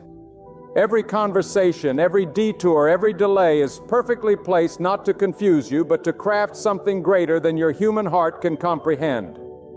You see, when God aligns your destiny with another, it is not about romance alone.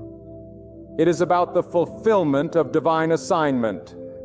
It is about two souls joining forces, not to please each other, but to glorify the one who created them.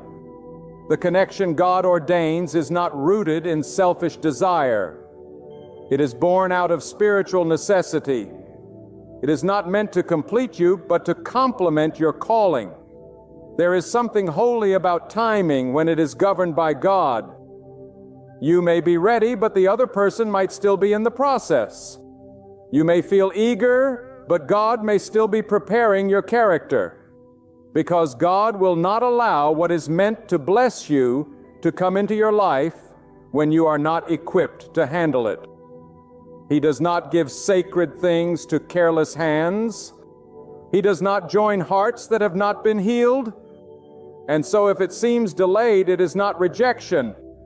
It is protection. It is preservation of something sacred. You must not confuse loneliness with lack. Sometimes God separates you so He can sanctify you. He removes all noise from your life so His voice becomes the loudest. Because when your heart is too entangled in the world, you cannot hear the whispers of heaven. And when God is preparing to place someone in your life by divine design, He requires your ears to be tuned to Him, not your own longing. He wants you to choose with clarity, not craving. To walk in wisdom, not desperation. For God does not bless rushed decisions. He blesses surrendered obedience. When God wants you with someone, He begins to adjust your life so that your purpose aligns with theirs. He will shut doors that seem promising. He will remove relationships that looked stable. He will allow you to feel alone, not to harm you, but to bring you closer to Him. Because only in that solitude do you truly learn that no one can fill your soul like God. And until that lesson is rooted deep within you, every relationship you pursue will fall short, will crumble under pressure, will turn to dust. Because no human can carry what only God is meant to uphold in your life. God doesn't just send you what you prayed for. Oh, He sends what will grow you. That's why when the right person comes, you will not only feel loved, you will feel stretched. Your comfort zone will be challenged. Your hidden wounds will be revealed for healing. Your faith will be tested and your character refined. And through it all, God will be the center, guiding, correcting, strengthening. Because a God-ordained relationship is not a destination. It is a journey. It is the starting point of a greater assignment. And if you're not willing to walk in truth, to sacrifice, to forgive, to remain faithful, you are not yet ready for what God has planned. This is not about finding someone to make you feel good. This is about God positioning you beside someone who mirrors your values, honors your presence, and joins you in the sacred task of walking upright before the Almighty. When God places someone in your life, they will not pull you into darkness. They will push you into purpose. They will not cause you to hide. They will inspire you to rise. They will not drain your spirit. They will water your soul with truth, with discipline, with encouragement rooted in righteousness. And your union will not only bless you, it will become a testimony to others of what happens when God is the matchmaker. And do not expect perfection. God does not pair perfect people. He pairs purpose-driven people. He brings together those who, though flawed, are willing to surrender to His will. Those who recognize their weaknesses, yet strive daily to walk in humility. And when trials come, and they will, it is not your feelings that will hold you together, but your faith. It is not your emotions that will carry you, but your obedience to the one who brought you together. Because in God-ordained unions, love is not simply a feeling. It is a decision rooted in reverence for God and fueled by commitment to His plan. So be alert, be watchful. There are many who will come into your life with smooth words and smiling faces, but they are not from God. They are distractions, not destiny. And if you do not have discernment, you will fall for charm and miss the covenant. But when God sends someone, their spirit will confirm what their words proclaim. Their presence will reflect reverence for God, not confusion. Their actions will reflect reverence for God, not just attraction to you. Because when it is God, you won't have to guess. You will know deep down in your soul that this is not ordinary. This is divine. And for those who are weary from waiting, for those who have cried in silence wondering if God sees your loneliness, know this: God has not forgotten you. Your prayers have not been in vain. Your patience has not gone unnoticed. God honors those who wait on Him. He rewards those who place their trust in His wisdom, not their own timeline. And in the perfect moment when your heart is ready and your path has been prepared, He will unveil what He has kept hidden for you. And it will be worth every tear, every sleepless night, every moment of longing. Because what comes from God comes with peace, with power, with purpose. You must also be willing to let go. Let go of what you thought your future should look like. Let go of the image you created in your mind. Because sometimes what we think we want is far smaller than what God has in store. He will exceed your expectations, but you must release your limitations. Stop holding on to people who are not tied to your future. Stop reopening doors that God has sealed shut. Stop chasing those who walk away. God will never allow what is truly yours to miss you. If someone left, they were not assigned to your journey. Do not mourn what was never meant to remain. When God wants you with someone, the connection will be undeniable, but it will also require effort. God may bring the person, but it is your responsibility to walk in love, to serve with humility, to communicate with wisdom. Do not think the presence of God removes the need for discipline. Divine unions demand divine character. They require both parties to grow, to yield, to sacrifice. And when the storms of life come, and they will, you will not be shaken because your foundation will not be built on temporary feelings, but on eternal truth. This is not a fairy tale. This is a faith walk. And every step must be taken with God leading the way. You will not always understand. You will not always feel secure, but you must trust the one who sees what you cannot. You must believe that His plan is better than your own, because God does not waste time. He does not make mistakes. If He has promised you something, it will come to pass, not in your time, but in His. And when it does, you will look back and see how every closed door, every painful goodbye, every silent season was preparing you for what your heart could not yet carry. Let your prayers be shaped not by impatience, but by purpose. Instead of asking when, begin to ask what. What do you want to teach me in this season, God? What must I release? What must I strengthen? What must I surrender? Because when your heart is postured in surrender, God can pour out blessings that no eye has seen, no ear has heard, no mind has imagined.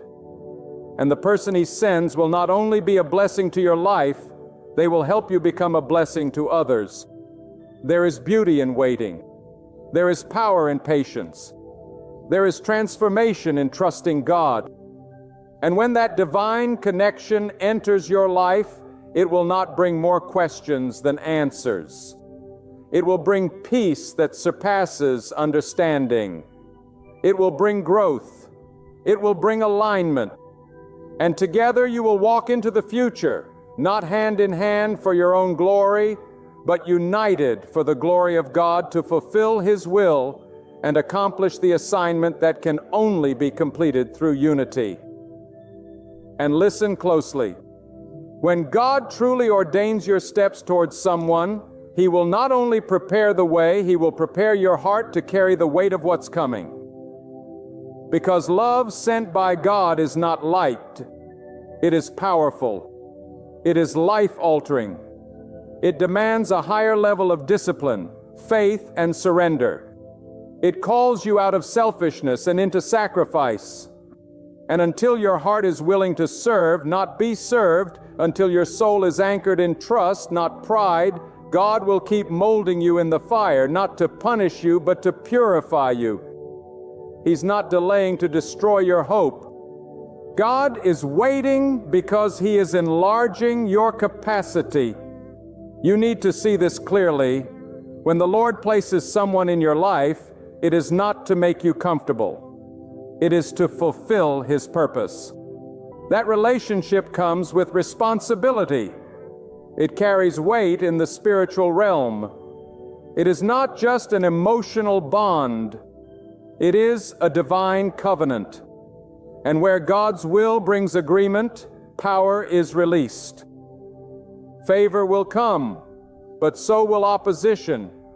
The enemy will attempt to tear down what God is building. That is why your foundation must never rest on a person, but on the God who sent them. Because storms will rise, trials will press in, and if you are not standing on the solid truth of God, what seemed unshakable at first will eventually fall apart. This is why many relationships break down, not because there was no love, but because there was no alignment. They were started from impulse, not from instruction, from attraction, not from assignment. But when it is truly from God, He calls you to be more than a companion. He calls you to safeguard the vision, to stand as a vessel of prayer, and to preserve peace. He will require you to guard the union with your character, not your emotions, because your feelings will lie to you. But God never does. And sometimes God will allow a counterfeit to come before the real one, to test your discernment, to see if you truly trust His voice over your own desire. The counterfeit will look the part. They'll say the right thing, but something in your spirit will feel uneasy. Something won't sit right. That's not fear. That's God warning you. Don't silence that voice. Don't override that signal. Because when you ignore God's warning signs, you invite unnecessary pain.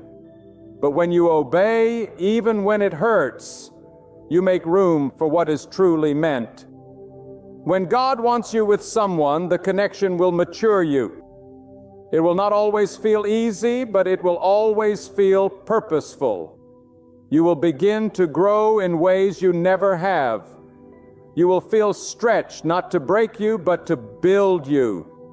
Because God doesn't just send someone to walk beside you. He sends someone to challenge the parts of you that need growth. The right person will call you higher. They will correct you in love. They will hold you accountable to God's standard, not just affirm your comfort. And though it may not always be pleasant, it will be necessary. Because growth is proof of God's involvement. Do not idolize a person. Do not place them on a throne in your heart. That space belongs to God alone. Even when God sends the right person, they are not your source. They are not your provider. They are not your Savior. They are a blessing, but never the foundation. God remains your anchor. And the moment you place more trust in a person than in God, you will feel the shaking. You will feel the misalignment. Because no human being is meant to carry the weight of your soul. Only God can. You must walk into divine connections with open eyes and a guarded heart. Not closed off, but discerning. Let God lead the way. Let Him confirm, not just once, but over and over again through peace, consistency, and clarity. If you have to constantly convince yourself it's from God, it probably isn't. When God moves, He brings assurance. He brings light into dark places. He brings order to chaos. And what He unites, no confusion can unravel. Don't allow loneliness to be louder than God's wisdom. Loneliness is temporary, but a decision made outside of God's will can cost you years of peace. It can lead you into battles you were never meant to fight. That's why you must silence the noise of the world and anchor your soul in what God is whispering. Sometimes His voice is quiet, not because He's absent, but because He's testing your willingness to still seek Him when the answer isn't instant. And when you show God that your trust doesn't waver in silence, He rewards that faith with clarity. Remember, God doesn't show you someone's soul through their appearance. He reveals it through their patterns. Pay attention. Are they stable? Are they consistent? Are they guided by principles or by emotions? Are they bringing you closer to God or closer to compromise? These questions are not rooted in fear. They're rooted in wisdom. Because what you join your life to will either lift you or limit you. And when God wants you with someone, that person will be a builder, not a burden. A multiplier, not a divider. A carrier of peace, not confusion. Sometimes the connection will come after you've been broken, after you've healed from battles that left you breathless, and you'll wonder why God waited so long. But the truth is, He was waiting for the version of you that is whole, not wounded. Because if He sent the right person when you are still carrying the residue of your past, you would sabotage what He intended to bless. So He waited. He protected you. He held back the blessing until you were ready to receive it with wisdom and walk in it with responsibility. And don't mistake quiet seasons for empty seasons. When God is silent, He is still working. When nothing seems to be moving, trust that He is positioning everything behind the scenes. He is aligning schedules. He is softening hearts. He is removing obstacles. And when everything is ready, He will bring that person into your life in such a way that you will know only God could have done this.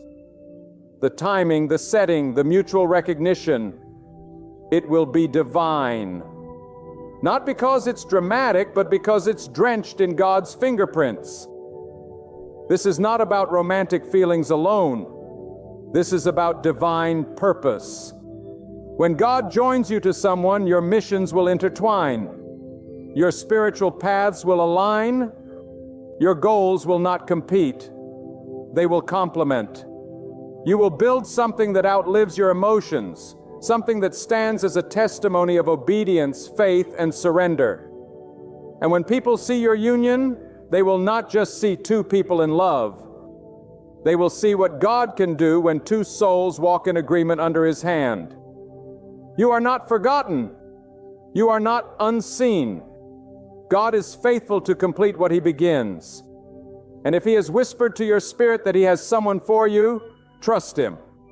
Keep building your character. Keep walking in truth. Keep praying with boldness.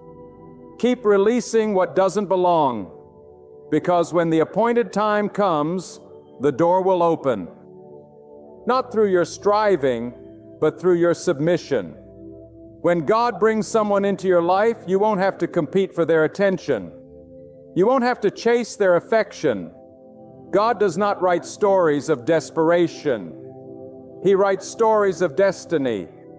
He does not pair a confusion with purpose.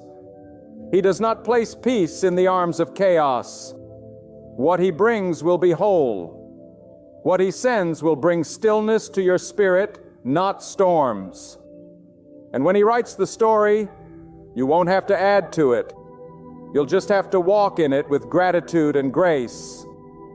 And if you are currently walking alone, know this: solitude with God is never wasted. In this season, He is shaping you.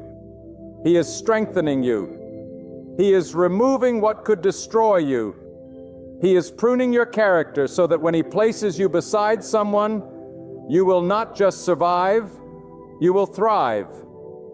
You will not just exist in their life, you will enhance it, because you have been molded by the hands of the One who sees the end from the beginning. When God designs a connection, He doesn't look at surface compatibility. He examines the soul. He sees the unseen. He knows what your future holds and what kind of spirit needs to walk beside you. That is why you must stop looking for someone who simply looks the part and start seeking someone who is aligned with the purpose God placed within you. The person who is meant to walk with you will not only share your laughter, they will share your burdens. They will not just celebrate your victories. They will kneel beside you in your battles. Because when it is God ordained, it is not built on convenience. It is built on covenant. And understand this: true union under God requires spiritual maturity.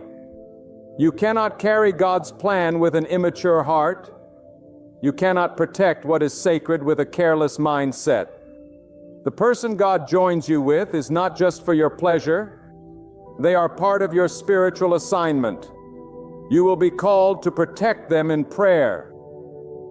You will be required to walk in patience, in honor, in selflessness. And if your heart is still led by impulse or entitlement, then God will continue refining you. He will not place precious things into unprepared hands. He is too wise. He is too intentional. And His timing is too perfect to be rushed. Sometimes God will bring someone into your life quietly, without noise or grand announcements. There won't be fireworks. There won't be signs in the sky. But there will be a divine stillness in your spirit. There will be a quiet confirmation that this is right, that this is safe, that this is sacred, that this is not something you need to fight for, but something you need to steward. That is the fingerprint of God. When the soul rests, not because everything is perfect, but because the presence of God surrounds the connection like a shield. And do not forget, God protects what He ordained. He shields it from premature exposure. He hides it from eyes that would envy it or try to destroy it. That's why for a time you may feel unseen. That's why the one meant for you may be invisible to the crowd. God is hiding you both, not to delay joy, but to protect destiny. What is pure must be preserved. What is holy must be shielded. And when the right moment arrives, He will reveal what He has kept covered. And the world will see what heaven already approved. If you're struggling with disappointment from the past, if someone you thought was the one walked away, hear this: if it was from God, it would not have ended in confusion. If it was from God, it would not have taken you away from prayer, peace, and purpose. When God joins two people, He does not pull them away from His presence. He pulls them deeper into it. So thank God for the ones who walked away. Thank Him for every door that closed. You may not understand it now, but God sees every motive. He hears every conversation spoken behind closed doors. And when He removes someone, it is not to break you. It is to build you for what's ahead. And what is ahead requires focus. It requires strength. It requires the kind of faith that trusts God even when your eyes don't see a thing moving. Because often the greatest moves of God happen in silence. He works in the soil beneath the surface in the unseen. He softens hearts. He reroutes paths. He tears down false connections and clears the clutter so that your spirit can recognize what is real. And when the time is ripe, when both your soul and theirs are prepared, God will cause your paths to cross in a way that not even the wisest among you could have orchestrated. This is why you must stay faithful, not just in your actions, but in your thoughts, in your posture, in your private moments of prayer. You are not waiting in vain. You are being prepared. You are being sharpened. You are being equipped for something that will outlive your emotions. Do not let the temporary noise of culture distract you from the eternal wisdom of God. The world may tell you to settle. The world may tempt you to chase validation. But God calls you to wait, not because you're being punished, but because He is saving you from less than what He designed. And when God brings you the person He has prepared for you, it will feel like divine alignment. Not because everything will be easy, but because everything will make sense. You will begin to understand why it didn't work with anyone else. You will see the purpose behind the pain, the meaning behind the waiting. God's design will not require you to abandon who you are. It will allow you to grow into who you were always meant to be. It will not crush your spirit. It will activate your calling. You will not feel smaller in their presence. You will feel strengthened, supported, and seen. This is how God moves. Not with confusion, but with clarity. Not with rush, but with revelation. He opens your eyes to see through the flesh and into the spirit. And when He speaks, He does not stutter. His confirmations are not vague. They are undeniable. You will find yourself in prayer not because you are begging for clarity, but because you are overwhelmed with gratitude. Because when God joins you with someone, it's not just a relationship. It's a reflection of His wisdom, His timing, His mercy. Do not be fooled by impatience. Impatience will lead you to the wrong arms. It will make you justify what your spirit already knows is not from God. It will make you settle for potential instead of purpose. But when you truly trust God, you don't just wait, you prepare. You build. You become the kind of person who can receive what you've been praying for. Because the blessing is not just in the person, it is in what that person brings out of you. A divine connection should make you more prayerful, more disciplined, more grateful, more aligned with God. And when that kind of person enters your life, sent not by your emotions but by God, you will notice the difference. You won't feel the need to perform. You won't be afraid of losing them.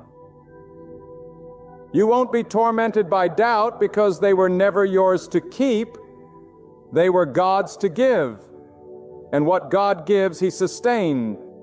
What He ordains, He surrounds with peace. You will not have to compromise to keep them. You will not have to abandon your values to stay close. Instead, you will rise. Both of you will rise in strength, in purpose, in truth. When God joins your path with someone, it is not for shallow companionship. It is for divine fulfillment. It is not simply to appease your longing for partnership, but to activate the deeper purpose within your soul. And if you are not grounded in that understanding, you will reduce what is sacred to what is seasonal. You will mishandle what is holy. That is why God sometimes holds back what you desire, because He loves you too much to give you something you'll destroy with immaturity. He waits until your character can protect what your prayers have requested. He sees beyond the surface. He sees beyond the smile, beyond the words, beyond the physical. God looks at the spirit. He examines the motives. He weighs the intentions. And before He allows someone to walk hand in hand with you into your future, He evaluates their ability to carry the weight of your destiny. Because who you walk with will either multiply your light or drain your fire. The wrong person can silence the voice God placed within you, but the right one will fan the flame.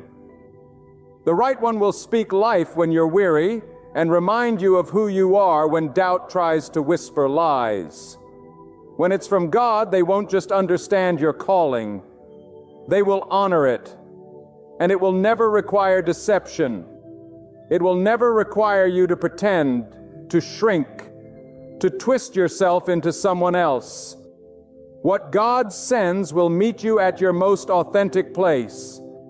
You will be fully seen and fully safe. And they will not come to take. They will come to give. Not because they want to gain control, but because God has taught them how to pour without expecting, how to lead without dominating, how to love without conditions. That's the fruit of someone who's been with God. That's the mark of a heart that's been surrendered, refined, and matured by the hands of the Almighty. But you must stop seeking validation from broken places. You must stop trying to convince people to see what only God can reveal. When God intends for someone to recognize you, He will open their eyes. He will awaken their spirit. You won't have to force clarity. You won't have to beg for love. You won't have to fight for position in someone's life. God does not assign confusion to His promises. He assigns peace. And peace is not passive. It is powerful. It is the quiet assurance that though you may not have all the answers, you are exactly where you're meant to be. Some of you have cried at night asking God why your heart has been delayed, why your soul has wandered in a season of waiting. But what you must realize is that waiting is not wasting. Waiting is preparation. Waiting is purification. Waiting is sacred. It is in the waiting that God removes what is weak and replaces it with wisdom. It is in the waiting that you stop needing a person to feel whole and begin needing only God to feel complete. Because when you enter into a union still broken, you will place weight on the other person to fix what only God can heal. And that is a burden no one was built to carry. Let your healing be your preparation. Let your solitude be your sanctuary. Don't rush the process. God is doing something behind the scenes that your eyes cannot see. The delay is not your enemy. It is your protection. And when it finally happens, when the pieces come together, when the prayers collide with reality, you will understand that the wait was worth every silent night. Because what God builds is eternal. What God joins is covered. What God writes cannot be erased by time, distance, or distraction. Those two things cannot be erased. This is, and don't be surprised when the enemy tries to attack what God is preparing. The enemy is not threatened by those who are connected by emotions. He's threatened by those who are connected by obedience. The enemy is terrified of unions that are born through prayer, sustained by discipline, and destined for purpose.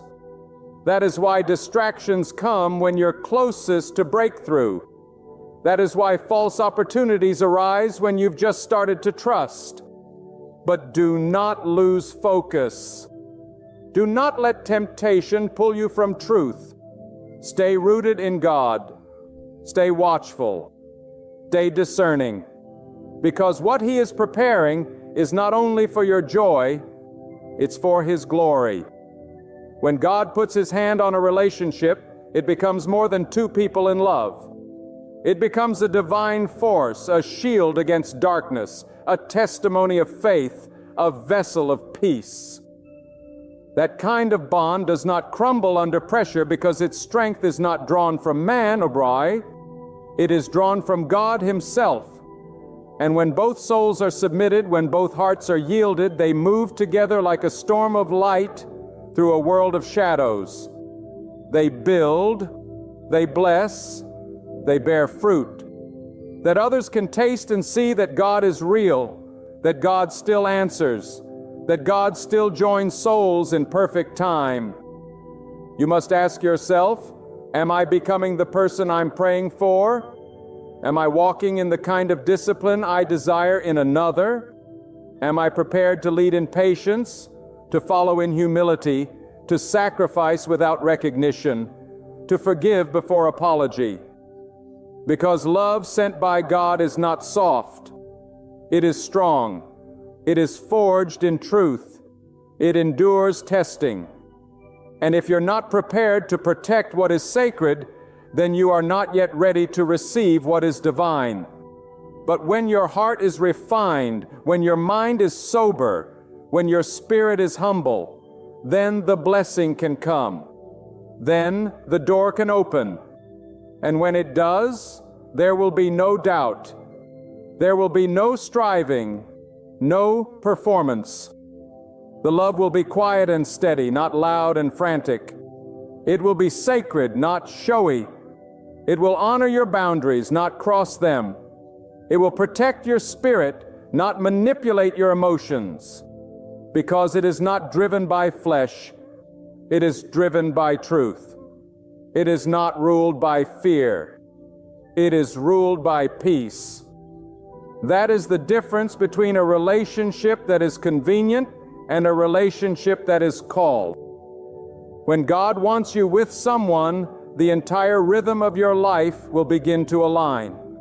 Not because it's easy, but because it's right. Conversations will carry depth. Moments will carry weight. Even the hard days will carry grace.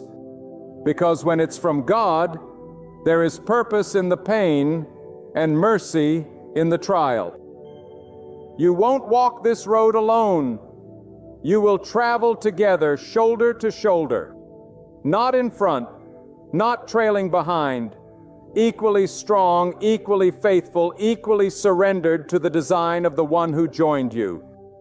So I urge you, ready yourself not only for the blessing, but for the duty that accompanies it. Get ready to lead, to hear, to pray, to stay. Get ready to guard what God entrusts to you, not with force, but with the Spirit. Remain in prayer, remain humble, and keep watch, for the hour is close. When the blessing comes, may your recognition be measured not by its appearance, but by how it draws your heart nearer to God. And when it arrives, remember the giver, for this union is not the finish line. It is the doorway to a higher call God has been arranging since the dawn of time. There are seasons in life when it feels like everything is crashing in at once. Pressures from society, echoes from your past, and the weight of an uncertain future. Your heart pounds, your thoughts race, and your soul quivers.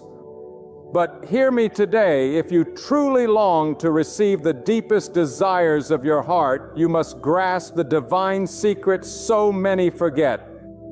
Rest. Be still within. Quiet your soul before the Lord. For in that sacred stillness, in that holy pause, you open the way for God's power to move mountains for you. The world urges you to strive, to fight, to seize what you want. Yet God in His wisdom often calls us to the opposite path. To step aside, to release control, to trust Him enough to take over. Because true strength isn't born in restless striving. It's found in surrendered stillness. It's rooted in the quiet assurance that God knows who you are, knows what you need, and knows the perfect moment to deliver it. You don't need to drain your soul chasing what God has already prepared for you. When you relax, when you rest in the assurance of His will, you open the door for miracles. You unlock blessings that no effort could ever achieve. The most powerful position in life is the one on your knees, not begging but trusting, not striving but surrendering. Many are running, clawing, competing, comparing, constantly moving from one goal to another, yet never satisfied. They're chasing money, relationships, recognition, and they believe that only through endless effort will they succeed. But the soul is not built to carry that kind of pressure. It is only when we pause and realign with God that we realize what matters most was never far. It was waiting for us to be still. If the heart is restless, nothing you gain will ever satisfy. But when your heart is at peace with God, even the smallest thing becomes a blessing. The greatest treasures of life, peace, favor, purpose, fulfillment, are not taken by force. They are received in faith. Some of you have been praying for years, waiting, hoping, fasting, pleading. But I ask you today, have you tried relaxing in the presence of God? Have you tried letting go of your anxious grip and simply telling Him, God, I trust you? Because sometimes the answer doesn't come through your intensity. It comes through your peace. Sometimes God waits for you to stop running so He can begin moving. Sometimes the door won't open until you stop banging on it and quietly sit before it in faith, knowing that if it's meant to be yours, God Himself will turn the key. There is a holy kind of rest that is not laziness, not apathy, but divine confidence. It says, even if nothing changes today, I know God is working. I know He's aligning the right people, the right opportunities, the right timing. That kind of rest is powerful. That kind of rest releases angels. That kind of rest brings clarity because when your spirit is calm, you begin to hear the voice of God more clearly. Not the voice of fear, not the voice of culture, but the voice of purpose and direction. Look around at nature. The rivers do not rush anxiously, yet they reach their destination. The stars do not compete to shine, yet each holds its place in the heavens. The sun does not rise early or late, yet it brings light to the world every single day. God has built balance and order into everything He created. And you, who are made in His image, are not meant to live in panic and pressure. You are meant to live in divine alignment. There is power in calm. There is glory in rest. There is victory in trust. And trust is what it all comes down to. Do you trust that God has your back? Do you believe that He's not just watching from a distance, but orchestrating things in your favor? Because if you do, then you don't need to chase after what's already chasing you. Favor follows faith. Breakthroughs follow belief. When you relax in the presence of God, you position yourself to receive what is already yours in the Spirit. You stop striving for crumbs and begin preparing for the feast He's been setting in your honor. But if your hands are full of worry, how will you receive what He is trying to place in them? Many people lose what was meant for them simply because they didn't know how to be still. They rushed ahead. They tried to force it. They let fear dictate their pace. But faith is not afraid to wait. Faith is not afraid to rest. Faith knows that when God moves, no man can stop Him. And when God says now, nothing can delay Him. That's why when you relax, not in the flesh but in the Spirit, you activate a heavenly force that goes before you, making crooked paths straight and turning impossible situations into testimonies. Some of you are tired, not because you've worked too much, but because you've trusted too little. You've placed the weight of your future on your own shoulders, forgetting that it is God who carries you. Relax. Let Him lift it. Let Him handle what you cannot. Stop trying to control what was never in your hands to begin with. That relationship, hand it to God. That job, hand it to God. That dream that seems so far off, hand it to God. And then breathe. Breathe knowing that the one who created the universe is not confused about your life. There is a kind of peace that comes when you stop begging for signs and start believing in the unseen. When you know that God is not slow, He is strategic. When you believe that the delays are not denials but divine development. Sometimes God is preparing you for the blessing just as much as He is preparing the blessing for you. And if you receive it too early, it may crush you. That's why He says, be still. That's why He tells you to wait. Not because He's forgotten you, but because He's perfecting what concerns you. The world honors those who never resting. They call them hustlers. But heaven honors those who rest in God. They are called the faithful. And the faithful always inherit the promise. They don't miss it. They don't lose it because they understand this one truth. When you stop trying to force your way, God makes a way. And His way is always better. His way doesn't bring burnout. It brings peace. His way doesn't lead to emptiness. It leads to overflow. But it starts with trust. It starts with surrender.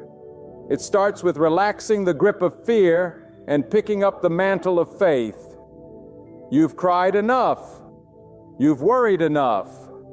You've begged long enough. Now is the time to rest in God. To lean into Him like never before. To say, God, you see what I cannot, you know what I do not. So I will stop wrestling and I will start resting. And I promise you this, when you relax in Him, He begins to work for you in ways you could never imagine. The closed doors begin to open. The lost opportunities begin to return. The broken pieces begin to form a masterpiece, not because you forced it, but because you trust it. And trust is never passive. It is the most powerful action a soul can take. Trusting God is not doing nothing. It is doing the most. It's declaring to the heavens and to every enemy of your destiny that you believe that no matter what the world says, you are anchored in the unseen. That your confidence is not in what you have, but in who has you. And when you live like that, when you walk with that kind of peace, everything changes. You don't just survive, you thrive. You don't just get through, you rise above. God has not called you to carry every burden. He has called you to cast it. And when you do, when you release what's in your hands, He releases what's in His. And what He holds is far greater than anything you could ever build with your own effort. That's why the most anointed people are not the busiest. They are the most surrendered.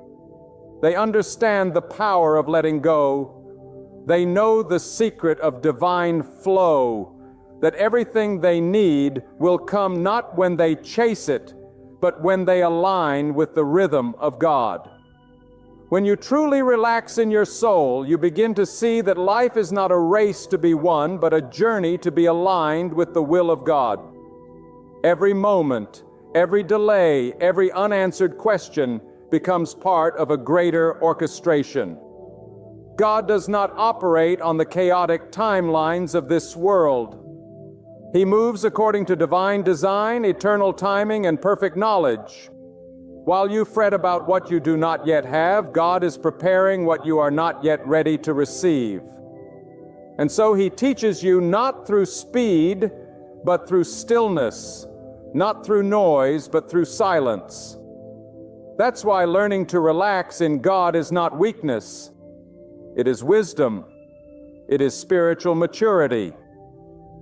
It is the recognition that God's silence is not absence, it is preparation.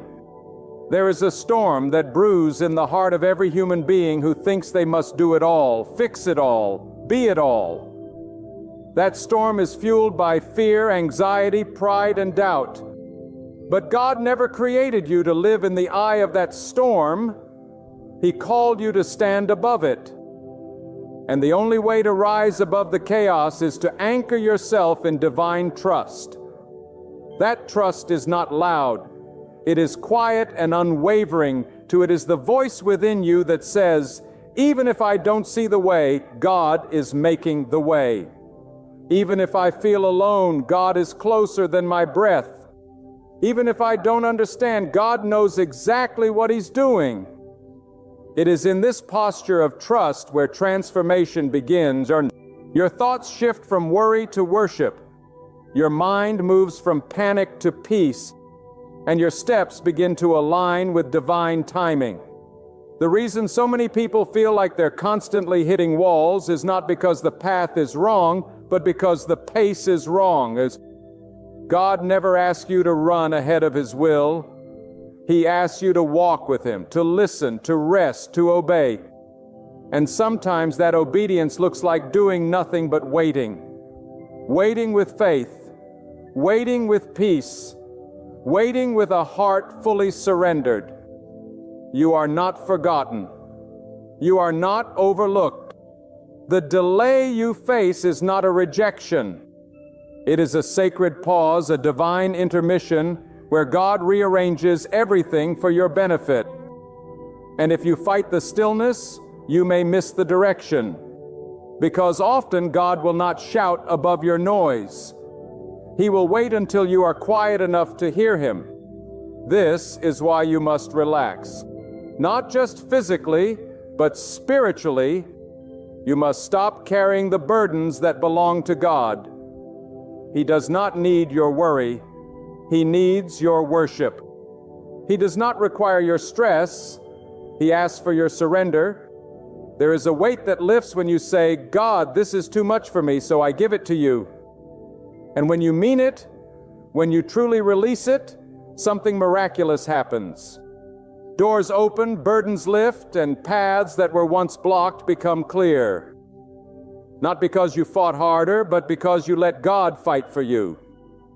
You see, many blessings are held back not because God is withholding, but because you haven't made room for them. Your hands are too full of fear. Your schedule is too packed with noise. Your heart is too burdened with self-reliance. But when you relax, when you clear the clutter of anxiety, God rushes in. He is not impressed by how much you can carry. He is moved by how much you're willing to lay down. The most powerful people in the world are not the ones who shout the loudest or work the hardest, but those who are in perfect alignment with the will of God.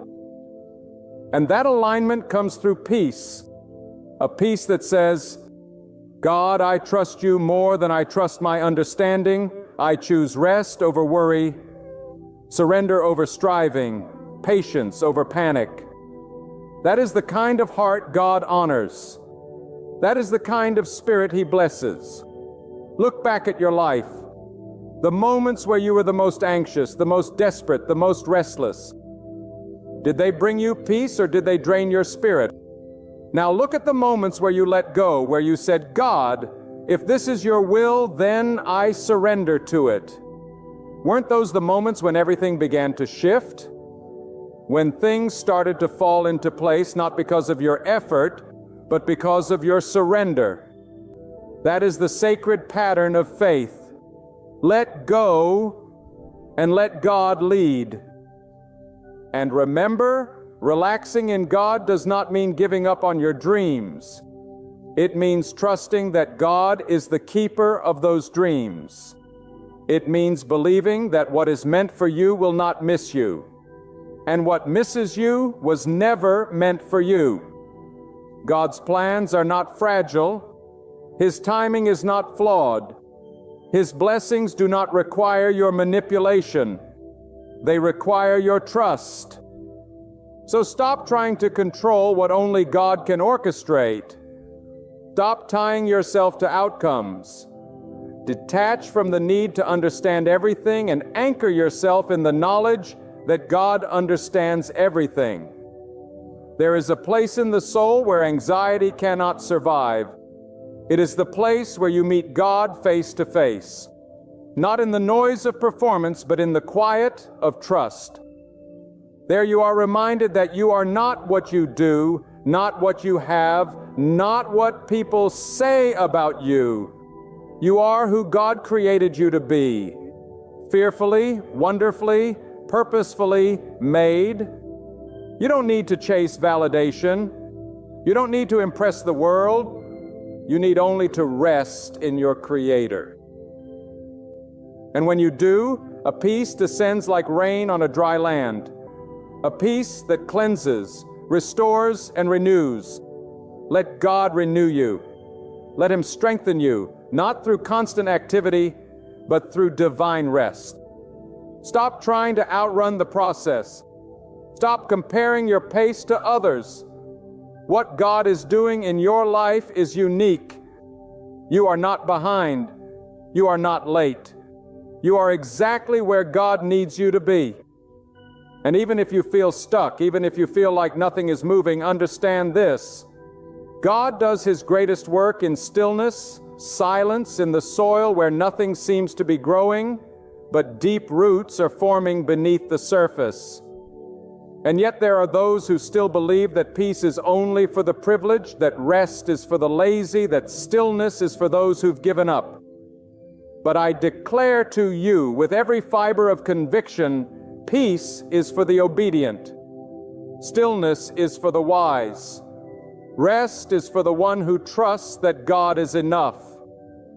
You do not rest because the journey is over. You rest because you know who walks with you. You relax not because the battle is finished, but because you know that the battle is not yours, but God's. And when you truly believe that your soul stops shaking, your hands unclench, your eyes lift not to the problem, but to the provider. What the world teaches you is to grind, to press, to push harder when things get tough. But what God teaches is that when the load gets heavier, you go lower. You humble yourself. You submit the pressure at His feet. You say, God, if you brought me this far, you won't leave me now. If you opened one door, you will open another. When you walk in faith, you're not walking alone. When you rest in God, you're not being passive. You're declaring spiritual war against the forces that want you to burn out, give up, and forget your purpose. Relaxing in God is not ignoring your responsibilities. It is doing them with a heart that is not ruled by fear. It's applying for that job, but trusting that God decides the outcome. It's taking care of your family, but knowing that God is your ultimate sustainer. It's showing up every day not to impress the world, but to honor the one who gave you life. That kind of relaxation does not lead to laziness. It leads to clarity. You start to see where your energy should go. You stop trying to control everything and start moving only where God leads. Some of you are exhausted because you've been trying to do God's job. You've been playing the role of the provider, the protector, the planner, the judge. But there is only one who holds that authority. And when you release your false control, when you step down from the throne of your own life and let God sit where He belongs, peace returns like a river. Then and only then do you begin to see that you were never meant to fix it all. You are meant to trust the one who can. Do you know why you haven't seen your breakthrough yet?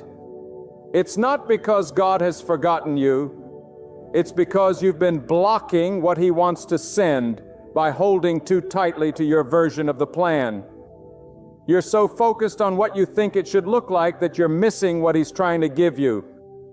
But when you relax, when you let your heart breathe and say, God, do it your way, you allow the unseen to take form. You allow destiny to align with divine timing. You let go of counterfeit blessings to make room for the real ones. And yes, there will be moments where you'll be tempted to take matters into your own hands again. You look at others who seem ahead, and the urge to panic will rise up. But hear me clearly, comparison is the thief of peace. The moment you take your eyes off what God is doing in you and start focusing on what He's doing in them, you lose your rhythm. And when you lose your rhythm, you start forcing things. And when you start forcing things, you fall out of favor. Because God blesses order, not chaos. You don't need to worry about who's getting married before you, who's getting richer before you, who's getting recognized before you. God didn't forget you. He's preserving you. Because what He has for you is not common. It's not ordinary. It's not quick or cheap. It's custom made, and anything custom takes time. So stop fighting the process and start trusting the Creator. Stop running after everything and let the right things start running toward you. This is not the time to panic. This is the time to plant yourself deeper in trust. Because when your roots are in God, your leaves will not wither in the heat of delay. When your foundation is in the Almighty, no storm will shake you. And when your eyes are fixed on God, you will see what others miss. You will hear the quiet instructions, the divine nudges, the sacred whispers that lead you to places no map can guide you. That's the reward of rest. Clarity. God doesn't shout over noise. He whispers to the still. Let me ask you this. What would happen if you truly believed that nothing good would ever pass you by? That anything meant for you would find you? Not when you're stressed, not when you're anxious, but when you are at peace with God's pace. That's not fantasy. That's the promise of those who walk in surrender. They may not move the fastest, but they always end up exactly where they were meant to be, because their steps are not based on pressure. They are based on divine instruction. So yes, relax. Let people think you're being too calm. Let them wonder why you're not rushing like everyone else. Let them question your peace, because when your breakthrough comes, and it will, they'll understand. They'll see that your calm was not foolishness. It was faith. They'll realize that your peace was not passivity. It was power. Because God always defends those who place their trust in Him. He always honors the ones who wait on Him. And waiting is never weakness. Waiting is preparation. A farmer doesn't pull up the seed each day to see if it's growing. He waters it. He tends to it, and he trusts the process. That's exactly what your waiting is accomplishing. It's watering your faith, building your endurance, shaping your character so that when the harvest arrives, you won't just receive it, you'll carry it well. Because every gift from God comes with preparation. That's why rushing can never produce what resting will. Rest proves your readiness. When anxiety takes over, you lose sight of who God is. You shrink the Creator of the heavens down to the size of your impatience. But when you choose peace, you lift God higher. You exalt His power above your need. You lift His will above your worry. And that's when doors swing open. That's when favor follows. That's when heaven moves. Not because you shouted the loudest, but because you trusted the deepest. You don't need to convince God to bless you. You just need to get in position to receive. And the position is peace. The posture is surrender. The expression is trust. That's where the real power is. That's the secret. Most people never discover that the most successful, the most fulfilled, the most anointed people are not always the busiest. They are the most rested in God. They move with purpose. They walk in wisdom. They don't chase, they attract because they are aligned. And alignment always beats ambition. And now I tell you, there is a deeper revelation that comes when you truly make peace with God's pace. It's not just about relaxing your body or even calming your thoughts. It's about entering into a sacred dimension of trust where you realize the timing is not yours. It is God's. The timing of your promotion, the timing of your healing, the timing of your vindication. All of it is governed not by chance, not by coincidence, but by the hands of the Almighty who sees the end from the beginning and the beginning from the end.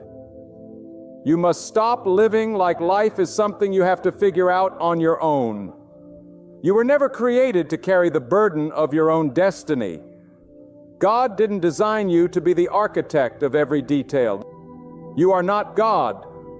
You are His creation. And your greatest strength will be found in the moment you truly accept this truth. You are not in control. And that's the most freeing thing you will ever realize. Because once you release the illusion of control, God can begin to reveal the divine orchestration already taking place behind the curtain of your circumstances. Let me tell you, there are blessings already in motion that your eyes have not yet seen. There are solutions to problems that haven't even reached you yet. There are provisions being built in secret, not because of your performance, but because of your positioning. And the position God requires is not a frantic hustle, it's faith. Not inaction, but alignment. Because it's possible to be busy and still be disobedient. It's possible to be active and still be far from the will of God. But when your spirit is in tune with His direction, your steps become strategic, your words become anointed, and your rest becomes a weapon. You see, the enemy wants to steal your rest because he knows that in rest, your discernment becomes sharp. In rest, your hearing becomes clear. In rest, your spirit becomes sensitive to God's movement. That's why so many are agitated, confused, doubtful. It's not because they don't have access to God. It's because they haven't created the silence necessary to hear Him. But when you quiet the distractions, when you turn down the volume of fear, when you detach from the endless noise of comparison and anxiety, you begin to hear something deeper, the whisper of destiny. And that whisper doesn't rush. It doesn't panic. It doesn't demand that you have all the answers. It simply calls you to trust, to believe that even when the night is long and the way is unclear, God is still working. He is still weaving every delay, every setback, every closed door into something far greater than you imagine. Sometimes what feels like rejection is simply redirection. Sometimes the thing you're begging God to do now is something He's intentionally withholding because He knows what's ahead and He's protecting you. So don't mistake the silence of God for the absence of God. Don't interpret a closed door as a divine no. It might just be a not yet. And if you'll stay in faith, if you'll hold your peace, if you'll relax into the rhythm of trust, you'll see that the very things you thought were being denied are actually being prepared for a more perfect time. God is never early and He is never late. He moves with precision. He answers with perfection. He gives not just what you ask for, but what your soul truly needs. Some of you have cried, "Why haven't I seen it yet? Why is this taking so long? Why do I feel stuck?" And I say to you, it's not because God has turned away, it's because He's building something deeper inside of you. He's teaching you to wait well, to live with expectation, not anxiety, to prepare your inner world to carry what your outer world will soon experience. He's not just working around you, He's working in you. And when the time comes, you won't just receive the blessing, you'll be ready to handle it, because a blessing given too soon becomes a burden. A door opened too early becomes a trap, and a dream fulfilled without maturity becomes a curse. That's why God is careful. That's why He sometimes says, wait, not because He delights in your frustration, but because He delights in your future. And if you could see what He's protecting you from, you would thank Him for every delay. If you could glimpse the weight of what's ahead, you'd praise Him for every silent season. Because while you've been asking for what's good, God has been preparing what is best. So I say again, relax, breathe, let go of the timeline you've built in your head.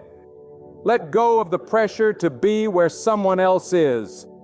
Your journey is not theirs. Your timing is not theirs. Your purpose is not theirs. And that's the beauty of it.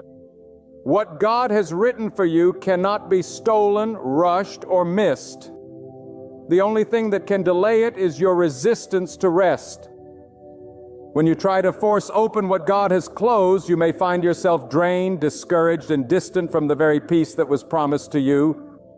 But the moment you step back, the moment you say, God, I choose your pace over mine, your way over mine, your will above mine, that's when the shift begins. Not always immediately, not always visibly, but spiritually something breaks open.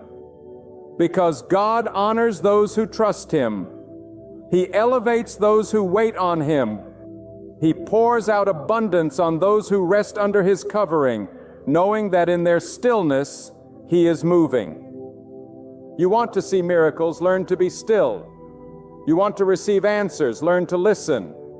You want to walk in divine timing, learn to wait, not passively, but actively, with praise, with faith, with expectation. Let your relaxation be a declaration of your belief that God is not done with you yet, that what He started, He will finish, that what He promised, He will perform, that what He prepared for you is on its way. Not because you chased it, but because you trusted for it. And when it comes, and it will, you'll look back and realize that every moment you chose peace over panic was a seed that birthed your harvest. Every time you said, I will not worry, I will worship, you moved the heavens. Every breath of surrender, every step of obedience, every act of faith brought you closer, not to what you wanted, but to what God always knew you needed. And that, my friend, is where everything changes.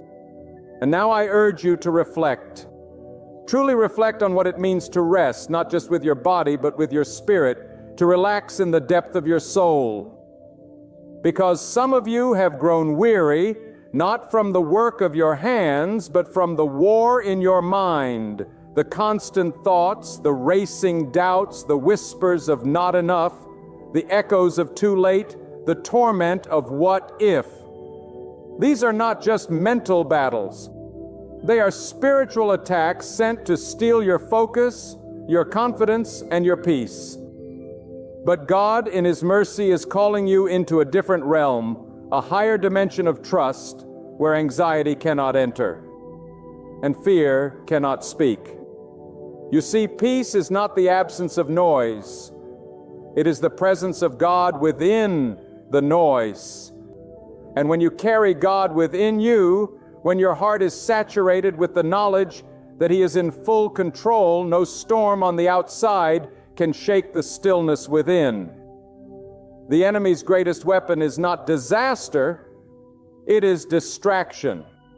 If he can keep you busy with worry, hurried with fear, and pressed with pressure, he can keep you from hearing what God is whispering. But when you choose stillness, When you choose to relax in God's sovereignty, you render the enemy powerless because your peace becomes your shield. Your calm becomes your declaration of war against chaos. There is a supernatural order that begins to unfold when you remove your hands from the wheel and say with every fiber of your being, God, I trust you more than I trust myself. That's not weakness. That's wisdom. That's maturity. That's spiritual courage. Because only the brave can truly let go. Only the spiritually mature can choose to rest when the world demands they panic. Only those who truly know God can say, even if everything falls apart around me, I will not be moved. For I am not held up by my circumstances, but by the invisible hand of the Almighty. And I speak this into your spirit. Now some of you have been grinding, striving, praying with clenched fists, fasting with fearful hearts, pushing doors that won't open, and crying out, why is nothing changing? And the answer is this, because you have not yet surrendered the weight. You have given God your words, but not your worry. You have offered Him your praise, but not your pressure. You have spoken of faith, but lived in fear. And God in His divine love is not punishing you. He is inviting you to a rest so deep, so sacred, so holy, that it shifts your entire atmosphere. When you enter that rest, you stop begging and start believing. You stop chasing and start attracting. You stop surviving and start thriving. Not because life became easier, but because your soul became anchored. Anchored in the truth that God is not watching your life unfold like a spectator. He is writing it like a master author. Every chapter, every page, every punctuation mark is intentional. Nothing is random, nothing is wasted, and nothing is outside of His reach. The pain, the delay, the heartbreak, the confusion, it's all being used, being molded, being transformed into something far greater than your finite mind can grasp. And yes, I know you've waited. I know you've questioned. I know you've wondered if God even hears you. But I declare to you today, He hears. He sees. And He is nearer than you think. But sometimes He waits for your silence before He speaks. Sometimes He waits for your surrender before He sends. Sometimes the greatest answer is not in what He gives, but in what He takes. The burden, the fear, the lie that you have to earn what He has already prepared. God is not withholding from you out of cruelty. He is holding it back because He's perfecting the vessel that must carry the blessing. He knows what you don't. He sees what you can't. And when you try to take what is not yet ready, you rob yourself of the fullness of what was meant to be. That's why the command is simple. Be still. That's not a suggestion. That's not a motivational quote. That is a divine instruction that holds the power to unlock what has been locked for years. There are things in your life that are not broken. They are just paused. They are on divine hold while God finishes what you cannot see. And the moment you stop fighting the delay and start trusting the delay is the moment the spiritual tides begin to turn. God does not operate in panic. He is not hurried. And if you are made in His image, neither should you be. Learn to walk with the calm of someone who knows that everything they need is already in motion. Learn to rest like one who knows their name is written in the plan of God. Because when you trust God deeply, you begin to live differently. You don't speak from fear, you speak from faith. You don't act from desperation, you act from direction. You don't run after every opportunity. You wait for the one that has your name on it. And when people ask, why are you so calm? You'll say, because I know who holds my life. I know who guides my steps, and I know that what's meant for me will never pass me by. Let me tell you, the greatest victories are not always loud. Sometimes the greatest victory is peace in a storm, a calm spirit in a world that's spiraling, a heart that smiles in the waiting. That's when the enemy knows he's lost. When you're not shaken by what should have shaken you. When you're not bitter about what you lost, because you know God will restore better. When you're not afraid of what's ahead, because you know God has already gone before you. And when you reach that level of trust, your prayers begin to change. They're no longer frantic. They're filled with quiet confidence. You no longer cry out in panic. You speak with authority, knowing you are heard. Your faith is no longer conditional. It's unwavering. You don't just believe when things go right. You believe when nothing makes sense, because your hope is not in outcomes. It's in God Himself. And that, my friend, is the place where true life begins. Not a life free from struggle, but a life filled with strength. Not a life absent of storms, but a life anchored in peace. Not a life without delay, but a life full of divine timing. And it all begins the moment you relax. Not from indifference, but from unshakable faith. The moment you say, God, I give it back to you. I will move when you say move. I will speak when you say speak. Until then, I will rest in your plan. Because peace is power, rest is strategy, and surrender is the highest form of strength.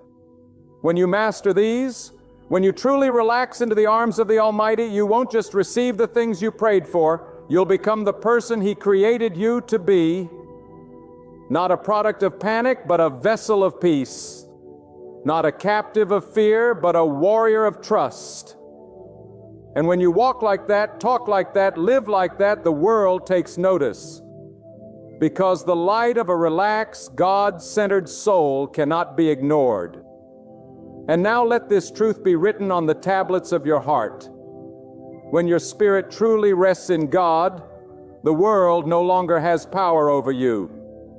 The timelines of society, the expectations of others, the lies of fear, they begin to lose their grip because you've anchored your hope in something eternal, something immovable, something no eye can see and no hand can alter. The will of God Almighty. That will is not vague. That will is not uncertain. It is deliberate. It is sovereign. It is unstoppable. And when you align your soul with that will, the chaos outside may rage, but the calm within will stand unshaken. Do not mistake silence from God as inactivity. When you see no movement, God is moving the most. His greatest works are not always performed in the open. They begin deep beneath the surface of your life, where pride is broken and character is built. You may want the blessing now, but God is more concerned with preparing you to carry it. And in that preparation, He calls you to relax. Not because the journey is over, but because He's taken the weight off your shoulders and placing it onto His own. He never designed you to carry everything. He designed you to trust. In a world that glorifies busy, God glorifies balance. In a culture that tells you to run, God may ask you to wait. Because the fastest path is not always the right one. The loudest voices are not always speaking truth. And the most visible victories are not always rooted in divine favor. But when you rest in God, you begin to see through the fog of pressure. You begin to recognize the quiet path that leads to true fulfillment. Not worldly noise, but divine nourishment. In mute, God is not moved by panic. He is moved by trust. And when you stop shouting in desperation and start sitting in expectation, that's when the shift happens. That's when what was held back is released. That's when what you thought was lost returns in ways that only God could orchestrate. Because when you let go of your grip, you give room for God's hands to work. When you sit down in surrender, you rise up in strength. Let us not be the people who panic at every delay. Let us not be the ones who think silence means abandonment.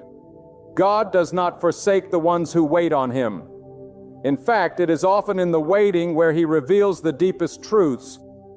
He peels back the layers of impatience and fear until what remains is pure faith. A heart that no longer needs signs to believe. A soul that no longer needs speed to feel secure. A mind that no longer needs answers to walk forward. Some of the greatest blessings come wrapped in stillness. The kind of stillness that breaks chains. The kind of stillness that silences the voice of the enemy. The kind of stillness that says, I don't need to see the whole staircase. I just need to trust the one who built it. That's faith. And faith doesn't scream. It doesn't demand. It waits. It listens. It knows that God is faithful, and if He said He will do it, He will. But so many today are trapped in the illusion of doing. They think their value is in their hustle. They believe their worth is in their results, and in doing so, they exhaust themselves, burn out their spirits, and disconnect from the very source that sustains them. God does not need your performance enough. He desires your presence. He does not ask for your perfection. He asks for your peace. That peace is not found in finishing every task or fixing every problem. It is found in knowing that God is already ahead of you, working on your behalf, orchestrating what your eyes have not yet seen. Even in the darkest of nights, when you feel alone, forgotten, and overwhelmed, know this: God is closest in your calm. He draws near, not when you strive, but when you still your soul before Him. That's when you feel His strength. That's when you hear His voice. That's when you realize you were never walking alone, not even for a second, but the noise of your anxiety was drowning out His comfort. The fire of your worry was clouding His guidance. And the clutter of your thoughts was closing the door to His instruction. But when you quiet your soul, you open the door again. And when that door opens, divine clarity floods in. You begin to see that your delays were not detours. They were doors being installed at the right time. You begin to understand that what felt like silence was a sacred setup. That what looked like a loss was actually liberation from what would have harmed you. God does not misplace His children. He does not forget their prayers. He collects every tear, hears every whisper, and watches over every step. And if you're willing to be still, you will begin to see the pattern emerge. How every piece of your pain was leading to purpose. How every setback was shaping your strength. Yes, life has its storms. Yes, there will be trials. But when your soul is anchored in God, even the winds must obey. Even the waves must submit. Peace is not found in the absence of storms. It is found in the presence of God within the storm. And once you know that kind of peace, the world loses its hold on you. You stop chasing people who walked away. You stop fearing opportunities you missed. You stop regretting what's behind and start rejoicing in what's ahead. Because your future is not in the hands of chance. It's in the hands of God. And those hands do not fail. And so I say to you again, relax, not as an escape, but as an entrance into a deeper dimension of trust. Relax your mind. Let go of the outcomes. Relax your heart. Stop fighting what God is working on. Relax your body. Your exhaustion is not a sign of failure. It's a call back to divine rest. Let your whole being return to the place where strength is born. Not from striving, but from surrender. Because when you relax, you allow God to show you who He truly is. Not a distant power, not a harsh ruler, but a thoughtful, caring Creator who gently directs every beat of your heart. He's not holding you back with silence. He's preparing you for something greater. And the moment you stop resisting that truth is the moment you'll begin to live in it. Let the world drown itself in noise. Let others chase after life in fear. But you choose to be still and believe. Believe that God is God. Believe that He is more than enough. Believe that He can be trusted. And in that belief, everything begins to fall into place. New doors will swing open. Courage will rise. Calm will overflow. And the very blessings you once struggled for will begin to flow toward you. Because when you walk with God, what belongs to you will come without force. Beloved brothers and sisters, pause whatever you're doing and let this truth ring through your soul. The pain you feel now will not write the final lines of your life. The trials you're enduring are not your concluding chapter. God has not abandoned you. He has not turned away. He has not shut the door of mercy on you. The season of struggle you find yourself in is only for a time. And I proclaim with every bit of conviction in me, God is ready to bring it to an end. You might be shedding tears in the dead of night. You might be crawling through days that stretch like years. Your spirit may feel crushed beneath burdens you cannot voice. Yet this is not the finish line of your story.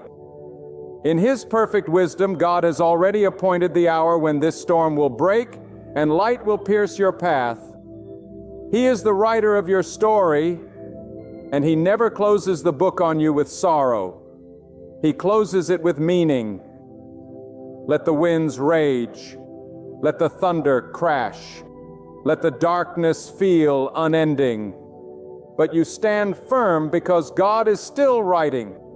He sees the pain you've hidden behind your smile. He sees the strength you use just to get through each day. He sees how you continue to be kind while you're breaking inside. And God says, I have seen your tears. I have heard your prayers. I am coming to close this chapter of hardship. You were not created to live in despair. You were not formed from the dust to spend your days under the weight of suffering. God allowed the trial. Yes, He permitted the fire. Yes, but He did not bring you this far to leave you in the ashes. He is the one who lifts people out of the pit and sets them on solid ground. And if you are in the pit right now, then get ready, both. God is preparing your rise in your life. There's some chapters in life that God allows so you can become what you were meant to be. You may not understand the pressure, but it is producing perseverance. You may not understand the rejection, but it is building resilience. You may not understand the silence, but it is strengthening your faith. God is not ignoring you. He is developing you. And when He's done, the page will turn, the dust will settle, and what seemed like suffering will be revealed as shaping. You didn't choose this chapter of hardship, but God allowed it for a reason greater than you can see. The pain wasn't sent to destroy you. It was sent to reveal something within you, something that could not be discovered in comfort. Some of the greatest awakenings happen in the wilderness. Some of the deepest faith is born in silence. Some of the strongest people are shaped in storms. You are not being punished. You are being prepared. When God decides to close a chapter, no devil can keep it open. No enemy can reverse His will. When God declares it is finished, then every weapon that was formed against you loses its power. Every chain that tried to hold you breaks. Every voice that tried to silence you is silenced by His hand. He does not need permission. He does not need explanation. When He says the trial is over, it ends. Hold on to that. Hold on with everything you have. If all you can do is whisper in your heart, God, I trust you, then that is enough. Even now He is moving behind the scene. Even now He is arranging divine appointments, opening doors you don't yet see, aligning the right people, and removing obstacles you didn't even know were there. You may not see it with your eyes, but you must believe it with your spirit. God is working.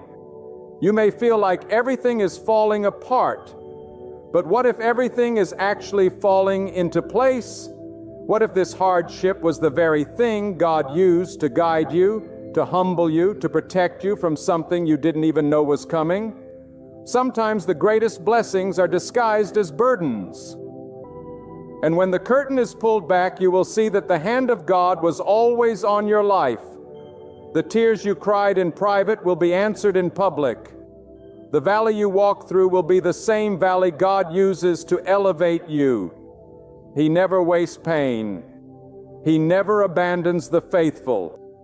And if you've been holding on, if you've been faithful through the flood, then get ready because your reward is near. God will not allow your suffering to be permanent. He is too kind. He is too faithful. He is too powerful to let hardship write your whole story. The chapter is closing. The fire is fading. The storm is passing. Do not confuse the silence of God for absence. Do not mistake His patience for neglect. He is waiting for the perfect moment, the divine time. And when He moves, everything will change in an instant. You may feel like you're at the end, but God sees it as the turning point. You may be crying, God, I can't take it anymore. And He's whispering, you're almost there. Do you know why it feels heavier right now? Because you're closer than ever before. The enemy knows his time is short. He's throwing everything he can at you because he sees what God is about to release into your life. So stand. Even if your knees are shaking, stand. Even if your heart is tired, stand. Even if your faith feels small, stand. Because when God closes the chapter of hardship, He opens a chapter of restoration. He repays what was lost. He restores what was broken. He renews what was dying. He brings life to barren places. He heals what no human could ever heal. The very thing that tried to break you will be the proof that God rebuilt you. The very hardship that tried to destroy you will become the testimony that inspires others. God is not just closing this chapter to give you peace. He's closing it so that you can be a witness to others walking through the same fire. Your survival has purpose. You are not forgotten. You are not abandoned. You are not being punished. You are being positioned. There is a difference between being buried and being planted. And right now some of you feel buried. But God says, no, my child, I have planted you. You are not dying. You are about to rise. You are about to grow. You are about to see the light again. Do not underestimate what God can do in a moment. Years of struggle can be overturned in a single act of His will. What you thought was lost forever can be returned, restored, and multiplied. That is the power of God. That is His way. He waits until everyone says it's impossible. Lift your head. Breathe again. Speak life over yourself. Remind your soul that God is still in control. The chapter is almost over. This pain is not forever. You will not weep always. You will not struggle forever. The night will break, and morning will come. Every delay has a divine purpose. Every no from heaven was protection. Every closed door was a redirection. You thought you were being held back, but you were being held together. You thought the silence meant abandonment, but it was preparation. God has not changed His mind about your future. What He has promised you is still on the way. And no hardship can cancel what God has spoken over your life. He is the God who opens rivers in the desert. He is the God who brings water from the rock. He is the God who provides bread from the sky. And He is the same God who is with you now. If He did it before, He will do it again. If He made a way then, He will make a way now. The suffering you've endured has not gone unnoticed. Every moment you chose to trust instead of doubt. Every time you praised when it hurt. Every time you forgave when it felt unfair. God saw it all. And He will reward it. He will honor it. He will bless you in ways that eyes have not seen and ears have not heard. He is not just closing the chapter of hardship. He is writing a new one of hope, joy, peace, and provision. But do not rush the process, do not run ahead of Him. Trust His timing. The same God who allowed the pain will decide when it ends. And when it ends, no one will be able to deny that it was God who did it. Let your faith rise. Let your spirit lift. Let your heart again. This is not how your story ends. This is just a chapter. And God has already prepared the next one. You may feel like your strength is gone, but God's strength is limitless. You may feel like your light is flickering, but He never runs out of power. Rest in Him. Lean on Him. Let go of fear and hold on to the truth that God is faithful. You are still here. You are still breathing. That means He is not done. That means purpose still lives in your bones. That means the best is not behind you. It is ahead of you. The enemy would not be attacking you so hard if there weren't something powerful on the horizon. You're not under attack because you're weak. You're under attack because you're chosen. When God decides to close this chapter, it will be sudden. It will be undeniable. You'll go to sleep burdened and wake up with peace. You'll look back and say, that was the day everything changed. He's not asking you to figure it all out. He's asking you to trust Him while He works it out. And He will. Oh, He will. Not on your timeline, not when you think it should happen, but in His perfect timing. And when that time comes, your weeping will turn into laughter. Your mourning will turn into dancing. Your worry will turn into worship. My beloved, listen closely, for I am not just speaking to your ears. I am speaking to your soul. You have walked through a season of darkness. You have endured hardship that words cannot fully express. You have been tested in the fire. And though others cannot see your scars, God has counted every silent cry, every sleepless night, every ache in your heart. He knows.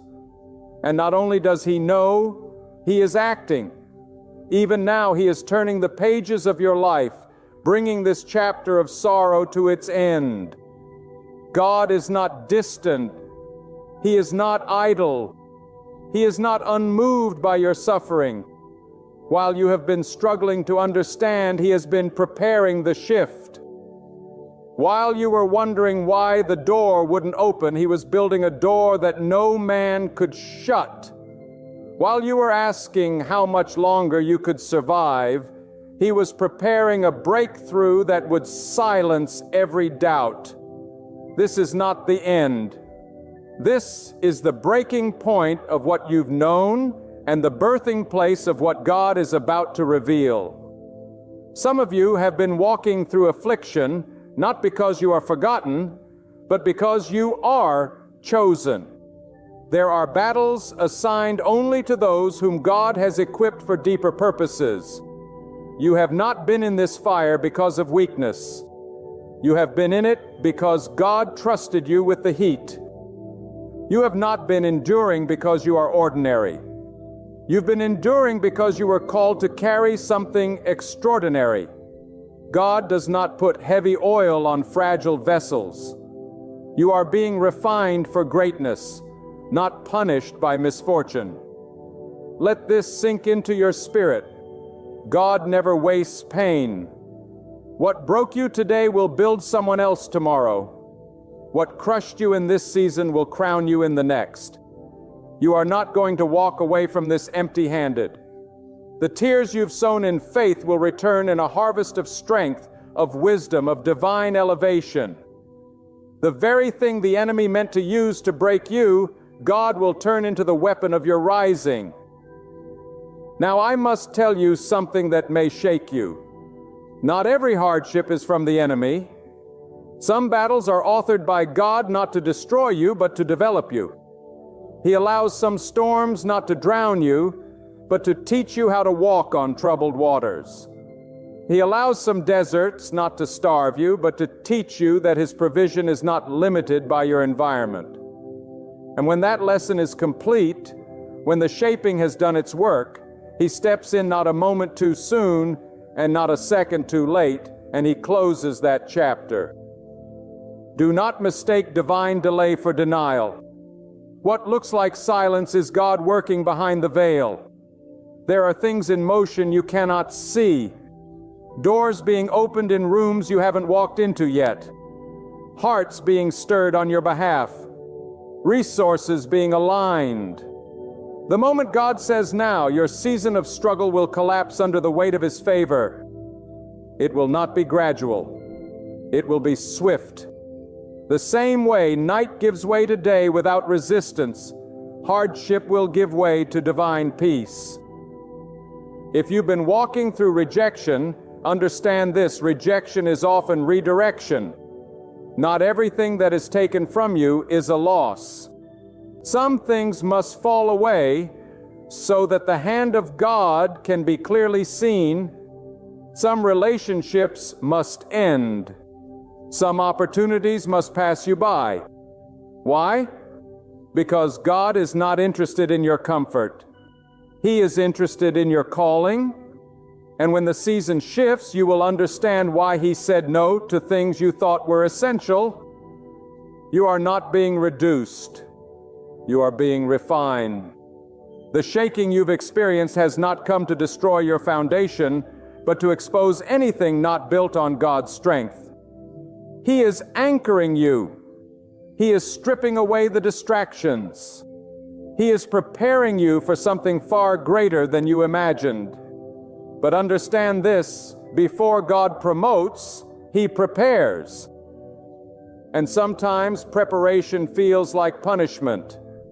But oh, when God finishes His work, when the final stroke of His hand completes this chapter, you will not recognize yourself. You will rise from the ashes, not bitter but blessed, not broken but built, not lost but led.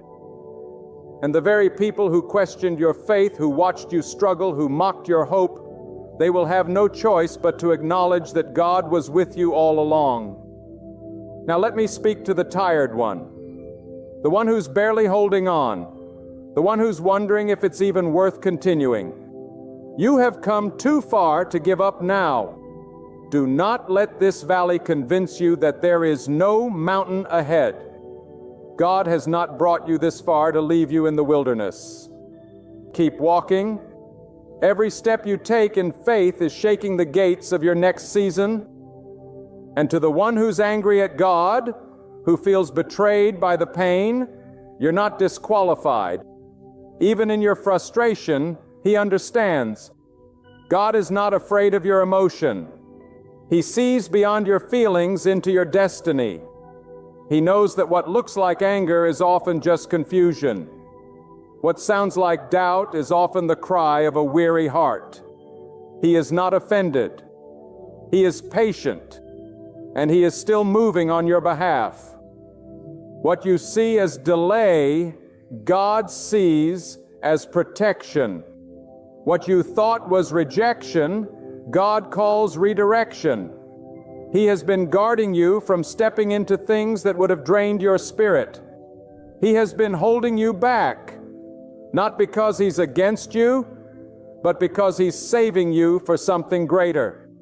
The enemy wanted to break you in this chapter, but God has preserved you. He has hidden you in the shadow of His might, and when the time comes, He will reveal the glory He has been forming in secret. You must understand God's deliverance is not always loud. Sometimes it is quiet. Sometimes it comes through endurance. Sometimes it looks like nothing has changed, but something inside you has shifted. And that inner shift is the proof that the outer breakthrough is coming. You are not the same person who entered this storm. You are stronger. You're wiser. You're more grounded in the truth. You have been transformed. This is why your hardship is ending, not because God wants to relieve you, but because His purpose in it is fulfilled. The pressure has produced perseverance. The trial has sharpened your faith. The crushing has released the oil. And now, as surely as the sun rises after the longest night, God will bring closure to what has tormented you, not in the way the world gives peace, but with a peace that comes only when the hand of God moves in power. So, brace yourself. The shift is near. Your prayers have not been ignored. They have been stored in the hands of the one who answers in perfect timing. Your cries have not been lost. They have been recorded in the throne room of the Almighty. And the season is coming when every why will be answered with a now. Every wound will be healed. Every drought will be followed by a flood of favor. Let your spirit rejoice not because of what you see, but because of what God has declared. Let your heart sing not because your pain is gone, but because you trust the one who holds your next chapter. This is not the time to give in to despair. This is the time to anchor your soul in the promise that God does not lie. If He said the hardship would end, then it must. If He said the night will pass, then it shall. If He said He will restore, then get ready. Restoration is coming. You don't need all the answers. You don't need the full picture. All you need is this truth burned into your heart. God is faithful. He has never failed. He cannot fail, and He will not fail you. The chapter of hardship is not eternal. It has an expiration date set by the very hand that formed the heavens and the earth. And now let this truth resound in the deepest corners of your soul. When God chooses to shift the atmosphere around your life, no force in existence can resist His will. The weight you've been carrying is not eternal. The shadow that has loomed over your life is not permanent. Because when God says enough, the winds will obey, the burden will lift, and the chains will fall. God is not watching you suffer from a distance. He is standing at the threshold of your breakthrough, ready to step in and declare the end of your affliction. Do not let the outward appearance of your circumstances mislead you. God does not define you by what you are walking through. He defines you by what He has already spoken over your life. And nothing you face has the power to cancel His word. God is not limited by time, by human logic, or by the weight of your situation. When He speaks, creation responds. When He moves, no one can reverse it. Your struggle has remained not because God is weak, but because He is wise. He allowed it to serve a purpose, but that purpose will not last forever. You might be standing in a season where every door feels locked and nothing seems to shift. But hear this, God does not need an open door. He is the one who creates doors. He does not wait for approval to act. He does not ask your enemies before blessing you. He does not consult your pain to see if it is finished tormenting you. No. When the appointed time arrives, He will speak, and hardship will vanish like shadows before the rising sun. What you thought would be your ending will become the very platform for a brand new beginning, authored by the hand of God. Some of you have been walking through a hidden suffering, an internal storm that no one around you understands. You have smiled in public but wrestled with fear in private. You've carried the weight of uncertainty and pain without anyone to lean on. But here's what you must understand. You are never alone. God has been there through every silent battle, through every tear you couldn't explain. And He is not just observing, He is gathering every moment of your endurance like treasures in a storehouse. For every quiet act of faith, for every unseen sacrifice, for every night you chose to believe when you had no evidence, there is a divine response coming. There are moments in life when the soul is pressed so deeply you can no longer rely on your strength. And in those moments when you feel you are at your breaking point, God shows you that He is the one holding you up. Not your job, not your reputation, not your relationships, not your plans, God alone. And it is in those moments that faith is born. Not just belief, but a deep, unshakable trust that even in the dark, even in the silence, God is still in control. Sometimes hardship is God's classroom. It is where He teaches us to listen. It is where He removes the clutter of the world, the distractions of noise, the dependence on people, and teaches us to walk by His voice alone. It is in the furnace that faith becomes fire. And though the fire is hot, though the flames are fierce, it does not consume the one who walks with the covering of God. Instead, it burns away what is unnecessary. And what remains is pure, tested, indestructible. You may not understand why things happened the way they did. You may not understand why you lost what you did, or why certain people walked away, or why your path has been so long and painful. But hear me clearly. God does not waste anything. The betrayal was not pointless. The delay was not empty. The pain was not in vain. He is weaving something out of it all that will one day cause your heart to say, "Now I understand. Now I see what I could not see before." And until that day comes, hold on to the truth that God is not punishing you. He is preserving you, preserving your mind, preserving your peace, preserving your purpose. Some chapters are filled with hardship because God is protecting you from stepping into something too soon. Timing matters, and God's timing is always perfect.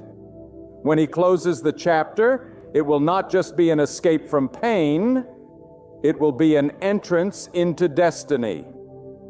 God doesn't deliver halfway. He doesn't heal partially. He doesn't restore with limitations. When He moves completely. He shuts doors no man can open and opens doors no man can shut. He will not leave you in the middle of a storm without an ark. He will not leave you in the heat of battle without armor. He will not leave you in the waiting room forever. A time is coming when the very place that has caused you the most pain will become the ground where God displays His glory through your life. So strengthen your heart, wipe your tears, lift your eyes not to the mountain, but to the one who created the mountain. He is your provider, your protector, your sustainer. He is not just the God who starts things. He is the God who finishes them. The hardship is coming to an end, not because it ran out of power, but because God has declared that it has served its purpose. And when He closes a chapter, it is never a whisper. It is a declaration. It is a shift. It is a divine verdict that says no more. Your chapter of hardship is about to be followed by a chapter of peace. Not the peace the world gives, Not peace that depends on circumstances, but peace that is rooted in the knowledge that God reigns. Peace that cannot be taken by bad news, by betrayal, by economic shifts, or by fear. That peace is coming. That rest is coming. That new chapter is not a fantasy. It is a promise. And God's promises are not like man's words. They are not empty. They are alive. They carry the weight of divine authority. And when they are spoken, nothing in this world can stop them from being fulfilled. Let this be a wake-up call to your spirit. You are stepping out of the wilderness. You are coming out of the cave of despair. You are being lifted from the shadows into the light of divine favor. And when that light shines, you will not be the same. You will not walk the same. You will not speak the same, because hardship has refined you. God has already written the next sentence of your life, and it begins with redemption. It begins with recovery. It begins with joy that no sorrow can erase. And you will look back on this season not with bitterness, but with reverence. You will say, even then God was with me. Even then He was faithful. So let your faith rise. Let your trust deepen. Let your soul lean into the voice of the one who has carried you this far.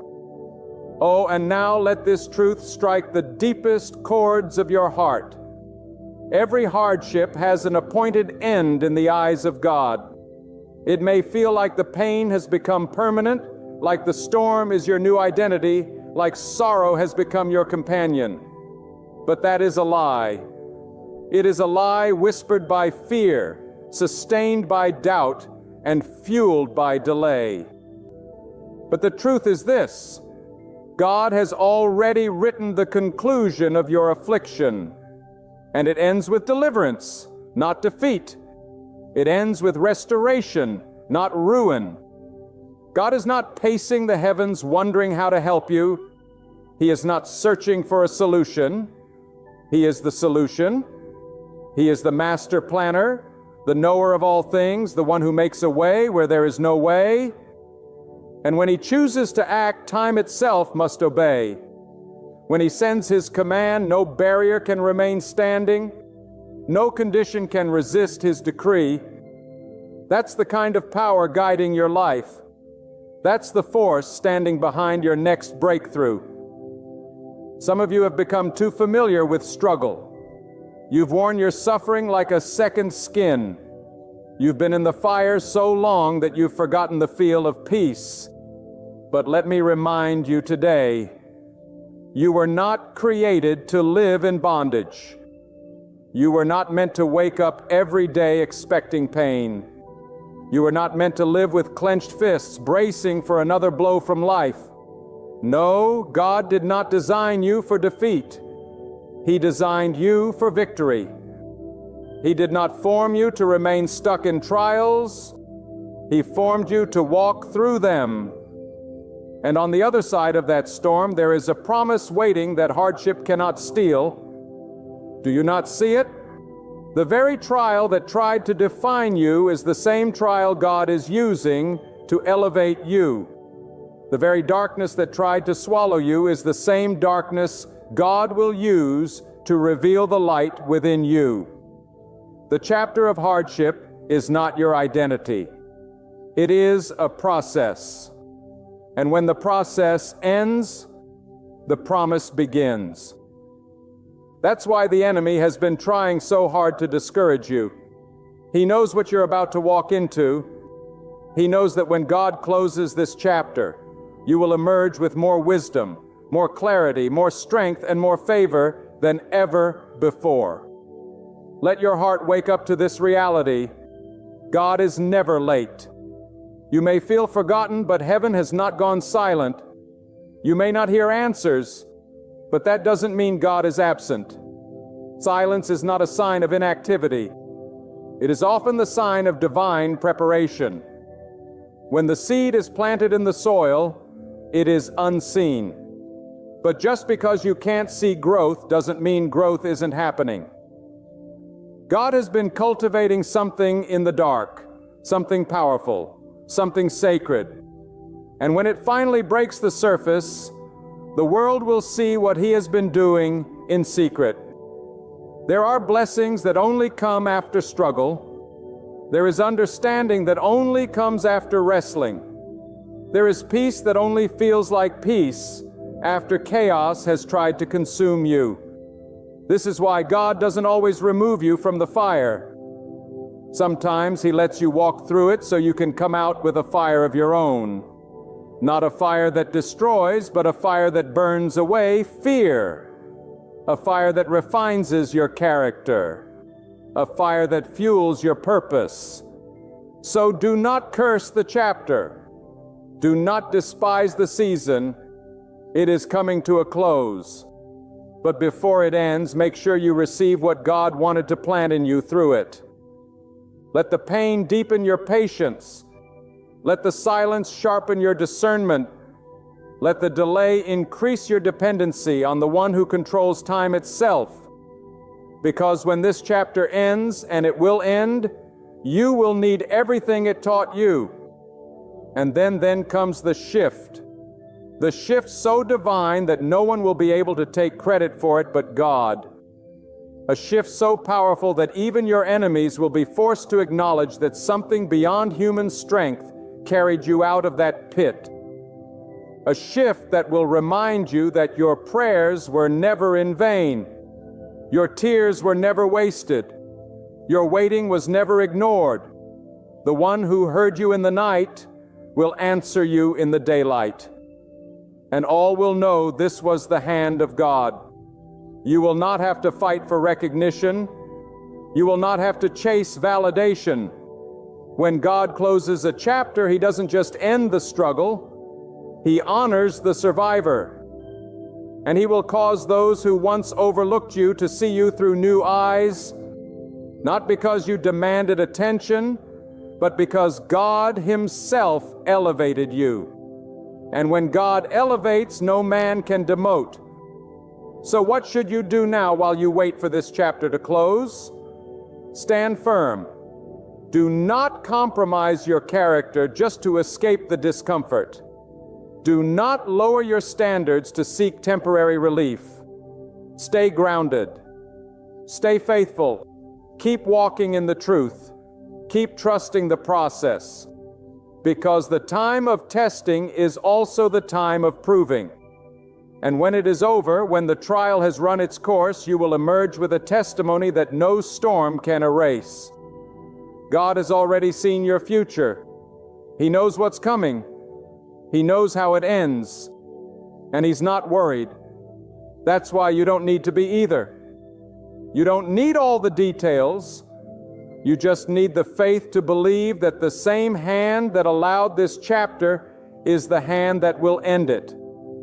Not because of your strength, but because of His mercy.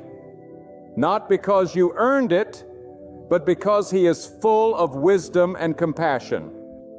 And listen closely. When this chapter closes, you will realize that God not only preserved your life, but He protected your purpose.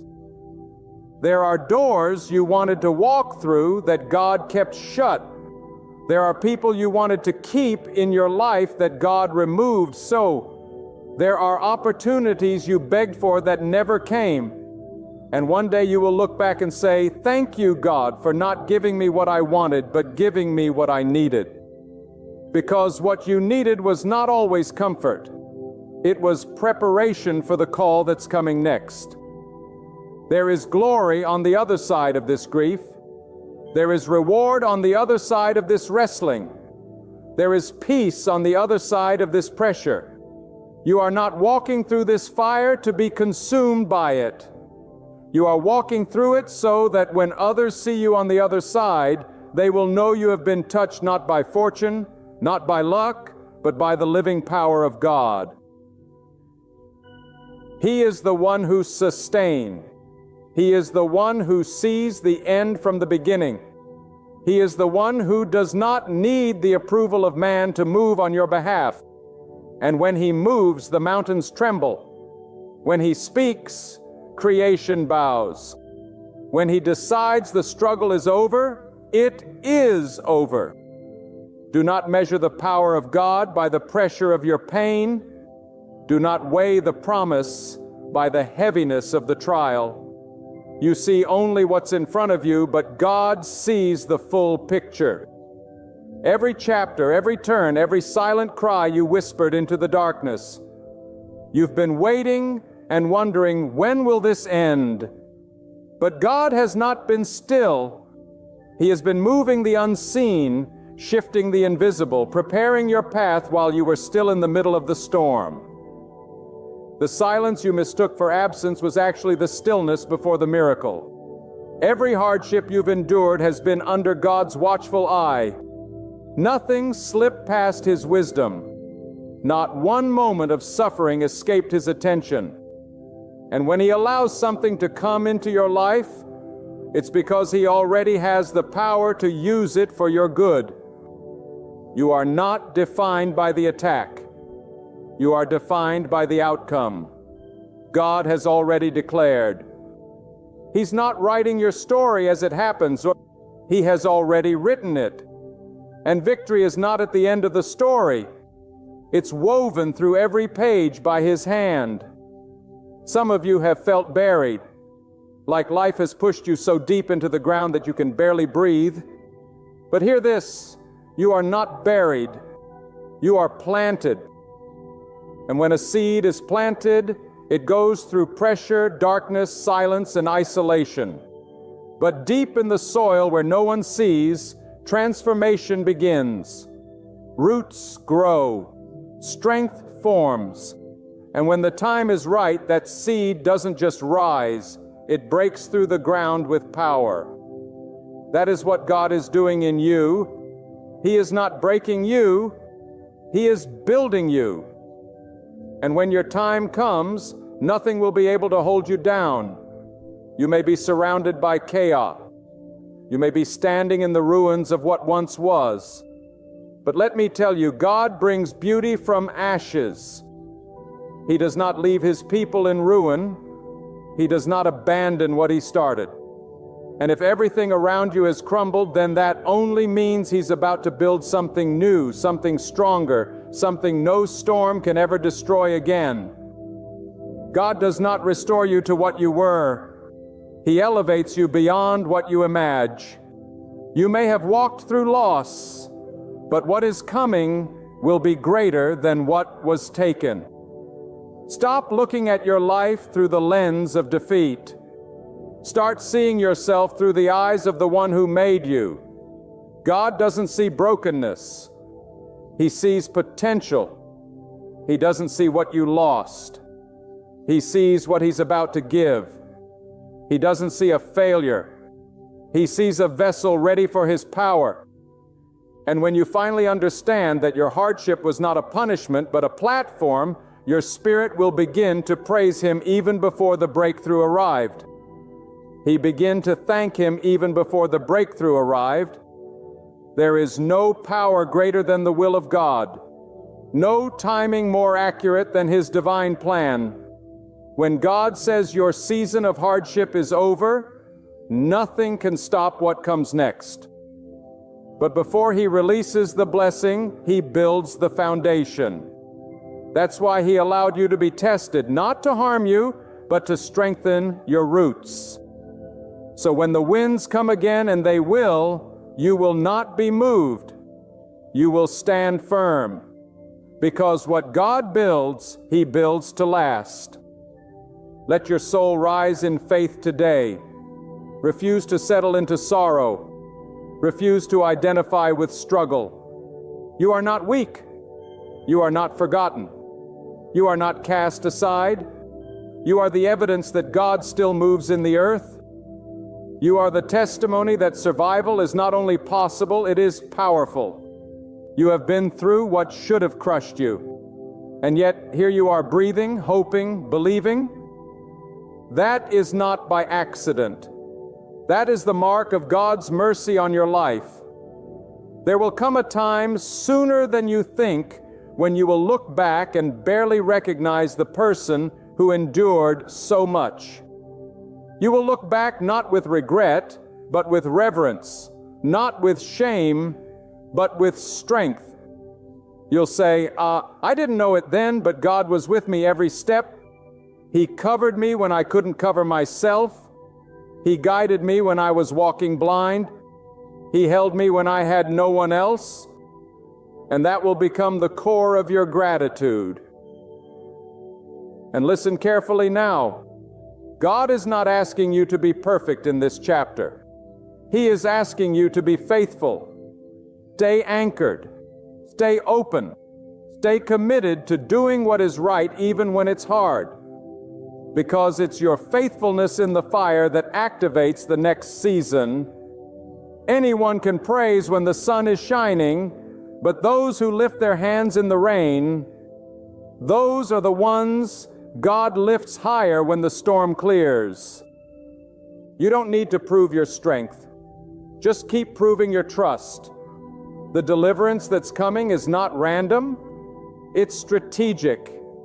It's purposeful. God doesn't just close chapters to end suffering. He closes them to release destiny. The pain pushed you. The hardship humbled you. But now comes the reward. Now comes the reward that only God can give. Not man-made, not momentary, but lasting and full of peace. And it won't just affect you, it will overflow. Your healing will heal others. Your rising will inspire others. Your testimony will spark the faith in someone else who's still in the fire. You see, when God closes a chapter, He doesn't leave you standing in the ashes. He lifts you, and He doesn't lift you quietly. He lifts you so those around you will know it was not your own doing. It was His mercy, His power, His hand. And they will ask, how did you come through all that? And you will say, because God carried me. So now, my dear listener, stand still and know that God is not finished with you. The weight you've been carrying, the storms you've survived, the tears you've cried in silence, all of it has been seen. All of it has been recorded by the hand of the one who neither slumbers